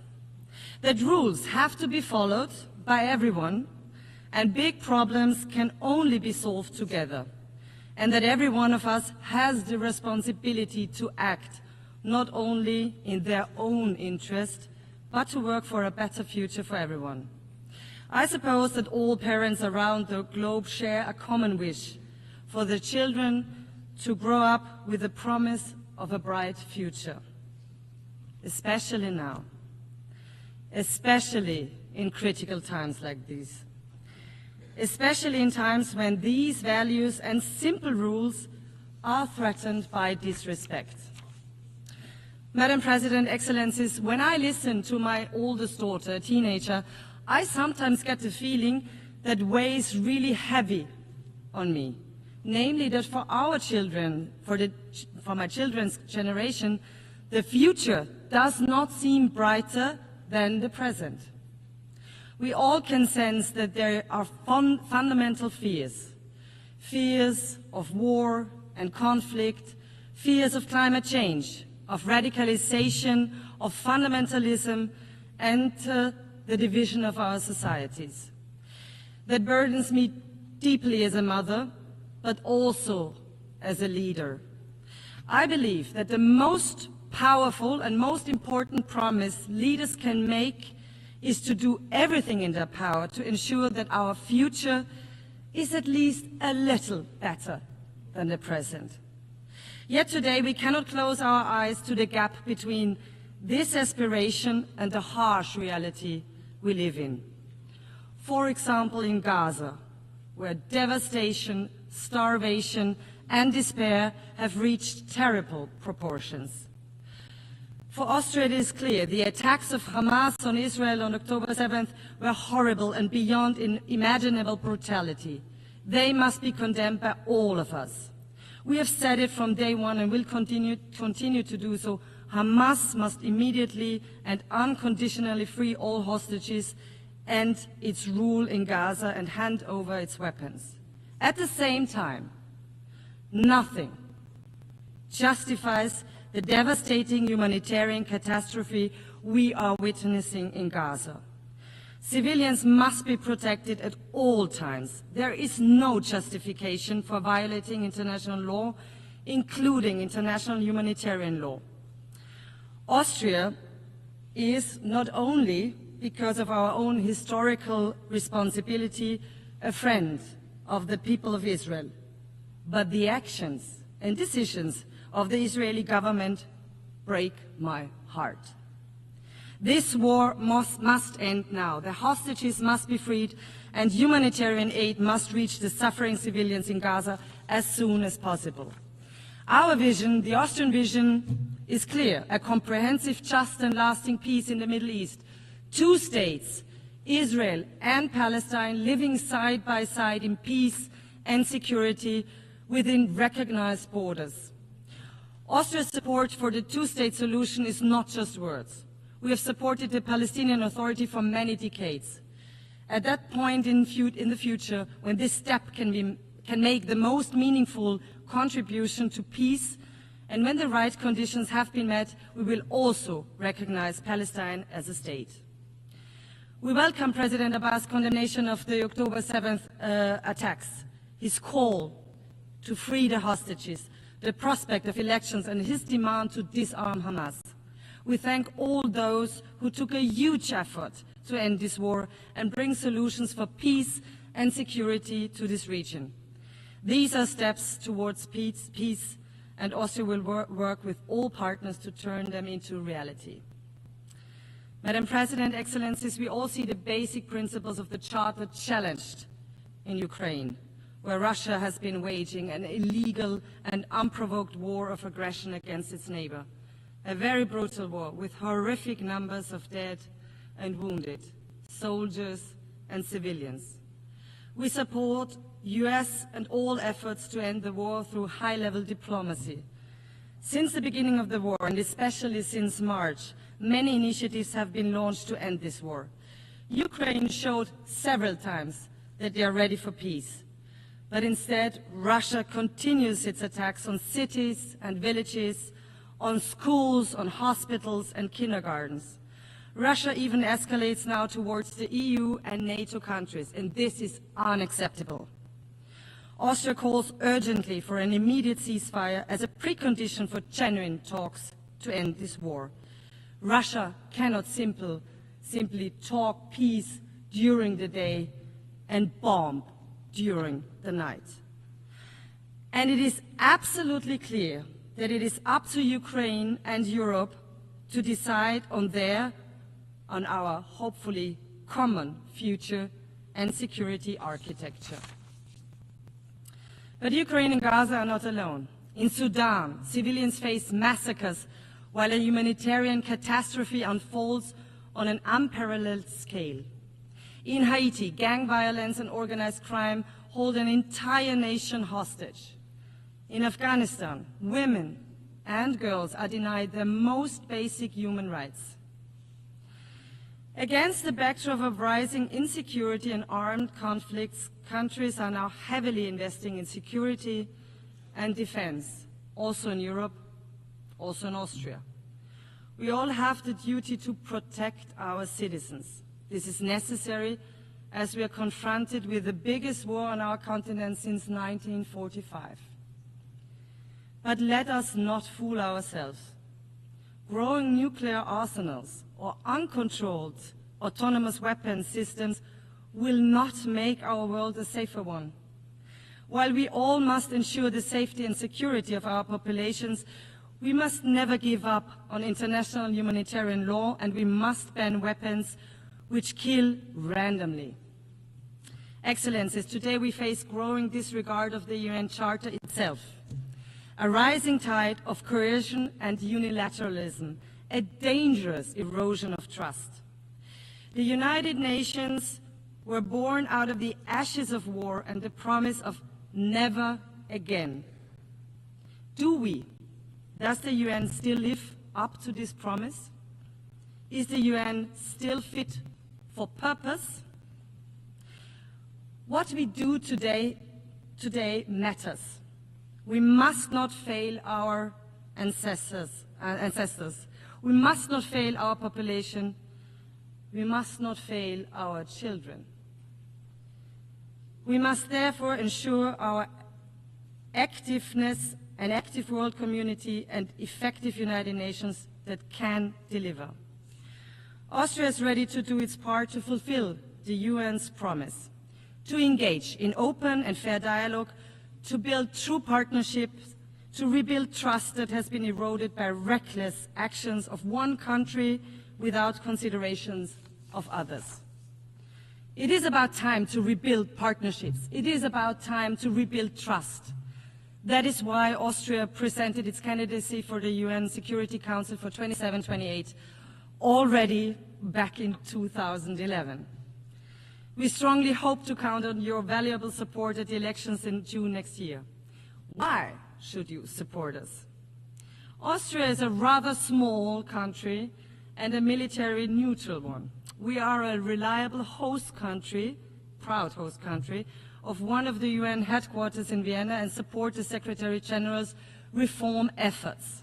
Many negotiations in Vienna took place that have bridged divides and saved lives. We know that small countries depend on the rule of law, on diplomacy, transparency, and inclusiveness.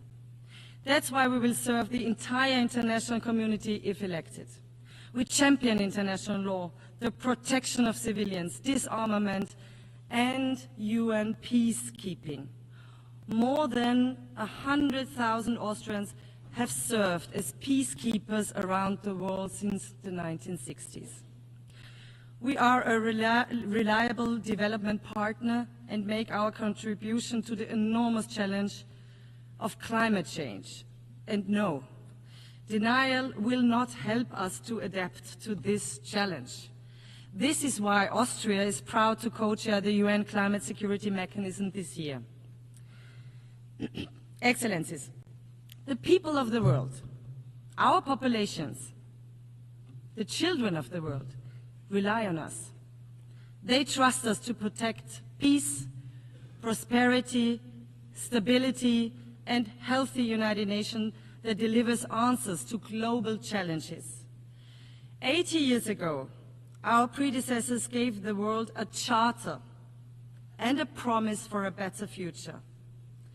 Let us renew this promise and work hard so that the future is better than the present. Thank you very much.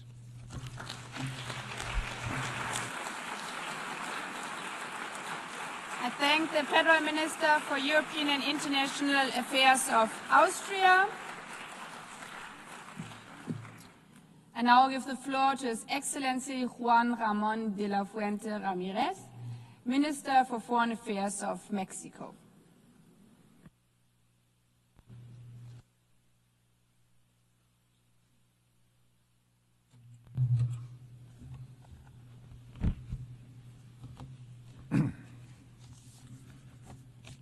Señora Presidenta, Madam President, Excelencias, Excellencies, es tiempo de mujeres. The time of women has come, and Mexico has made this very clear through the landslide election of Dr. Claudia Sheinbaum Pardo as the first female president of our country. It's an honor for me to participate in this assembly representing her and being the voice of a government that is delivering the transformation of the public life of Mexico. I come from a country that was born in the wisdom, bravery and dignity of its original peoples, with a rich political history of extraordinary heroes and heroines who built a free, independent and sovereign country. Now, we must also say that we are becoming an ever more prosperous country with shared prosperity. The Mexican people are a fraternal people, both within and beyond our borders.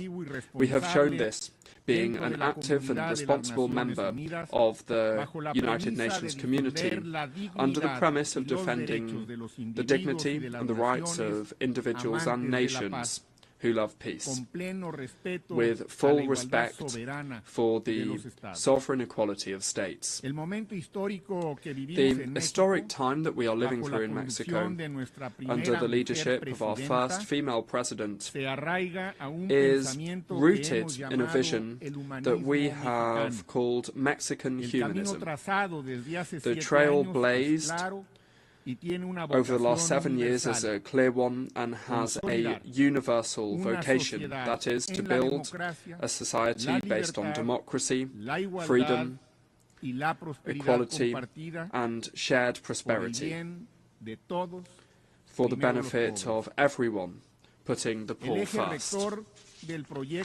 The guiding pillar of this project is a vision of justice, full recognition of the dignity of people, and inclusive social development without discrimination. It is a project that establishes a separation between political and economic power that moves towards achieving a moral economy that seeks coordination and cooperation with external actors and doesn't accept any type of subordination, because national sovereignty is non-negotiable. This new way of doing politics has given voice and agency to those who were historically marginalized and forgotten. Women, girls, indigenous peoples and persons of African descent, youth, LGBT plus persons and the elderly. And the results speak for themselves. The UN itself has recognized that 13.5 million Mexicans were raised out of poverty thanks to a policy of labor justice and social programs. Inequality is being reduced, peace is being built and violence contained, justice has reached indigenous peoples, there is democracy, freedoms, plurality and the right to dissent. Justice is being transformed, and today an indigenous person is president of the Supreme Court of Justice of our nation. We have the largest reforestation program in the world, with 1 billion trees planted. Girls, boys and youth are being included in social programs and have access to school. Elderly adults have a guaranteed and universal pension, and women are exercising power.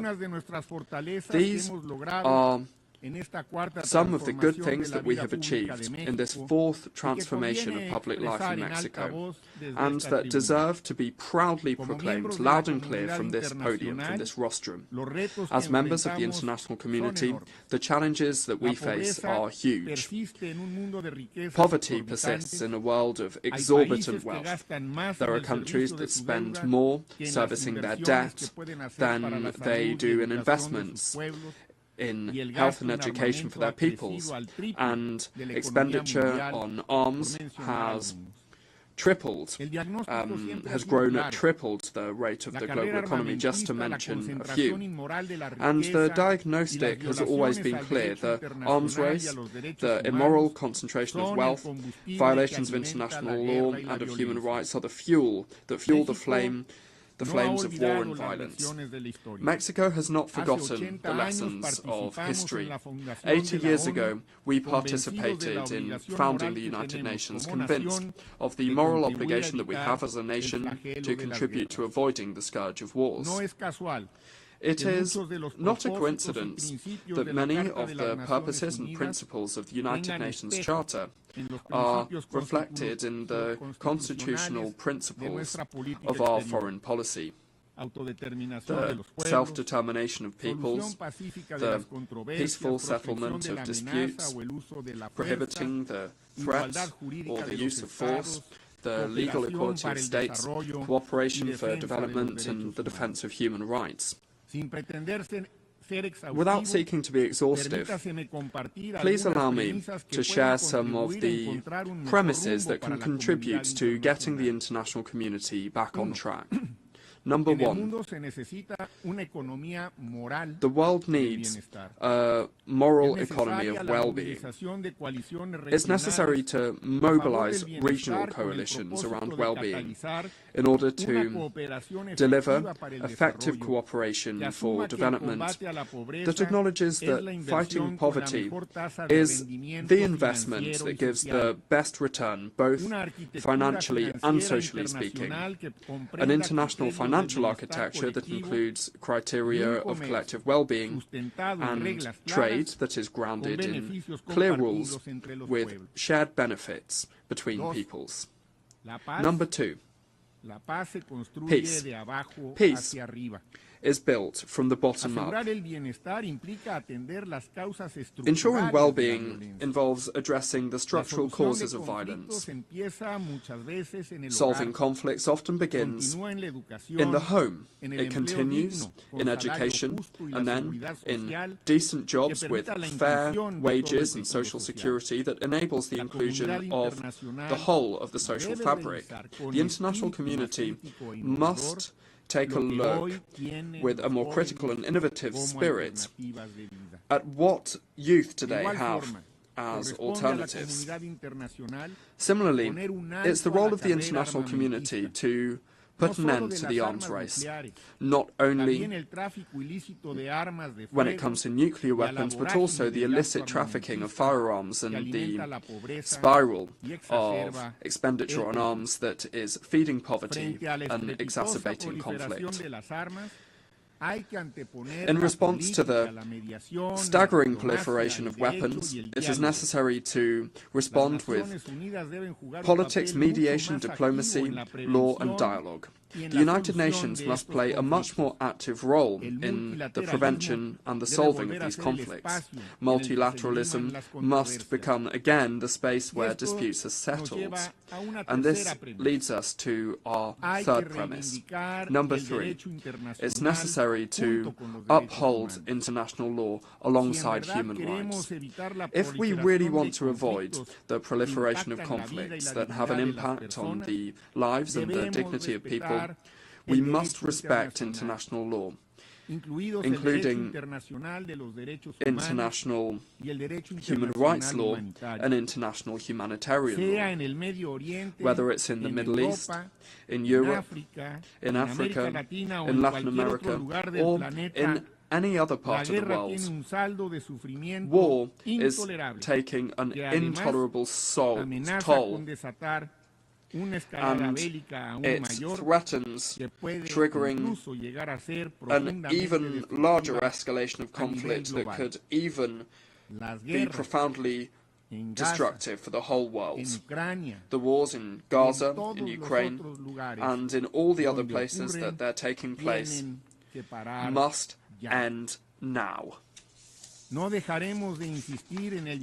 will not tire in insisting on the urgent appeal for a ceasefire, to always achieve a negotiated solution with the participation of all parties directly involved.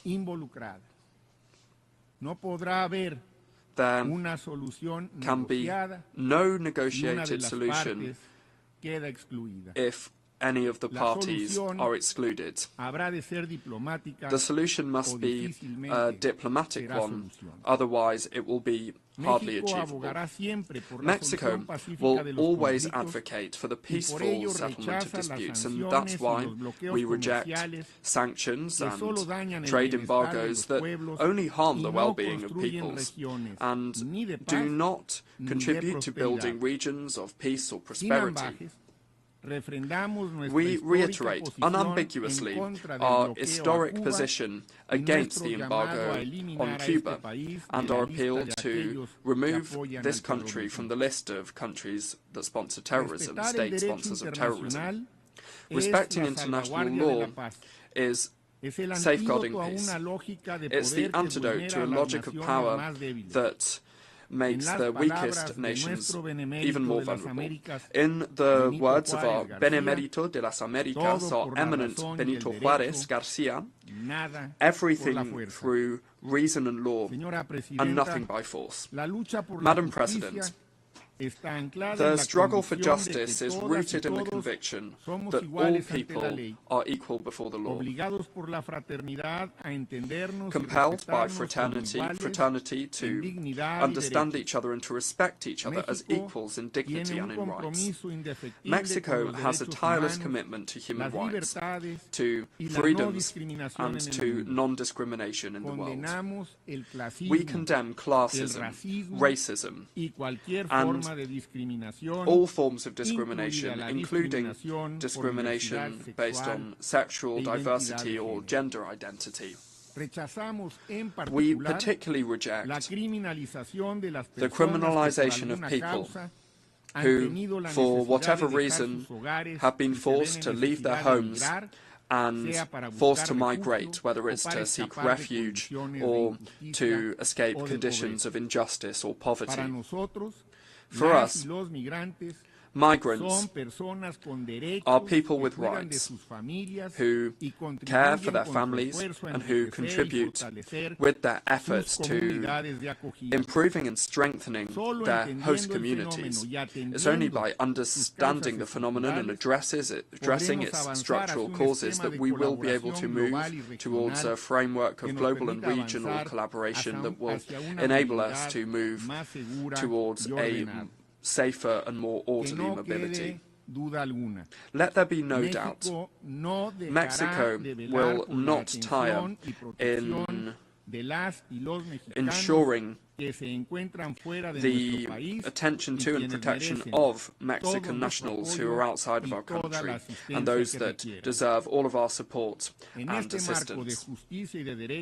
In this framework of justice and rights, we are including the fight of women and for gender equality, because despite the progress, there are still gaps and violence against women in the world that are wrenching away freedom from girls, young women, and women in all of their diversity.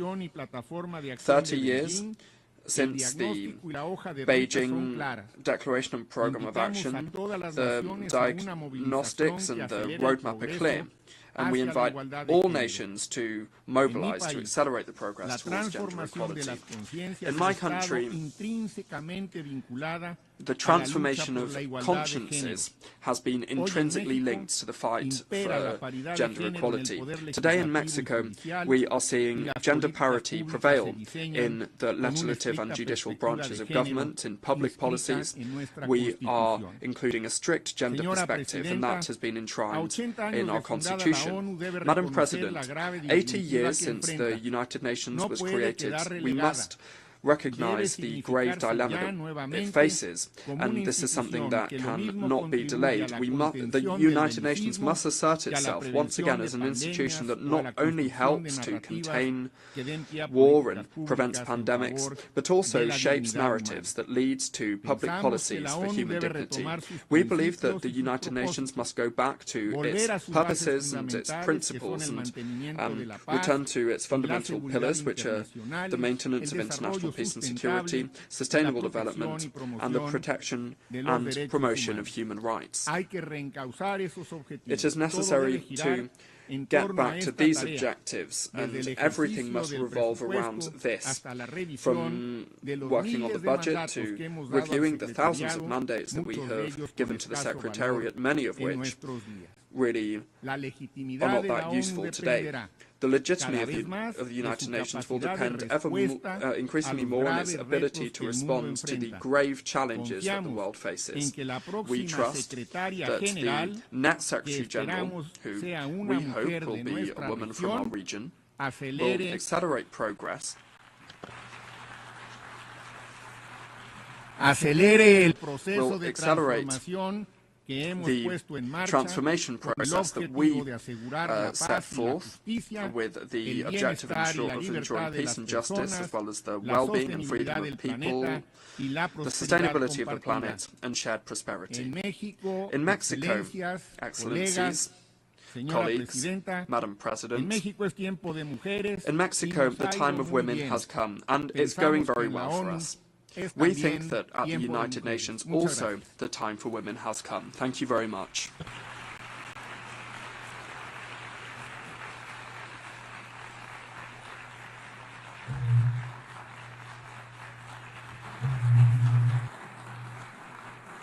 Je remercie le ministre des Affaires étrangères.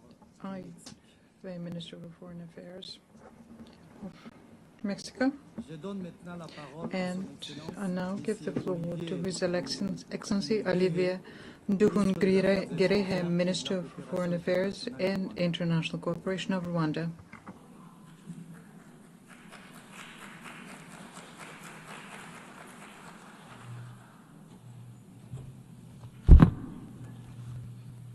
Your Excellency Annalena Baerbock, President of the 80th General Assembly, Your Excellency Antonio Guterres, Secretary General of the United Nations, Excellencies, heads of delegation, ladies and gentlemen, good evening.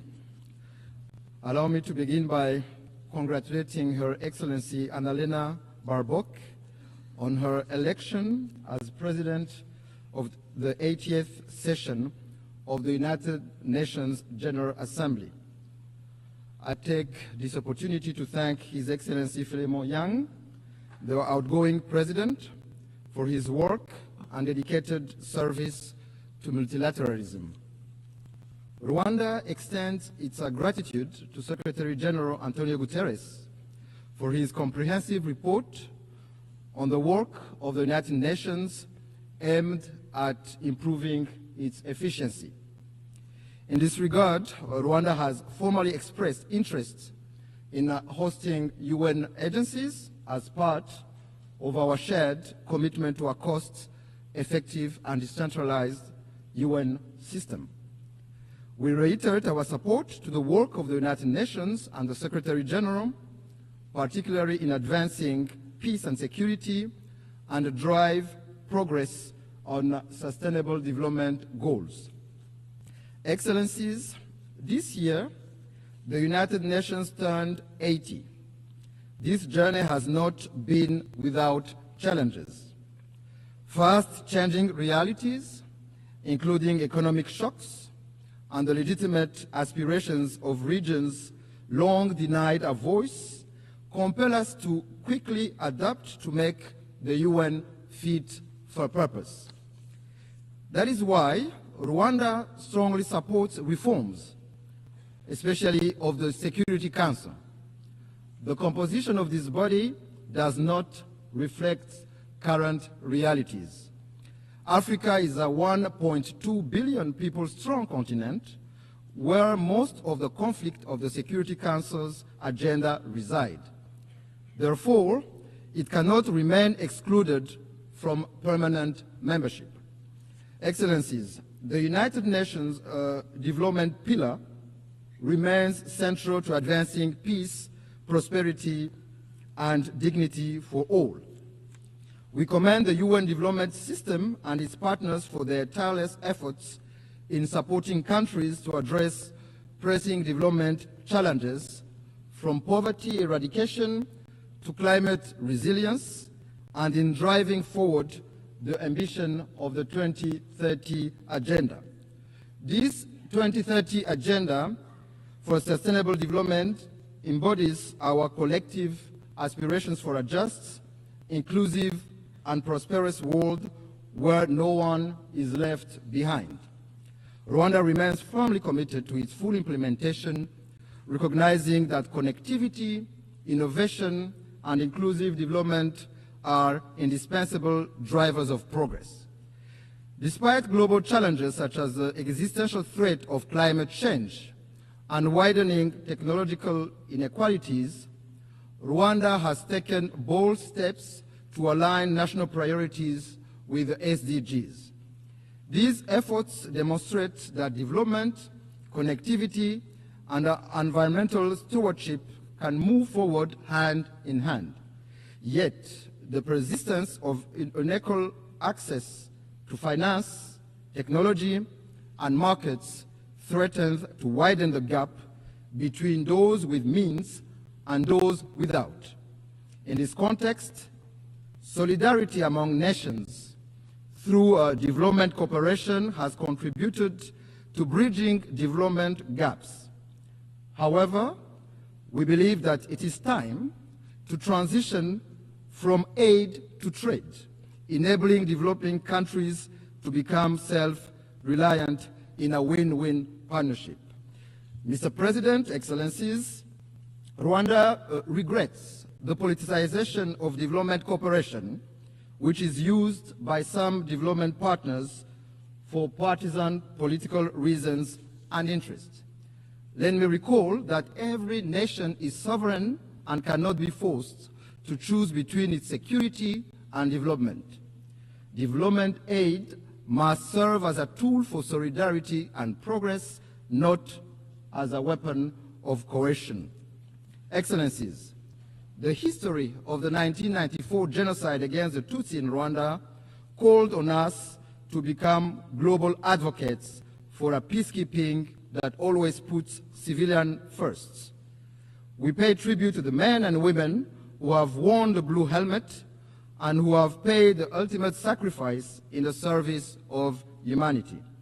Their legacy is written in the history of the United Nations and lives on through the lives they helped save.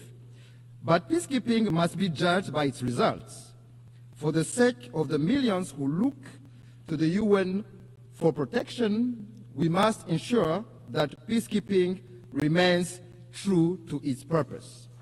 That is why Rwanda champions robust peacekeeping, the responsibility to protect, and the implementation of the 2015 Kigali Principles on the protection of civilians.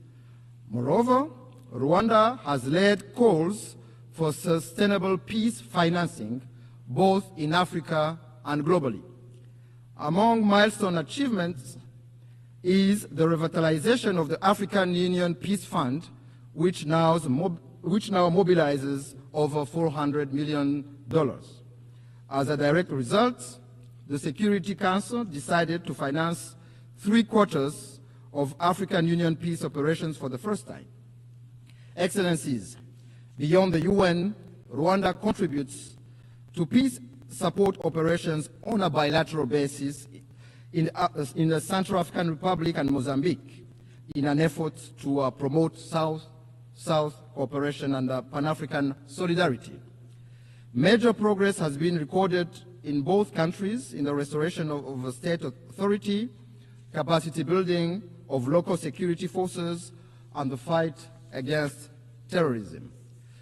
Excellencies, I may recall that the United Nations was established to spare succeeding generations from the scourge of war. Yet, 80 years on, conflicts continue to erupt across every continent. Rwanda firmly maintains that for most of those conflicts, lasting peace cannot be achieved through military means. We have consistently held that only genuine, good faith dialogue offers a sustainable path towards global peace. However, peacekeeping alone is not enough. Too often, we deplore relapse into conflict because its root causes were not properly addressed. Prevention, mediation, and effective peace building must be our first resort. This lesson is particularly urgent for the Great Lakes region of Africa. The current conflict in Eastern DRC is not new. It is rooted in decades of bad governance, marginalization and persecution of minorities, genocide ideology, and a persistent colonial legacy. Rwanda believes that peace in Eastern DRC is in everyone's best interest. Our goal has always been, and will remain, the security and well-being of Rwandans and the people of our region. In June this year, Rwanda and the DRC signed a peace agreement in Washington.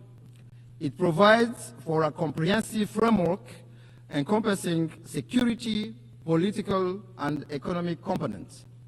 This achievement was made possible thanks to the strong leadership of His Excellency President Donald Trump of the United States and of His Highness Sheikh Tamim bin Hamad Al Thani, Emir of the State of Qatar, whose vision for peace and prosperity in our region, Rwanda, fully shares. We also acknowledge the vital role played by African-led initiatives, notably the joint EAC SADC process, supported by the African Union mediation, for their efforts in favor of peace. Nevertheless, since the signing of this peace agreement, progress has been moving slowly. While promising meetings are taking place in Washington to implement the June peace agreement, the situation on the ground remains deeply troubling. The DRC's renewed militarization, coupled with its continued collaboration with genocidal and UN-sanctioned armed groups, such as the DRC-backed FDLR and Wazalendo militias, and the deployment of attack drones and fighter jets against civilian populations, particularly the Banyamulenge and other Congolese Tutsi, underscore the gravity of the crisis. This goes against the letter and spirit of the Washington Peace Agreement. Additionally, this coalition is supported by foreign forces, including mercenaries, in clear violation of the 1977 OAU Convention and the 1989 UN Convention against the use of mercenaries. Rwanda condemns these developments and calls on the DRC to reject the military solution and implement in good faith the Washington Peace Agreement, which is a golden opportunity to end this conflict that has lasted for far too long. Excellency, since 1999, the United Nations has maintained a robustly mandated peacekeeping mission in the Democratic Republic of Congo, named MONUSCO, to help address the crisis.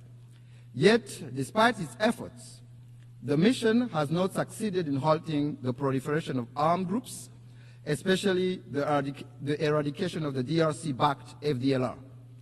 Instead, MONUSCO has ended up working alongside military coalition that includes the FDLR, going against more than 20 Security Council resolutions calling for the neutralization of that group.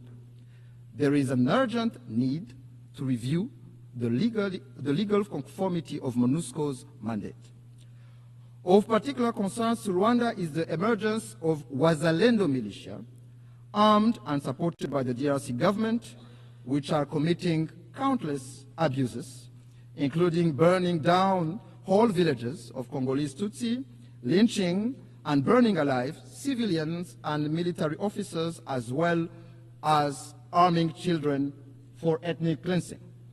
Their brutality, methods, and ideology bear an alarming resemblance to that of the genocidal militia of 1994 in Rwanda. Strong action is needed to put an end to this dangerous development before it is too late. Excellencies, human rights are a major pillar of the United Nations. Rwanda rose from the ashes of the genocide in 1994 by placing human dignity, unity, and accountability at the center of our governance. We thank the United Nations for establishing the International Day of Reflection of the 1994 genocide against the Tutsi, commemorated every April 7th. We also thank the Secretariat and the many member states who have established genocide memorials on their soil as a lasting pledge to never forget. Equally, we commend the work of the International Criminal Tribunal for Rwanda and the residual mechanism for prosecuting genocide perpetrators. However, Rwanda is deeply concerned about the persistence of genocide ideology and related crimes in eastern DRC under the watch of the international community and the UN itself. We call on the international community to not turn a blind eye once more for what is clear to see. The targeting, persecution, and massacre of Congolese Tutsi, including the Banyamulenge community, amounts to crimes against humanity which have all the early warning signs of a genocide. Indeed, genocide follows a pattern. It follows clear stages. It is not an umbrella term. It is defined by international law. Genocide targets a specific group for who they are, with the intent to exterminate them as such. In this regard, no amount of calculated cynicism can rewrite the truth and recast perpetrators as victims or victims as perpetrators. These are denialist behaviors often deployed by perpetrators. In the same vein, no claims from a government arming a genocidal militia will change the facts of history. Financing and providing weapons to a group with a proven genocidal record and ongoing intent is nothing less than complicity in the crime itself. I must say that if there are crimes in the DRC committed for economic gains, they have clear names. Those are corruption, bad governance, and the embezzlement of public funds. Mr. President, Excellencies, I wish to conclude by reaffirming that Rwanda stands ready to work alongside all member states to ensure that the United Nations remains a force for peace, justice, and sustainable development. While the challenges and solutions for multilateralism are clear, it is political will that must guide us today to build a UN fit for purpose. Together, We must build an organization capable of addressing the needs of billions across the globe, tackling human rights abuses, climate change, and responding to an increasingly interconnected world for successive generations to come. I thank you.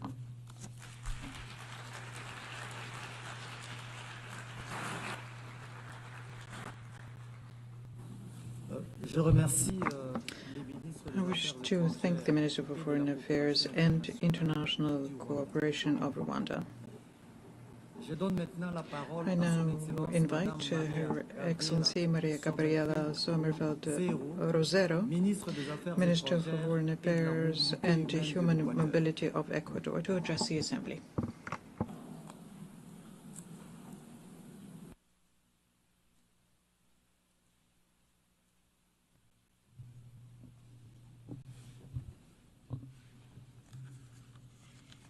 Señora Presidenta, Madam President, on the 80th anniversary of the adoption of the United Nations Charter, Ecuador honours with respect and renewed commitment its status as a founding member of this organisation. What was born out of hope for peace upon the ruins of the Second World War has become the most ambitious project of international cooperation in history, a system of norms, institutions, principles, purposes, and universal values geared towards protecting human dignity, preventing violence, and driving development. 80 years ago, states chose cooperation over disputes, peace over war. My presence here at this Assembly is an opportunity to reiterate before the international community that Ecuador will continue to prioritise cooperation between states, because it is only by working together that we will be able to ensure a future of peace, security and prosperity for our peoples. Therefore, the foreign policy of Ecuador supports multilateralism, which is the model that enables international cooperation to be possible in order to address global challenges and to achieve common goals. Madam President, multilateralism needs to change in order to respond to the current demands of peoples and to confront new threats. Ecuador believes that the concept of international peace and security must be broadened and include the fight against transnational organised crime, which is a phenomenon that undermines governability, that feeds corruption, that perpetuates violence and that erodes the perspectives of progress. Indeed, it causes consequences that are similar to traditional armed conflicts in the economic, political and social realms.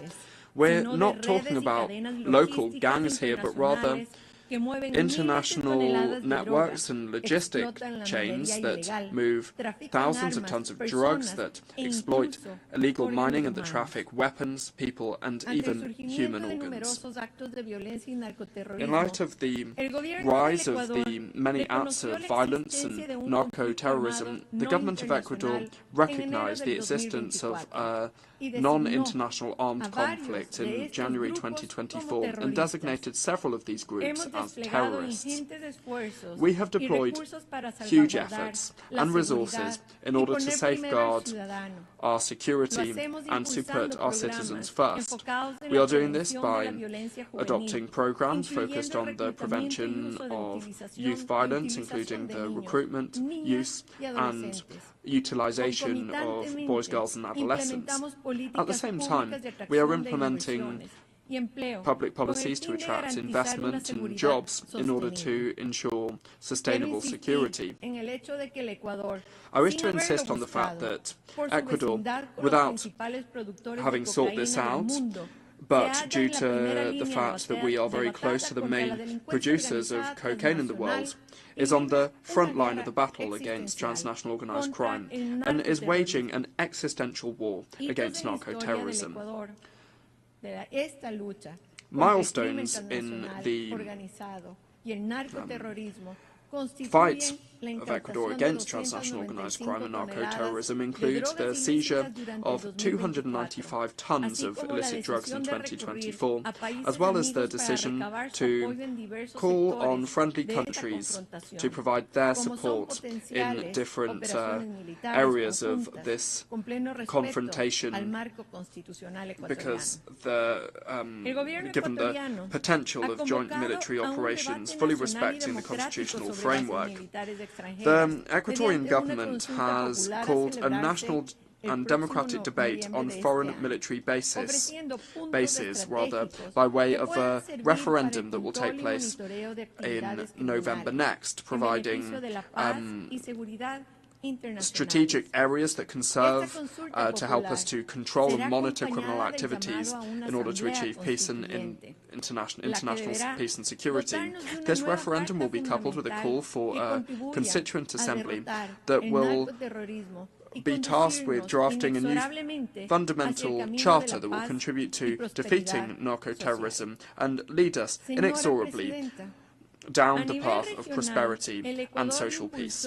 Madam President, on a regional level, Ecuador has established and spearheaded the establishment of the resolutive plan of action as a strategic response of the Andean community to the illicit trafficking of drugs and transnational organised crime.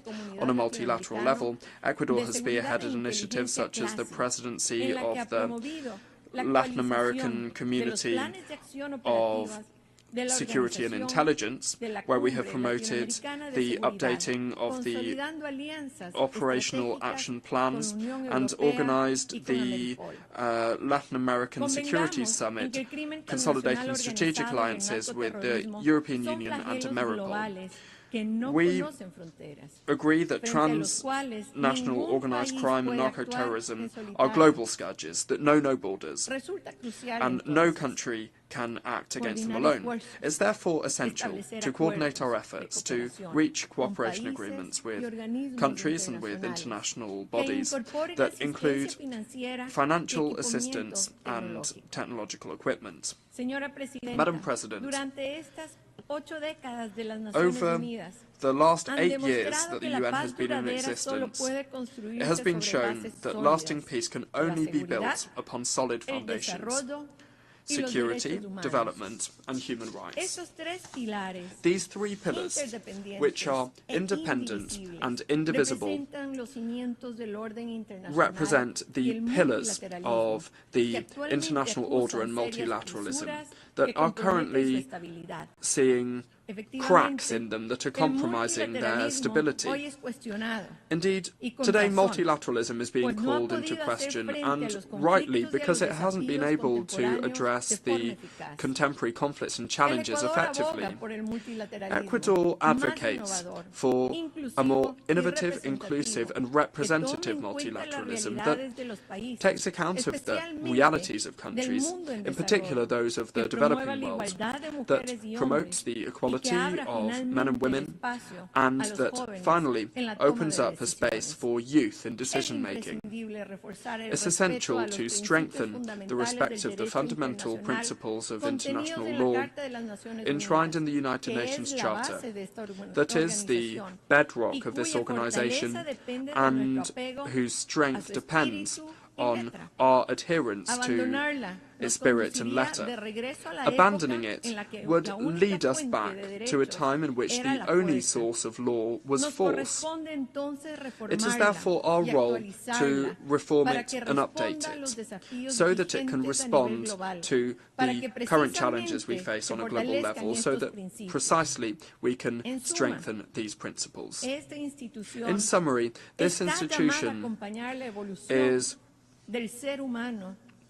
called to support the evolution and accompany the evolution of human beings and of the planet, to address technology changes and new challenges. Madam President, human mobility is yet another of the most complex challenges of our time. Ecuador, which is a country of origin, transit and destination and refuge for migrants, reaffirms its commitment to safe, regular and orderly migration, convinced that managing it properly can contribute to sustainable development. Ecuador strongly rejects irregular, unsafe and disorderly human mobility because this often responds to the interests of transnational organized crime groups that can also be transnational in nature. Emerging technologies, in particular artificial intelligence, offer up unprecedented opportunities for human progress. However, they also offer up significant risks for security, equity and human rights. Ecuador believes that it's essential to move towards multilateral and ethical governance of these tools that would guarantee their inclusive access to them, that would avoid new digital gaps and that would ensure their use is guided by the common good. Climate change and the loss of biodiversity threaten our stability and development. As a mega-diverse country, Ecuador advocates for more environmental financing, for technology transfer and for international support for the conservation of unique ecosystems like the Amazon and the Galapagos Islands, which are the treasure of humanity. Financing for development is another great challenge. The international financial architecture must respond to the needs of developing countries, in particular those that are classified as middle high-income countries. The exclusive use of GDP per capita, which is limiting and limited, does not reflect our reality, nor does it reflect our vulnerabilities. We require more comprehensive indicators that include multidimensional poverty, structural inequality, and climate resilience, as access to concessional resources and international cooperation are not unfairly undermined. Ecuador supports the use of sustainable financial instruments such as green and thematic bonds and promotes the creation of new financing mechanisms. Madam President, youth of Ecuador and of the world, I'm proud to represent a young people. Ecuador is a country of more than 18 million inhabitants in which youth represent around 40% of our population. The government of Ecuador and President Daniel Noboa are focused on providing them with opportunities that did not exist in the past. The time of youth has come. If we provide them opportunities, we can promote and provide better attention to all citizens. It is a positive and multiplying effect. For us, the youth embody the priority of all priorities. Today, youth see in the new Ecuador a country of opportunities and progress, in which there is a firm commitment to eradicating corruption and impunity, as well as the old politics and ideological struggles that perpetuate a status quo that is unsustainable and that benefits only a few people. The new Ecuador is moving with stability and responsibility on an ambitious path of productive transformation as well as social and institutional transformation towards a new chapter in our development model, involving efforts that include the diversification of our energy mix, that include the diversification of our productive mix. The current global economic environment that is ever more complex and demanding, marked by the volatility of the markets, geopolitical tensions, uncertainty in the supply chain, and rapid technological changes, require us to adapt rapidly and in an agile manner. We are fostering a competitive economic environment, generating openness to business and providing attractive opportunities for foreign investment. Several factors foster investment and business in Ecuador. A large range of natural resources, our strategic location in South America, the economic stability provided by us using the United States dollar as our national currency, and our condition as a mega-diverse country with an extremely rich cultural heritage. Our risk indicator as a country continues on its downward trend, and yesterday was at 701 points, which is the lowest level over recent years. Our economy grew by 3.9% in the first half of the year, achieving growth of, heralding growth for around 5% for the second half of the year. And as for the security environment, well, the economy is improving even with the challenges that we still face. In July 2025, we saw 38.6% of decent jobs. In other words, 282,000 more Ecuadorians are benefiting from a decent job compared to 2024. So that is a change of 3.7% compared to July 2024. These achievements are also to do with the laws that President Daniel Noboa and his cabinet have drafted and put to the National Assembly that seek to safeguard peace, transparency, and the fight against terrorism and crime, and also providing jobs, economic stability, and creating social programs and opportunities for development. Madam President, the 80th anniversary of the UN is a turning point. On this historic commemoration of the United Nations, I invite you to adopt a creative vision like the one that we had in 1945 that's able to renew and strengthen this institutionality grounded in an ethical model of democracy and changing to adapt to contemporary challenges.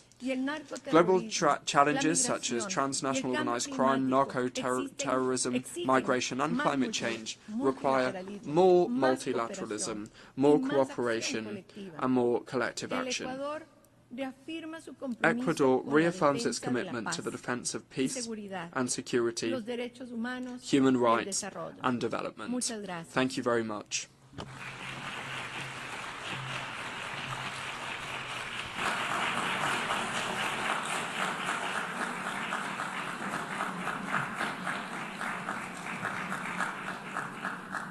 Je remercie la ministre des Affaires étrangères et de la mobilité humaine de l'Équateur.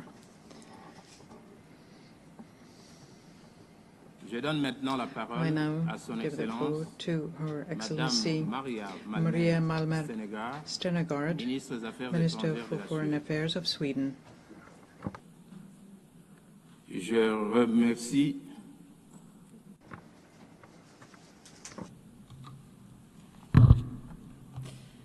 Mr. President, Excellencies, 80 years ago, nations came together. It was a bold act of faith. Faith in multilateralism, the rule of law, and the shared responsibility to save future generations from the devastation of war. But as we gather here, the world and our organization, the United Nations, are facing the risk of failing. Leaders of several nations are choosing conflict over cooperation. Around the world, we are witnessing grave violations of the rules and principles that we have all agreed to. For too many, peace is fragile, justice abstract, and dignity denied. There is so much wasted potential. The UN was founded to curb aggression and the arbitrary exercise of power by the strong against the weak. That vision remains as valid today as it was then. Mr. President, it is not only the UN that turns 80 this year, it happens to be 80 years since Astrid Lindgren published her first book about the strongest girl in the world, Pippi Longstocking, a strong-willed girl who believed everything was possible.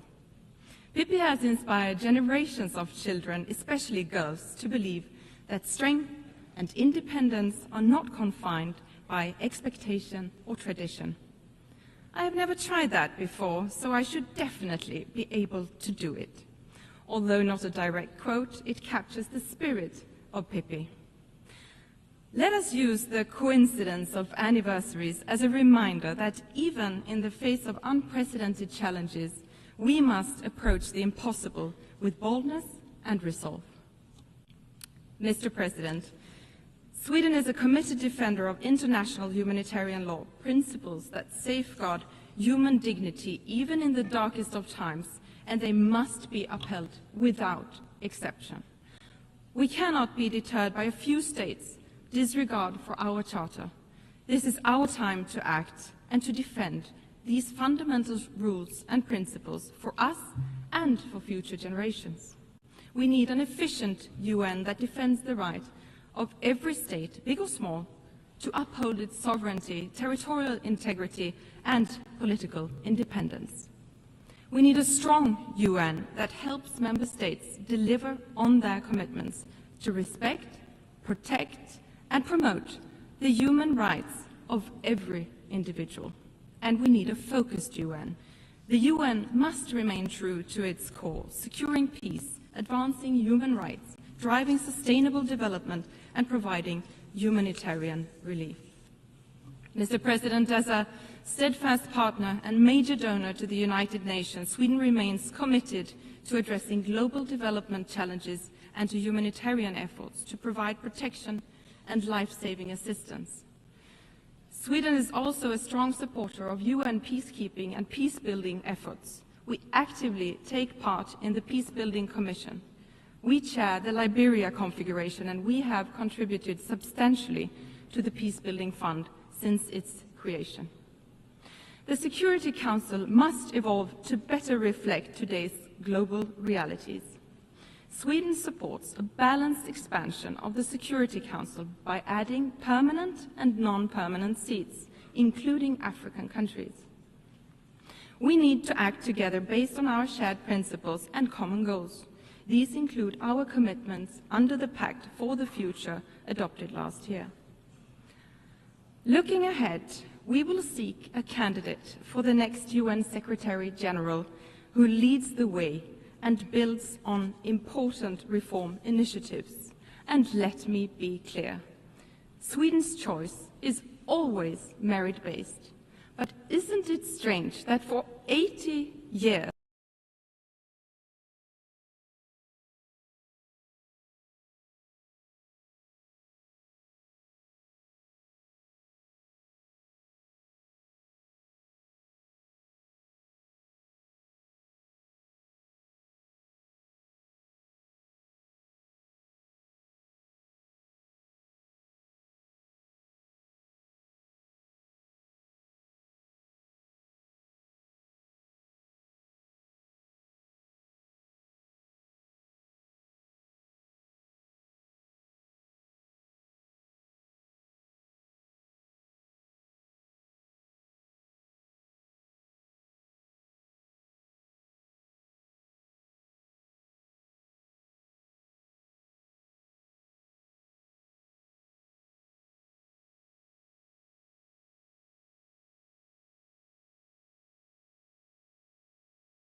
The UN and other humanitarian actors must be allowed to work safely in all parts of Gaza. Humanitarian space must be protected and aid should never be politicized. Increased pressure on the Israeli government to change its course and meet its obligations according to international law is urgently needed. Sweden welcomes international efforts for a peaceful resolution to the Israeli-Palestinian conflict. It is in the interest of all states to not only bring this war to an end, but to ensure a sustainable two-state solution for a better future for all, both Israelis and Palestinians. Mr. President, the situation in Sudan is deeply alarming. It is the largest humanitarian crisis in the world and not given enough attention. Full, safe and unhindered humanitarian access and immediate ceasefire and negotiations, ensuring a return to civilian rule, are urgently required. Conflicts all over the world are wasting human potential. Every conflict tears families apart, disrupts education, and silences voices. The cost is immeasurable. Mr. President, authoritarian regimes challenge democracy, rule of law, and gender equality. Sadly, resistance against women's and girls' rights is on the rise. Sweden is honored to serve as President of the UN Executive Board this year. Gender equality is too often framed as a women's issue, which is a profound misunderstanding. Equality is not only a value we should aspire to, it is a driver of progress. Strengthening women's and girls' rights is not only the right thing to do, but also the smart thing to do, because we know that where women prosper, societies prosper. Equal access to education, work and resources transforms communities. Economically empowered women invest more in the families, leading to better health, education, and overall quality in life for future generations. Societies that include women in peace building are more likely to enjoy sustainable peace. We must stand firm against those who seek to roll back freedoms. We must push back the pushback. Everyone has the right to live safely and freely, regardless of gender, religion or beliefs, skin color, or whom they love. Sweden will always defend the equal rights and dignity of every human being. Mr. President, the crisis of our time, armed conflicts, climate change, extreme poverty, demand urgent collective action. But public aid alone is not enough. To achieve our goals, we need to mobilize finance from every source, not least private capital. We must use synergies between development cooperation and trade to meet growing needs and lay the foundation for economic growth and entrepreneurship. The green and digital transition brings great opportunities in terms of jobs, growth and solutions to mitigate climate change and achieve the goals of the Paris Agreement. Emerging technologies such as AI hold immense promise in addressing some of our most pressing common challenges. The global community must support innovation while addressing risks. Mr. President, the UN was not created to take mankind to heaven, but to save humanity from hell. These words of the second Secretary General of the United Nations, Dag Hammarskjöld, remain just as valid today. These are difficult times, but times have been difficult before. Let us not surrender to despair. Most nations continue to stand by the fundamental principles agreed upon 80 years ago. We should not let this anniversary become a celebration of the past alone. Let's see this as a call to action. Let's embrace the spirit of Pippi Longstocking and carry on with fearlessness and conviction.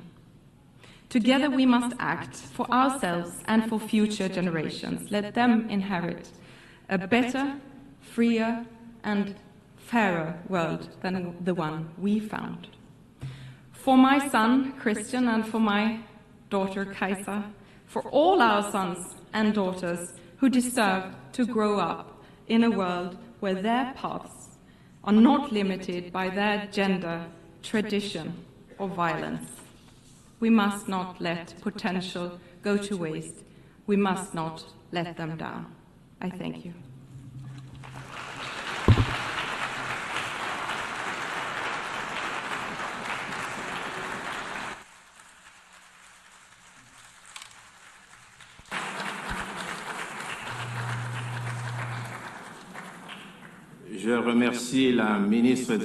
I thank the Minister of Foreign Affairs of Sweden, and I now give the floor to His Excellency, Mr. Lejeune Mbela Mbela, Minister for Foreign Affairs of Cameroon.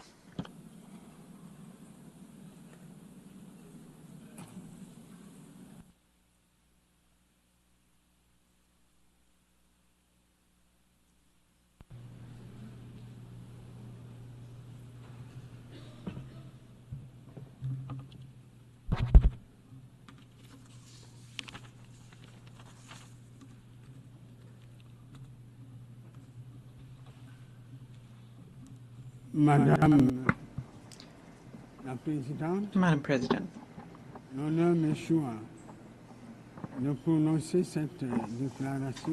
I was entrusted with the honor on behalf of His Excellency Paul Biya, President of the Republic of Cameroon, Head of State, and he instructed me to speak in his name. Allow me, therefore, to renew Cameroon's warm congratulations on your election as President of the 80th session of the General Assembly of our organization. Your diplomatic experience and vision, which encourage us to unite our efforts for a better future, are guarantees of success for both your mandate and deliberations throughout this session. You can count, in this regard, on the full cooperation from the Cameroonian delegation. As you know, my country was honored to see your predecessor, Ambassador Philemon Yang, preside over the 79th session of the General Assembly. And I would like here to commend his commitment, his professionalism, and his determination, which was marked by his spirit of being able to listen and conduct a dialogue as he fulfilled his mandate. Let me also reiterate to Mr. Antonio Guterres, Secretary General of the United Nations, the sincere appreciation of Cameroon for his tireless efforts at the helm of our organization and for his clear commitment to strengthen multilateralism in international context, which happens to be particularly difficult and complex. Madam President, Excellencies, Heads of State and Government, Mr. Secretary General, and distinguished representatives, we meet this year at a pivotal moment for our organization, which is celebrating its 80th anniversary. And anniversaries are usually joyful occasions, but we must acknowledge that this particular one leaves us with questions. This is an opportunity for us to take stock and reflect on how we can make the United Nations more effective in fulfilling its missions and recommendations and promises contained in the Charter. You therefore proposed in this regard, Madam President, us to take stock and reflect on how we can make the United Nations more effective in fulfilling its missions and recommendations and promises contained in the Charter. You therefore proposed in this regard, Madam President, that we pool our will, our efforts, and our resources. And you believe, and rightly so, that we are better together. Cameroon shares this vision and welcomes the theme we have chosen for our discussion, which is, I quote, "Better together, 80 years and more for peace, development, and human rights." End of quote. This theme is more than just a slogan. It is a relevant program that we must translate into concrete actions at both the national and international levels. The union of our forces is the very foundation of the UN Charter. Its founding fathers understood that maintaining international peace and security and promoting economic and social development for all could only result from our collective labor. And that is why we must maintain this dynamic for the well-being of our populations.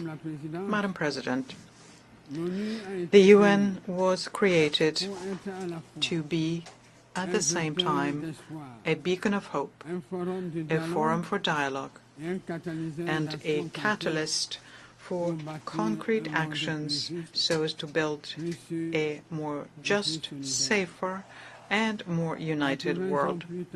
And 80 years later, it is useful, as I mentioned earlier, it is useful to take stock and draw lessons for the future. So the following questions arise here. Have we succeeded? Have we managed to shield our peoples from the fear of war?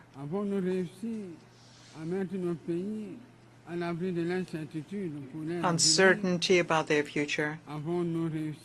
Have we succeeded to shield our peoples from famine? The current international situation, which is marked by numerous crises, offers a clear and negative answer to these questions. Indeed, in 2025, the global security environment remains, unfortunately, characterized by a proliferation of conflicts and threats of all kinds to human security, including the nuclear threat, which we once thought to be a thing of the past. Whether in Europe, Central Asia, the Middle East, Latin America, or Africa, tensions are emerging or persisting, endangering peace, stability, and international security more than ever before. The ongoing armed conflicts around the world are a painful reminder for us that 80 years later, we neither could nor would succeed in protecting the world from the scourge of war. And this situation is further compounded by various natural disasters, including extreme weather events such as storms, hurricanes, forest fires, earthquakes, landslides, which cause significant material damage and loss of human lives, not to mention various pandemics on that list. The world will only meet the challenge of development if it first wins the challenge of peace. We have a historic responsibility to choose. Either we allow war and these multiple scourges to thrive, or we offer our children a stable, united, and prosperous world. And Cameroon has made its choice. It made the choice of peace and development and stands firmly by your side in order to turn this aspiration into a shared reality. Madam President, Your Excellencies, it is well known that there can be no development without peace, nor can there be lasting peace without development. The ongoing crises, which negatively affect international trade, the cost of raw materials, and market supplies, undoubtedly hinder the development of many countries. And yet, economic development through the Sustainable Development Goals remains a primary objective that the United Nations must attain for the well-being of our peoples. In recent years, however, we have seen with regret that millions of people still live in extreme poverty, facing disease and food insecurity. In this particular context, children, women, and the elderly, and people with reduced mobility are the most vulnerable. And although access to education has expanded, many children and young people remain outside of the school system. At the same time, we observe a decline in life expectancy. We see deteriorating health indicators and a critical shortage of healthcare professionals, especially in Africa. With 5 years remaining until the SDG deadline, it is urgent that coordinated actions be taken to fulfill the promises of the 2030 Agenda. We must indeed take our responsibility individually and collectively so as to achieve these goals that we had freely and voluntarily set for ourselves. Your Excellencies, ladies and gentlemen, Cameroon, a ward of the United Nations, remains committed to the purposes and principles of the United Nations Charter and spares no effort under the high leadership of His Excellency Paul Biya, President of the Republic, to promote peace and international security. And In this spirit, my country actively participates in UN peacekeeping operations and, through its three major specialized schools, trains police, gendarmerie, and other African civilian personnel who take part in these operations. Moreover, Cameroon remains consistently engaged in the fight against terrorism in general, and in the Sahel, and particularly in the Lake Chad basin, where the Boko Haram sect operates. Now, in economic terms, my country has adopted an ambitious national strategy that promotes harmonious economic and social development across the nation, whilst advancing democracy, respect for human rights, and good governance. This allows us to progressively and systematically realize the Sustainable Development Goals and the African Union's Agenda 2063, among others. Madam President, in the Congo Basin, Cameroon actively contributes to finding solutions to global climate change and to protecting wildlife and biodiversity. He will always do its part and expect that promises made, especially in terms of financing, will be honored. For Cameroon, it is essential that the efforts of developing countries be supported. In this regard, it is worth recalling yet once again that over a decade ago, developed countries pledged collectively to mobilize $100 billion annually to support climate change efforts.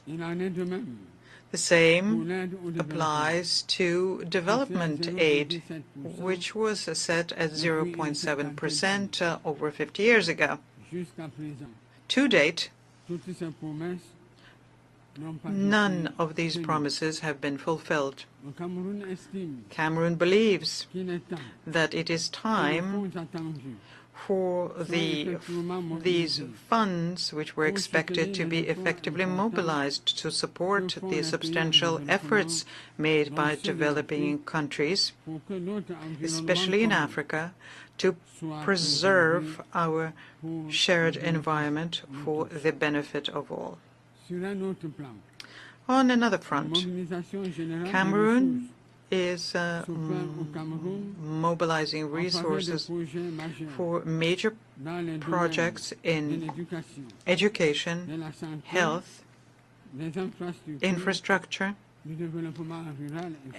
and rural development, etc., all aiming to bring about structural transformation in our country.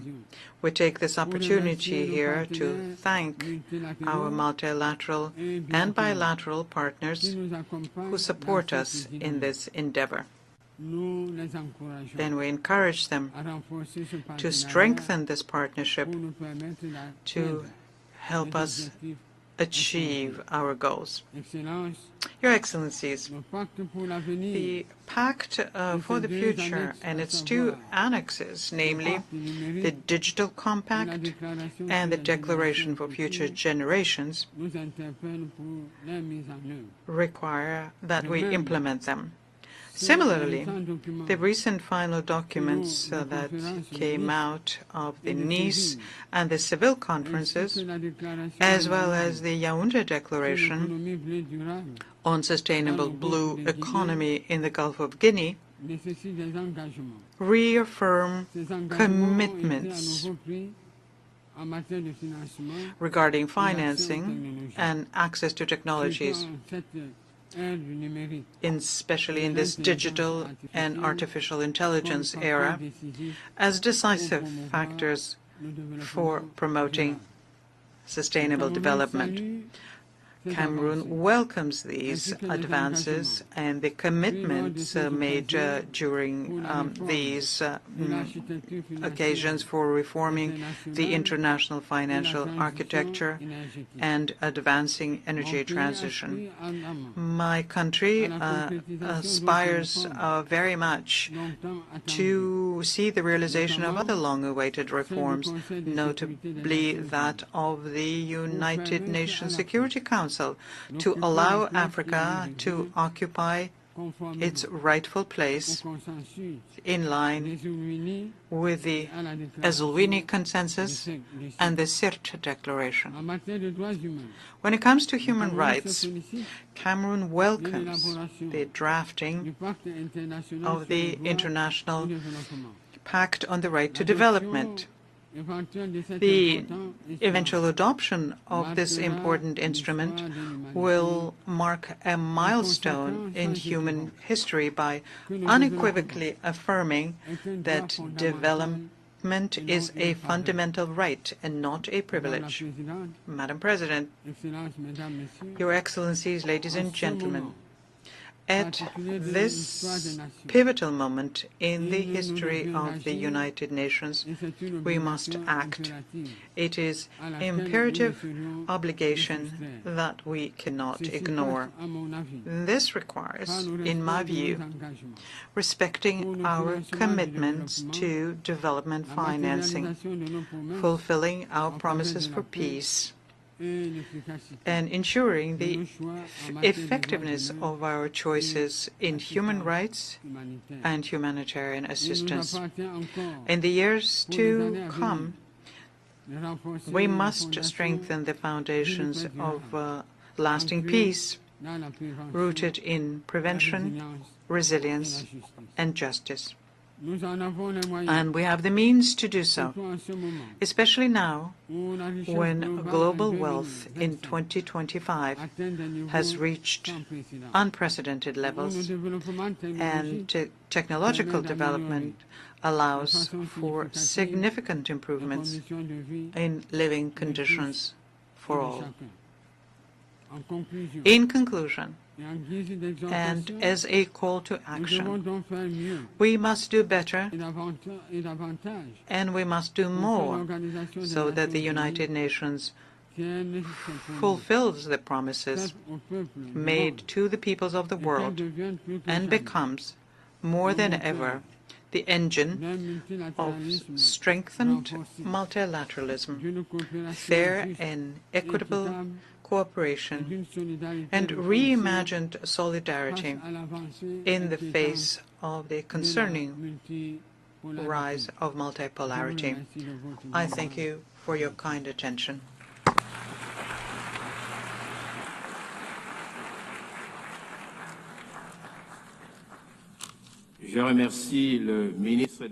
I thank the Minister for Foreign Affairs of Cameroon.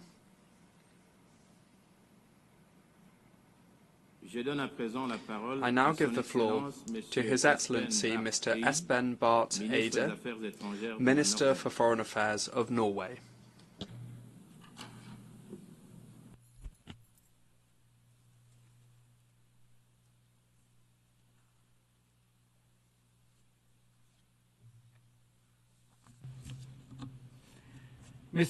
Mr. President, Excellencies, distinguished delegates.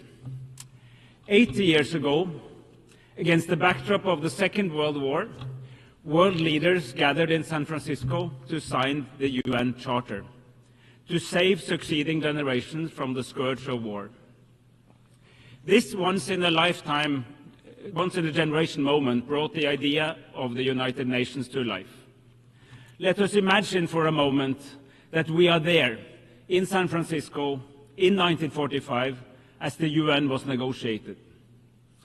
Participants who were at my age would have experienced the First World War, the short-lived Roaring Twenties, the Great Depression of the 1930s, fierce trade wars, the rise of fascism and Nazism, the Second World War, the Holocaust, and the nuclear bomb. And all of that in their own adult life. If events like these constitute your life experience, you do not believe that the world is a rose garden. Those who shaped the United Nations were not guided by naive idealism. Quite on the contrary, this was a deep realist recognition that mankind simply could not continue as before. Centuries of great power rivalry, competing spheres of interest, and imperialism had not forged peaceful coexistence. The founders, however, were indeed visionaries, as they believed that a better world was possible. Our founders realized that the world needed shared norms and principles in order to avoid yet another world war. They were adamant not to repeat the debacle of the interwar years. This noble insight shaped the United Nations Charter. Simply put, the Charter rests on three sets of principles. Peace and security should be achieved through recognizing the sovereign equality of states, the prohibition of the use of force, and through peaceful settlement of disputes. Economic and social development should be ensured through close international cooperation and through finding common solutions to common problems. The dignity and worth of all human beings should be established through mutual commitment to universal human rights.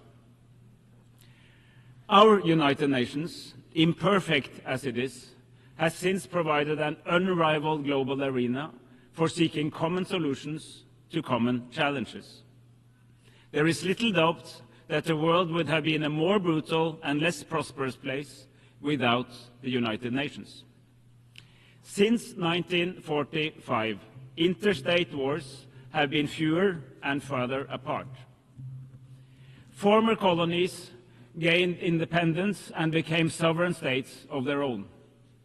Hundreds of millions have been brought out of poverty. President, however, at 80, we find our United Nations in crisis. This crisis is both political and financial. Political, because core principles of the Charter are under threat. The world is more divided, more dangerous, and more unpredictable than it has been for decades. Respect for international law is eroding. Gross violations go unchecked. This, in turn, weakens the trust in our institutions. It is a vicious cycle. The crisis is also financial, because several member states are significantly reducing their economic contributions, and this, in turn, makes it difficult to accomplish the core mission of the United Nations. President, savage wars are raging in several corners of our world. In Sudan, civilians are facing the largest displacement and hunger crisis in the world today. The war in Sudan has been raging for almost 900 days. This is but one of the many horrific wars that receives way too little attention in the power centers of the world, even in this organization. In Ukraine, Russia has violated the most fundamental principles of international law. There is simply no other way of seeing it. Russia's invasion of the sovereign state of Ukraine is a blatant violation of Article 2.4 of the UN Charter. While Ukraine is in its full right to defend itself, as affirmed by Article 51. Norway and so many other states stand firmly with Ukraine's fight for freedom and independence. We do so in solidarity with the brave Ukrainian people, but we also do so to uphold the respect for international law, an interest shared by all states, large and small. In Palestine, Israel is in clear violation of international law. Life in Gaza is living hell. For almost 2 years, we have witnessed extreme levels of death, starvation, forced displacement, and massive suffering. The fact that these atrocities continue is a disgrace to all humanity. In the West Bank, the illegal occupation, settlements and settler violence continues unchecked. The Palestinian authorities are under massive stress, its finances strained, and its capacity to operate is severely restricted. The war must end now. Massive humanitarian aid must reach those in need now. The remaining hostages must be released now, and the illegal occupation must end now. But colleagues, there is an alternative to this never-ending cycle of violence. We have made important steps just these past few days. At the conference on Palestine in this hall on Monday, member states further developed the roadmap to a settlement to the deeper conflict between Israel and Palestine.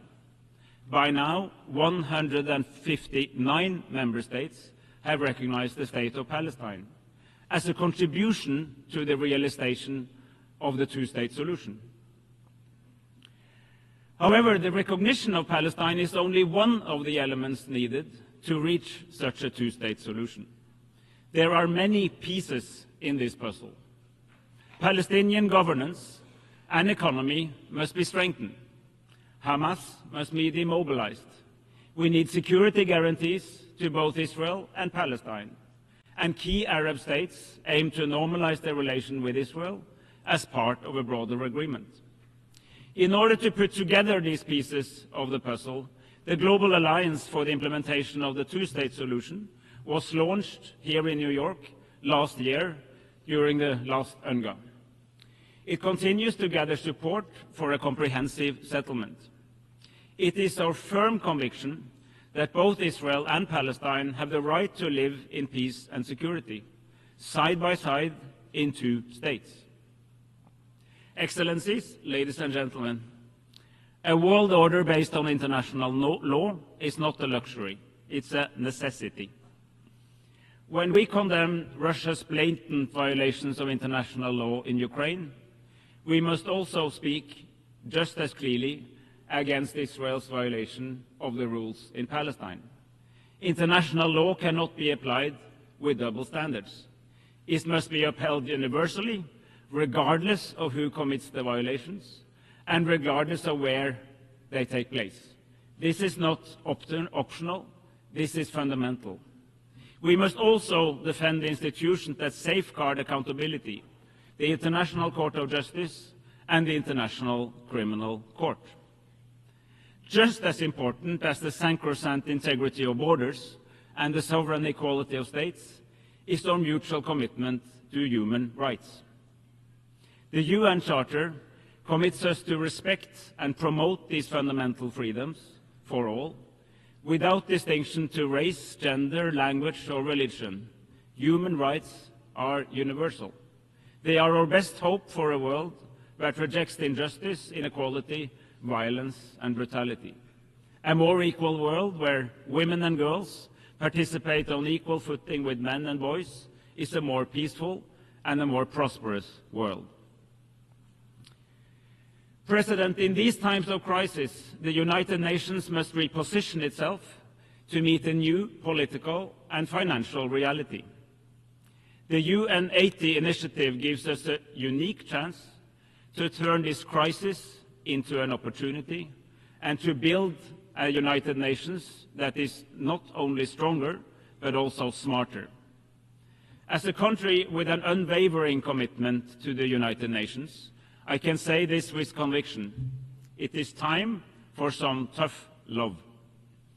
We want a UN that is stronger, yet leaner. A UN that is more efficient. A UN with structures optimized to deliver real impact where it matters most, on the ground, with the people we serve. We need a UN with sharper prioritization of resources, clearer mandates, and a UN that works smarter, not just harder.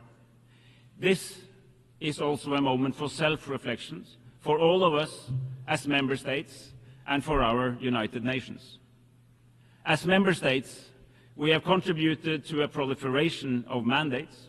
long, complicated, overlapping, and burdened with endless reporting requirements.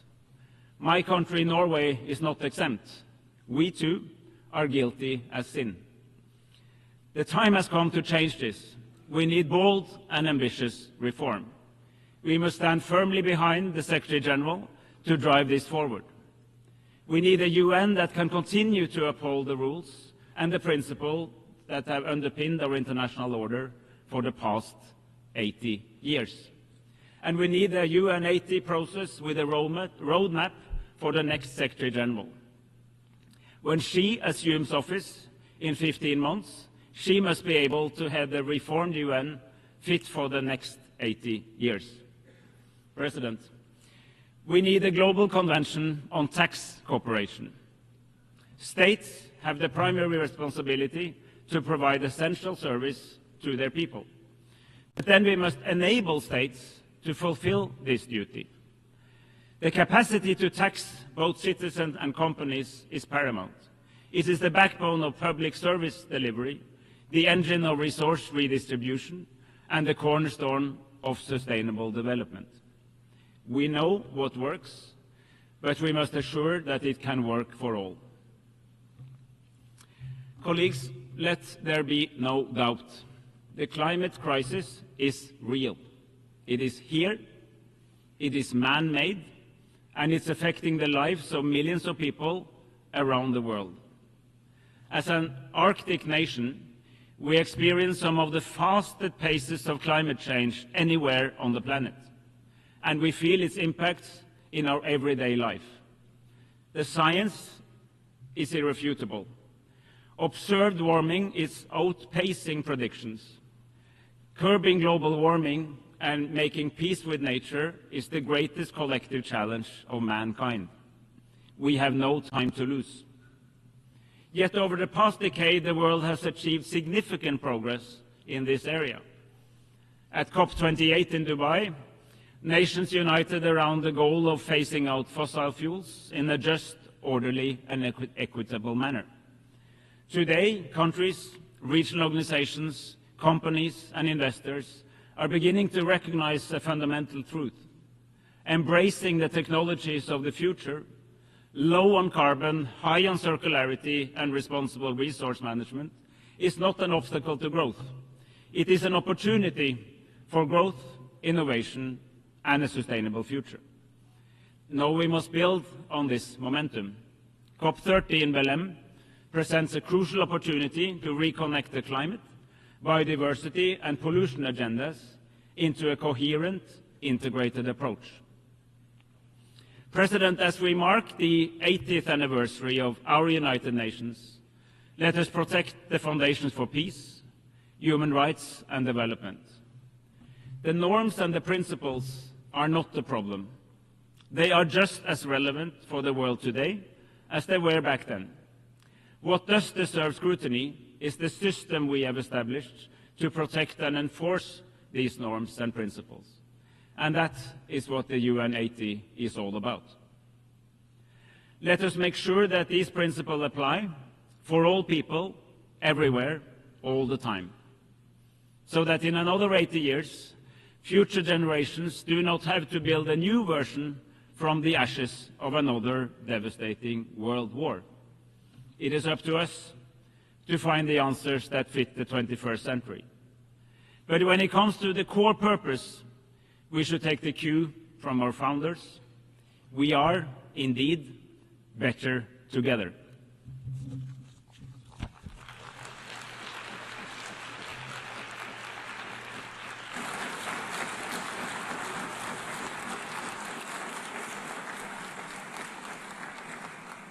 I thank the Minister for Foreign Affairs of Norway. We have heard the last speaker in the general debate for this meeting. We will continue the general debate tomorrow at 9 a.m. in this hall. The meeting is adjourned.